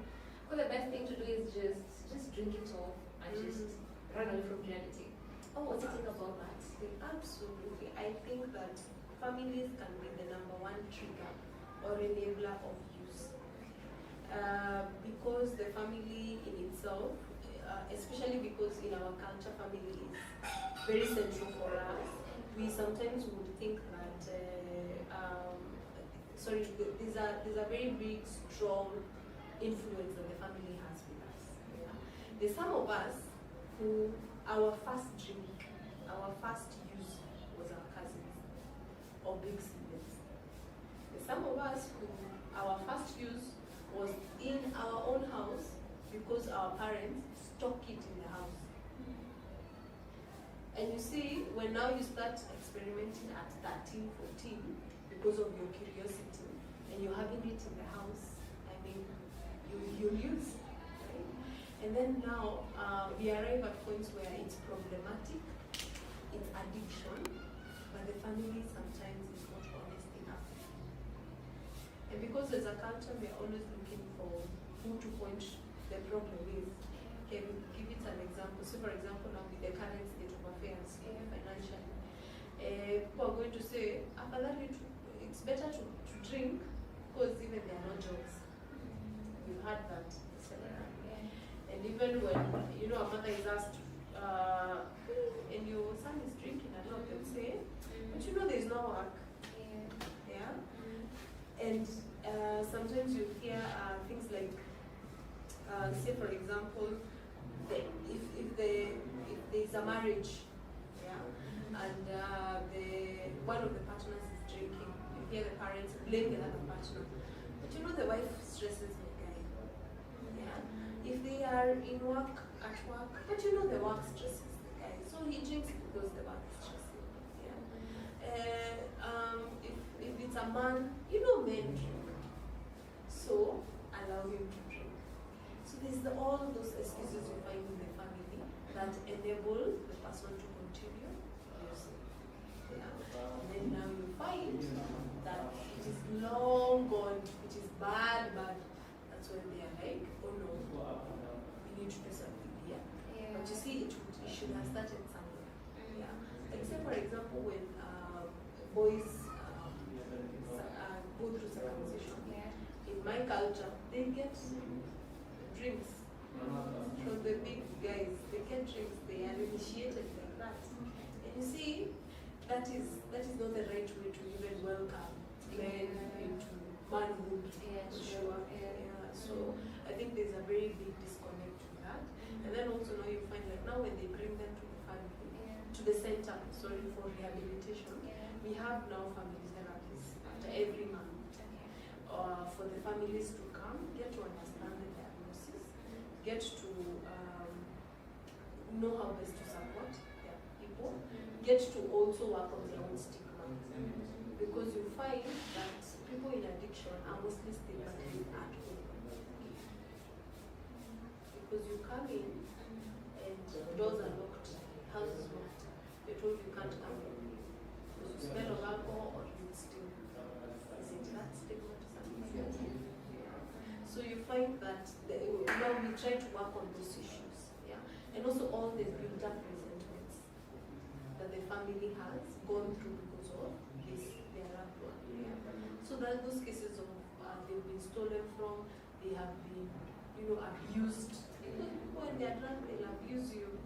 So we get to work also on all those resentments so that now the family can be able to heal and support themselves and also learn how best to support this person when they exit. Because some of the relapse cases we get are because of poor or no family support. Because this person is coming from a circle of walevi or people who are drinking and want sober friends, but now friendship has full at home and they can't find it and it becomes a challenge.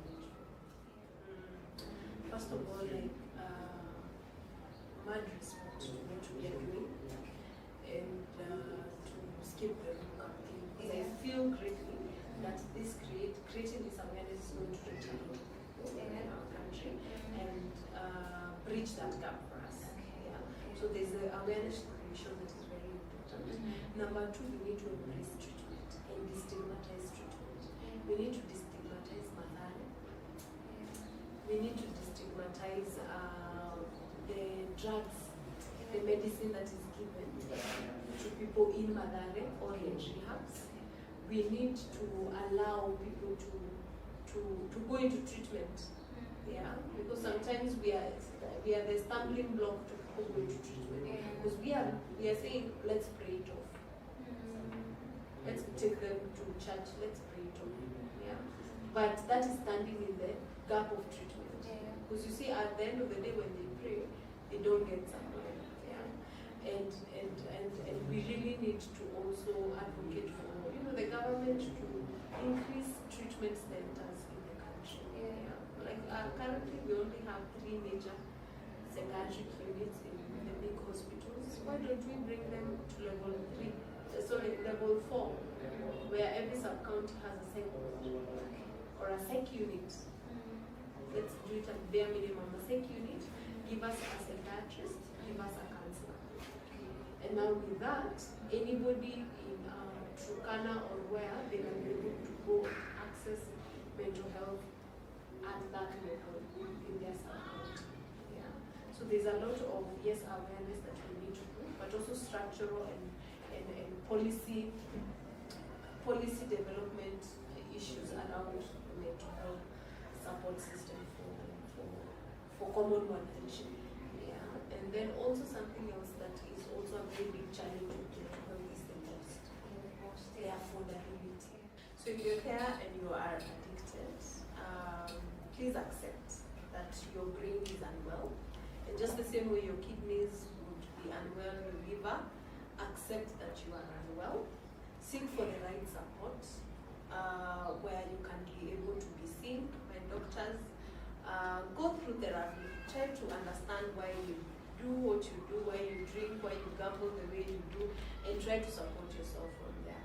If you are a family member that is going through addiction through your significant other, I need you first to practice self-care, because addiction in itself is very draining, especially with another family member.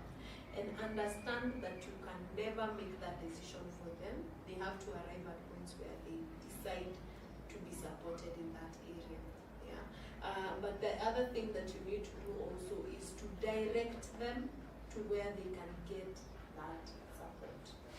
And if you are a family member that has lost significant others or loved ones due to addiction, and I really empathize with you, and I know possibly you think if you knew what you know now, you would have done different.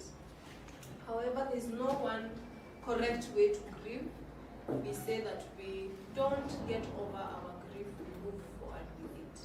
So I would say keep heart and take care of yourself. Because sometimes in the grieving, you can find yourself using drugs, which also now can even lead to bigger problems. And kindly remember that in Zen, we do support people with addiction and mental health conditions, and we welcome all of you.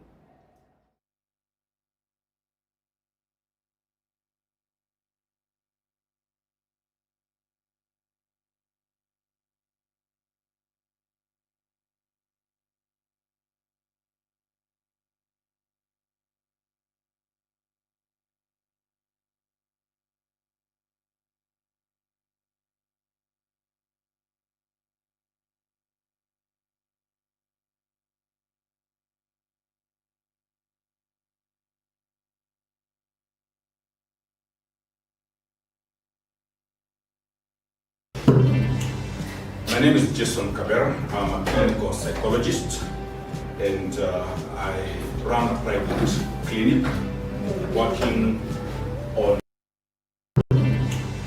My name is Jason Kabera. I'm a clinical psychologist, and I run a private clinic working on mental health in general, but corporate wellness in particular.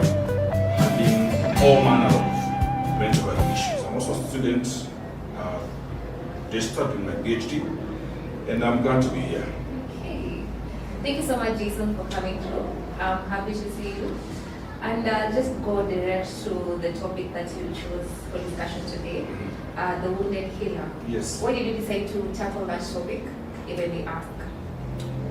The wounded healer is a topic that came as a result of first, a request that we need to address not just people who are at risk of suicide, but also to think about people who take care of people who are at risk of suicide, because they are themselves at risk because of something we call vicarious trauma.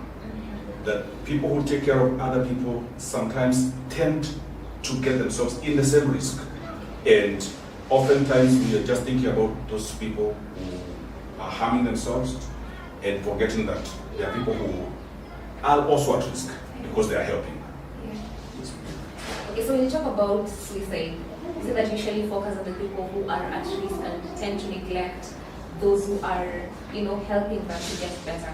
And in this case, I maybe look at it from the point of maybe the psychologist and from the mental health practitioners. So what do you think is one of the aims that they also need to get as far as mental health is concerned? I think the first thing is to realize that they are at risk. And the data that is available is showing us exactly that. That amongst health professionals, psychiatrists are at the highest risk of committing suicide. Psychologists are also way up there. So first recognizing that need, that people who are in the helping profession, including mental health champions, are themselves at risk. And for that reason, we need to think about them as we are thinking about the others. Yes. So using the phrase a wounded healer, what does that mean in this context? That means that the people who are helping the wounded are not immune from the wound. They themselves are sometimes there because of the wound. And let me explain what I mean. People who tend to come to helping work sometimes are coming from a place, a wounded place, a lived experience. Maybe they have lost someone, or maybe they themselves have been there. And as a result of walking that journey, they are drawn towards helping the wounded. So we say the wound is actually the calling. So for that reason alone, then the person who is helping are themselves wounded. Let me give you an example. If a house is burning, there are people who call firefighters. If they get into that building that is burning and they come out with burns themselves, would we be surprised? Maybe not. Yeah. Would imagine the reason why they burnt is because they were of their work environment. Yeah, sure. They were working in a place where there is fire, Yeah. and that's how they got their burns. Why does it surprise us then that people who are working in mental health, working with people who are struggling with suicide, themselves get suicidal? It's a hazard. It's a workplace hazard, if I may say so. It's an occupational hazard. Yes. And do you think the phrase that Mganga Hajigangi, let me just use it, do you think it can maybe come from a point of them being their own source of rescue? Can it get to that point, or do they just also need someone that they can be able to help them one or the other? I believe mental health professionals need mental health professionals. That in just the same way you're not supposed to treat yourself. When you are working in the mental health field, number one, you need to do your own work. You need therapy, you need supervision, and especially when you're coming to a place where you're beginning to feel fatigued, you're beginning to struggle with burnout, at that point, you actually need to go and look for help. You cannot help yourself. In fact, it is the case that sometimes people don't even see the risk in themselves. They can see it in others because that's how they are trained. They have been trained when you look at someone, they can assess the risk, they can come up with safety plans, but sometimes they themselves are not able to see the risk in themselves. So it's very important that those people find help from others. And I've witnessed most cases where the medical practitioners or maybe the mental health practitioners tend to find it so hard to ask for help. What do you think that happens? I believe it's because of the stigma that surrounds mental health and the expectation that because you are the psychologist, you should be okay, you should know what to do. You are the psychiatrist, you should be okay. So when you go to seek for mental health, or you seek help, or you complain, or you express need, everybody's surprised. The phrase, I have had to deal with a parent or a sibling who struggled with suicide, or they have had to struggle themselves. So they get compared for very personal reasons. And therefore, you find that those are the kind of people who tend to go there. Because I've been there, I feel the need to help someone. Now, that is not a problem, because it can actually be a strength. Why? Because they can feel better with the person who's going through the problem. They can identify better. But that identification can also be a risk, because it can lead to stress, it can lead to distress, it can actually lead to burnout, and sometimes what we are calling vicarious trauma. Yes. So do you think it's more of from a personal perspective than just a career? The data is telling us that very many people do it because it's not just a career. They have a personal experience. In fact, you find that a lot of people who are in this field, especially the helpers, not just people who are professionally, psychologists, psychiatrists, nurses and such, the advocates, for instance, are people who are there not because they are trained or they chose that career. They just found themselves in a situation and then they thought, we have something to offer, or they became drawn to that. Yes. So, do you think that maybe maybe suicidal helpers, do you think most of them, apart from coming from the point of experiencing it firsthand, do you think that it can also come from a point of not just being a career, but you're just passionate about humans, and you feel like, I also want to see a brother smile because I did not smile, maybe. You think that also come from that point? Definitely. Okay. Definitely. People can be drawn to something because they like it, because they are passionate about it. And whatever draws you to this field, there's nothing wrong. Yeah. How you get there is not the question. How you stay there is what matters. Yes. I've heard you talking about, vicarious trauma or something. Can you maybe briefly explain to us, those who maybe are not in the medical field, and maybe give them a shot of what it is and what it takes? So vicarious trauma is a term that is used to refer to injury, because a trauma is an injury. Injury that happens to people because of helping other people. So first responders, people who work in emergency situations, as a result of dealing and helping other people, they absorb their injury. So they did not experience the injury themselves, but they witnessed it. They became part of it. They participated in helping, in responding to people, in dealing. Maybe every time there's a suicide case, you are the one who's being called. Go and deal with it. So as a result of all those experiences, you begin to absorb the heart, and that's what vicarious trauma is. It is secondary trauma. Not because you experienced it, but because you have worked with people who have experienced it. So when you're doing the introduction, you mentioned briefly about you doing your PhD right now. Yes. So I'm trying to know maybe how has the journey been? Someone maybe who wants to further their studies into masters and whatnot, in line with mental health. Has the struggle been there, or was the journey so smooth to the point that you felt like you just have to do the PhD? And what was the journey like? My journey was interesting because I trained first as a teacher. Then I went into corporate work. I did some corporate work. Then I'm involved in church work. And the need to study clinical psychology came from my work in the church, because I realized at some point that there are certain tools I'm lacking.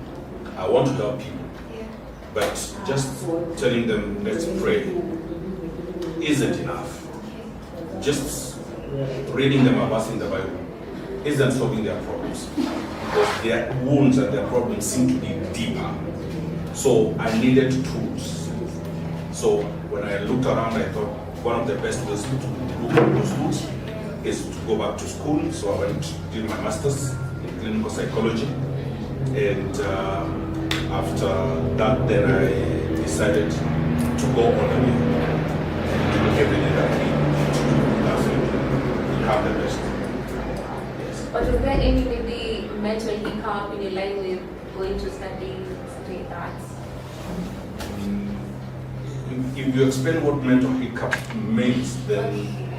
I'll talk about the pressures that come along with being a student, furthering your studies and whatnot. Definitely. Okay. Definitely. First and foremost, I went back to school at a point where I was a bit advanced in age. Some of my classmates were people who were my children's age. And running, struggling for grades was a problem at first. To just get used to getting back to that rhythm of learning. So it wasn't easy, and of course comes with also challenges, financial challenges and all those things. So there was pressure, but thankfully made it. Okay, that is so inspiring. I also want to know that you mentioned a bit of the spiritual aspect. You wanted to give help, but again you felt like just reading the verse or praying with them was not enough. So you had to go back to school and do clinical psychology. So do you think, as far as mental health is concerned, is there any correlation with spirituality, or is it just a career on its own, or is it just a path on its own? First and foremost, what science is telling us is that there's a very big connection between spirituality or faith and mental health. People who tend to be rooted in their faith tend to either do better mentally or recover better. So that connection has been there. Yeah. You're dealing with the soul of a person, the spirit of a person. You're dealing with emotions and feelings. So there's a very big correlation. But the other problem is that, or the other angle, is that oftentimes mental health problems present as spiritual problems. And if you're not keen, you may be looking at a person and thinking this person has a demon, this person has a very serious spiritual issue, they need to be serious with God. But the person is actually going through a mental health problem. If that was the case true, you may be thinking someone has just all of a sudden become too spiritual. In fact, hyper spiritual. They're making very big claims about how God has sent them to save the world. And you may be thinking maybe this person is getting extra strength in terms of their spirituality. But they could actually be going through a spiritual problem. A mental health problem. So it could be. So there's need to distinguish between those problems. And as you have asked, is there a problem? Is there a connection? Of course. As I've said, many mental health problems can present as spiritual problems, or they can have spiritual presentations.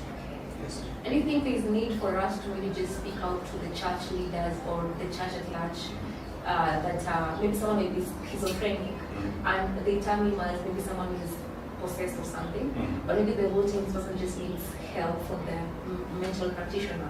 So do you think there's need for us to just also sensitize the church leaders on matters of mental health awareness? There's a very, very urgent need to do that. First and foremost, to just have people understand the mechanics of mental health and mental illness, and what is happening when a person says, I'm hearing voices or I'm seeing things. That it's not necessarily because there's a demon involved. It could be that this person has some chemical imbalance, or maybe they are coming from a very traumatic past. And for that reason, what they need at that point is to go and see a professional. So that awareness. Number two, to just emphasize to church leaders that they don't have all the answers. There's some answers are with psychiatrists, and there's some answers are with psychologists and other mental health professionals. And sometimes it's best to send someone to go and get the help they need. Oh wow. I love that part. So there's this question I want to ask also.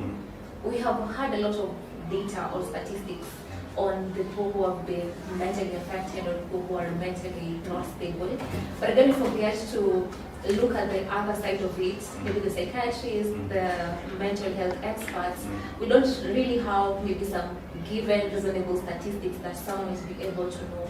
Do you think there are numbers out there that people have not gotten to understand of them about the mental health practitioners that have been given out, or is it not available for us to maybe get hold of? I think the data is there. Part of the data that you're talking about is available. For instance, I know that there's data about the number of mental health professionals in the population and the numbers that they are dealing with, or the people that they are supposed to be serving. And that number is actually alarming, that we have very few mental health professionals taking care of so many. And that has two problems. One, they cannot be effective in helping the people who need help. Because if you're taking care of 20 patients, you're not going to spend 1 hour trying to understand their problems. So they're going to come in and, how are you feeling? Go and take this pill. So you quickly dole out pills and people go away. They get away from you. So you have not been effective. But the other side of it is what we are talking about. That will lead to burnout. That will lead to fatigue. And that, as we have seen, burnout predicts trauma. that when people become burnt out, when people become fatigued, it's very easy for them to become injured psychologically, and that is why the number of psychiatrists committing suicide is highest among mental health professionals. I mean, among health professionals, not just mental health professionals. Health professionals across the board. We talk about cardiologists, we're talking about neurologists, all these people, psychiatrists have the highest rate of suicide across the world. So when you brought about an issue that I love, the issue of burnouts, and not to address the issue of other professionals apart from those in the health sector, and to address the police officers and maybe the teachers or the lecturers. There's an incident I had, it was I think the day before, there's a lecturer from Mary University from Moshua.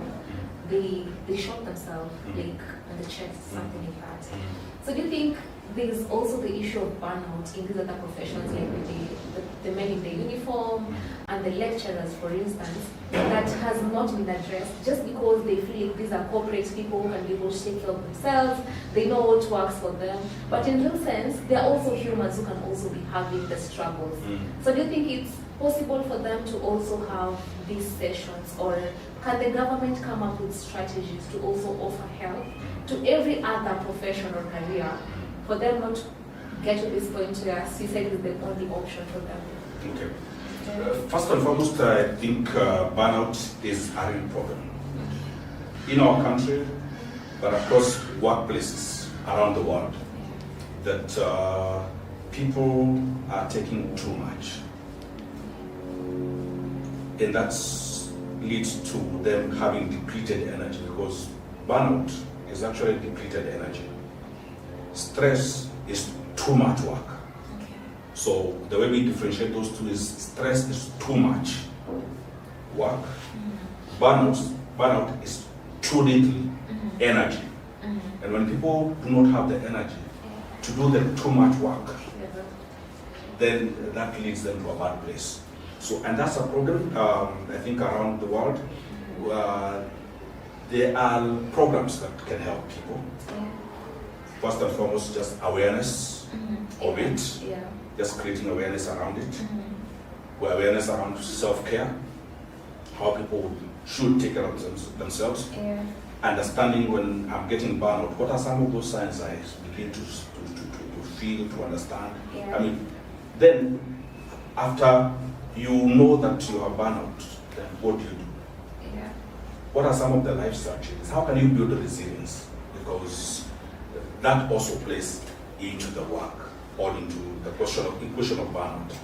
Resilience, where you have the energy, you have the power you need to deal with the challenges by taking care of yourself, good nutrition, exercise, social networks that are supportive.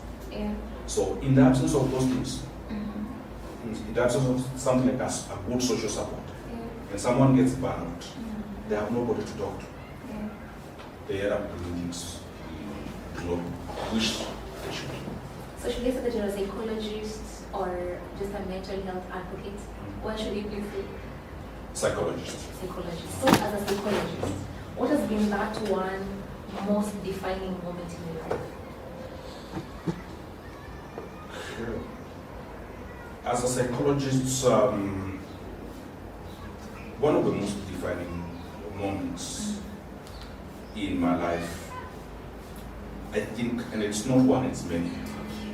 It's not one, it's many. It's when you dealt with a case of a person who is in a crisis, and then you go away not knowing what they are going to do. You just leave, you don't know what this person is going to do, and you have left that person. So at this point, it actually runs into your mind, like the worry of them, you not knowing what's going to happen to them, or you just being so passionate and considerate about them and just wanting them to get fit. Of course, as a health professional, I want them to be okay. I want them to be okay too much that it occupies my mind. But also the frustration that I have gone away, or I have talked to a person on phone. They are in a deep crisis, and then you have left waiting to hear the next phone call, for good or for worse. That's usually a very difficult moment for a health professional. And of course, I've been maybe fortunately, lucky, blessed. I've not lost a patient or a client, so I haven't had those moments. Yes. Have you ever gotten to a point that maybe you developed secondary trauma just because you dealt with something so severe in the profession? No. And I would say that what has helped me is first understanding of how that develops. So I'm able to catch it early. So when I read the signs of secondary trauma, vicarious trauma, I do the needful. I either rest, or I seek help, or I seek supervision. By seeking supervision is talking to someone, a superior, so that they can help and guide you. Yes. So what advice can you give this wounded healer who does not really have that one person they can pour into, or rather, they don't really know how to detect it early like you can? What advice can you give them, or at least to help them get out of that box or something? First and foremost, to say that if you're in the mental health field, having a supervisor is non-negotiable. Having someone who is watching what you are doing, either in an organization, if you are employed, or out here in private practice, having someone who is watching what you're doing is actually a requirement. It's best practice, and it's very important that any person doing mental health work, whether you're doing it as a lay person or you're doing it as a professional, get a supervisor or get supervision. Whether that is peer supervision, which is you have people you can sit with and discuss difficult cases, and say, I am frustrated because I'm trying to deal with this case and it doesn't seem to work. Do you have any ideas? And just having that burden shared amongst other people. But having said that supervision is very important, the next thing that is very important is self-care. Self-care. Because if you're not taking care of yourself, you're not taking care of your needs. Sleep, one of the most important. So if you're not sleeping enough, if you're not eating well, if your social network is depleted, you don't have friends, you don't have people, you don't have family, then those are risks. So self-care is very, very important. And supervision, those are key. Those two things, key. Yes, and of course the humility to ask for help when you need it. To say, I'm here, I need to see a therapist, even though I'm a therapist myself. And do you think maybe most of the psychologists, I don't know if it's an ego, I don't try to put it in an ego, but I think most of them really don't surely want to look for help. Yeah, let me just put it as an ego because they feel like I'm the one who's been healthy, so why should I be helped? Yeah, so how can they just come out of it? Because I think you're battling a lot as a psychologist, but again, you can't go out there and ask for help because you don't want to be deemed as someone who is weak, as the society puts it. And so you want to always look at that one strong person who does not have any problems. What can you tell them? I think one of the things that we need to ask ourselves is how we define asking for help. Do we see it as a weakness or do we see it as a strength? If looking for help is seen as weakness, people will not look for help.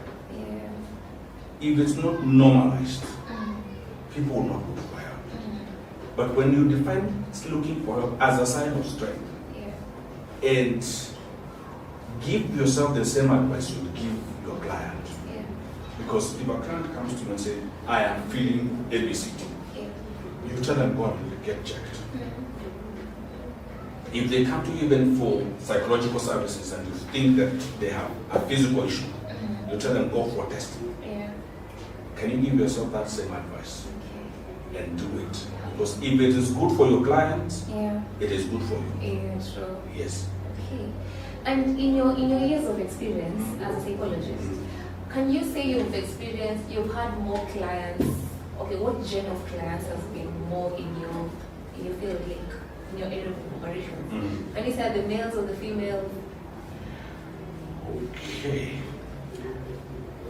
Interestingly, my clientele is mostly male. Wow. Okay. And here's the reason. Okay. That there's certain things, especially as people begin to get older, men begin to get older, they will not speak to a lady. Or some of them, as you're saying, because of ego, they will not speak to a younger person. Yeah, sure. It's not a big problem. Okay. That's what I found out. Okay. But usually it's because they want. Okay. When they are forced to, they don't take it. Yes. Okay.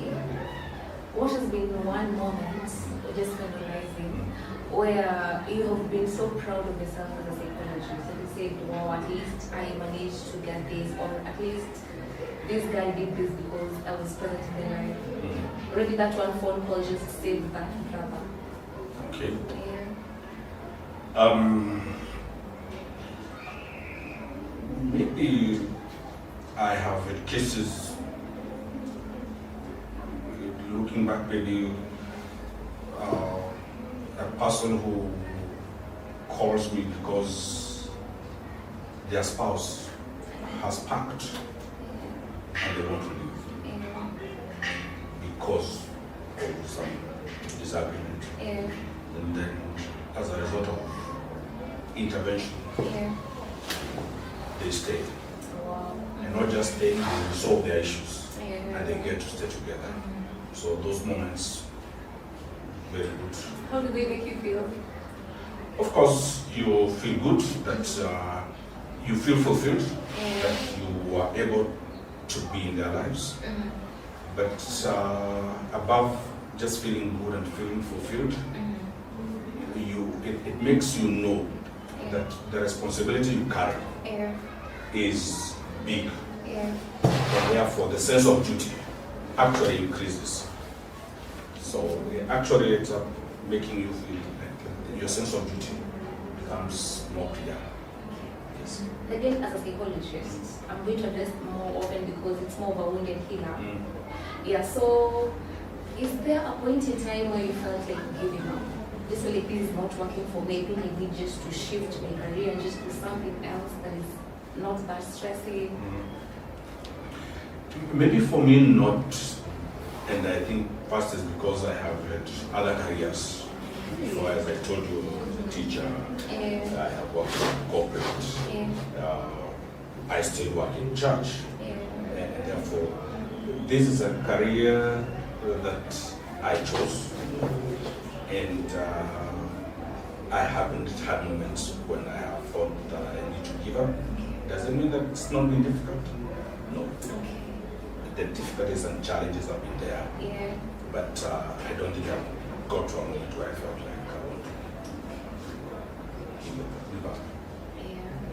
That is nice. So there's that one young professional watching who wants to join the psychologist, phase, and I think also bring an impact like you are doing right now. What is that one thing that you can tell them looking at the camera? That helping people is a good thing. It's a noble profession, very important. The responsibilities you're given, the secrets you're entrusted with, the hopes that people put in you as a psychologist, make it imperative that if you're going to join this field, join because you want to help. You're going to make money in the process, maybe you're not even going to make money. Yes. The question is, will you still do it? Just because you want to help. If you're looking at it because there's money, maybe at some point when that money doesn't show up, because those moments are there, when there will not be money, it will not work for you. But if you're here to help, if your desire is to help, that desire will keep you going. And the results, of course, will fuel your passion. Yes. Thank you so much for that insightful moment. We wanted to learn about the wounded healer. I think we'll implement going forward. Thank you so much for your time. Thank you so much. Asante.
Good morning, everyone. My name is Arindo Nyango, and I'm very happy to be here. First of all, I love humans, and to be precise, I love kids. That notwithstanding, I also love butterflies. Like, I just see a butterfly and I get so excited. Again, I'm also a mental fitness coach. I ensure that everyone around me is mentally stable. And I talk about mental fitness. This does not just mean you being mentally healthy, but at least having the stamina to always move forward and bounce back anytime something weird or strange happens to you. So I'm so happy to be here. We are here to help our brother Njiru run the skipping the rope intervention. And so stick with us till the very end because you have a lot to learn. Don't miss out. Thank you. Okay. Currently, I'm working as a social worker with an organization called Crossing Thresholds. And in this case, we just ensure that the well-being of the kids around the informal sector is well taken care of. We ensure that their psychological health is not tampered with. And at the end of the day, we also ensure that kids live a healthy environment despite where they're coming from. Yeah. Yeah, that's awesome. We can jump right into the topic and we start with body shaming. So what's body shaming? So body shaming is a very wide topic, but again I want to describe it as a pervasive social trouble that comes along with someone shaming someone or someone criticizing the physical appearances of those around them. Body shaming has been a key pillar in our society today because most of the people around us go through a lot of, troubles and stigma just because they're told something about them that does not really sit right with them. So body shaming is a big elephant in the room that has to be addressed from top to bottom because it's really taking a toll on the ladies and the men out there. Yeah. When you say body shaming is a big elephant, aren't you shaming the elephant? Yeah, I know that in itself is more of maybe just trying to show how big the elephant is, yeah. But it's a big trouble that we need to address. Yeah. So what are some of the leading causes of body shaming and what are the underlying issues around body shaming? So some of the leading causes of body shaming, I'll first start by saying social media. We have been brought up knowing that there's a certain way that someone has to look for them to be considered pretty. For example, for a lady in a Kenyan setup, let me use that, we have always believed that a lady has to be light-skinned and petite for them to be crossing the threshold of being pretty or being considered, top of the world. And I feel like most of the ladies who are dark and maybe plus size tend to feel as though they don't fit into the system just because they are not in the threshold that the world or the social media views pretty to look like. The other reason the other underlying factor that has brought about body shaming is insecurities. For example, I'm struggling with something and I find someone who's not struggling with the same thing. I feel like the best way to address it is me projecting my insecurity to them. So maybe I might come to them and tell them, you're having a big butt, or maybe I don't like your alignment of the teeth. While in real sense, the person who is trying to body shame the other person is the person who is going through the same things. Just because they cannot be able to take them, they feel like the best thing to do is just to project it to the other party. The other reason as to why body shaming is on board is the fact that we have not embraced who we are. Most of us are struggling with their identity. Personally, I'm not in a position of identifying what I love, how I'm supposed to be presenting myself. And so every other thing that the world projects on me, I'm going to take it, I'm going to digest it because I really lack the sense of understanding of who I am as a person. So the fact that you don't understand who you are, what you believe in, what really works for you, this gets to be so troublesome when the world tries to project something on you, because in this case you won't be able to defend yourself because you don't know the person that you're supposed to be defending. So I feel like once you understand who we are and what needs to be working for us, even if the world projects a side that does not really portray who we are, it won't sink so deep into our skin because we've already believed in who we are. Yeah, the other thing that might be the cause of body shaming is the fact that we have not really gotten to understand how what we carry. So we feel like individuals. Yeah. Speaking of social media and body shaming, do you feel like body shaming started way before social media? Like when you were kids, you would hear things like, wewe toka hapo na hiyo kichwa yako kubwa, uko na macho kubwa, uko na mapua kubwa, you know? So, yeah. And I think it's ingrained in, body shaming is ingrained in us since childhood. Yeah, very like, true. And people say that only three people say the truth. Mlevi, mtu amekasirika, na mtoto. Yeah. So the kids don't have filter. Like if someone akona kichwa kubwa, they will literally say, wewe toka hapa tutacheza na uko na kichwa kubwa. Yeah, very true. If someone has maybe mapua kubwa, like in my case, they will be like, hii mapua yako ni kubwa. So, and because in a way it's true, like in a way it's true, it's not like it's not true. So I think also someone with time now they have to heal and learn to accept it. Anyway, I have a big nose, but it's not all about my nose. Okay. Yeah. But again, to add on to that, I feel like body shaming began a long time ago, even without the social media. Yeah. But what the social media has done is to project it. Yeah. Because currently, most of us have been exposed to the influence of social media. Yeah. We tend to see girls with big butts, with nice shape, and they feel like, I want to look like her. Yeah. But see, initially, social media was not there. Yeah. So you'll just compare yourself to people around your area, and that's going to be so limited. And again, the issue of someone projecting something like maybe you have a big nose, maybe you're having a big lips, you're having a big head. I feel like for Africans, you have these distinctive features that we can't run away from. For example, most of us take after their parents. It might maybe the nose, the skin color, the head, the figure, and things like that. You're an African. Why don't you embrace you with what you have? Because you're taking it after your parents. So it's something to be proud about, rather than just putting yourself down for it. Yeah. So still on social media, how was social, although you have explained, but how was it worsened, like our personalities? And I think I'll give an example with TikTok, because this is what most of us tend to use. TikTok and maybe Instagram. You go there and you find maybe someone looks curvy, someone has some nice bunda, and in your case you've always wanted this body, not because you've always wanted it from the word go, but because someone told you that this is what is trending.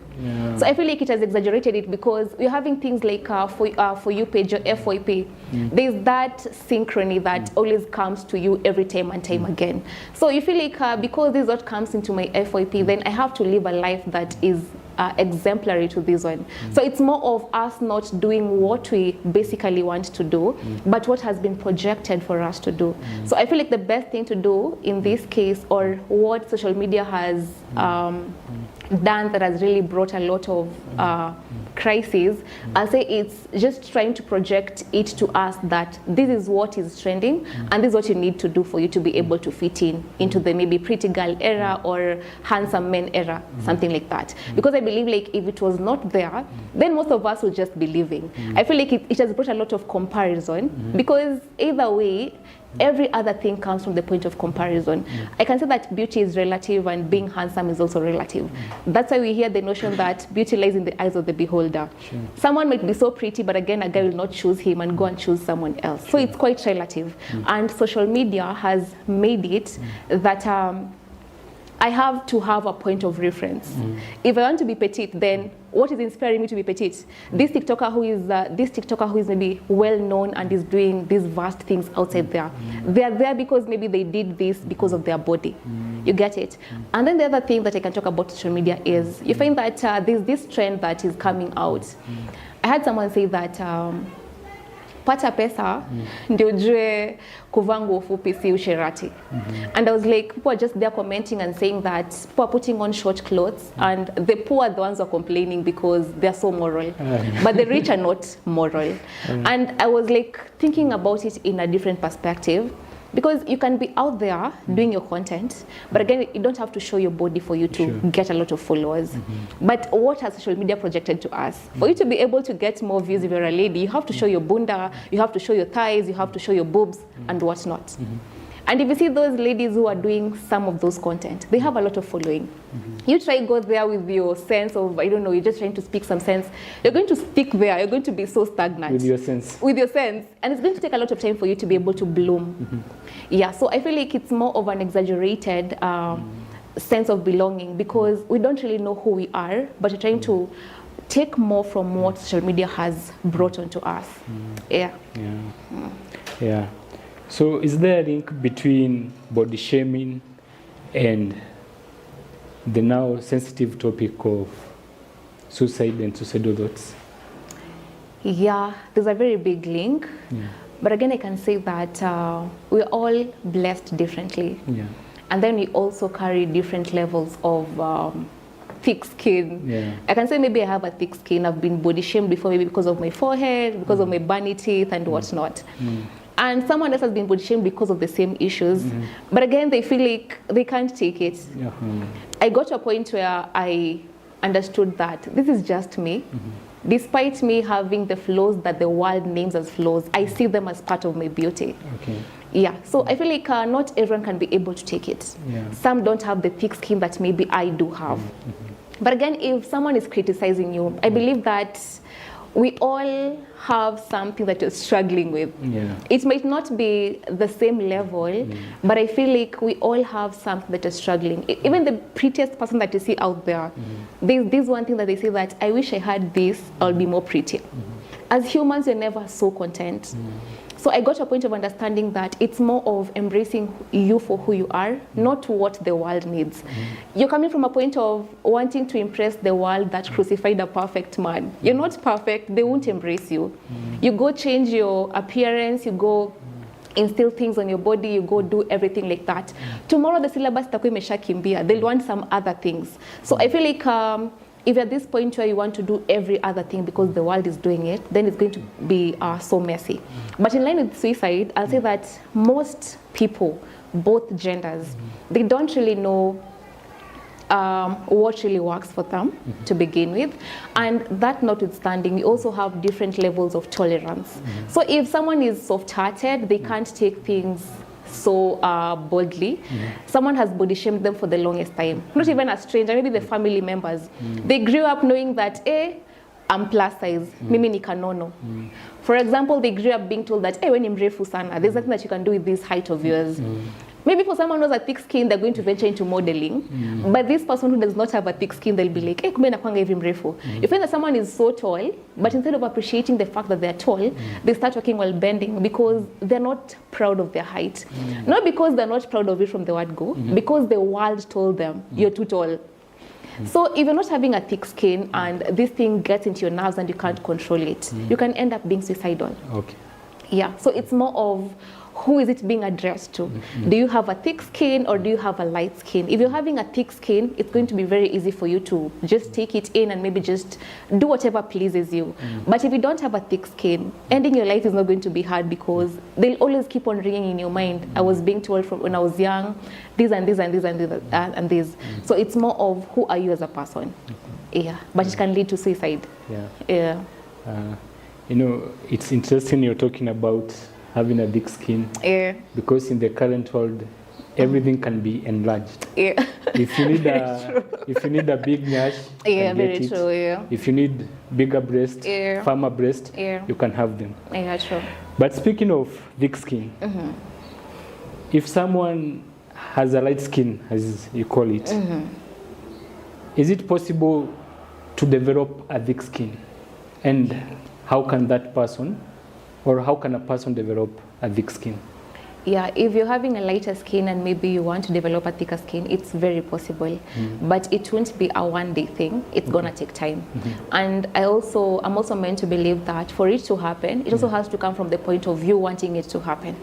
I feel like in most cases we do things not because we want to do them, but because we've been forced to do them. So if it comes from the point of you wanting to change it and you wanting to be better, because having a thick skin is better. Because trust me, everyone is always going to talk. Whether you're short or tall, they'll always have something to see. Yeah. So having a thick skin can be built. Yeah. You might not have it from the word go, but if you are having the intentionality that you want to get to this point, I want to build a thick skin, I want to get better, it's very doable. Yeah. It is. You're reminding me of a joke I saw of Brad Williams. So he's a little person. Okay. And in this joke, he talks about his father is a tall guy. He was an athlete. Yeah. And the family was hoping to get a football athlete. They ended up getting a football, according to the joke. Okay. But the father realized that the son will step into a cruel world. And he started preparing the son for the world. Yeah. So he would taunt the son and tell the son, now Brad, hit me back with a comeback. Give me a stronger comeback. So when Brad went to school the first day, he was teased and someone joked about his height. And he gave a comeback, and the bully now became the bullied, and he cried, the bully. So that joke got me thinking, is it time parents started preparing kids for the real world? Yeah, true. Like, let's say I have a child who has a big forehead. Yeah. I'll be honest with myself. Also, Chris Rock has a joke whereby kids are evil. They are evil. No. Okay, we say kids tell the truth, but sometimes they don't have filter, which makes them maybe evil. So this kid will be taunted for that big forehead. Can I start preparing him from home? Maybe the kid he'll not be as tall, like Brad. Can parents start preparing kids for that? Maybe you realize that maybe it also comes with acceptance. Yeah. Because I think people are also in denial. Like if then everybody at home is told they're the most beautiful, they're the most handsome, and all that. But when they step to the real world, when they go to school, it's not the case. Can parents start educating kids and preparing them for the world as it is? What's your take on that? Yeah, I feel like that makes a lot of sense. But again, if a parent wants to speak it to the kid, for example, let's address the issue of the forehead. Things comes from the point of comparison. Because when they're at home, maybe they interact just with their siblings. All of them are just the way they are. No one has ever told them that you're having a big head or you're very petite or very skinny. Maybe the forehead is slightly smaller compared to their siblings. Maybe they have the smallest forehead to the family. So it all comes from the point of comparison. Because when they go to school and they meet someone who does not look like their family members, they'll be like, okay, wait, uku ni wapi?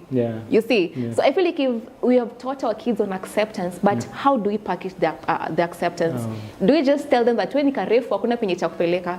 But until your kid, maybe she's a girl, you'll be like, I love your height, you can be a good model. They'll be going out there knowing that, yes, I'm tall, but again, I can be able to use my height to get something at the end of the day. So how do you package it to your kids?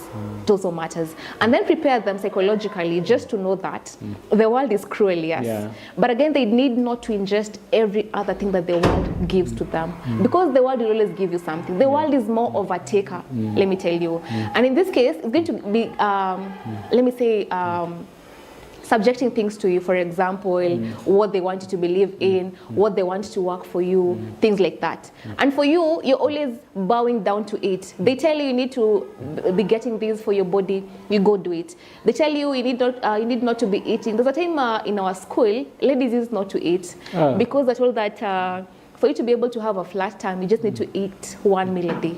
And most of the ladies are not eating. It got to this point that most of them are becoming sick of ulcers because they're not eating, because they want a flat tummy. So that was a threshold of the world, not what they wanted. So I feel like it's more of making them to understand that the world will always have a view, but what you do and what you believe in is what matters. Let your voice be louder than what the world is saying. Thank you. What I'm getting from you is it's one thing to accept, but now we move a step higher from acceptance. Like maybe someone is tall. Yeah. It's one thing to accept you are tall, way taller, maybe for the other kids. Yeah. Then it's another thing to have non-resigned acceptance. Like, yeah, true. Yes, I'm tall, but I'm way taller than other kids, Yeah. but I can do this. Exactly. Yes, I'm shorter than other kids, but I can also do. this. Yeah, very true. Not ile you know, also people accept ile ya kuhurumisha. Yeah. Ni sawa tu mimi ni mnono. Like, but Yeah. how can you accept and embrace it? Very Ni sawa tu mimi nakuanga hivi. Yeah. But how can you accept it and then make it better? Yeah, very true. Yeah. Yeah. Makes sense. Yeah. Yeah. So as we wind up, looking at the camera, Okay. there's someone out there because of childhood body shaming, teen body shaming, and also adults are still body shamed, Yeah, especially by their partners. Yeah. Yeah. Also after breakup, that's where the real body shaming comes. Yeah. Very true. Yeah. Yeah. Also speaking of body shaming, I think this falls under body shaming. Yeah. In Zimbabwe, there was a man. I forget the name, but last year Yeah. he took his life because the girlfriend said the manhood is small, is slightly small, Yeah. not slightly small. Yeah. So, going by your point of non-resigned acceptance, they would have accepted, yeah, it's small, Yeah. but it's not the only thing that defines me. Yeah. True. It's small, but there are other ladies who will find it maybe big enough for them. Yeah. So, yeah, and that person took their life. So the point was, after a breakup, that's when you find, especially as men, that's where you find ladies texting you, oh, so your manhood was small, Yeah. you are poor in bed, Yeah. you are this and this, you are this and that. So, what would you tell that person who is suicidal, Okay. and part of it is being contributed by body shaming? Okay. Yeah. So first I'll begin by saying in a relationship setup, I'll first say that there's something for everyone. So if you feel like you can't take a partner who has a small manhood, or for example, you can't take a partner who is so demanding, or a partner who is petite, for example, then look for what you want. I feel like most of us go for things that we do not want, and then come later on start complaining. Yeah. So if you're someone who is maybe in that journey or in that path where you want to get into a relationship, just get into a relationship that well befits you. I usually say that choose your poison and let it kill you in style. If you choose a petite lady, then don't complain about them being petite. If you choose a plus size lady, don't complain about them being plus size. If you choose someone who is dark skinned, appreciate them for who they are. So there's something for everyone. Just choose your poison and let it kill you in style. And for that person who has been body shamed and they feel like things are getting out of hand, I'm here to remind you that the opinion does not really matter. I know it's very maybe hard for you at the moment, but the opinion does not really matter. What you believe in is what matters, because you're the one who's holding a pen to write your story. They won't even feature anywhere to write your story. So before you get to that point where you're being too vulnerable because of the world, just remember you have to put yourself first, and kindly just stay alive to tell your story. Someone needs it out there. Yeah. Lastly, maybe you can share with us how to develop. We have agreed all the other things can be bought, but there's no place you can buy a thick skin. So how can someone develop a thick skin? So I'll give my personal experience. Yeah. I'll say that I didn't have it before. I used to be told something and then I go look myself in the mirror and I'm like, oh, kwa hivyo anamaanisha hivi. And then this day again they tell me, oh, so anamaanisha hivi. This one day I was sitting somewhere and then a guy comes and taps my forehead. That is the day I knew I have a forehead. Okay, I had known about it, but again I was just like not so, you know, I had not like taken it into account. And then he tapped me on the forehead and was like, madam, njia kwenda umoja ni wapi? I was angry at the guy because there are very many body parts. You can tap my shoulder, you can tap my, you know, there are very many body parts. Why do you tap my forehead? So I got so angered and I went back home and I was like, wow. So this guy was just trying to deliver some message. But going home, I told my best friend about what happened. And they were like, who was the guy? I was like, I don't know him. And then he's like, wow, so you're worrying about someone that you don't know. Are you going to take his perspective, or are you going to take what you've always believed in? So it's true, yes, it's there. But again, how can you be able to shine onto the world and bring a difference? Yeah, so I've always told myself that I'm going to shine, not just with what I speak, but also with my body parts. My forehead is always going to be shining because it's going to communicate to those people out there. So the first thing that you have to do is embrace you for who you are. Some things you can't change about yourself. Some things are just so intact unless you have money to go and change them. But again, there are repercussions that come along with changing them. So embrace you for who you are, with your flaws, with your strengths, with your looks. Embrace you for who you are. Don't take what the world has projected to you and run with it as though it's the only truth. What have you always believed in? Go with it. The other thing is, learn to deafen your ears. If you put your ears too open to listen to the world, then trust me, you're going to be living a life that the world wants you to live, not what you want to live as a person. So always deafen your ears, listen to what you want to listen to. If it does not help you, then let it be. It's not going to be easy for that one person who has been body shamed from childhood, but again, it's possible. All these things come from the point of intent. If you're intentional about it, it's very easy for you to go through it. And then get to know who you listen to and who you don't listen to, because not everyone means well for you. Others are going through challenges that they cannot be able to take. So the best thing that they can do is just trying to project it on you. So if you're fond of listening to them and just taking their words, you're always going to be broken. And then the other thing, learn to ask God. Let me just get spiritual a bit. Sure. Learn to ask God to help you understand who you are. It's very important. And understanding who you are comes from the point of understanding your purpose. You might be having all the flaws that the world projects as flaws, but again, because you're having this one purpose that cannot be sidelined, then the whole world claps for you, irrespective of your height, irrespective of your weight, irrespective of your skin color. So can you have that one thing that you're good at? Go out there. Make sure that you improve on yourself day by day. It won't be a one-day thing, but it's very possible.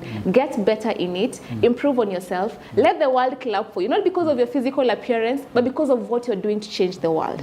So let it come from the point of understanding your purpose and giving it to the world. They're always going to clap for you. Yeah, that's very profound. Yeah. Speaking of purpose, I'm reminded of Mahatma Gandhi. Yeah, he's always quoted in all history books. But something that he said that stuck with me. Okay, I was not there. I wasn't there when he said it. But it has stuck with me. He said that if I didn't have a sense of humor, I would have long done suicide. Yeah, true. Yeah. So also, a sense of humor helps. Yeah, very true. Yeah, the moment when you take things nauzito. I was talking to someone. I was telling him, usikuna beba vitu nauzito. Yeah. But I was reading this book by Arnold. I forget the name of the book there. His autobiography. And he was mentioning about another bodybuilder who used to take things at heart. So the guy has been preparing for almost a year for the event. He looks buffed, the abs are showing. But Arnold just teased the guy and told him, those abs are not very visible. And the guy took it to heart. And Arnold says that he wrote and said that guy used to take things to heart. So let's not be taking things to heart. Very true. At least have a sense of humor. And also, the world is always shifting. Yeah, true. You know, I'm light-skinned. Yeah, I don't know if it's showing enough.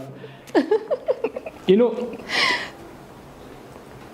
honestly, when I was born, when I was growing up, you know, there's a joke by Churchill that ati anasemanga, I used to be a cute little baby, nini.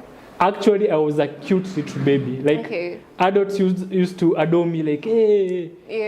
Especially big ladies there, like, hey, he's handsome, he's adorable, you know? So, growing up as a light-skinned, I was adored for that. Yeah.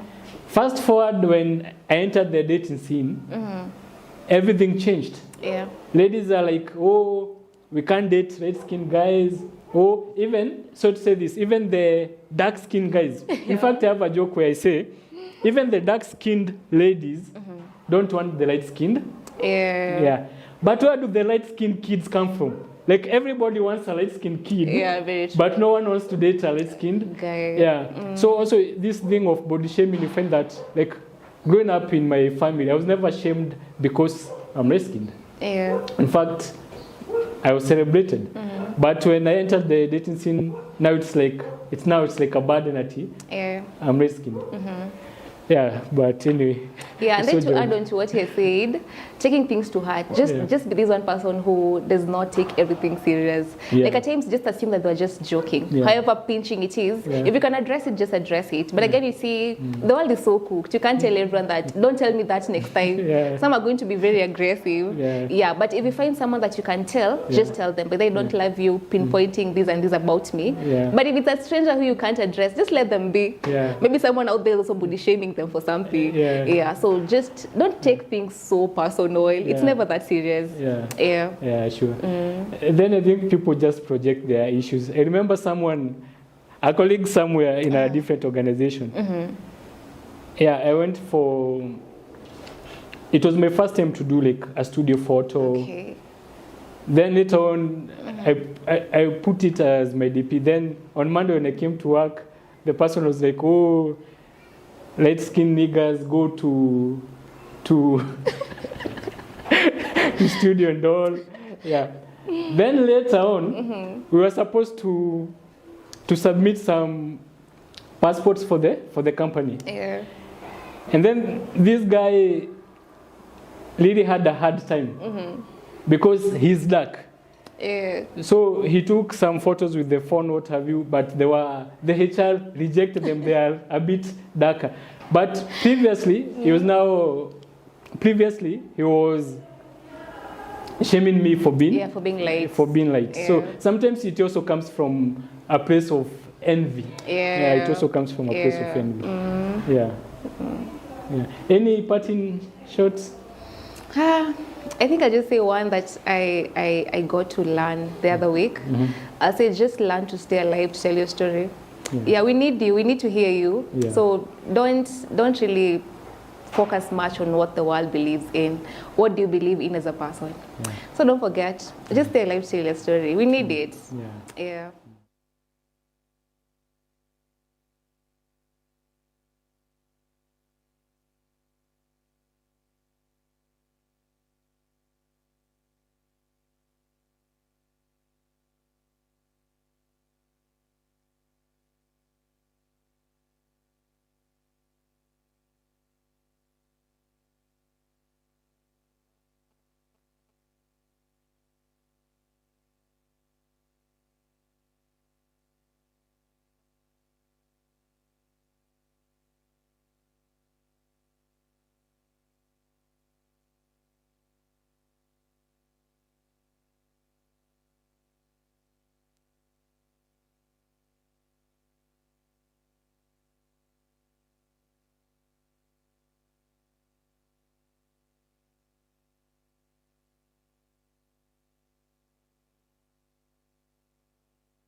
Hello, my name is Wanjiru Kaburu.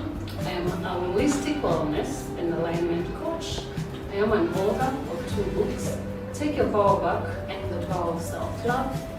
And I love to speak to people and have conversations that can transform thinking and lead to better happier. Now, growing up, I was in an environment that I was actually loved, dearly loved. But there's a difference between being loved and feeling the love and connecting with the love. And that disconnect can lead so many people into trouble and trajectory and patterns into their adulthood that they really don't understand. But that is the root. Now, by the time I was in high school, now I could be considered a problematic kid. But whether I was problematic or not is debatable. And now it got to a point where a principal looked at me and called me a devil right in front of my mother. My mother didn't do a thing, and that really wrecked our relationship. Was my mother trying to agree that I'm actually a devil, or was she just tired and not knowing what to do? That also is debatable. What is not debatable though is what happened after. Because that was the first time I became suicidal. I mean, what business did a devil have existing in a family, in a community? Nothing. There was no reason to live. But a voice in the knock by my sister, unknowing to her, saved me. I still cringe at the thought of the drugs on my hand and water on the other. Would I have done it? Would I have not done it? I don't know. What I do know is that I'm here. I skipped it, and I have managed to be here several years later. But thinking I had seen it all, I was raped in Form 4. What do you think that did to me? It led me back to the same place. How do I face this? I wasn't feeling safe. My home didn't feel like a safe space because troubled child. I was very outgoing. I love people to date. Interacting, navigating around people has always been my strong suit. But that, growing up, was defined as shut up, you're being too problematic, you're being too much. And these traits or things that really make who I am got me into situations that someone would say I got myself into, and that is the first thing that makes one think this is not a safe environment. Who do I talk to when they already think I got myself into? And let's pause there for a moment and think, because that's what most victims of very terrible experiences, like rape, go through. There is no one to talk to because the finger has already been pointed to the wrong person. But wait a minute, someone saved me. And I thought at the moment they actually saved me. But this grown-up man who saved me from possible suicide became my lover. We're talking about Form 4. And now I was introduced to how love looks like. Because they saved me, I owed them. This relationship graduated to sexual relationships. And this ended up on a trajectory of how I knew love and my adulthood. It's transactional.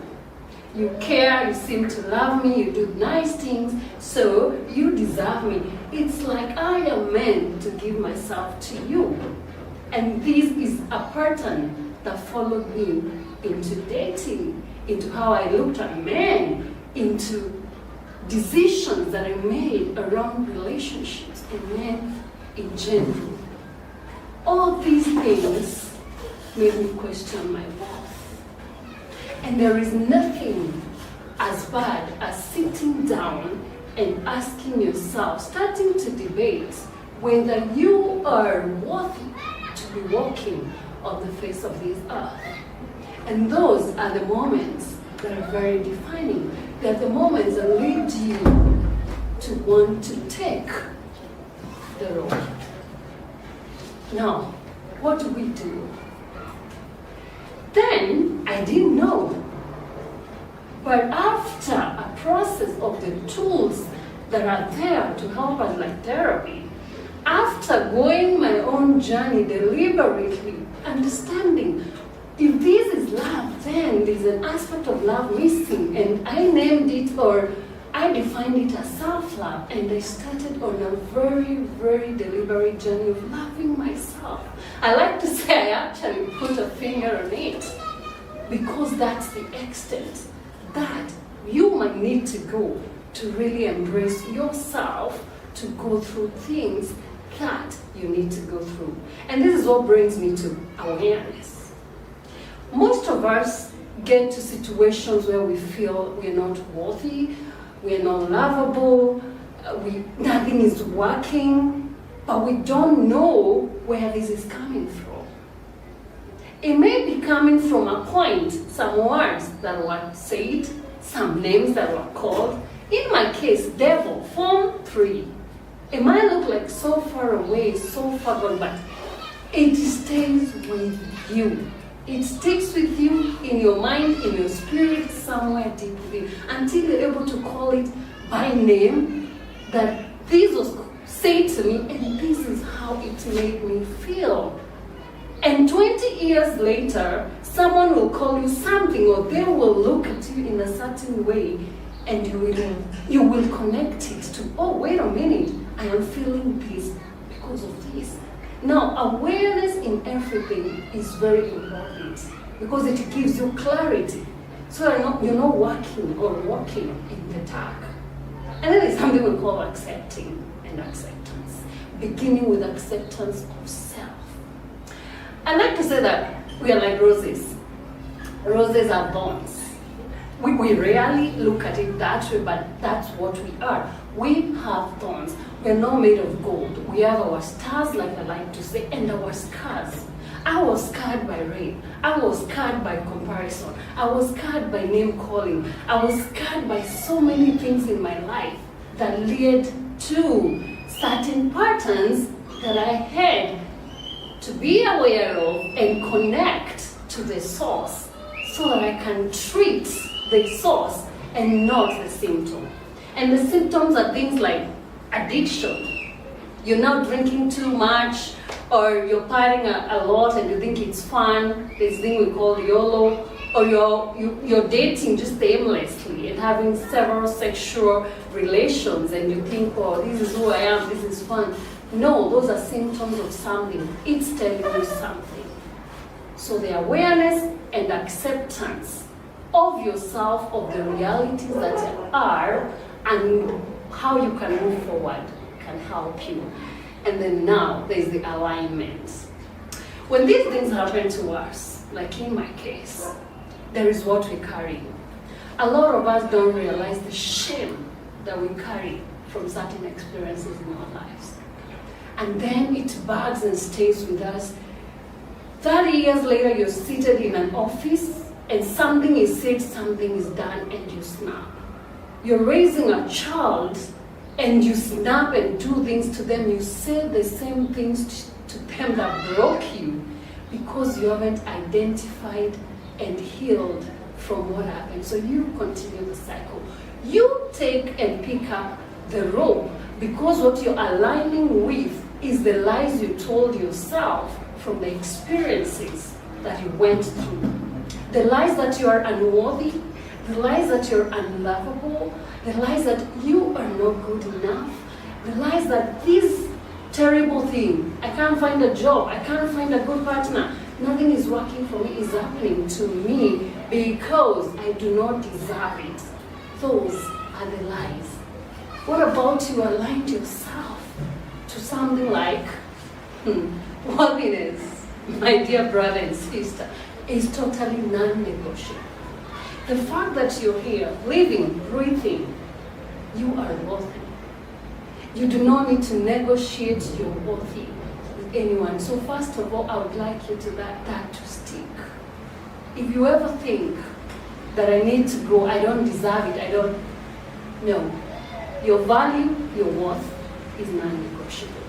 Then we can look at what it is you carry within yourself. And sometimes it's not in your education, in your work. These are titles, but we have taught ourselves to define ourselves by those. What I call returning to self. Yourself is your body, your mind, your spirit, and your heart. Who you are deep within, who was born with you. It's nothing you have to take degrees for. And sometimes we go through this whole education system and we are still back. We've had professors committing suicide, sadly. So that they were not educated, they did not have jobs and money. No. Because they did not manage to align with the truth of who they are first at the core. So my assignment to you is this. Look at yourself in these four aspects. What you are born with, your mind, your heart, your spirit, and now what we call our body, the physical. How can you feed all these aspects of you in a manner that they are well? They are, this is what we call holistic alignment, wellness and alignment. How can you make sure you don't neglect your spirit, your heart by honoring, identifying and honoring what you feel, what you need to do in certain instances, and your body by not ingesting things that hurt you, by having habits that are really keeping you physically healthy, and your minds, what do you allow to feed, to come into your mind? In the world of social media, we are looking at a lot of junk. People making it and they're seated somewhere thinking we're not making it. That is something you're letting into your mind, and what you feed your mind grows. So, how about you start just looking at yourself as an amazing, worthy human being who has something in themselves. And then the work becomes searching deep down that's something that is already there. And asking for the help you need to ask. For the girl, the woman, the young man, not so young man, who has experienced rape, I want to tell you that I see you. I see you, and you are not to blame. It was not your fault, and there is no world in which it will ever be. Now, I would like you to sit with yourself. First, accepting that one, it happened. Two, it hurt you. Three, it probably still hurts you to date. And these truths do not take away from the truth that one, you are still very worthy. That is non-negotiable. Two, you are still very lovable. You're an amazing human being, and if you've not yet found the gentle kind of love, it is available to you. You will find it. And number three, I want to tell you that healing is critical for you. And healing is not a destination.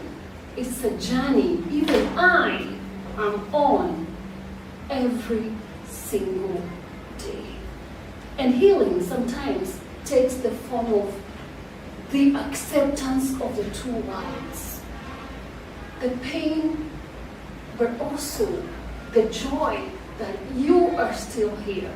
And that is what I call sometimes the stars of the amazing person you are, but also the scars that are a reminder of something that happened, but you can turn it around. You can decide what that is. And that is what actually my book, Take Your Power Back, is about. It's about accepting the moments that broke you the most, going back to that moment, feeling the only way is through it. Feel everything that moment, moment made you feel and what it took away from you, but don't just sit there. Realize the power you carry within yourself to go past it. Seek help through coaches, through therapy. Talk to someone you trust, but also live with the truth that is your story, that is your worth, and that is the great person that you are. All things are available to you in the universe, but you have to align to that kind of thinking, to that hope, to that strength, to the power that you could surprise yourself, that you still carry within yourself. That is my message to you. But I see you, and you are worthy. Is that it? Can I, because there is something I would like you to realize, that they can no longer hurt you. We give our power away to situations, to experiences, to what we have gone through, to what even we have felt that is so overwhelming. And that power goes with the people, with the experiences. But what we don't realize is we carry the power. If we choose that the people that hurt us, that the situations that hurt us, can no longer hurt us. Now there's a poem I'd like to dedicate to you, just as penned in my book, Take Your Power Back. Blood boiled in every vein, like a flicker in every flame, tears streaming from my eyes, cause my life is built on lies. Overpowered by my tears and my fears, I kept quiet for many years. The secrets tore me up inside. With a twisted mind and arms tied, they took their turns. So I buried the burns.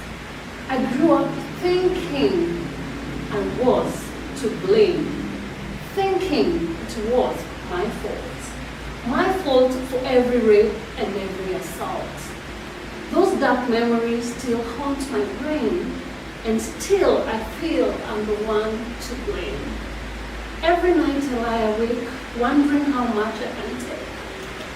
If only someone would have listened to the screams and to the pleas, maybe I could have ended it all and still be able to stand tall. But enough is enough. Now I serve them notice. I will stay tough. I will stay tough. I will stay strong. And maybe for once, they will see that they can no longer hurt you. Thank you.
Thank you so much for having me.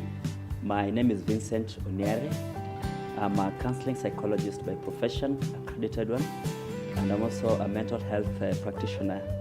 Currently, I support programs at Akili Bomba. Akili Bomba is a mental health organization working in conjunction with JRC and I'm very much glad to be here, and I'm obliged to carry out a very sensitive topic today in preparation to the to our Skip the Rope challenge that will be taking place on 1st May. I'm going to speak about the role of community and peer support. I'm also going to relate it to the digital safety in mental health in our world today. I work with individuals, families, and community to promote mental health, to promote mental well-being, and provide psychosocial support. I'm particularly passionate about community-based mental health, and that's why we do a community-based participatory approach, because in Kenya today, support often begins at the grassroots level. So that is it. Thank you very much, Vincent. Yeah, and welcome once again. Thank you. When I see you, I see Akili Bomba. Yes. Yeah, so first allow me to express my sincere gratitude to you as a person and also to Akili Bomba, because I remember last year, around a time like this plus 2 months going on, yeah, I had gone through some difficult moments, and one of the things that really helped me was therapy. I remember meeting with the director of JLC, Madam Isabel, and she was like, "You need therapy." Then I was like, "Is my state so bad that even looking at me means that..." Someone would just see that you need therapy with an instant look. Yeah, then, you know, I like how I entered into therapy. For me, therapy started with group therapy. Sure.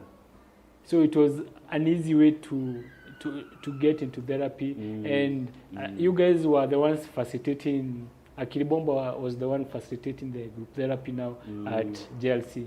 And it's through that group therapy, I also realized that I feel now I can do the individual therapy. And also around that time, I remember you introducing the guided meditation. Guided imagery.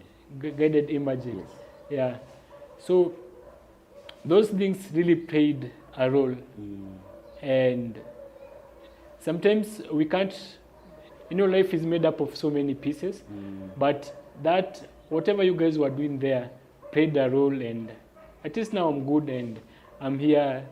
We tend to give hope to people, practical hope, practical solution. Yes.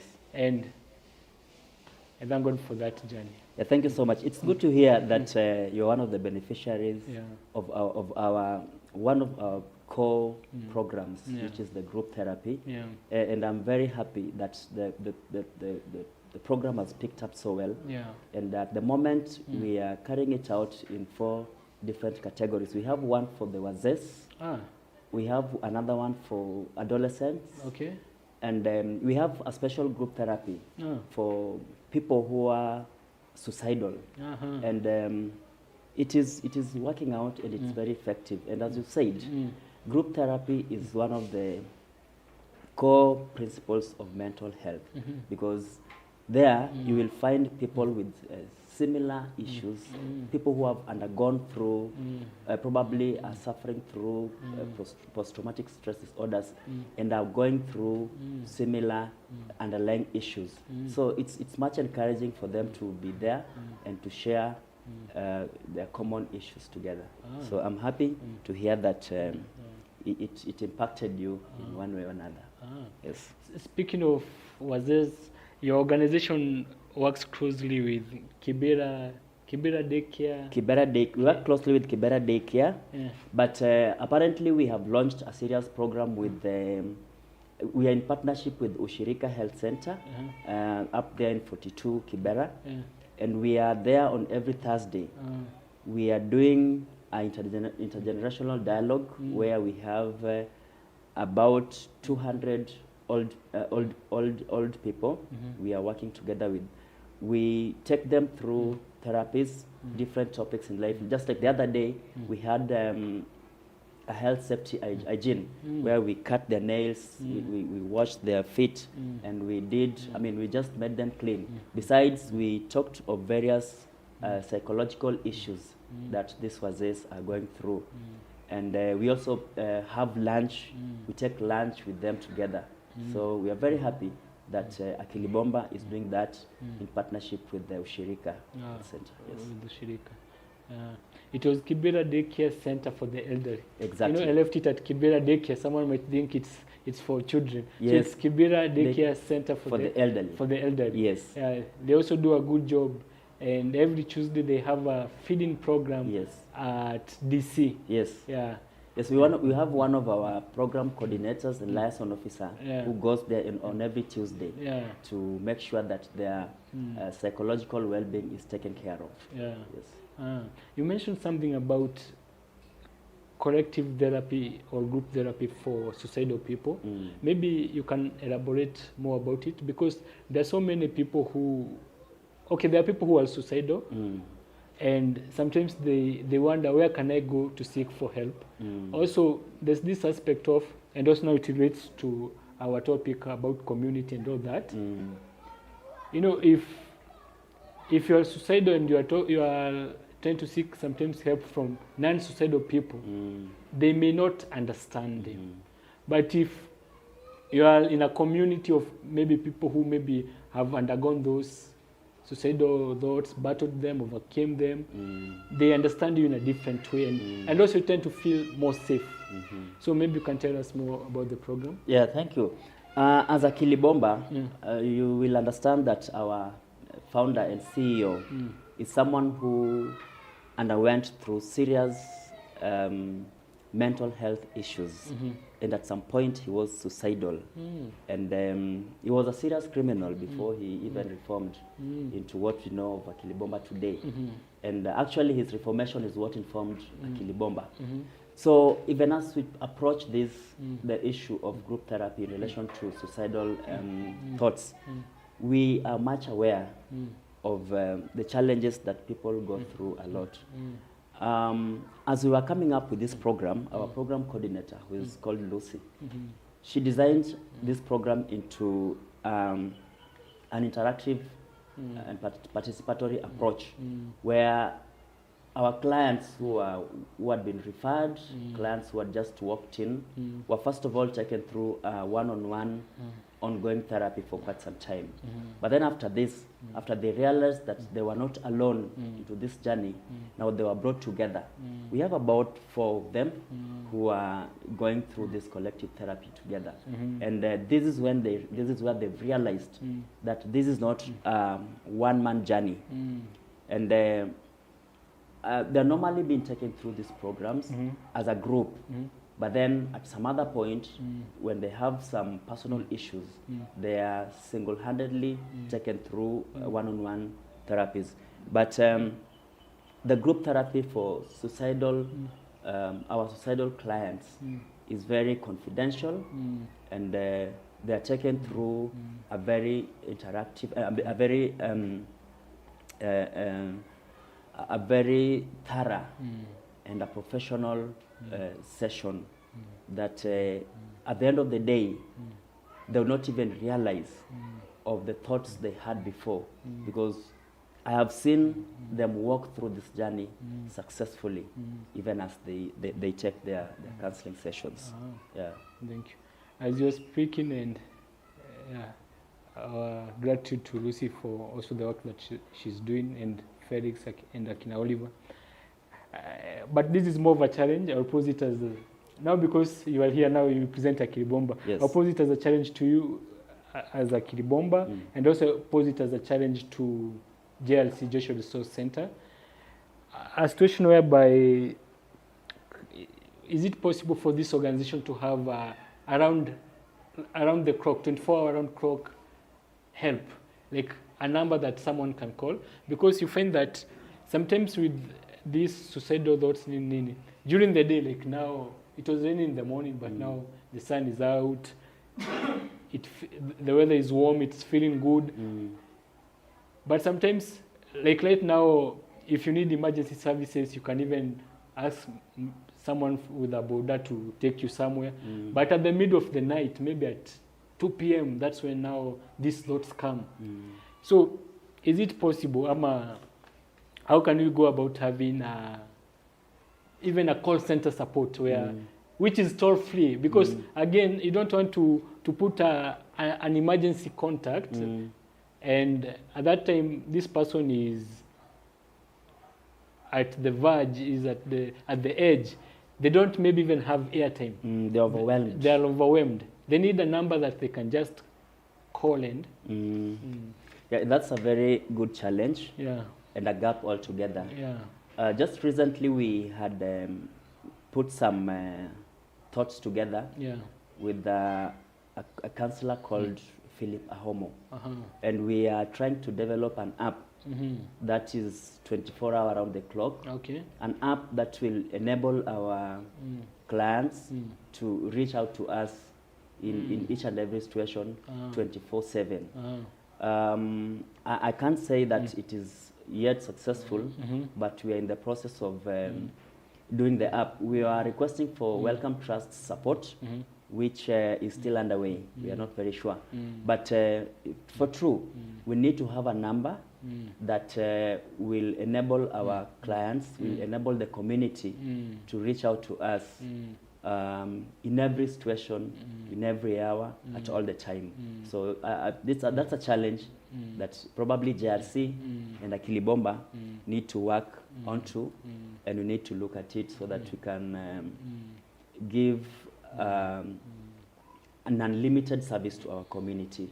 So it's a challenge. I envision a future whereby you see how firefighters, but now I'm speaking from the movies from abroad, what I've seen from the movies from abroad.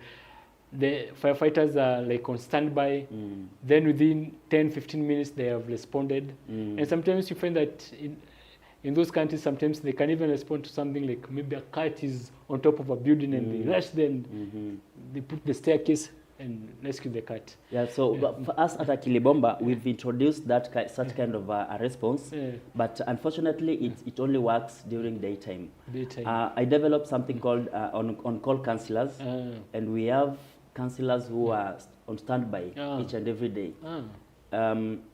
So these counselors are either on call through online or physical. So if you know you're on call, you have to be in the office throughout.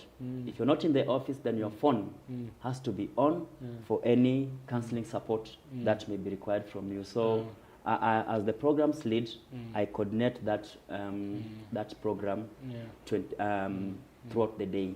So in all the senses, you will not call and bounce a counselor from Akili Bomba. Yes. Yeah. You know, with media, you never know who is watching. Yes. So whoever is watching, and you have the power maybe to pull a few strings, to call a few people here and there, that's a nice initiative. We have counselors on call, on standby, but during the day. Yes. How about they are facilitated, and now we have those people on call 24 hours. Saturday, Sunday, holiday, which day, they're there. Yeah, one life saved is one life too many, because a speaker was sharing with us and told us that when we lose one person to suicide, 65 to 80 people are affected. Very true. Yeah. Now imagine we're losing 4 people daily. So, and sadly, or fortunately or unfortunately, is that suicide is preventable to a large extent. Yes. Yeah. So, can you tell us more about community support when dealing with suicidal thoughts and mental health issues? Yeah, community support is critical. Yeah. Because it is the first and then the most essential layer and accessible layer of care. Because it is this community that our clients, our people live in. Most of our people who are probably suicidal come from within our community, and it is the community that knows who is undergoing through what. You know, you know, many people do not immediately go to the hospital for care or for counseling. But at some point, they have shared their issues with their neighbor who live by them. And it is this neighbor who probably would give the first care to these people. I remember one of these fine days, I was just in the office, and a lady walked into our office and told me that there's a lady in the community who really needs counseling, who really needs mental care. And so when I asked her why she could not bring the lady to us, she said the lady is so much isolated and so much withdrawn that she doesn't even want anyone to see her. So the only person who could see her is that the lady who came to us. And so this lady asked her if we could walk to the house, and we did so. We sent a counselor to the house. And the reason why I'm saying this is because it is this community that harbors our people.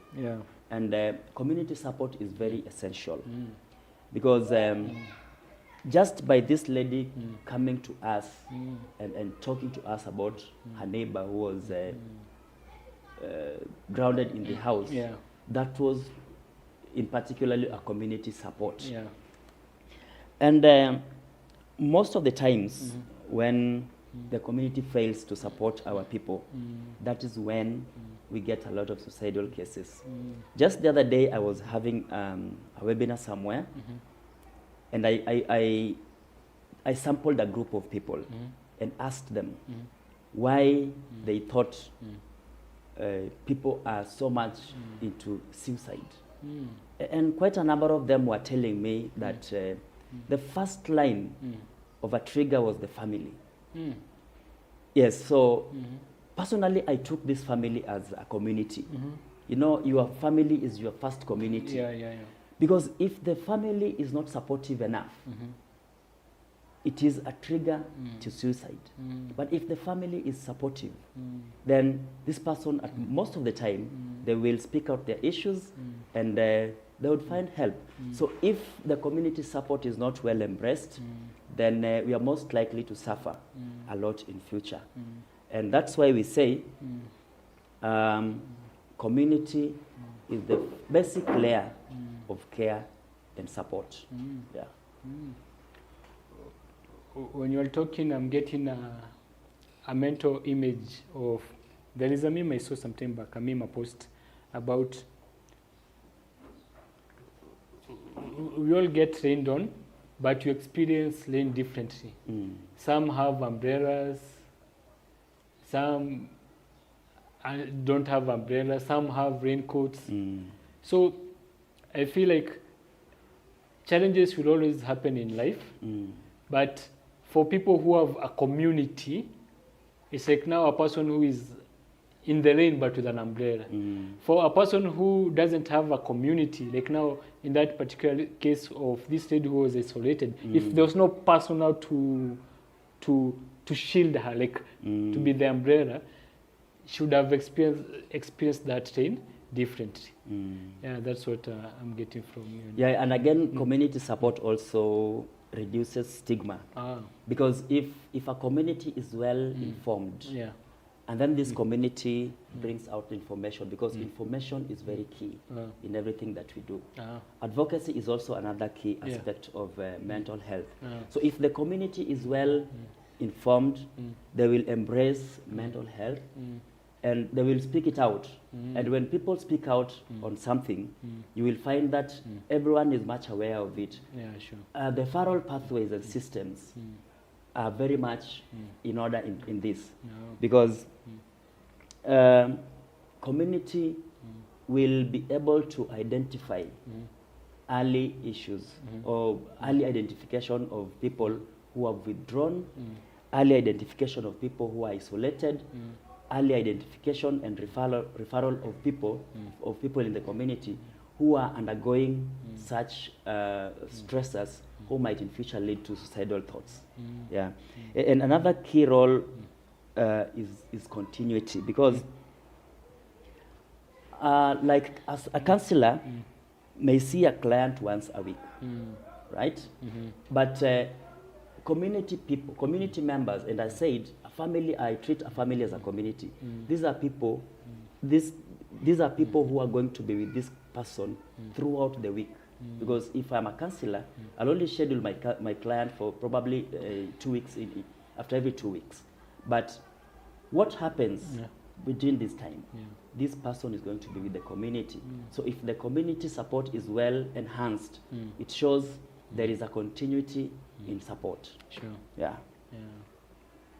So in essence, strong communities are act as a protective layer, because even as an egg, the shell is the protective layer for the yolk and the albumen. So a community is a protective layer for our people who might be undergoing a lot of stressors, a lot of psychological issues. I'm having this idea as you're talking. Should we as mental health advocates now start working with the Nyumba Kumi program? Like the Nyumba Kumi program initially was meant for security purposes. The initial goal was for security purposes, but now also mental health is also a concern. So should we now start working with like the Nyumba Kumi, such that should people notice the way, like when people notice a strange person in a certain area, suspicious behavior, they report it to the chief. So the community can be what's the word? Sensitized. Yeah. If you notice, like, back to that case of that lady who noticed the neighbor. If you notice your neighbor is not leaving the house 1 day, 2 days, you should call even this number. You should report this matter to. Instead of, you have heard of cases whereby someone even dies in their house, no one knows, until now the body starts even smelling after sijui how long, and now people are like, kumbe alikufia huku ndani. Yes. Yeah. I want to say that Nyumba Kumi initiative is one of the basic components of mental health and wellness support. Because talking of Nyumba Kumi, you realize that these are people who know each other. Yeah. These are people who go to the same market. These are people who go to the same, probably the same school. These are people who, at some point, they go to the same church or mosque. So if a Nyumba Kumi initiative is well enhanced, it is going to be one of the basic and core foundation of where we can be able to identify and refer people into from the community who are undergoing such psychological stresses. Because if my neighbor is stressed up, definitely the first person they'll be sharing out their issues with is the neighbor. Or if my neighbor is going through a lot, and stress comes from different aspects. I might be going hungry in my house, and my children are now not okay, because that alone is a trigger to my stressors, which leads to depression, which leads to suicidal thoughts. So the first person I'll go ask some unga from is my neighbor.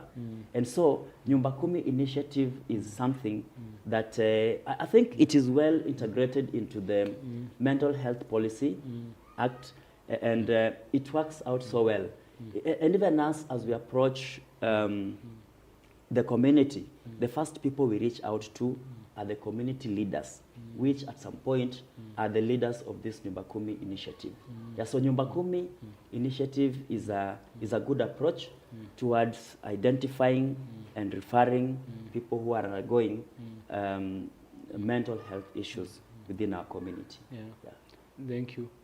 You mentioned about if someone is going hungry and all, and to someone who is now battling life, and life maybe is also fighting with them, they need to reach a point. The community is there, but they need to reach a point where now they are even ready and open to ask help from the community.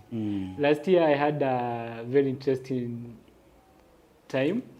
Like, there was a place that even food was a challenge. I remember it reached a point I decided to become shameless in asking for help. And before, the place that used to live, before we got evicted and it got demolished, now I had a neighbor, the next door neighbor. I remember it reached a point I used to tell them, na leo ukipika unihesabu. Na leo ukipika unihesabu. So I could have chosen not to talk. To preserve maybe my ego, my pride, yes, and everything. But they will not know I've not eaten. Because what happens behind closed doors, no one else can know. Even in the same room, what happens, even if we're in the same room and you don't share what is happening, no one can know. Exactly. So as much as the community is there, also you as a person, you have to reach a point and be ready to ask for help. Maybe you'll go to the shopkeeper and ask for help. Akatae. But there is a neighbor who, they may not give you money, but they had received an extra container of maize. They can share with you. So let's reach a point where we are ready to ask for help. Yeah. I want to concur with what you're saying, Mr. Njiru, because people are so much confined with their issues. They don't speak out. And that is why, after getting so much overwhelmed, people will erupt. You know, when a volcano is so much overwhelmed inside there, it bursts out. One day it will burst. One day it will burst out. And once it bursts out, we'll all see the molten hot lava. And at that particular time, you'll not even be going there to collect the hot lava. So, I want to tell our people that speaking out is very essential. At some point, as counselors, we have very difficult times in handling some clients because you will find someone who is so much overwhelmed and has serious suicidal thoughts. This person is just closed and will not talk. Or probably they're just withdrawn and do not even want you to be with them. So as you say, let's talk, let's share out, because we say a problem shared is a problem half solved. So if we share out our issues, if we talk out our issues, and I want to appreciate our other gender, the ladies. You know, ladies share a lot when they have issues within themselves. You know, when they go out there into the salon, they talk it out. At some point, gossiping is therapy, you know, because they share it out a lot there. By the time they're coming back home, they are at least relieved of some of their issues. But as men, when we are overwhelmed with the inner issues, probably I'll walk into a pub. When I sit with Jiru, I tell Jiru, my brother, I have issues in my house, and this and this and this. You know what he'll tell me? Toa stories zako za nyumba hapa, kunywa pombe. You know, you are helping me to suppress my issues. So at the end of the day, I will take my alcohol with you in a pub. My issues are suppressed, you know, just like the volcano. But when one time reaches, I will just erupt. You know, a volcano will erupt through the molten lava. A human being will erupt through a what? Through a rope. So sharing out is often very important. And when someone shares out with you, let's not judge, let's not be judgmental, let's not dismiss these people. Listen to them.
these people.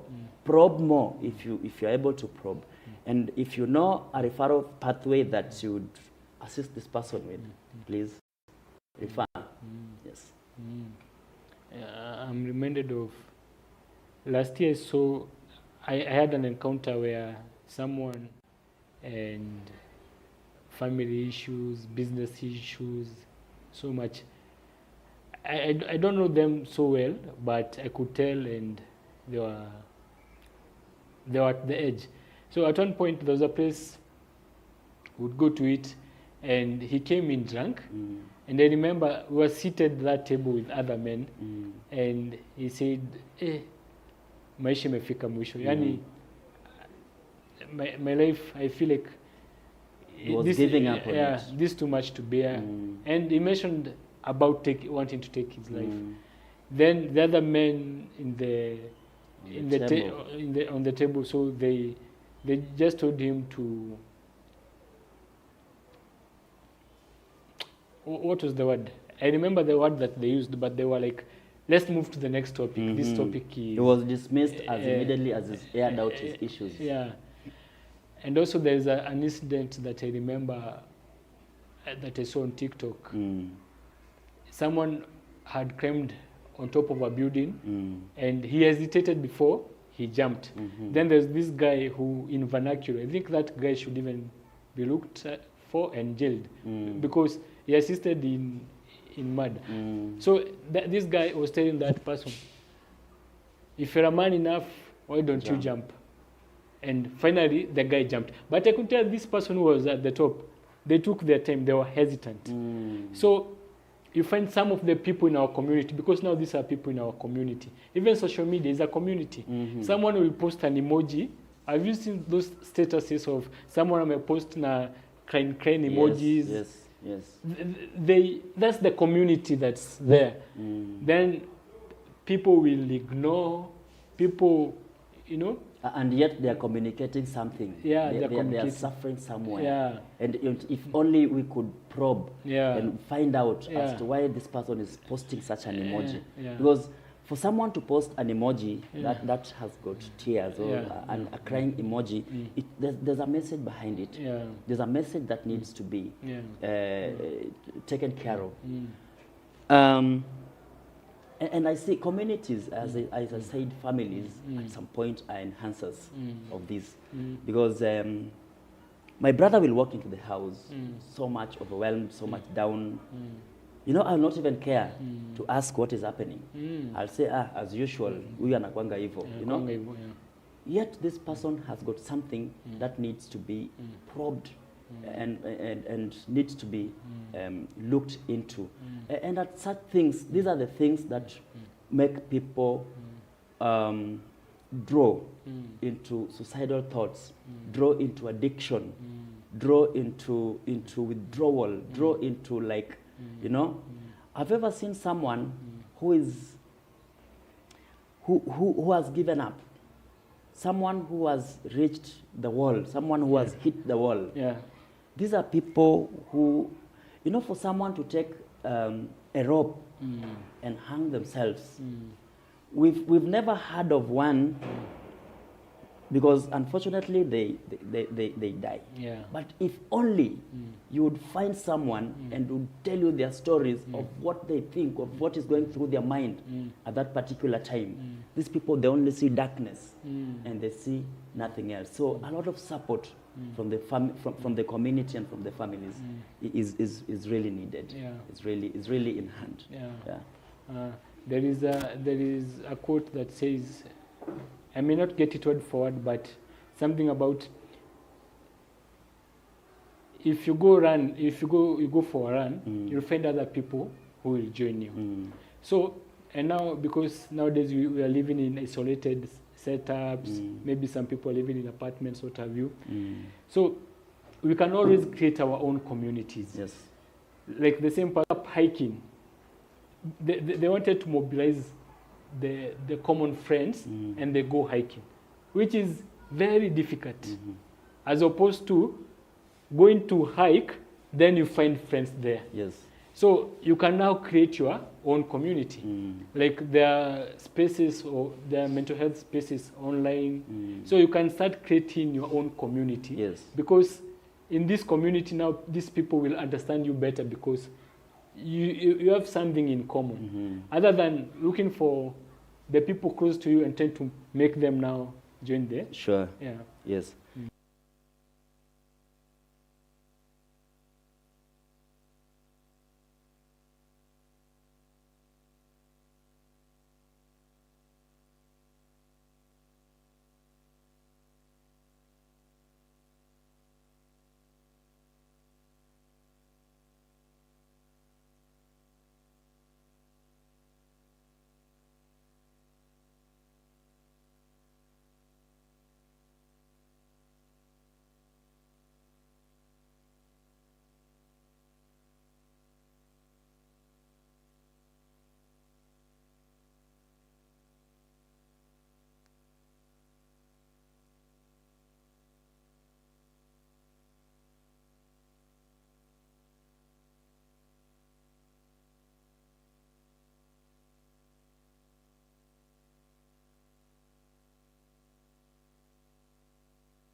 Hello, my name is Wanjiru Kaburu. I am a holistic wellness and alignment coach.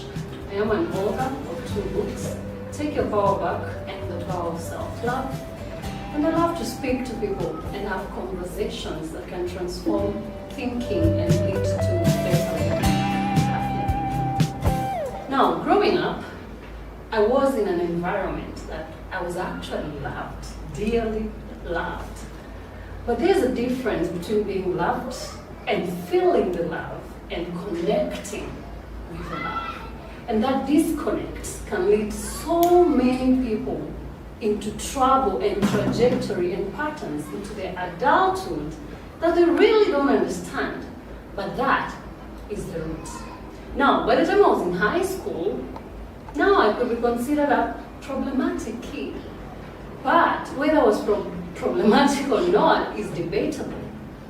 And now it got to a point where a principal looked at me and called me a devil right in front of my mother. My mother didn't do a thing, and that really wrecked our relationship.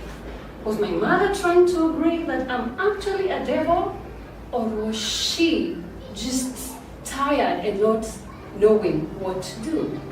That also is debatable. What is not debatable though is what happened after. Because that was the first time I became suicidal.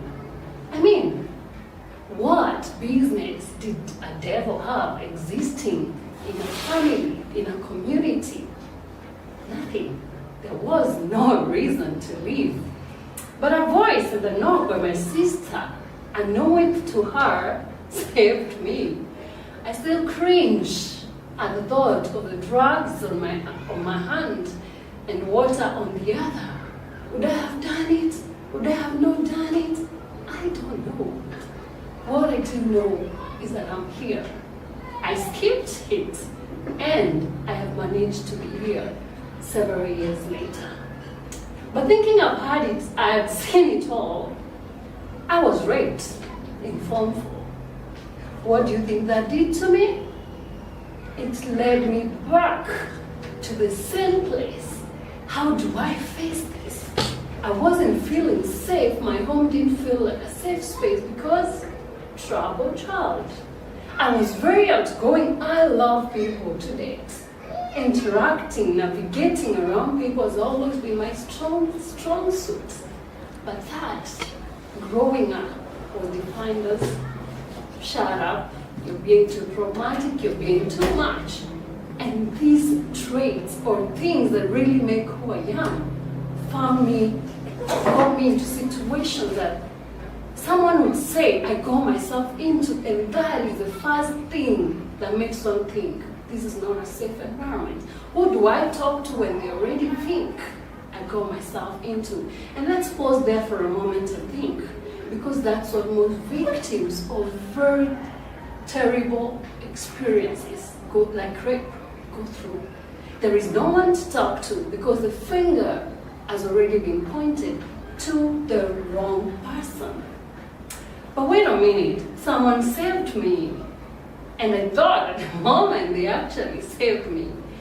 But this grown-up man who saved me from possible suicide became my lover.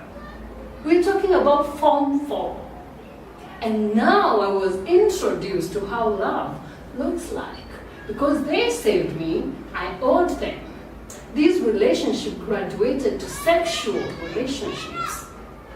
And this ended up on a trajectory of how I knew love and my adulthood. It's transactional. You care, you seem to love me. You Hi, my name is Irene Nyaga, the Managing Director and Principal for Hallmark Institute of Professionals. I'm also the lead coach and mentor at Thrive 360 Degrees, where we pursue holistic wellness. I'm also an author for a book called Beyond the Grades, Finding Purpose Beyond Exam Results. I'm so happy to be here this evening and so honored to be tackling the topic on the relationship between mental health and other attributes of holistic wellness.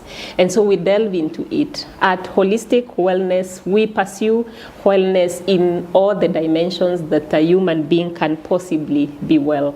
I used the model that we call the Wheel of Life, which has different dimensions, and at the core of it is what we call the spiritual wellness. And why is that important? Is because we appreciate that human beings are created beings, and we also rely on a superior being to us, which is our creator. Some of us will call him God. If you're a Christian, definitely we all look at him as God, but different religions will introduce us to God in different ways. So as Christians, we call him Jehovah Rapha, Yahweh, and many other names, God in heaven. If you're a Muslim, you're looking at Allah and many other gods, depending on the religion that you subscribe to. At the bottom line of it, we are saying you have a superior being that is higher than yourself, where you look up to, so that if things are not well, you can look up to your God, and we believe that he should be able to save you. So today we are talking about skipping the rope and skipping what? Skipping the rope, jumping the rope to skip the rope, which is suicide. Yeah, we are talking about jumping the rope to skip the rope of suicide. Yeah. As we have known, many a times when people want to take away their lives, one of the easiest tools they use is the rope. We've had so many cases of people committing suicide by just hanging themselves with a rope. But imagine the same tool can be used to be a benefit to you as a person in different other ways. And when we are looking at holistic wellness, one of the dimensions over and above being anchored in the spiritual, who is our creator, that we can take all our problems to, when things are working, we can go back to him and say, thank you, God, things are working. Then we look at the other dimension that is called the dimension of physical wellness. Now, physical wellness is very important because we appreciate that everything else is embodied or is carried by the physical body, and that body definitely needs to be well. Now, how do we ensure that the body is well? We ensure that the body is well through the different things that we do to keep us well physically. One of the things that we do is exercise. Now, you can use that same rope to ensure that your body is fit, your body is well, you have the right weight, you have the right BMI, by just managing your weight through the what we call the exercises. Of course, over and above, eating right, drinking water, ensuring that you're in the right environment, and I will be talking about all that as we progress. Now, using the same rope, some people unfortunately are using it to commit suicide. And that is the call we have for them. Please skip the rope, jump the rope, jump that temptation, skip it so that it doesn't become detrimental to you, but it becomes a benefit to you. In the other dimensions, we are looking at emotional wellness. Now, when we are talking about mental health, the question then we ask ourselves is, what are some of the things that would influence negatively your mental health? If you're not emotionally well, and we know there are different things that affect our emotions. You could be feeling sad, you could be feeling angry, you could be feeling, bored, and all these things definitely translate into mental illnesses. So for you to be mentally well, it means then you have to really take care of your emotions. Other than that, if your if your mental health is not okay, it then also feeds back into your mental illnesses. So the question then is, how do we ensure that we are well in those two dimensions? Again, like we said, ensure that you're taking care of your emotions so that your mental health can be fit. Those are three dimensions that we've already, actually we have looked at the spiritual wellness, we've looked at the physical wellness, we've looked at the mental wellness, we've also looked at the emotional wellness. Now, let me add another dimension of wellness, which is one of the, obvious, financial wellness. When you have money, you feel good. When you have money, you think well. But what when you don't have money? You're stressed. So it means your mental health is likely to be affected because of your financial lack of financial wellness. At the same time, if your mental health is affected, it means it can also feed into your financial wellness. How is that so? If you're mentally ill, it means you're likely to be spending your resources in the wrong place. How is that possible? If you have to go to the hospital because your mental wellness is not well, then it means you're spending money for the wrong reasons.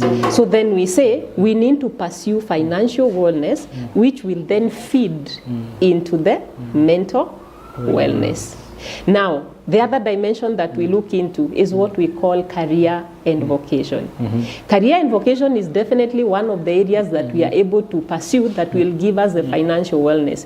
But then the question is, what career are you pursuing? How much money is it giving you? What vocation are you in? How much money is it giving you? That will definitely translate into your financial wellness, which will then link into mental wellness. Again, it links to emotional wellness. And this thing keeps circulating until you realize then it becomes a bit quite difficult to pursue one area of wellness and ignore another.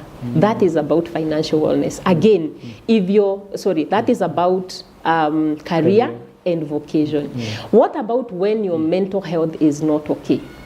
Are you able to pursue your career? No. Are you able to pursue your vocation? It becomes very difficult because someone who is not mentally well cannot operate to an optimal level. The other dimension of wellness we talk about is what we call environmental wellness. In the wrong environment, and the environment is very wide. It could be physical environment, it could be social environment. If you're not with the right people, they are likely to feed into your mental health. So then the question is, how do we pursue what we call environmental wellness so that we ensure that our holistic wellness is taken care of, more so our mental health? You need to be in the right place, a clean place, a quiet place, a place that you know you are with the right people, a place that you know you can access the things that you need at least for life and all that. But if that is not taken care of, then it affects your mental health and it's likely definitely to affect the other dimensions of wellness. Over and above that, there is something very critical that we call social wellness. Like now I use an example of what we are doing today.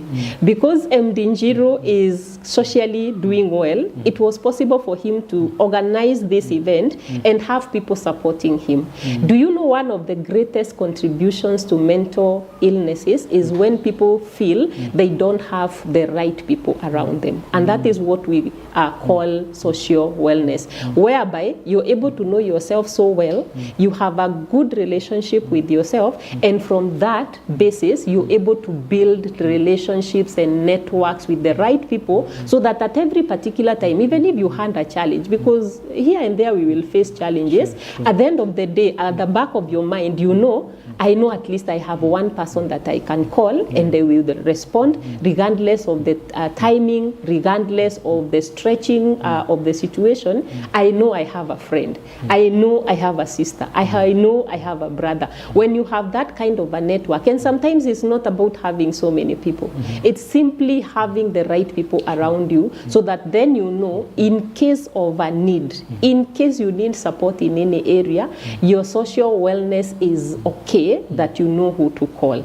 Again, who are you relating to yourself?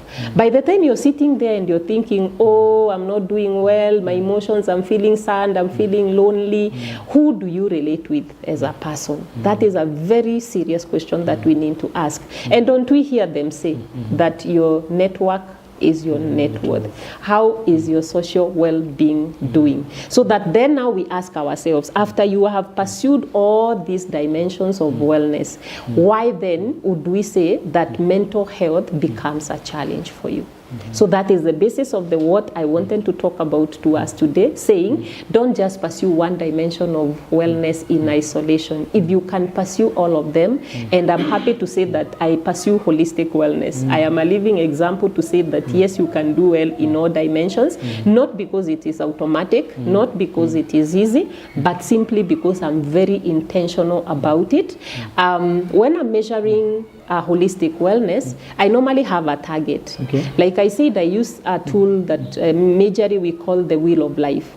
Now, when you look at a wheel, and I will use an example of the traditional bicycle. I like using the traditional bicycle because of the way it is structured and the spikes that come with it. Now, when you look at the traditional bicycle, it's a circle, it's a wheel, and it has those spikes which segment it. At the pivot, you realize is that pivot that normally rotates. And then on the side or on the spikes, we have the segments. Now, if one wire of that wheel is not functional, or if it entangles with other wires, if you ever taken a ride with that bicycle, you will realize how difficult it is to ride that bike.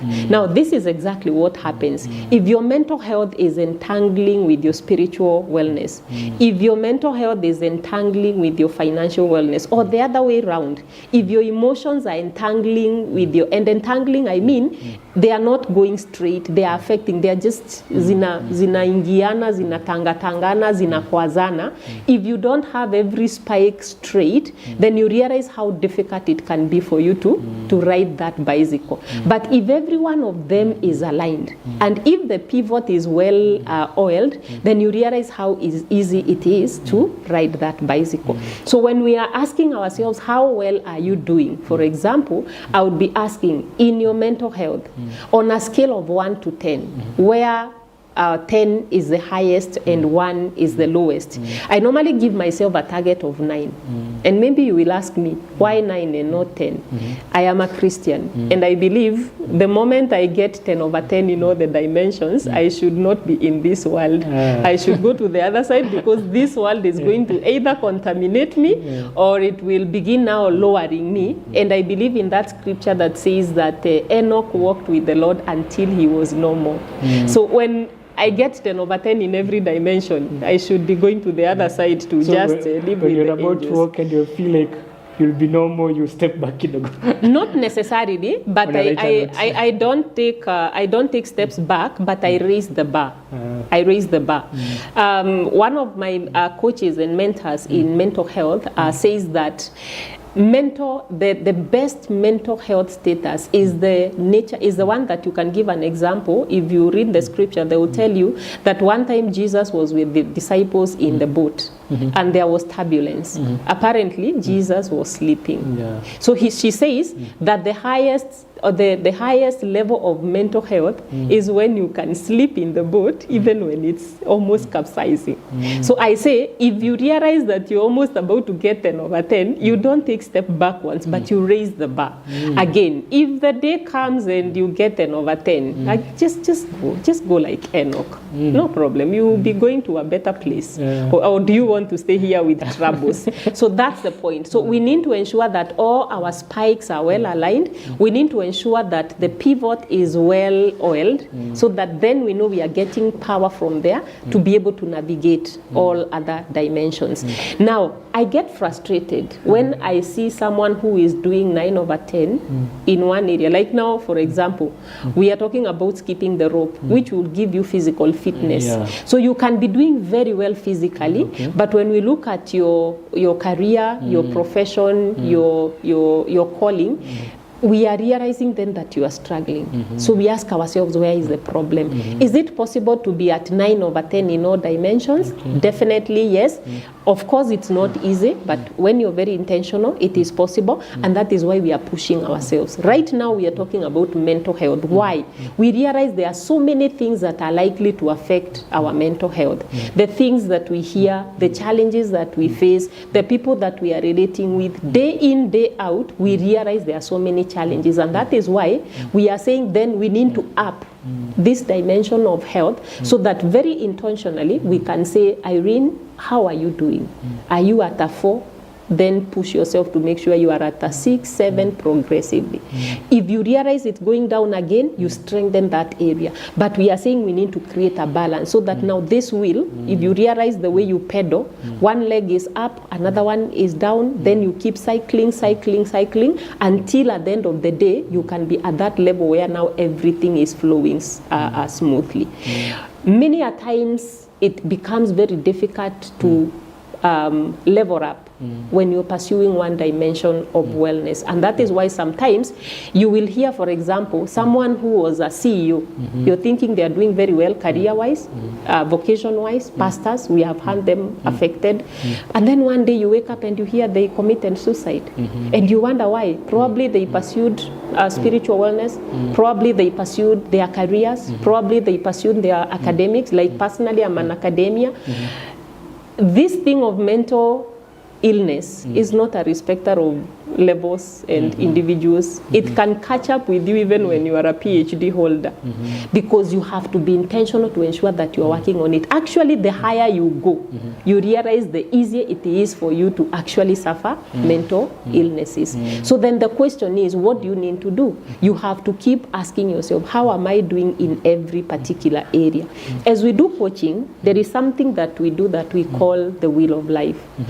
Apparently, hardly will you find someone putting mental health in their will and saying this particular season and this particular period, this is how I want my mental health to look like. Why? Because sometimes we don't think it's important, or sometimes we don't think it's something that we need to work on.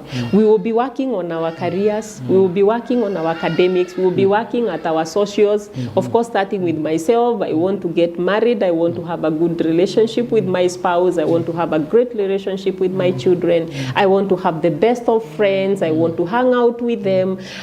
But when you sit to ask yourself, then in all this, how is your mental health supposed to look like? You pause for a minute and you say, okay, fine. You know what? I am pursuing social wellness, but I'm going to cut off the people that are going to affect me mentally.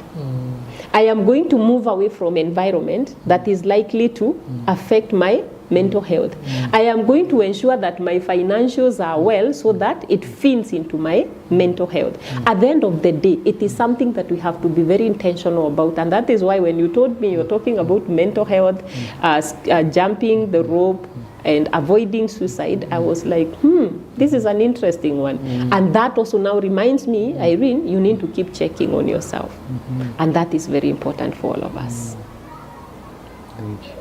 I like how you have interlinked, like your physical health will affect your mental health, and your mental health will affect your physical health. True. Now, I even went deeper with what you are saying, like when you mentioned environmental, even my mind was like, if Irene could say it, she could say your mental health will affect even your environment, and your environment will affect your mental health. Yeah. So if, for example, your environment is not conducive, your mental health will not be conducive. Definitely. And if your mental health is not conducive, now the environment will visibly not be conducive. Definitely. Yeah. Yeah. Isn't that what we see? Someone who is dealing with mental health, obviously, they will be untidy. There are things will be scattered everywhere. They will be trying to look for what is where they can't find it. They will be just scattered. And that is why you see when we have now extreme cases of people with mental illness, to a point now where they even run mad, what is one of the things that we look at? They will be carrying, unnecessary loads. Someone will be just passing and collecting papers. They just bag papers and carry them. Their hair will be unkempt. So that is how, most of the times, that's how you actually get to know this person has actually crossed levels, they have crossed boundaries. We just thought they were not doing well, but we were not able to pick it. But the moment someone begins to collect papers, the moment someone begins to walk going nowhere, the moment someone begins to walk with tattered clothes, without even them knowing, the moment we see someone now stopping bathing and they begin to stink, that is when you realize, Hajia, this thing is serious. So then we ask ourselves, how did they get there? It started slowly, and then now, of course, it became, it advanced to this level. That person, if you look at their environment, there is no way that environment is going to be clean, or to be quiet or to be sober. It will just be an environment where you don't want to live in. So then we are asking ourselves, how do we avoid that? It is just about being intentional. We have to be very intentional. Of course, there are things we look at and we say, like I said, when we look at ourselves and we ask, how am I doing on a scale of 1 to 10? If at some point you are doing 9 and you begin to deteriorate, then you're asking yourself, how are you able to tell? Someone who used to be very clean, very neat, and then you begin to see they are no longer tidying up. They begin to not want to shower. Then they are going down to a point where they get to, I don't know whether there is a negative, but they get maybe to a level 1, a point where they can be rated at 1, and then that person will be getting into depression, and sadly, those are the people then who end up committing suicide, and this is what we are working to prevent. I love the way intentionally you have used the word intention several times, because it boils down to intentionality. I was in a post that said that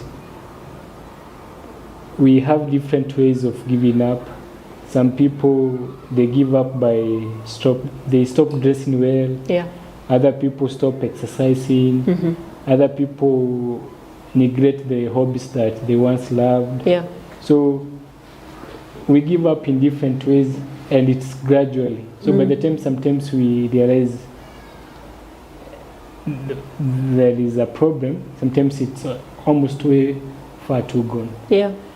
So how can we mitigate that, like not giving up on certain aspects of our lives? Like the whole wheel. How can we ensure that someone who was saving, they continue saving, they don't give up on saving. Someone who was exercising, they continue. Spirituality. Someone who was going to church, sometimes there's something called church hurt or something. So someone who was going to church and something happened and they stopped going to church. Someone who would wake up to pray at night, they no longer pray. So people start neglecting certain areas gradually. Yeah. So how can we mitigate that? And I think the word again is being intentional. That is you as a person, about yourself, but also looking out for the people around us. And that is why the dimension of social wellness comes in. Then, because the question then is, who do I have around me that knows me so well, that is able to tell? Because sometimes some of these things are very subtle, Njiro. They are very subtle. They can happen, and you yourself, and because apparently, when people are sick, sometimes everybody will know they are sick apart from themselves, especially in the area of mental illnesses. When someone has mental illnesses, or when someone is not mentally well, they may not even realize they are unwell. But someone who knows you very well will look at you and say, MD, what is not happening? I can see 1, 2, 3 things, but there's something that you realize this person, you're likely to do. If I pointed out that, you're likely to go into denial and actually defend yourself. Like if I look at you and I realize you used to shave, let me use your beard for example. If one day I then come and I realize, oh my God, Jiro, you're looking like a prophet. Is everything okay? Prophet in the making. Prophet in the making. No, real prophet. Yeah. Now you look like a prophet in the making. But the day I come and find you looking like an advanced level of the prophet in the making, before nitume sandaka, I should be able to look at you and say, hey, bro, what's happening? The day I come and find that you used to, shave your hair, you comb it neat, and then now I realize this hoodie, you're no longer dropping it, I should be able to remove it and check and say, what is happening in there?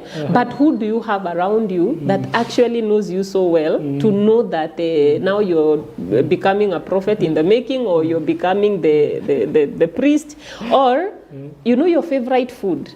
The moment it stops tasting. We used to meet at a place, Java. Now I'm calling you for a meeting and you become very rare. We used to chat. Nowadays I'm sending you messages and you're just blue ticking. I used to know you to be very bumbly. I used to see on your status you're skipping the rope. Now it's been long since I saw that. Who do you have so close to you to know that actually these are the things that the MD will do when he's doing well, and then now when you begin to drop them, then they realize, where is this guy?